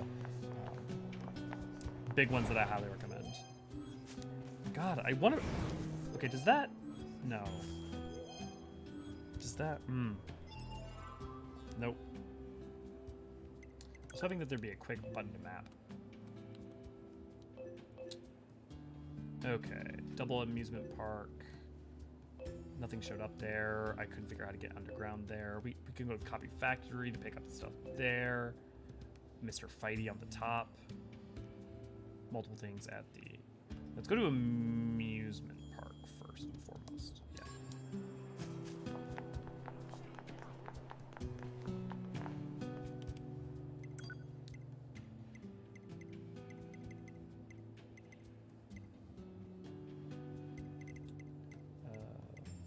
Park Ruins, Attraction Square.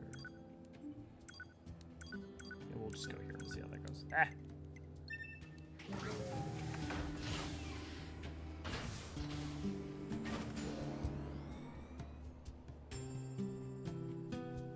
Yeah, I mean, I think that's fair. I mean, in their small defense, I think I do agree, but I also think that 14 has a really bad early game in terms of gameplay because of the fact that you don't really meaningfully have meaningful combat until around 60, effectively. I mean, somewhere between 50 and 60 is when you start to have slightly interesting combat.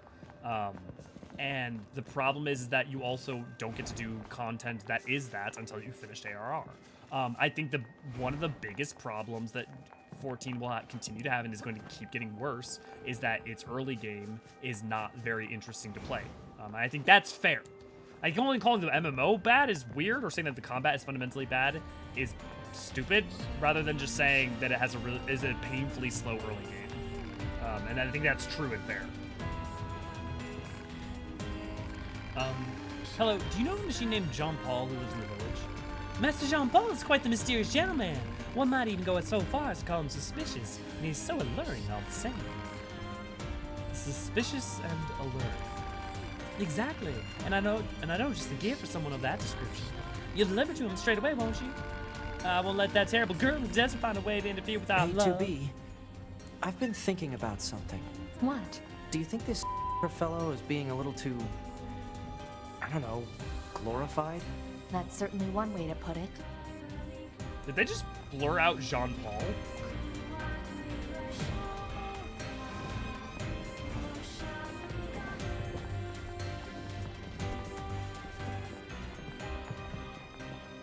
Hold on.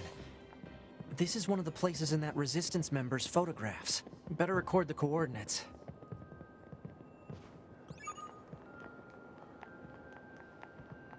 Alright, I think it's okay to say 14 wasn't based for your first 20 minutes. Just get frustrated and say the game is bad. Yeah, I mean, I would just say, like, people are willing to throw the baby out with the bathwater like that.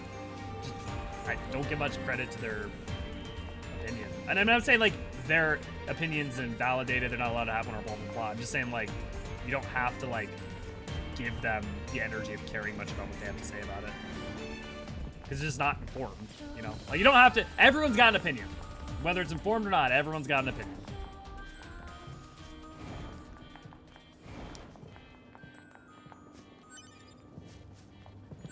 Is Whether this you like it the or not. music box she was looking for?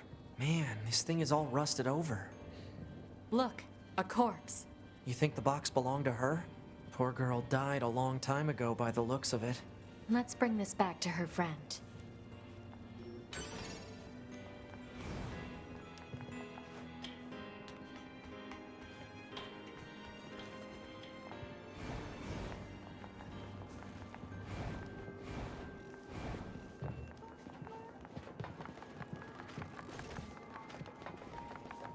Oh, dude, can I pick up can I pick up my favorite quest?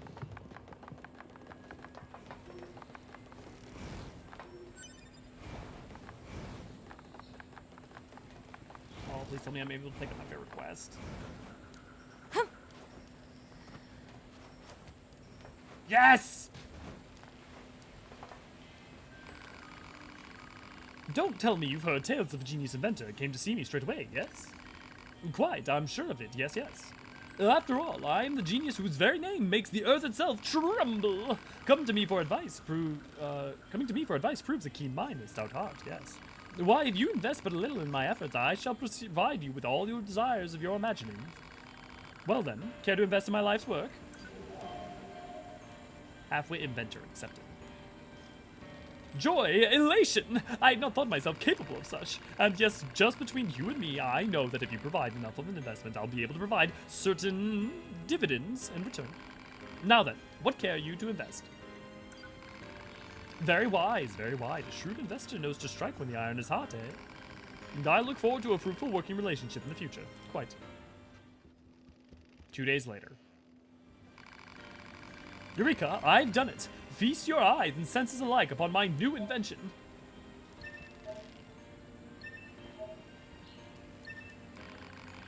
Alas, but sadly this staggering work of genius has exhausted my funding. Would you care to make a new investment in my efforts? Shh. Pardon? You accuse me of clicking my tongue in your general direction. Horrors! I would not. I would never! I, after all, am nothing without you. Is this not true? So you have to keep giving him money. And he just keeps giving you, like, junk in return. Now you'd be asking, Elio, it's one of your favorite quests? And I would just say, just wait. Yeah, perhaps I'm too much because it does frustrate me when people, I'm walking 14 in. I mean, the thing is that, here's the thing, is like, I get it, Rin, I get upset by that shit too. But the thing is that a lot of times, like, even if you, like, try to fight, like, you're just gonna make people, like, double down on their view. Like, you're not gonna really change people's mind. You kind of can only be like, unless people are willing to give it that chance, you can't force people into giving that chance and trying to, like, overly analytically prove someone wrong or something. If they're not willing to engage or wanting to, like, learn or have their opinion change, you're not going to get anywhere. And you're just going to, if anything, tend to make it worse. You're going to tend to end up in a situation where they're going to be like, well, fuck you. I mean, no, it is bad. Get out of here, you know? Do you want to be right or do you want to be effective? Every time I see characters go through an alleyway, I keep expecting to see Sora and Pluto. Yeah. Where's Traverse Town? I came from RuneScape, so when people complain about all stuff like GCD and boring rotations, I laugh. Exactly right. Yeah, that robot invented copper. I'm doing the Four Lords Quest series right now for the first time. It's really enjoyable. Yeah, we just did it over on stream on Monday. Ah. No. Sorry, is something wrong? Mercy, please, just let us go. I think there might be some kind of misunderstanding. You mean you aren't here to arrest us? No. Wait, why do you think I'd arrest you? We deserted the resistance. You what? We just wanted to find a place where the two of us can live our lives in peace. Is that so wrong? Please don't tell anyone we're here, please. We're not with the resistance, we're Eorzean. We don't have any obligations to report you to your superiors.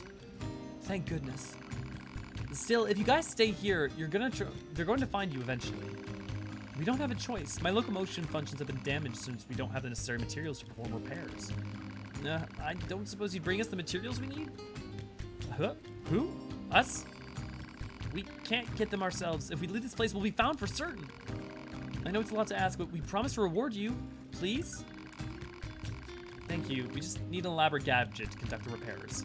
I saw one near the abandoned factory. Thank you again. We know you can do this. Here's the thing also. There are a bunch of side quests like that where you're like, I mean, okay, it's like a fetch quest, whatever. Almost every quest in this game comes back around meaningfully in some way.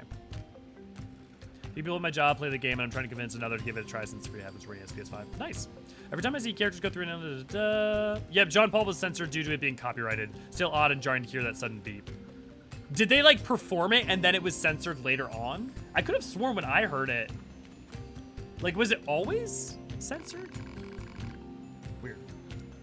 Thank you for bringing my sister home. I'm feeling much better thanks to the parts she's found. Please, take this.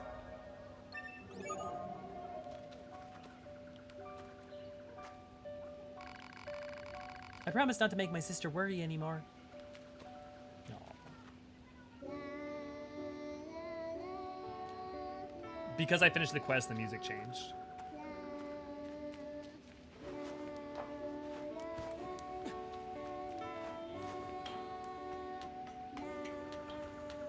How is Jean Paul copyrighted? I think because it's such a specific reference to Sart, I think Ray that like his estate may have been like, you cannot use his likeness or use his like him as a reference. That would be my guess, but you can't copyright a name just for it. So are you sure that's the case, Emmett? Like, it's based on John, whoever the hell that is. He's a famous French philosopher. If you don't know who Jean-Paul Sartre is, I recommend looking him up right now on Wikipedia and just reading a little bit. You'll benefit from it in the long run over the course of your life. This is bad. This is really bad.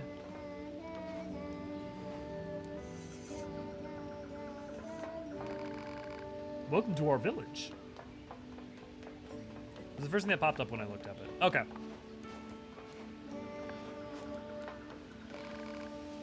I heard an explosion in the distance. Are you okay? Sarah, welcome back. Still going strong. Oh, yeah.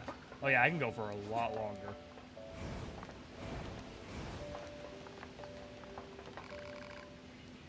Say, are you all right? There was a huge earthquake and I was so worried. Am I crazy? I swear to God.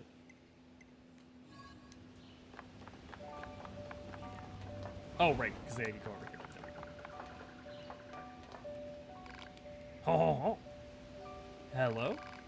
Oh, yes, I see. Yes, I see. I keep trying to go French. I keep doing something else, but fuck it. Dreams are the Guys, should we just give him the, like... He's supposed to be like a ladies' man, or should we just give him the fucking, Manorville accent? You can't copyright something because it is two common names as part of a full name. I doubt it's... Yeah, Ray, you want to do me a favor? Can you look it up? Can you let me know, like, what, it's supposed... Like, what is... Is his estate objecting to the use of it? If they use the full name, it would be different, but that's like copywriting George Ringo. Well, but also remember that the robot also uses his likeness, and there's like literary references to his work as well. Like that may be part of it. Dreams are the mind's dreams are the mind's. I can't. Jesus. Dreams are the mind's versions of reality perfected. Do you like books, Elio? Yes? Yeah. Yes.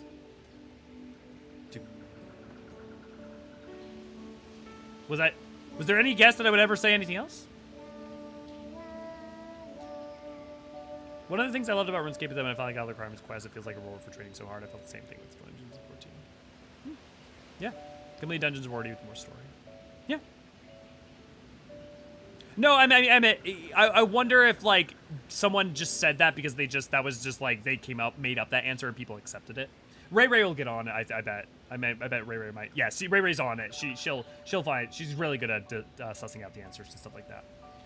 Hey, Jean-Paul, we have a delivery for you. No, allow me to see it at once. Interesting. A letter, is it? A female machine asked us to deliver it to you. She said she could rely on you and that you know pretty much everything. Yes. Now, if I may, do you believe that existence precedes essence? Is this about the letter? No. Right, but shouldn't you maybe respond to the letter? Is one duty bound to reply to every question spewed in that direction? If such is your claim, then what power was it who placed this burdensome yoke about my neck? This is a waste of time. You got that right. I have another gift for you. A gift. Let me see. Here you go. Ah, yes. Fascinating. A machine who gave this said you were both suspicious and alluring. It seems this so-called gift is nothing more than a piece of unadorned glass. Therefore, I can only surmise that. Do you want us to bring a message back to the woman who gave this to you? For a mere trifle, no. Okay, then. Let's go. One last present for you. A present of what sort? It's a fossil. One of your followers asked us to deliver it to you. I see. She said you were indescribably passionate when it came to learning, or something like that. A mechanical fossil. No use of it, dog. Do you want us to tell her anything on your behalf, or... I'll not waste your words on mere junk. Junk? Jean-Paul doesn't seem to appreciate these presents he's getting. I suppose we should go and tell his followers exactly what he thinks of them. They'll be waiting for some kind of reply. The explanation is a bit lengthy, so I DM'd you. Cool. Thank you, Ray. Thank you. While discussing tasks related to Jean-Paul melancholies, whenever 9S says Jean-Paul names, it's bleeped out, which was added after a patch in the original version of the game. Okay, that makes sense why I heard it. Presumably this is because the English dub, as read, called the character Sart. Jean-Paul Sartre's estate is notoriously litigious, for example, forcing New Zealand banned the Jean-Paul Sartre experience to change their name to the JPS experience. And it's likely that the lines were beeped after a legal threat to preempt one rather than going to expensive rehiring Kyle McCarley just to read 4 words. Okay, so originally he was called Sartre, and then they changed it to Jean-Paul. Which makes sense because most of the other people are named, a lot of the other people are also named after last names too. Although Simone isn't. But okay. Thank you, Ray. I love the... IDK, maybe, do you have any recommendations for fantasy novels I could pick up in audiobook format? Oh, yes, I do! Favorite audiobook, read audiobook ever. His Dark Material series has a full cast audiobook recording, and it is phenomenal.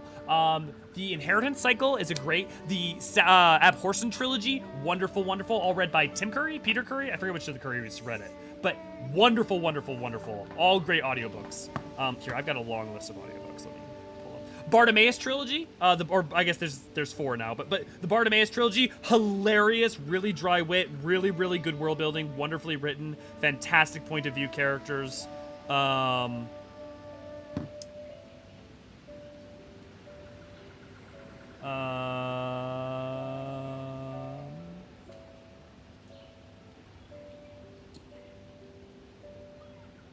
The Martian, I mean, it's not fantasy, so that's a bad example, but the audiobook for The Martian is wonderful. Highly recommend.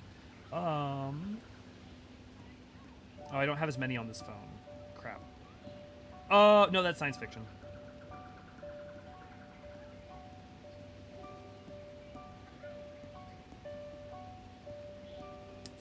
Science fiction. Obviously, Brandon Sanderson's Mistborn series. Really good. Nope, science fiction.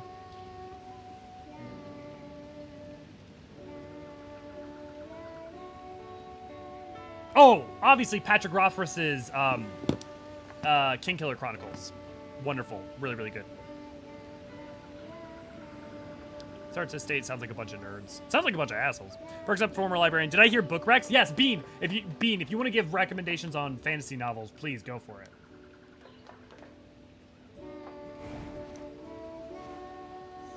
The entire cycle was so good. My one big problem with the inheritance cycle is that its power creep gets way out of hand. But beyond that, I reread those books semi-regularly. I've got my bookshelves are over there, and I've got a lot of things. I think Name of the Wind, yeah, Patrick Rothfuss, Name of the Wind, Wise Man's Spheres, Soul Regard, Silent Things, all that. Stormlight's Emmett, yep. Sanderson is not one of my favorites. Like, Sanderson's amazing. Don't get me wrong. One of, if not the most prolific fantasy author of our generation. Oh, American Gods. Anything really by Neil Gaiman. Anything. Like, even if Neil Gaiman isn't your thing, I highly recommend reading all his works because at the worst, you're gonna get something that's interesting. Oh no, wait. The Painted Lady. Where was the Painted Lady? I thought she was over here. Weird. Okay.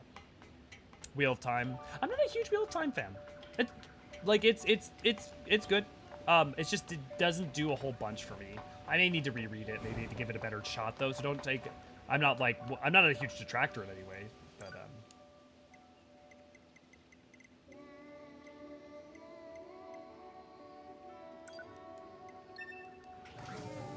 Okay, it works on a doctor who convinced me of his genius. I'll read anything he does. Yeah. On Doctor Who convinced me of his genius, yeah.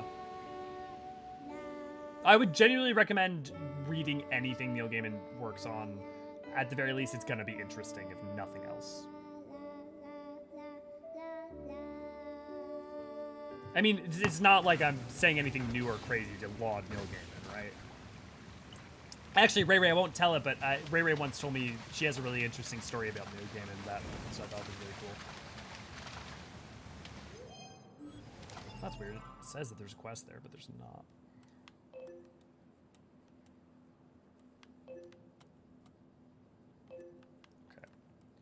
Okay. Let's go to Bunker, which means we need to go to City Center.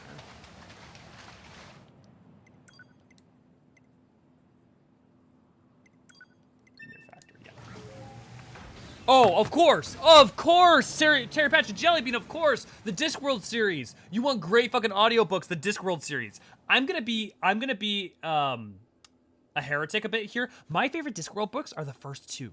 And it's because they're literally just British fantasy joke books with a plot. And like, I love them for that. Like, the problem is he becomes a better writer as he goes along. And they like start being really like wonderfully deep and intricate and these amazing things. But I really fucking love the first 2 because they're just hilarious. Okay, so I don't do a ton of audiobooks. My brain doesn't work that way, but Jim Butcher's Dresden Files, of course, Dresden Files. Also, Dresden Files, I believe are read by the actor of James Marster, right?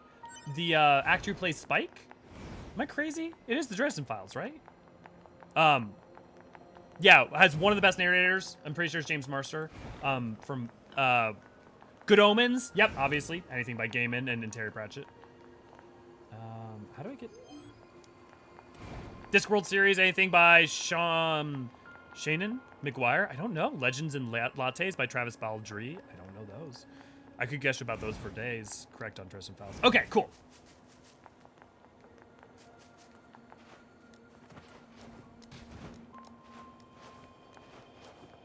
And of course Ray loves it, surprising no one. My favorite book series of all times is Stormlight Archive. Cool. If you like fantasy, there's a light novel series called Ascendance of the Bookworm that has amazing world building, but I dropped the series due to a few moral issues, but that is due to modern morals. Yeah, and that's the other thing. I mean, are you willing to read problematic authors? Because if so, I mean, I will see like horror. I mean, I would definitely recommend reading some of the works of Lovecraft. I mean, like, and like engaging with the problematic stuff in it too. Like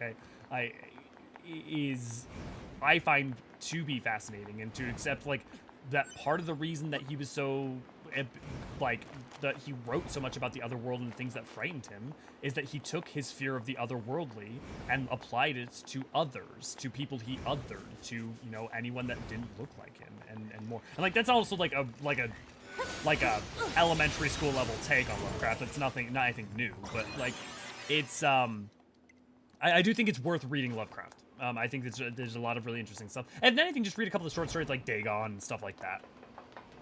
I'm a sucker for Lovecraft and cosmic horror, dragons, sci-fi, cosmic horror, existential themes. These are my favorites. Okay, then a lot of what we're recommending, it should be up your alley, because that's a lot of the same stuff that I'm drawn to. Again, if you have not read the His Dark Materials series, and especially if you haven't listened to the audiobooks, Golden Compass, Subtle Knife, and Ember Spyglass, phenomenal. Phenomenal.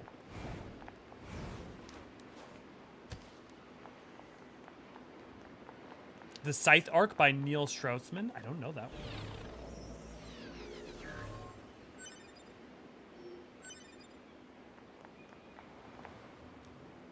Does someone want to help me figure out, like, it says that I have, like, a quest. Oh. That's why.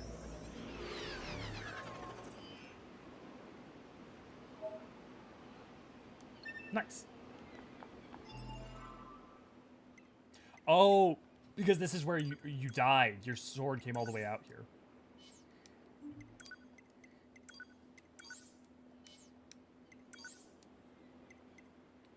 Yo, Ryan, can you help me remember? Do you get anything for like leveling up swords you don't use other than story, or you just get the story stuff?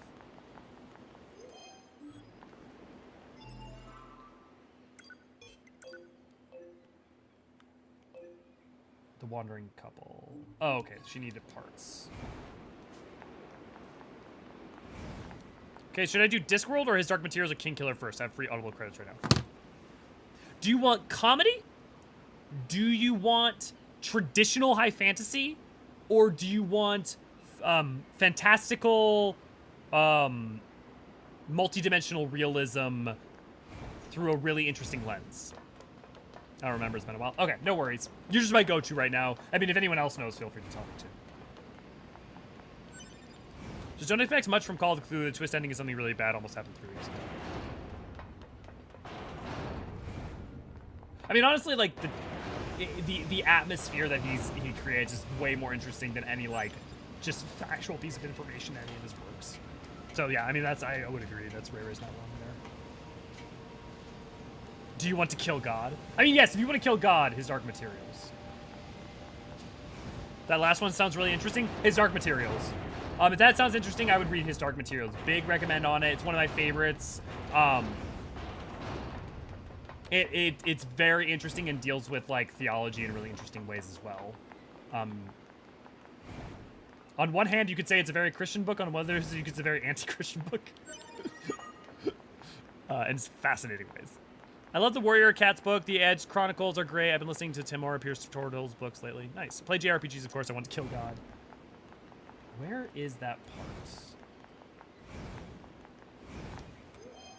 Can I? Oh, God, I wish my... Actually, maybe I can remap it. Settings. Game. Controls.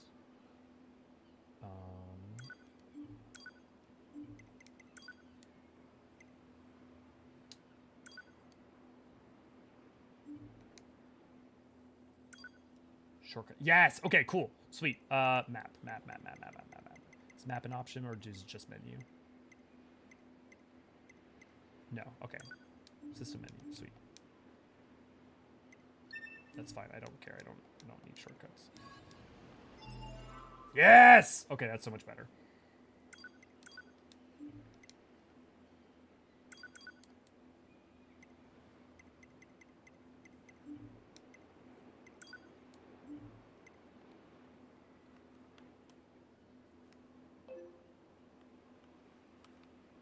Okay, there's a quest I can accept way down there. Do I have to go down, though, to get it?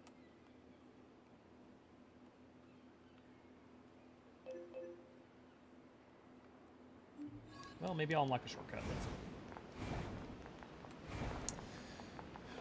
I'll do this to return to check out King Killer after that, and I'm an atheist, but theology deeply interests me, so I'll read the fuck out of it. Yeah, no, if that's where you're coming from, Rin, you're gonna love it. You're gonna really love it. It's really, really great for that. I enjoy Dark Material. Watch the BBC adaptation, but not the movie. The movie's not good. Well, the movie's a really bad. The problem is that the movie works as created as a standalone, and the story is not a standalone story, nor should it.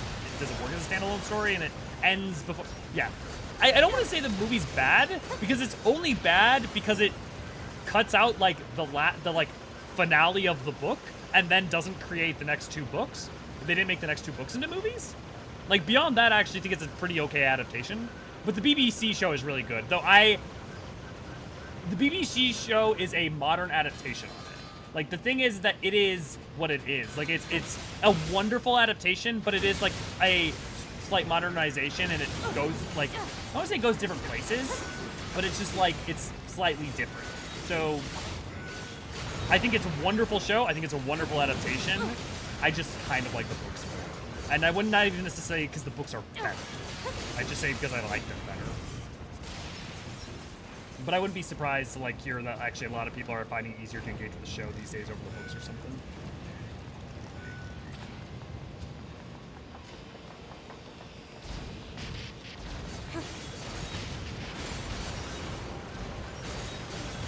I don't know, but it reminded me of the intro.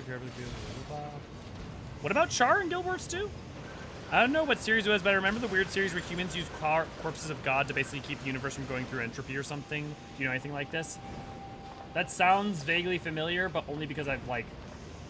I mean, that concept's been used. Stuff like that has been used, I know.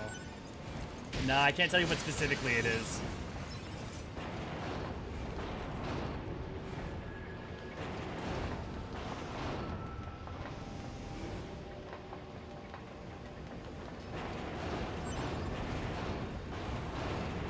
Oh, you know what? That's what that is. Oh, but I can't use that yet. I bet I can't unlock it. I wonder, is there even a shortcut here? Oh, wait, but there's another quest? Well, okay. Fuck it. We'll explore it. We'll find out. We'll find out.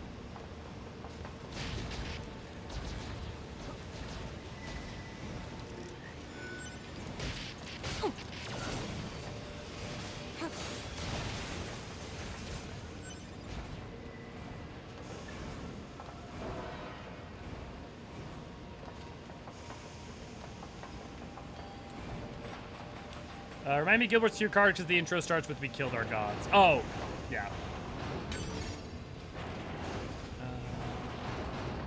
I read Warriors. I liked Warriors when I was in, like, elementary school, like when it came out. I fell off after, like, the first couple of books.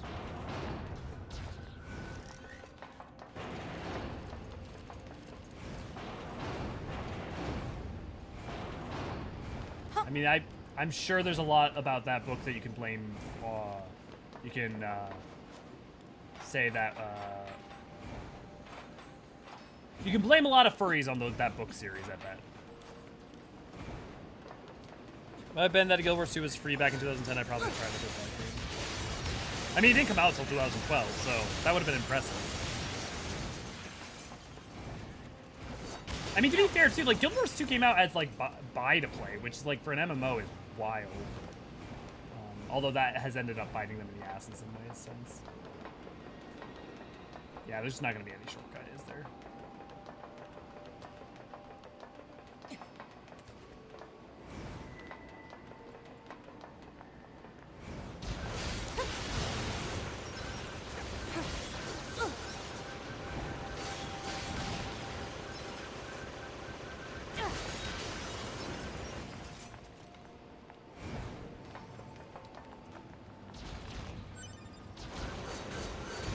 stairs.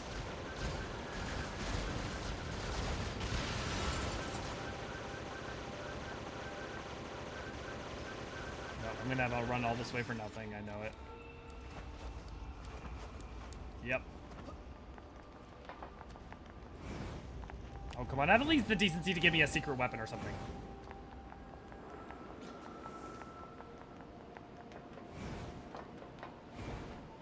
Yeah, that's not, like, definitely not get worse, too. Definitely not get worse, too.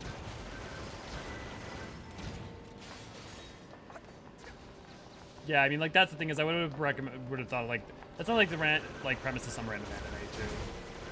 We're never getting me. I remember getting stuck and running circles and just like 3D space just makes a lot of sense in my head. Like I have a really hard time with I have a much harder time in 2D space than with 3D space.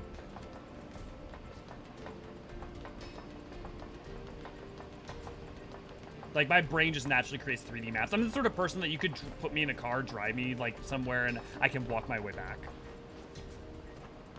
Like, you could drive, like, a couple miles away from my house, and I could still be able to get it back to my home. I know because I've tested it.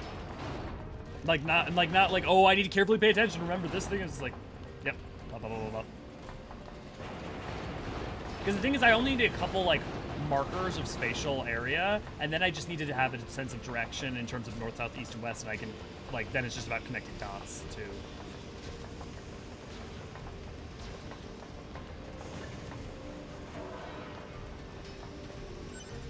Hello.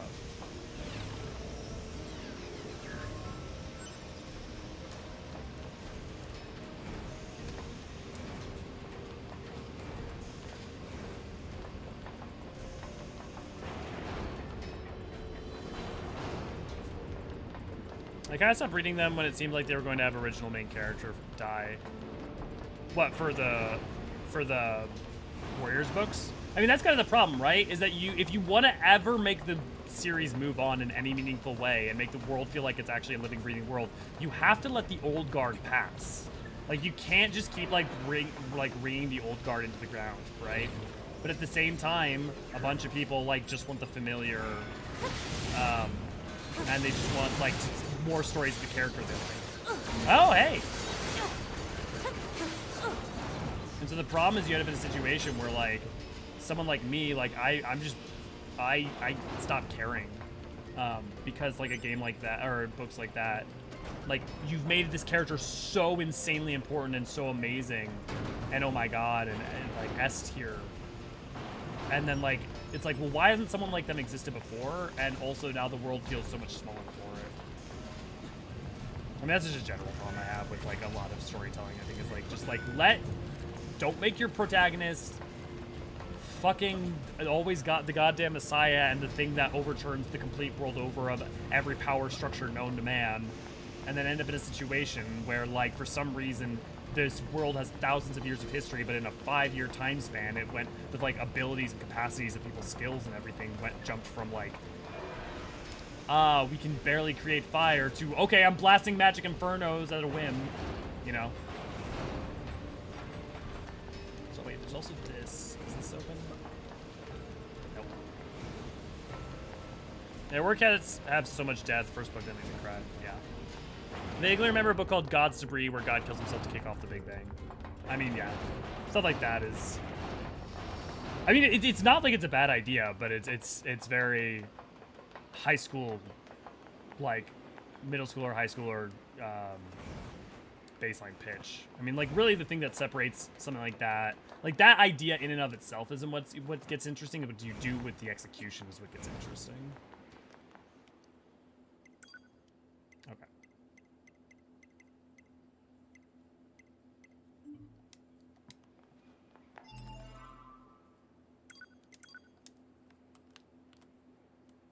Can't access those now. Desert Camp's got a quest. That's in the forest, which we haven't been able to go to yet. Pascal's Village has a quest outside of it. Okay, you know what we're going to do in the short term? I think we're going to go unlock the forest. We're going to go to the point until we get to the forest. I think that's what we're going to do.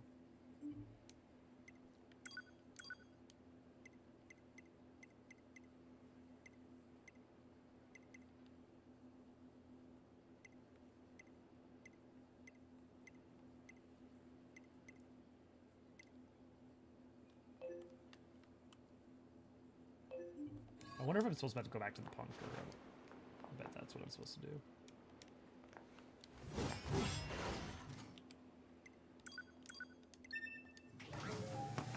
You just described Dark Souls. Rome lasted like 1,000 years too. Dark Souls? I'm not sure I follow. Because like Dark Souls isn't that at all. Like if anything, Dark Souls is about a gradual decline. Like the fact that in a moment, there's like... That concludes our report on the events surrounding the alien wreckage. Then they were dead this whole time. The Council of Humanity needs time to formulate a plan. Until then, this information must be kept confidential. Speak of it to no one. Of course. Your next mission is to gather additional intel on the individual known as Pascal. You mean that freaky machine we ran into? This order comes directly from the Council. Knowledge of such unique individuals is essential for the success of future missions. Understood. Right, but that wasn't what I was talking about. What I was talking about is how, the opposite of that. I'm talking about, think about an anime, right? You have an anime like, let's say Bleach, where like, there's thousands of years of Reaper history in the Soul Society and all this stuff, right? And then in the course of about like 2 freaking years, Ichigo and all that stuff, like 5 years or whatever, happens. And like the power levels of everything, even though these people can be hundreds, if not thousands of years old in some cases, and have lived long lives and trained great, their powers quintuple, they get to the point where if they face themselves from like when you first met them, they would blink and their own original selves would explode, right?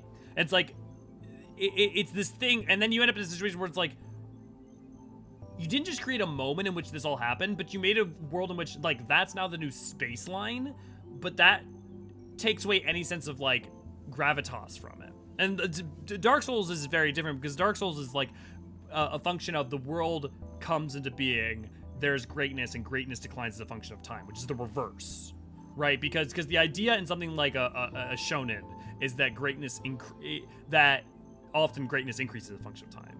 Yeah, power scaling, but I'm not just talking about power creep, like just power creep in general is bad. I'm talking also about the use of it in brief time period, in time windows specifically. Because you can have power creep over the course of hundreds and hundreds and hundreds and hundreds of years in a story, and that can still be bad. But like, that's different than just having power creep within a brief period of time. The commander sure is a like slave driver, huh? And now we have to go back to the city ruins. Now, dude, if you want to have a thing that's hype and you just don't care rest about a little that, bit, that's fine. 2B? It's been a while. I'll rest if I feel like it. But it takes me the fuck out of stuff. Very much not a fan of that. So notice that 2B is always cold to 9S. Like, weirdly so.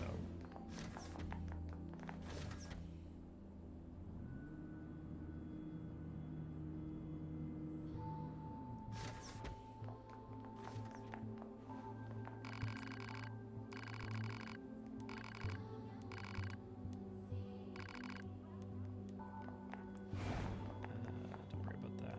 Ah, here. 2B, is that you? Yes, but... Thank goodness, my name is 16D. My instructor, 11B, was one of your squad mates in the assault on the abandoned factory. I don't suppose she was shot down during the battle. I see. What a shame. She was the closest thing I had to a mentor. She was so strong and admirable. What happened to her body? I don't know. I know it isn't my place to be asking you this, but, well, if you happen to run across anything of hers, would you mind bringing it back to me? It's not a priority or anything, just if you have time. I'll keep an eye out. Thank you. Pod, do we have any information about 11B's black box? Negative. 11B's black box has yet to be recovered.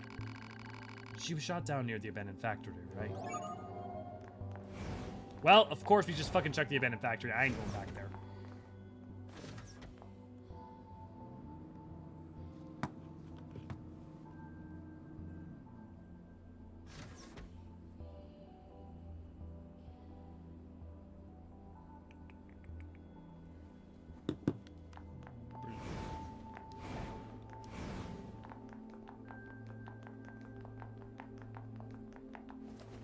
I should probably create timestamps when we actually do like the quests, like the main quests,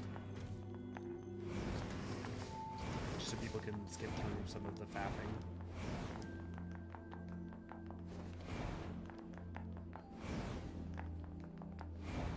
Wait, what? Oh, I see a teleport node. Man, this job can be pretty rough sometimes, huh? We don't get to choose our assignments, and you should work on keeping your opinions in check. Yorha aren't allowed to be emotional, remember? I think some of us are better at that than others.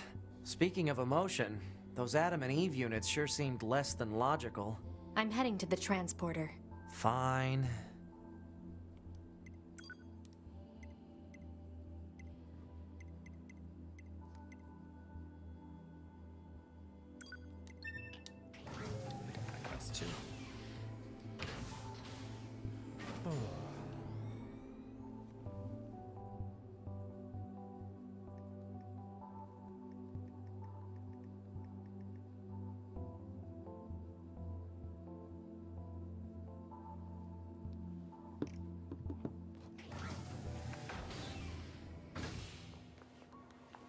Leave me alone, jackass. I can't deal with your weird hobbies anymore.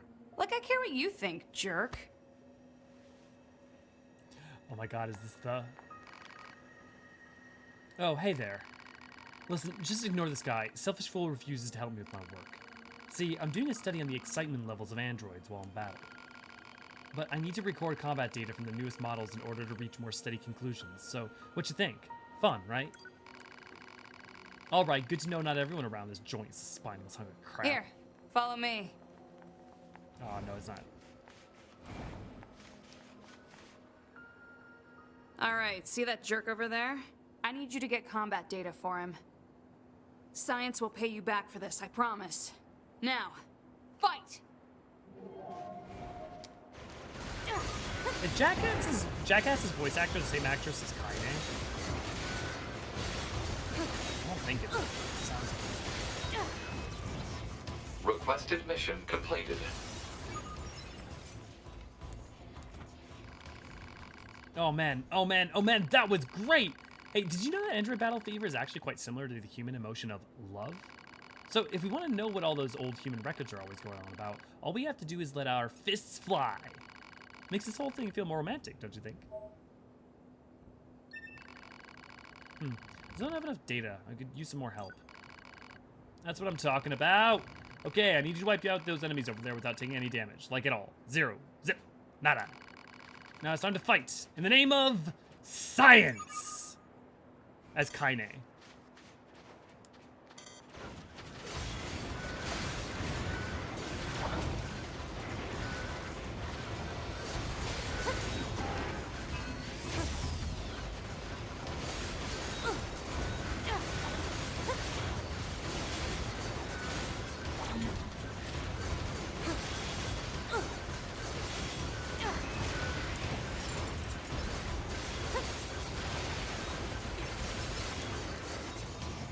Requested mission completed. Yes! I love you, Yorha Goons. I really do. Just look at all this data. Speaking of Yorha Goons, I'm a bit surprised you types are so intellectual. And I thought combat models would be a bit more, dense. Less thinking, more killing, and all of that. Frankly, giving you any kind of intellect at all strikes me as pointless. More data. I need more data. And you are gonna help me, right? That's a rhetorical question, by the way. Still haven't had enough, eh? Nah, I like you. You've got guts. Metaphorically speaking, of course. I want you to take out all those enemies over there in 30 seconds or less. Now it's time to fight. In the name of science.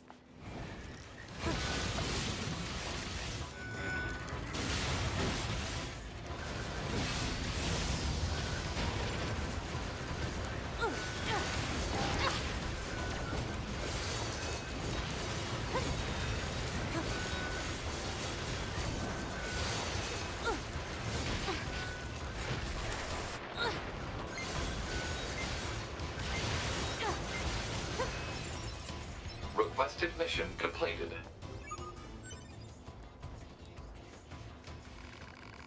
Holy crispy crap on a stick! Now this is data!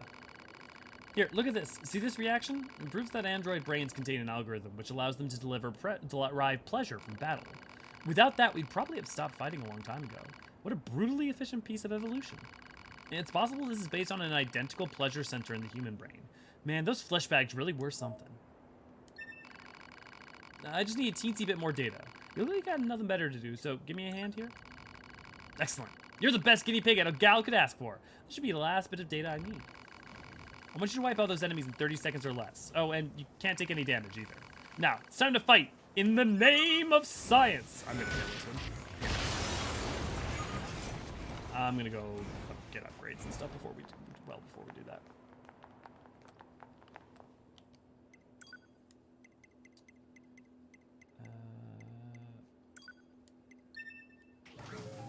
Now this is pod racing. Don't see the name of the credits. Okay, cool.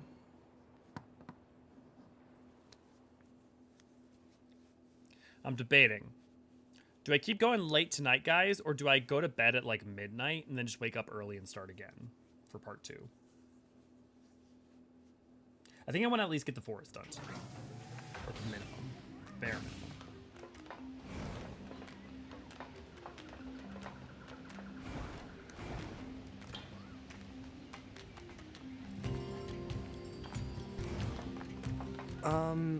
Oh, it's 9S and 2B, yes?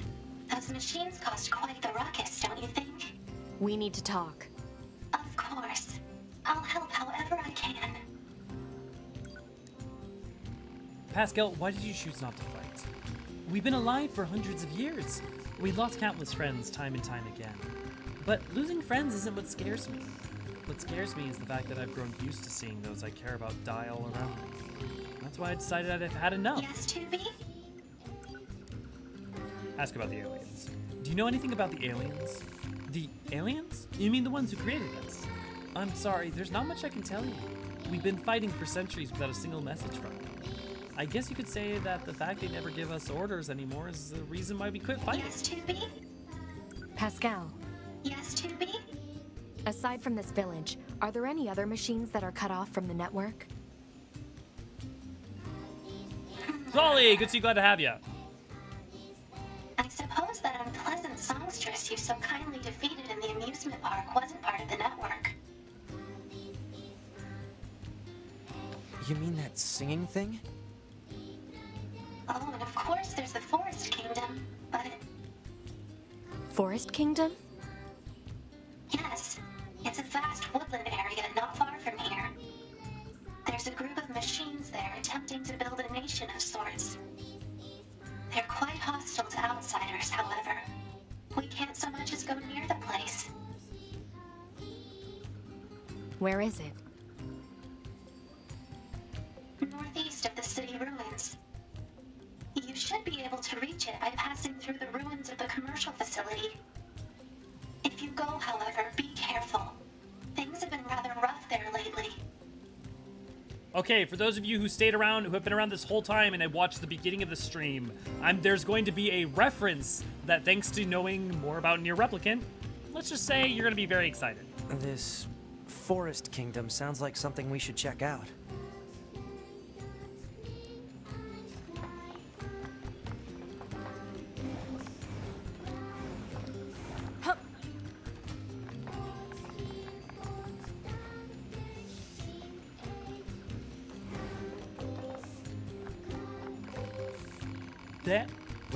There you are. Well, what did the master have to say about Maheta? Actually, he said it wasn't worthy of response. I knew it! Isn't he the greatest? I can't get him out of my mind! You don't say.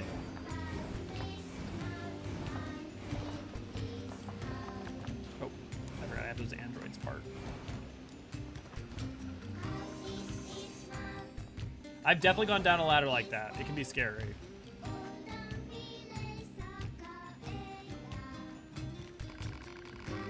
That's it! Now McMahon can fix what's been ailing him.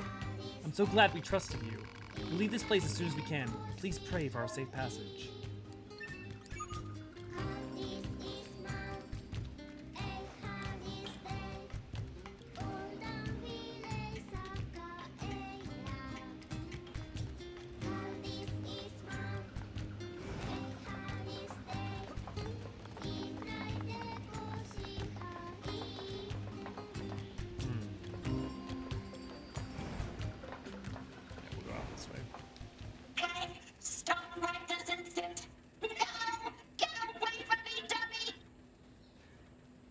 Yeah, Nier Automata has a phenomenal What was all that soundtrack. about? No idea. And right now, it hasn't even hit the gas. Like, that's the thing. The other thing is, it hasn't even begun. Excuse me, can I ask what just happened? No, this is so embarrassing, but if you must know, I was arguing with my child. You don't say. That boy just refuses to listen to me, and now he's gonna run off to who knows where. This is terribly forward of me, but would you mind finding him and bringing him home? I'd go myself, but I'd never survive out there on my own. We'll see what we can do. Look at you big softy.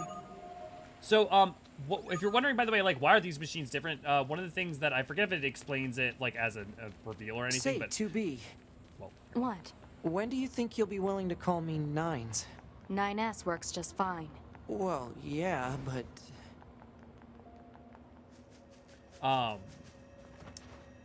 those machines, they're like, machines have like a so neural this network. machine mother has a child, eh? It's surprising to see them form familial units like that. I wonder if they'll let us examine their brain circuits if we bring the kid home. Your scientific curiosity is getting out of hand, 9S. Joking, I'm joking. Mostly. So like if they, ooh.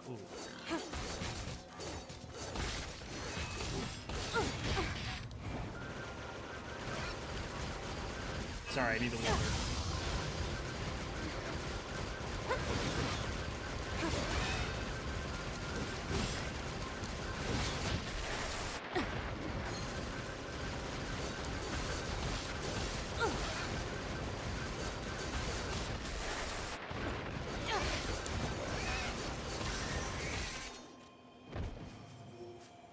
Thank you for your leather.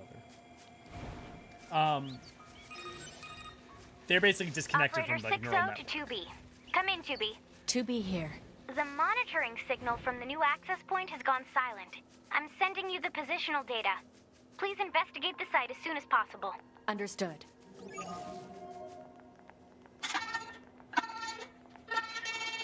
Careful, 2B.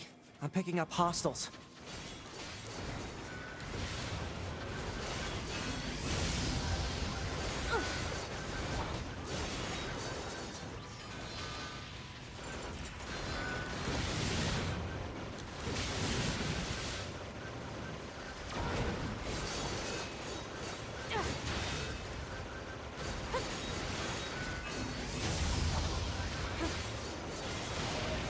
New music is the best. Yeah, it's really good. But because they were removed from the network, they're basically allowed to evolve into their own entity. Imagine being disconnected from the Hive, like the Nath. You know the Nath in Heavensward? Easy there, little guy. It's all right. You weren't scared, were you? We should leave before more enemies arrive. Come on, kid. Don't be unreasonable. Any ideas, 2B? I've never dealt with a snot-nosed machine before. You got me. Uh-oh. More enemies incoming. I'm on it.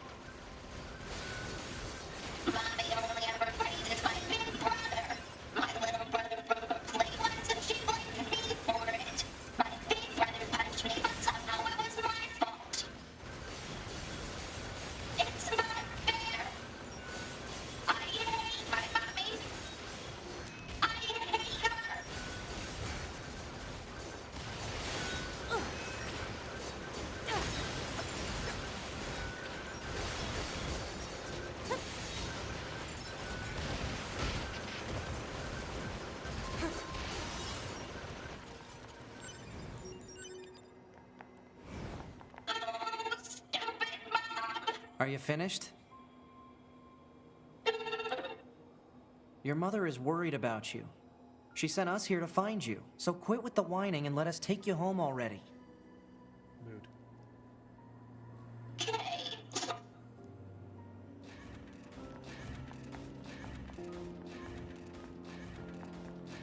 Stay close, all right? Don't go wandering off. Hey, mister. Was Mommy really worried about me? She sure was. So let's go home and have you apologize, all right?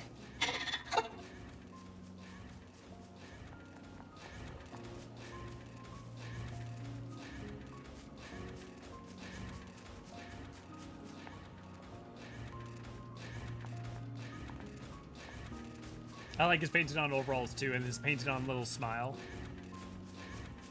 You about to Super Mario the fuck out of here.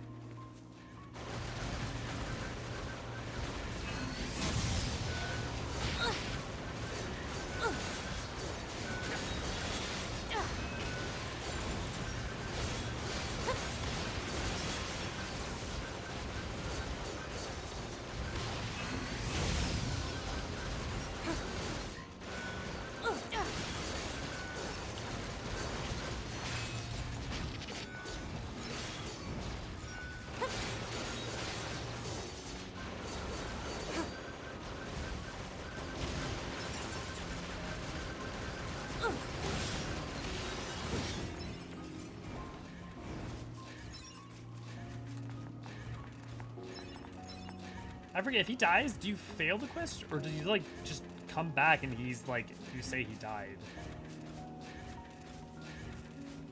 I swear to God, like, you can actually fail this quest. I don't know that that's true, though.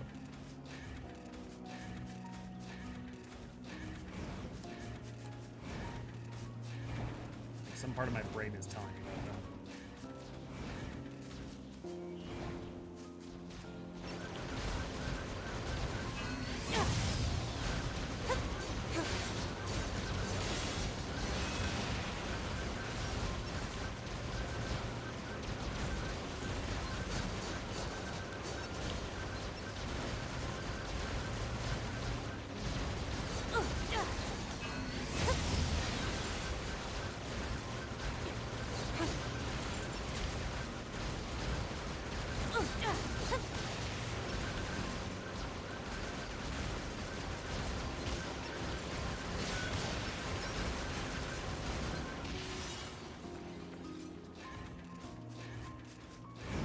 What's this, still going? Yes! Currently we are still going, E-Machine.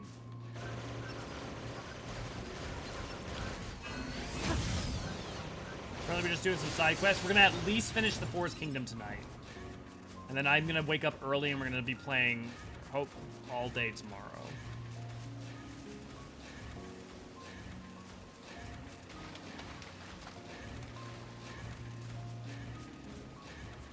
Because my plan is to be done before Monday. Or like by Monday. I mean, I have to cut some quarters to do so. The other thing though is that, so the thing is that there's a bunch of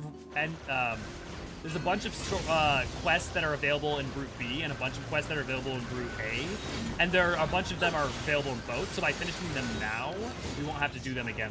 We won't have to do them later. So we're in some ways also saving time, cutting down what we have to do in the long run.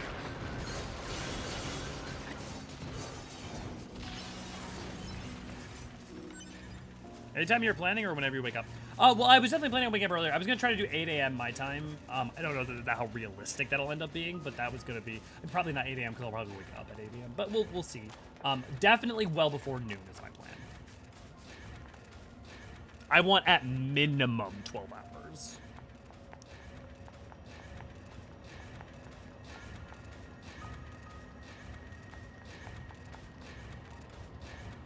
Although, honestly, if we have to carry into Monday and Tuesday, I'd be okay with that. Taking some time, especially just, I've been sick and then sick and then sick. I was sick all throughout a bunch in November. I was sick all throughout December. And then I had this freaking food stuff. God. Thank you so much for bringing him home. Selfish child, how dare you make me worry like that? Hey, no need to get all angry about this. Mom? Mommy? No, don't cry. Do you have any idea how worried I was? I'm sorry, Mom. Please don't cry. I'm sorry too, my darling. I shouldn't have said that. Oh, Mommy. Go on, honey. Get yourself home. I have to thank these nice people for helping me. Okay. Bye-bye, androids. That kid watched way too much Super Mario. I swear, sometimes I think that child's mind is just a bunch of bolts rattling around an empty pail. I never imagined how hard it would be to disconnect from the network. We're constantly misunderstanding each other. Still, on those rare occasions where we connect, it makes me so very happy. I can see that. Thank you again for bringing him home. This isn't much, but I'd very much like you to have it.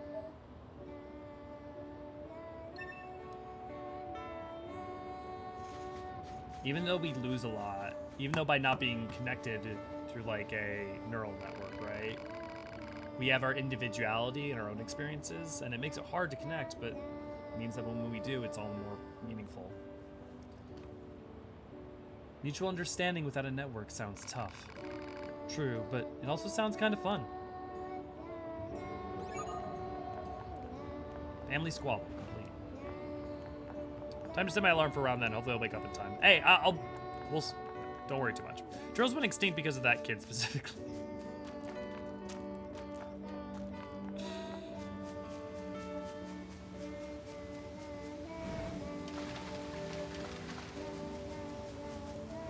Okay, guys, who's ready for a Nier replicant reference? Well, not really just a reference, but who's ready for your Nier first, like, full-on, straight-up Nier first Nier tie-in to, like, connect this game to the prior game? Rachel, good to see you. Glad to have you. What in the world is going on? You've missed about 8 hours. The commercial structure Pascal was talking about. The records say it was once a facility known as a shopping center.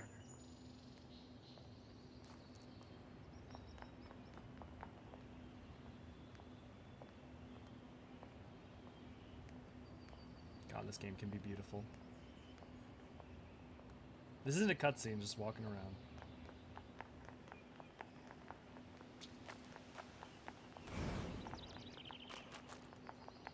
Hey, look, another flower.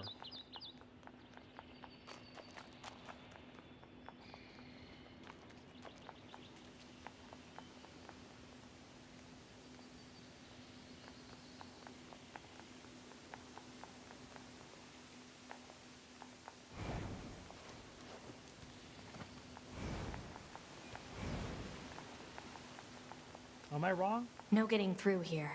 Maybe there's some kind of mechanism we could engage? Oh.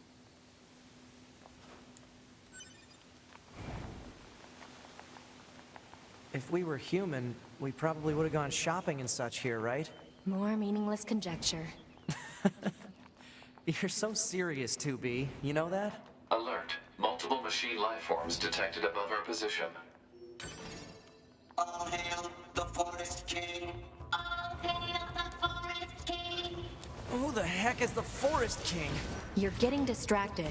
Well, what do you expect? I'm a scanner. Combat was never meant to be my forte. Sorry, not scout, scanner. Sorry, that's what it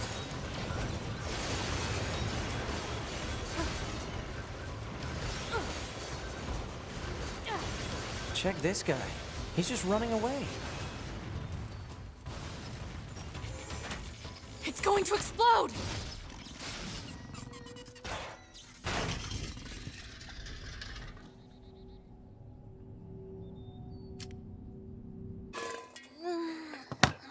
Emil? Huh? Hey, where am I? What's that? Hey there, guys. What's up? This thing's weird, 2B. Let's kill it. Wait, God damn it, what? 9S. No! Good idea. Okay, what was that? Emil, my dude, my boy, how you doing? Yeah. Good vibes. The boy's back. Bye, Emil? Yeah. Looks like the forest is just ahead. Let's just say, guys, Emil, and what's gonna happen, like, what, okay, well, I'm so excited for when the next time we see Emil. And it's not in that main story.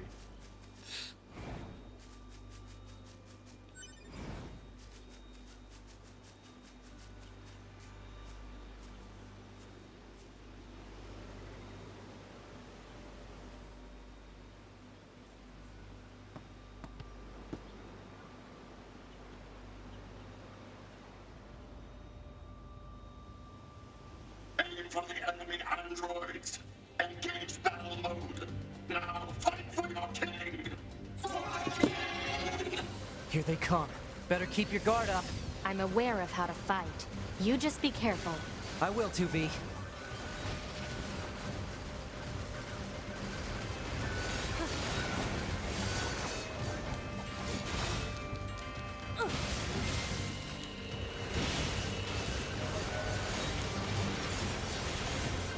The Forest King's definitely David Bowie. You're right, Demims.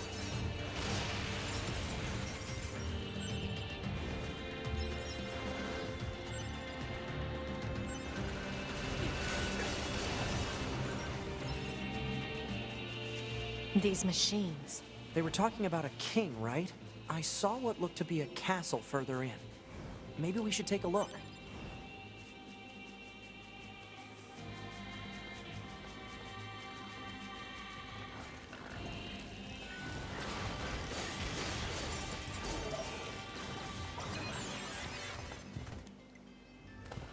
Sweet.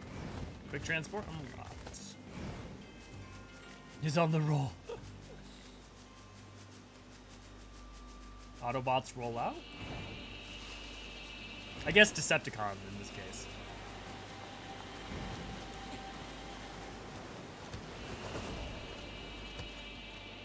Don't let up. The enemy is among us. Don't let any intruder get in. We must protect our king. Protect our king. Intruders detected. Loyal knights, keep your lives for the king of our forest. Ah! Ah!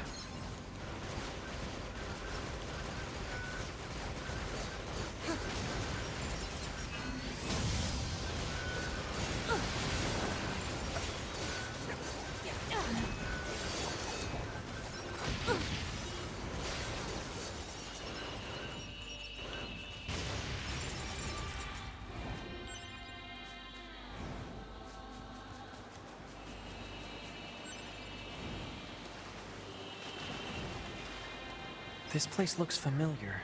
Oh, right. It's from that woman's photograph. I'll be sure to Remember? get her the coordinates. At the end of Nier, Replicant, his head exploded and went flying. And that was thousands of years ago. And so it landed without the rest of his body.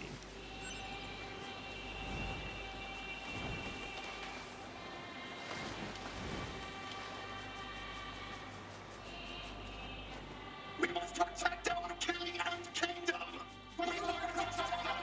We must show our foes with no falling back. Fight! You have lived your whole life for this singular moment. For the Forest King! What is with these guys? Don't listen to what they're saying, 2B.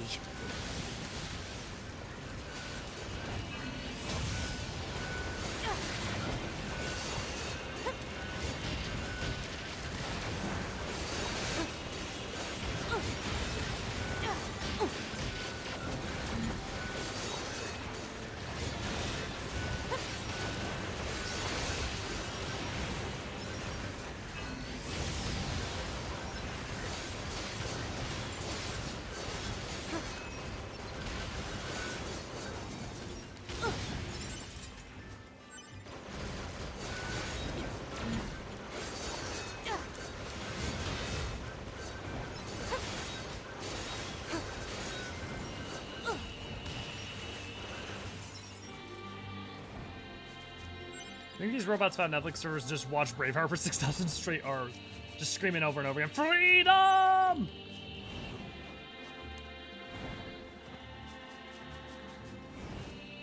Ready! Intruders, get information now. Take position. Keep going. Don't be afraid.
Hello. You cannot understand the feelings of a machine.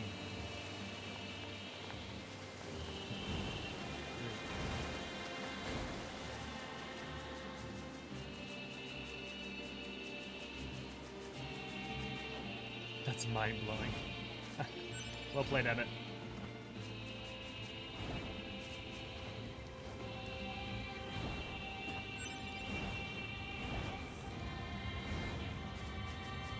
Yo, Ryan, which location do you get pyrite in?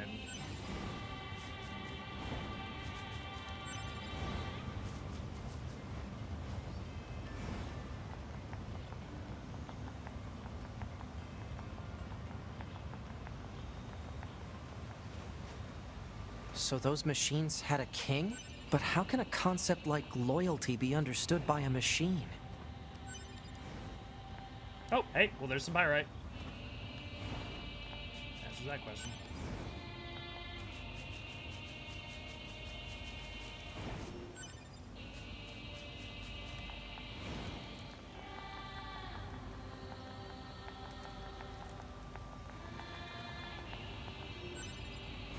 Throughout the forest, yeah, okay.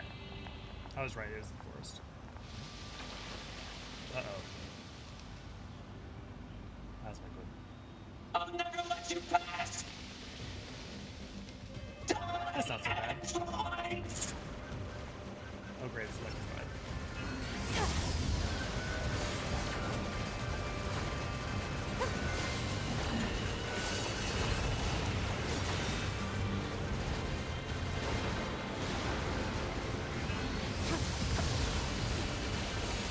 That is what an anal blast.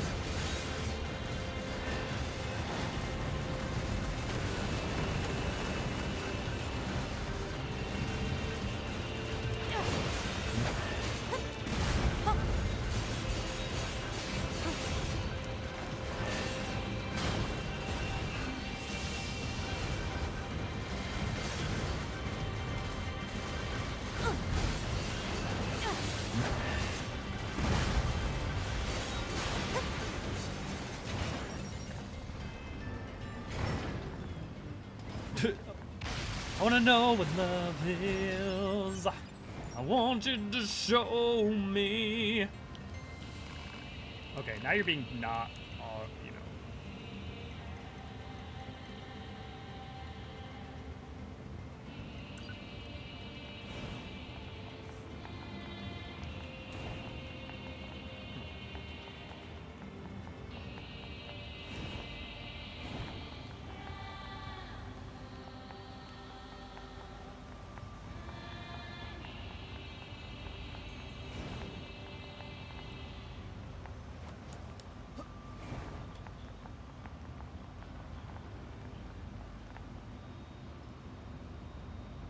Start fishing.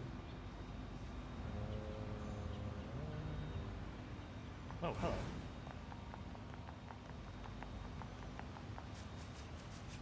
Let me go in the castle. I have to fight seat the skills. Let me get in the Duke's archive.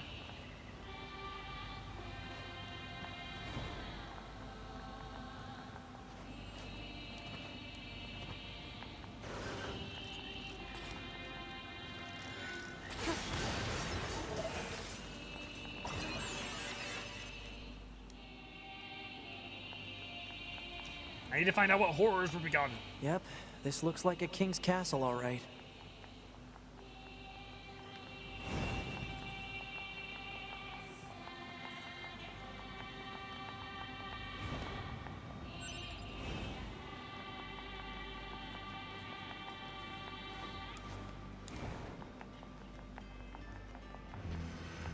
And now it's side scrolling.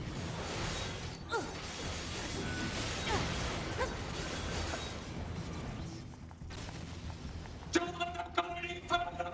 Stand strong!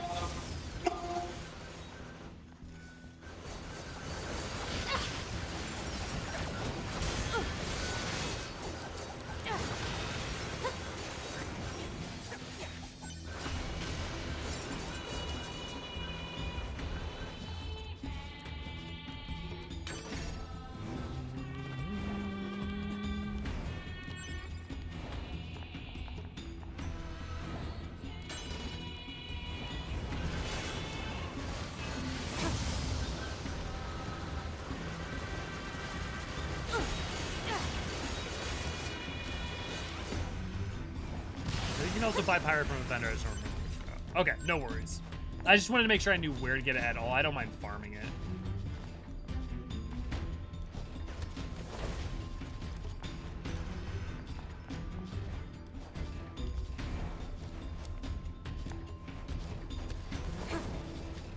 Watch out for hostile enemies, 2B.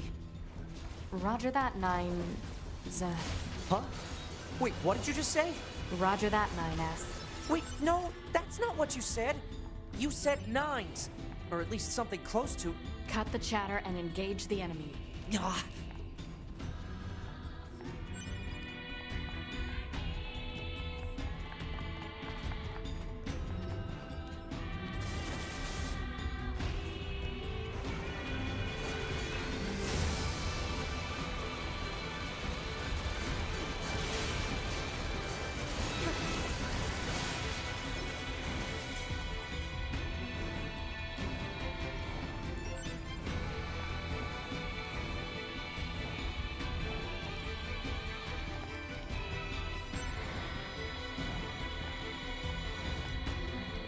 God, fucking soundtrack slaps so hard.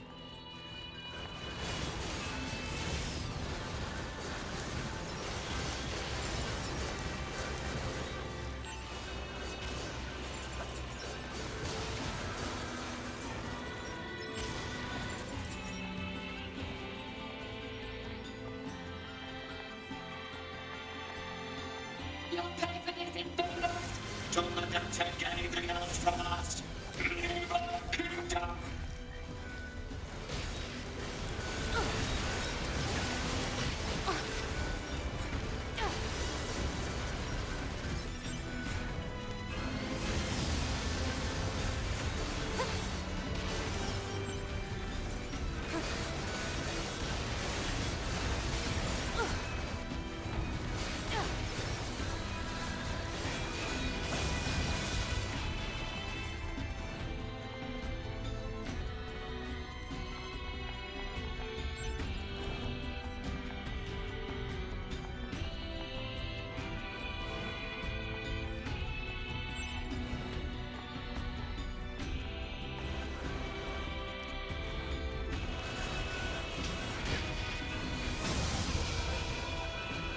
He's our god.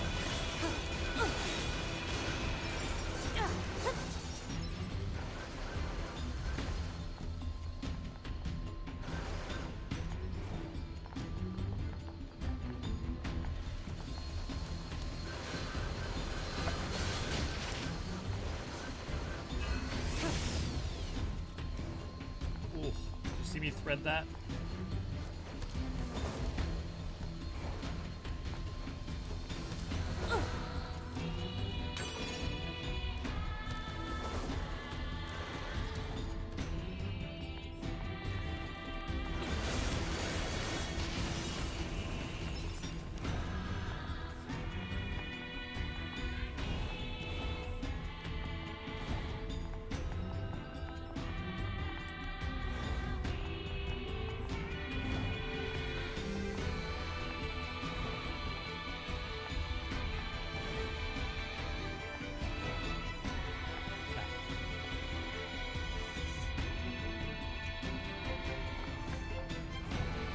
That mid-air dash, so on controller it's X and R1. And the game does not teach it to you, and it's really important and really pivotal, and like certain side quests can't even be completed without it, and it's wild that it does not teach it to you.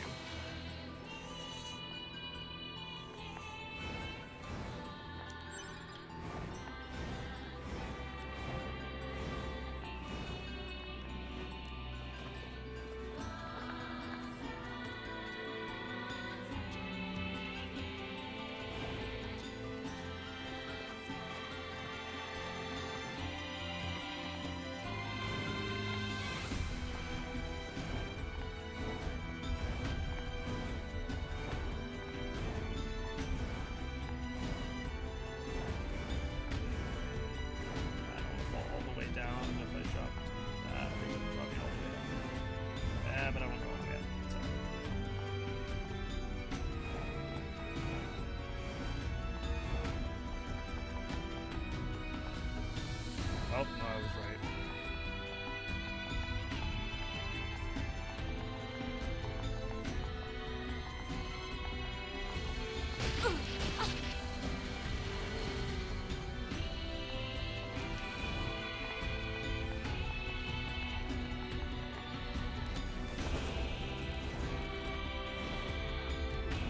I mean, a normal midair dash, you just press the normal dodge button. I'm assuming you don't mean that.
We will protect the king with our very lives.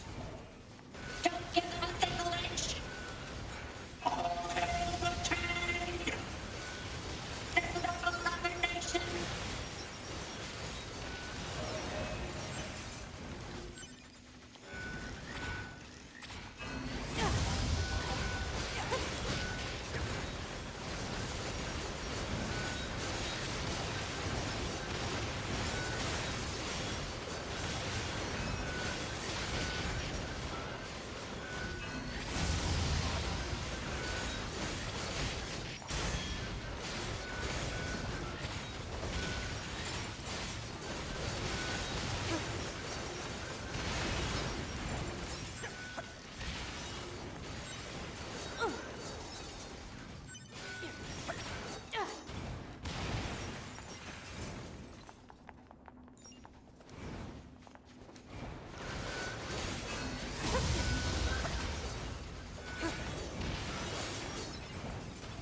Not sure what's worse.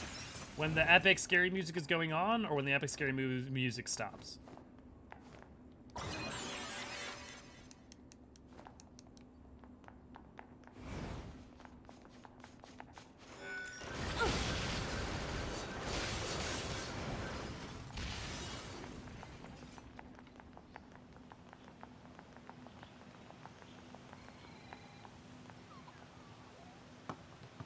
Never seen that until now? Yeah. A lot of people don't know it exists, Ryan. No, baby! Is this their king? It is very cute.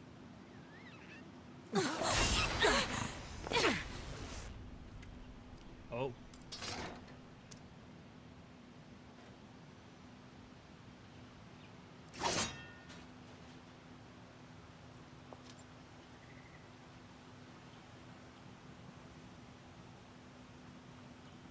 To be. That's an android. A Yorha-type android. Alert. This unit is currently wanted by Yorha. Annihilation recommended. Annihilation? But why? Let's go, 9S. To be?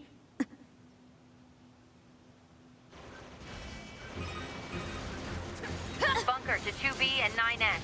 We've picked up a signal from the black box of a fugitive known as A2. What you see in front of you is your enemy. But she's... She deserted us. She's destroyed multiple pursuit androids. Now kill her before she kills you. 9S, you are very confusing me visually what I'm looking at.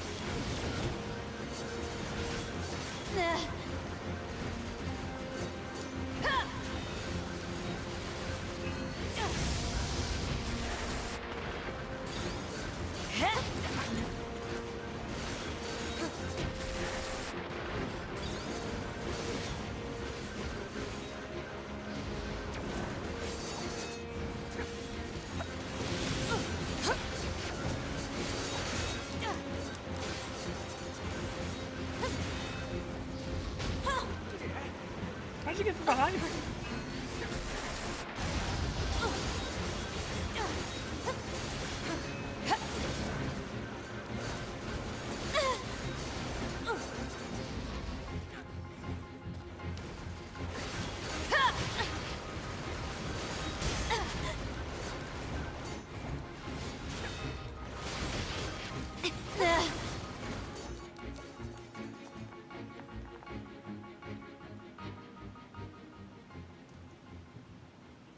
Why? Why did you betray us? Command is the one that betrayed you. I don't know how I never noticed this before, but it's not that she's actually wearing a Let's like, go after her, skin-tight 2B. thing. She just doesn't have any skin on. I literally always thought that character, I won't say her name because spoilers, but like, she just doesn't have skin.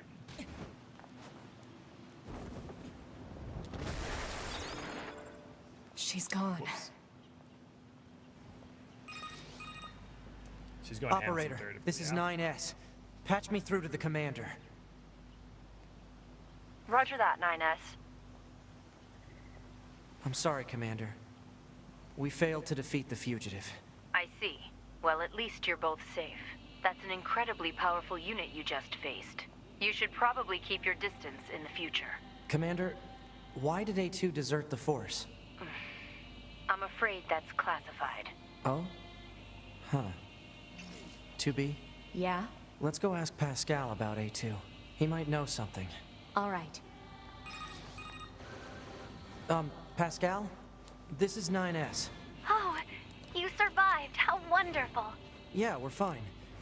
But there's something we want to ask you about. Of course. Anything. Actually, it needs to be in person. Understood. I'll open the gate we built to deter enemy invaders. You'll be able to reach the village through there.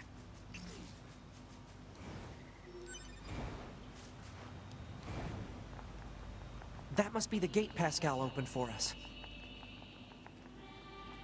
We have been expecting you. Pascal told us about you. We will open the gate.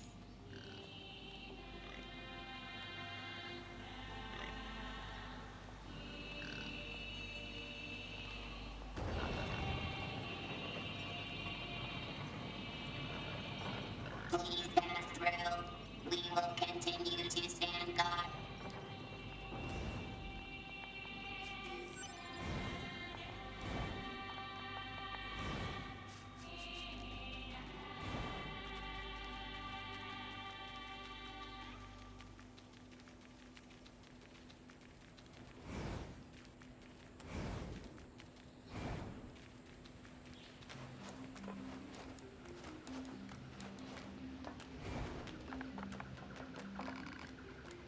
There was a huge noise before, so I came here to see what was going on. I hope the forest creatures are okay.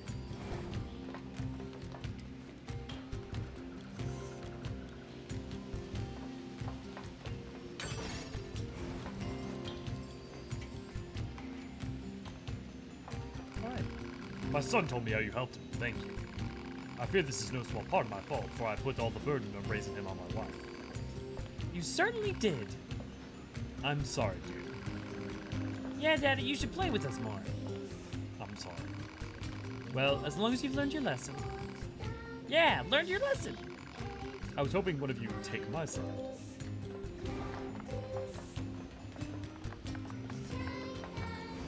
I'm surprised you wish to speak with me personally. Whatever is the matter?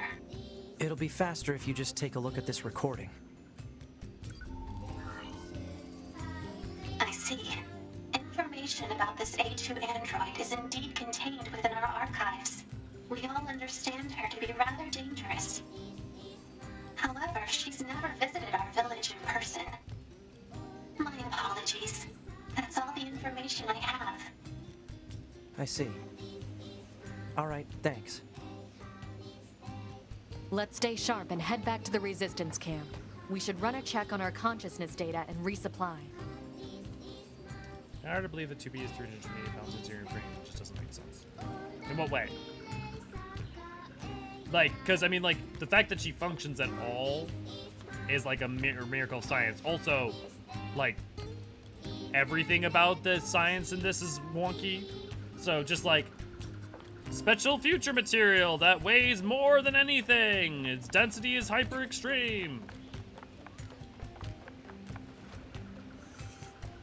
Or like hyper super durable parts that are actually quite heavy, but the hydraulics are actually hyper powered, so they're able to move quickly and elegantly.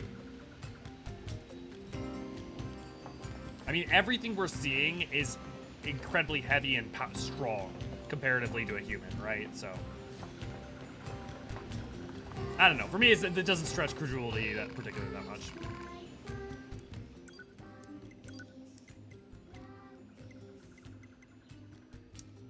Ah, oh, you'd kill more boars. Damn it.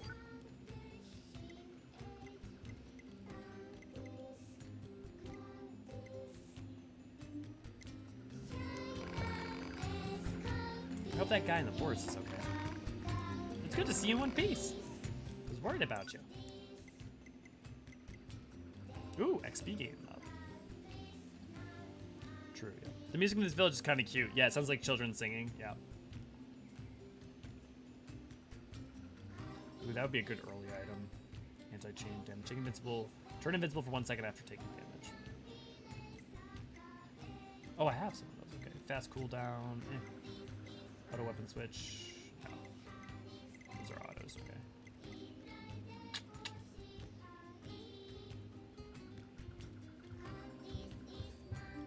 I'm gonna save for now. Come back and see me anytime.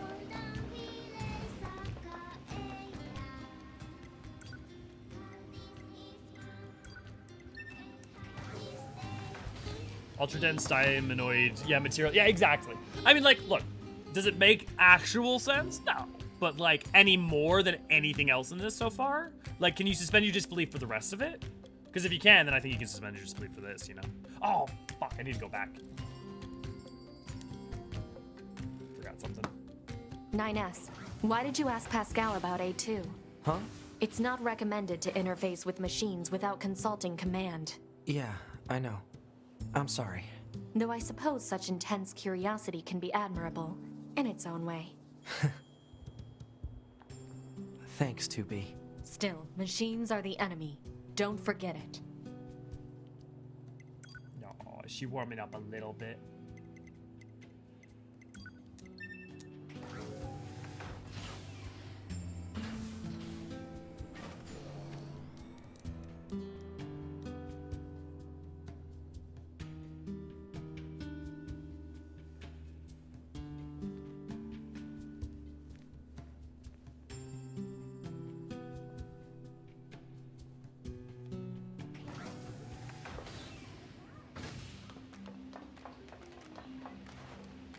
Actually, I should sell items too. Before I do what I'm about to do.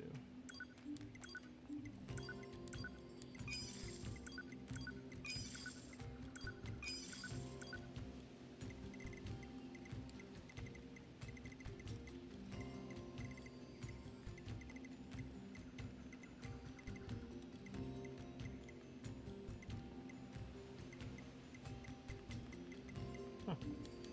Surprise. Okay, that's fine.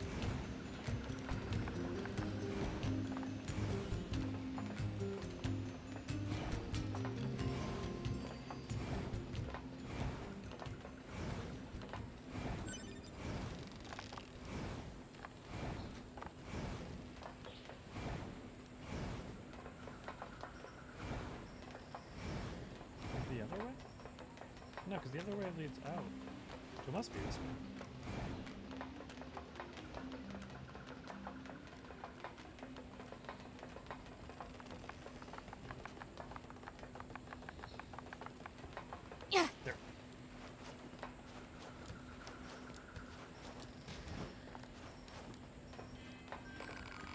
You have currently invested in me in the tune of 1,000 G.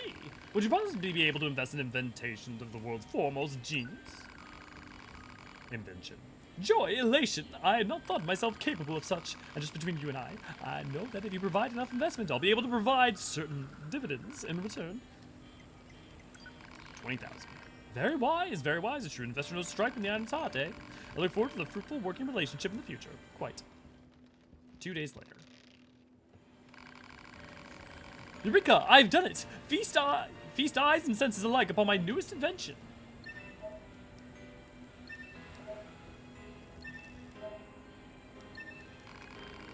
Alas, but sadly, this staggering work of genius has exhausted my funding. Would you care to make an investment in my efforts? Joy, elation, I never thought myself capable of. Now then, what would you care to invest? 1,000, thanks for your efforts. However, I lack the budget I require, so I'm unable to provide and promise material dividends. Do not let me know if you find another opportunity. Okay. Invest. Eh.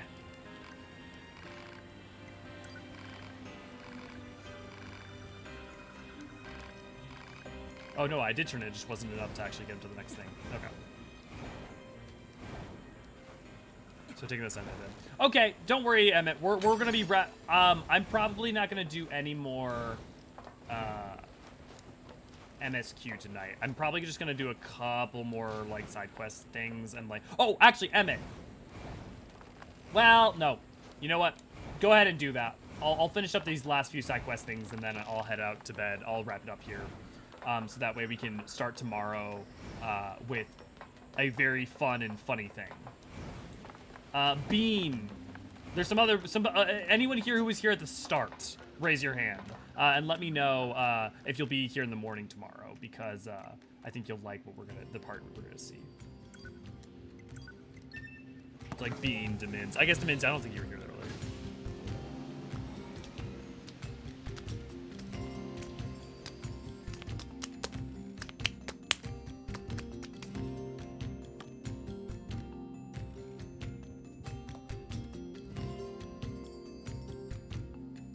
Been here since the 4th hour march, lurking and poking in time to time.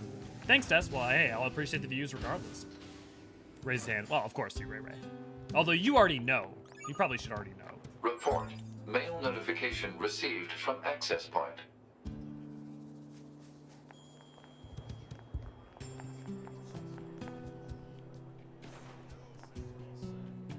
And this is from the amusement park? I remember having fun there together.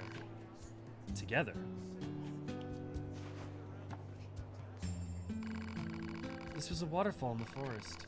I think I stumbled into it one day when I was lost. But how did I get there in the first place? And then I don't have the desert photo yet, so I need to get that.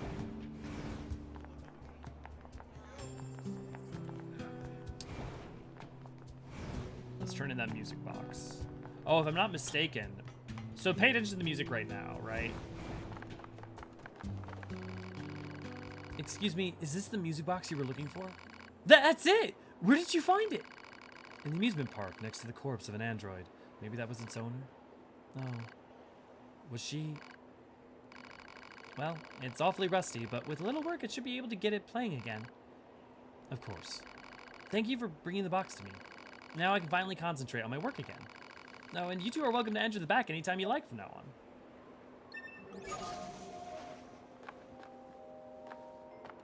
And now the music in the background is a music box version.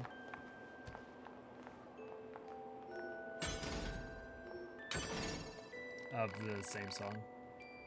Look, there's something carved in the column. 3 numbers. I wonder if it's a set of coordinates. Target points maybe, or a hidden location? No way to tell. I'll add them to the map regardless. Ugh, what to do? What's wrong? Maybe I can help you out. Say, you're from the bunker, right? Well, turns out I have some packages that need transporting, but I can't get them out of the storage. One of my superiors was in charge of it, but now I have to do it, and there's so much stuff that I can't possibly move it. She's gonna have my head for this. I gotta get those packages for transport out of there. Think you can get the goods for me? Great, thanks a million.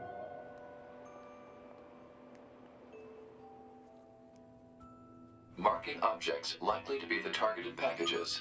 I can't get them out like this. Ugh, better make a path first.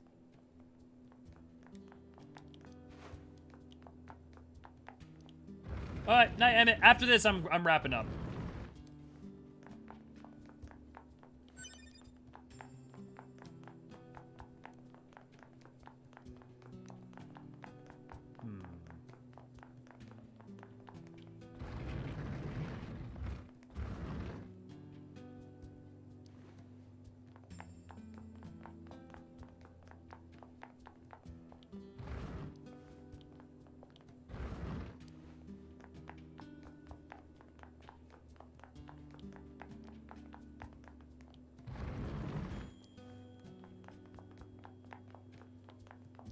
What? Why can't I push that?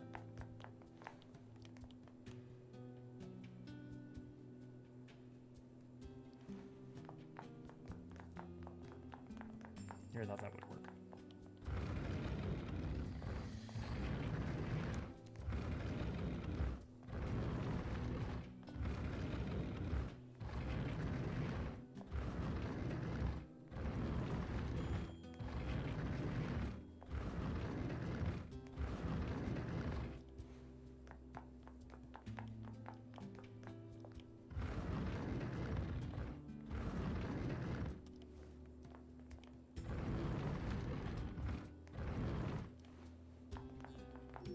Okay, that should be all of the packages.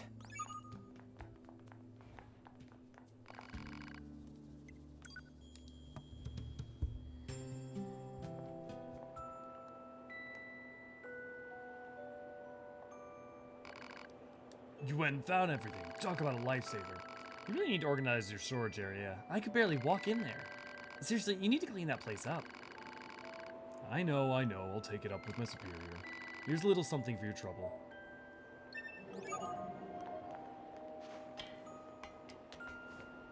Okay. Let's go back to the main area in the city. Okay, guys, thanks for joining me for this. Like, when did we start? 3. So, what did we go? 8 hours, 9 hours or something? We'll be doing a lot more tomorrow, and tomorrow we'll be doing only Nier. We won't have any of the faffing about at the start, obviously, with like setup for explanation of replicant and stuff. Our focus is we're getting endings A through E, and honestly, if I have to do Monday and Tuesday as well, we'll do it. But I'm going to be doing long runs for this. It's been wonderful. To those of you who have stuck around for hours and hours, like Ray, like holy moly, like and to Bean and so many of you guys, thank you so much. Like, it's so wonderful to be able to like not only do this and like have people to talk to, but have people talk to the whole time. Yeah, 9 hours. Yeah, like it's like I get to play the game, but even if you're second monitoring me or like just having me low key in the background, I appreciate it. Either way, this has been super wonderful, and we'll definitely pick up back up tomorrow right here. And my plan is probably by tomorrow we'll be well into Root B.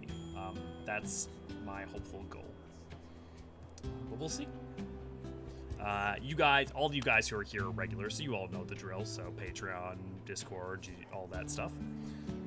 With that said, if you could real quick, if you could all comment some random thing down in the comments down below to work the algorithm, how you hated something, loved something, a joke you found funny, and if you could definitely not share that clip of me thinking that I was muted while burping. Oh God. If only it had been at least a good burp. Thanks for the stream, it was fun. Absolutely, Bean. I'm looking forward to playing with you guys tomorrow. That all said, I have been Eorzean, and I'll see you in a couple hours.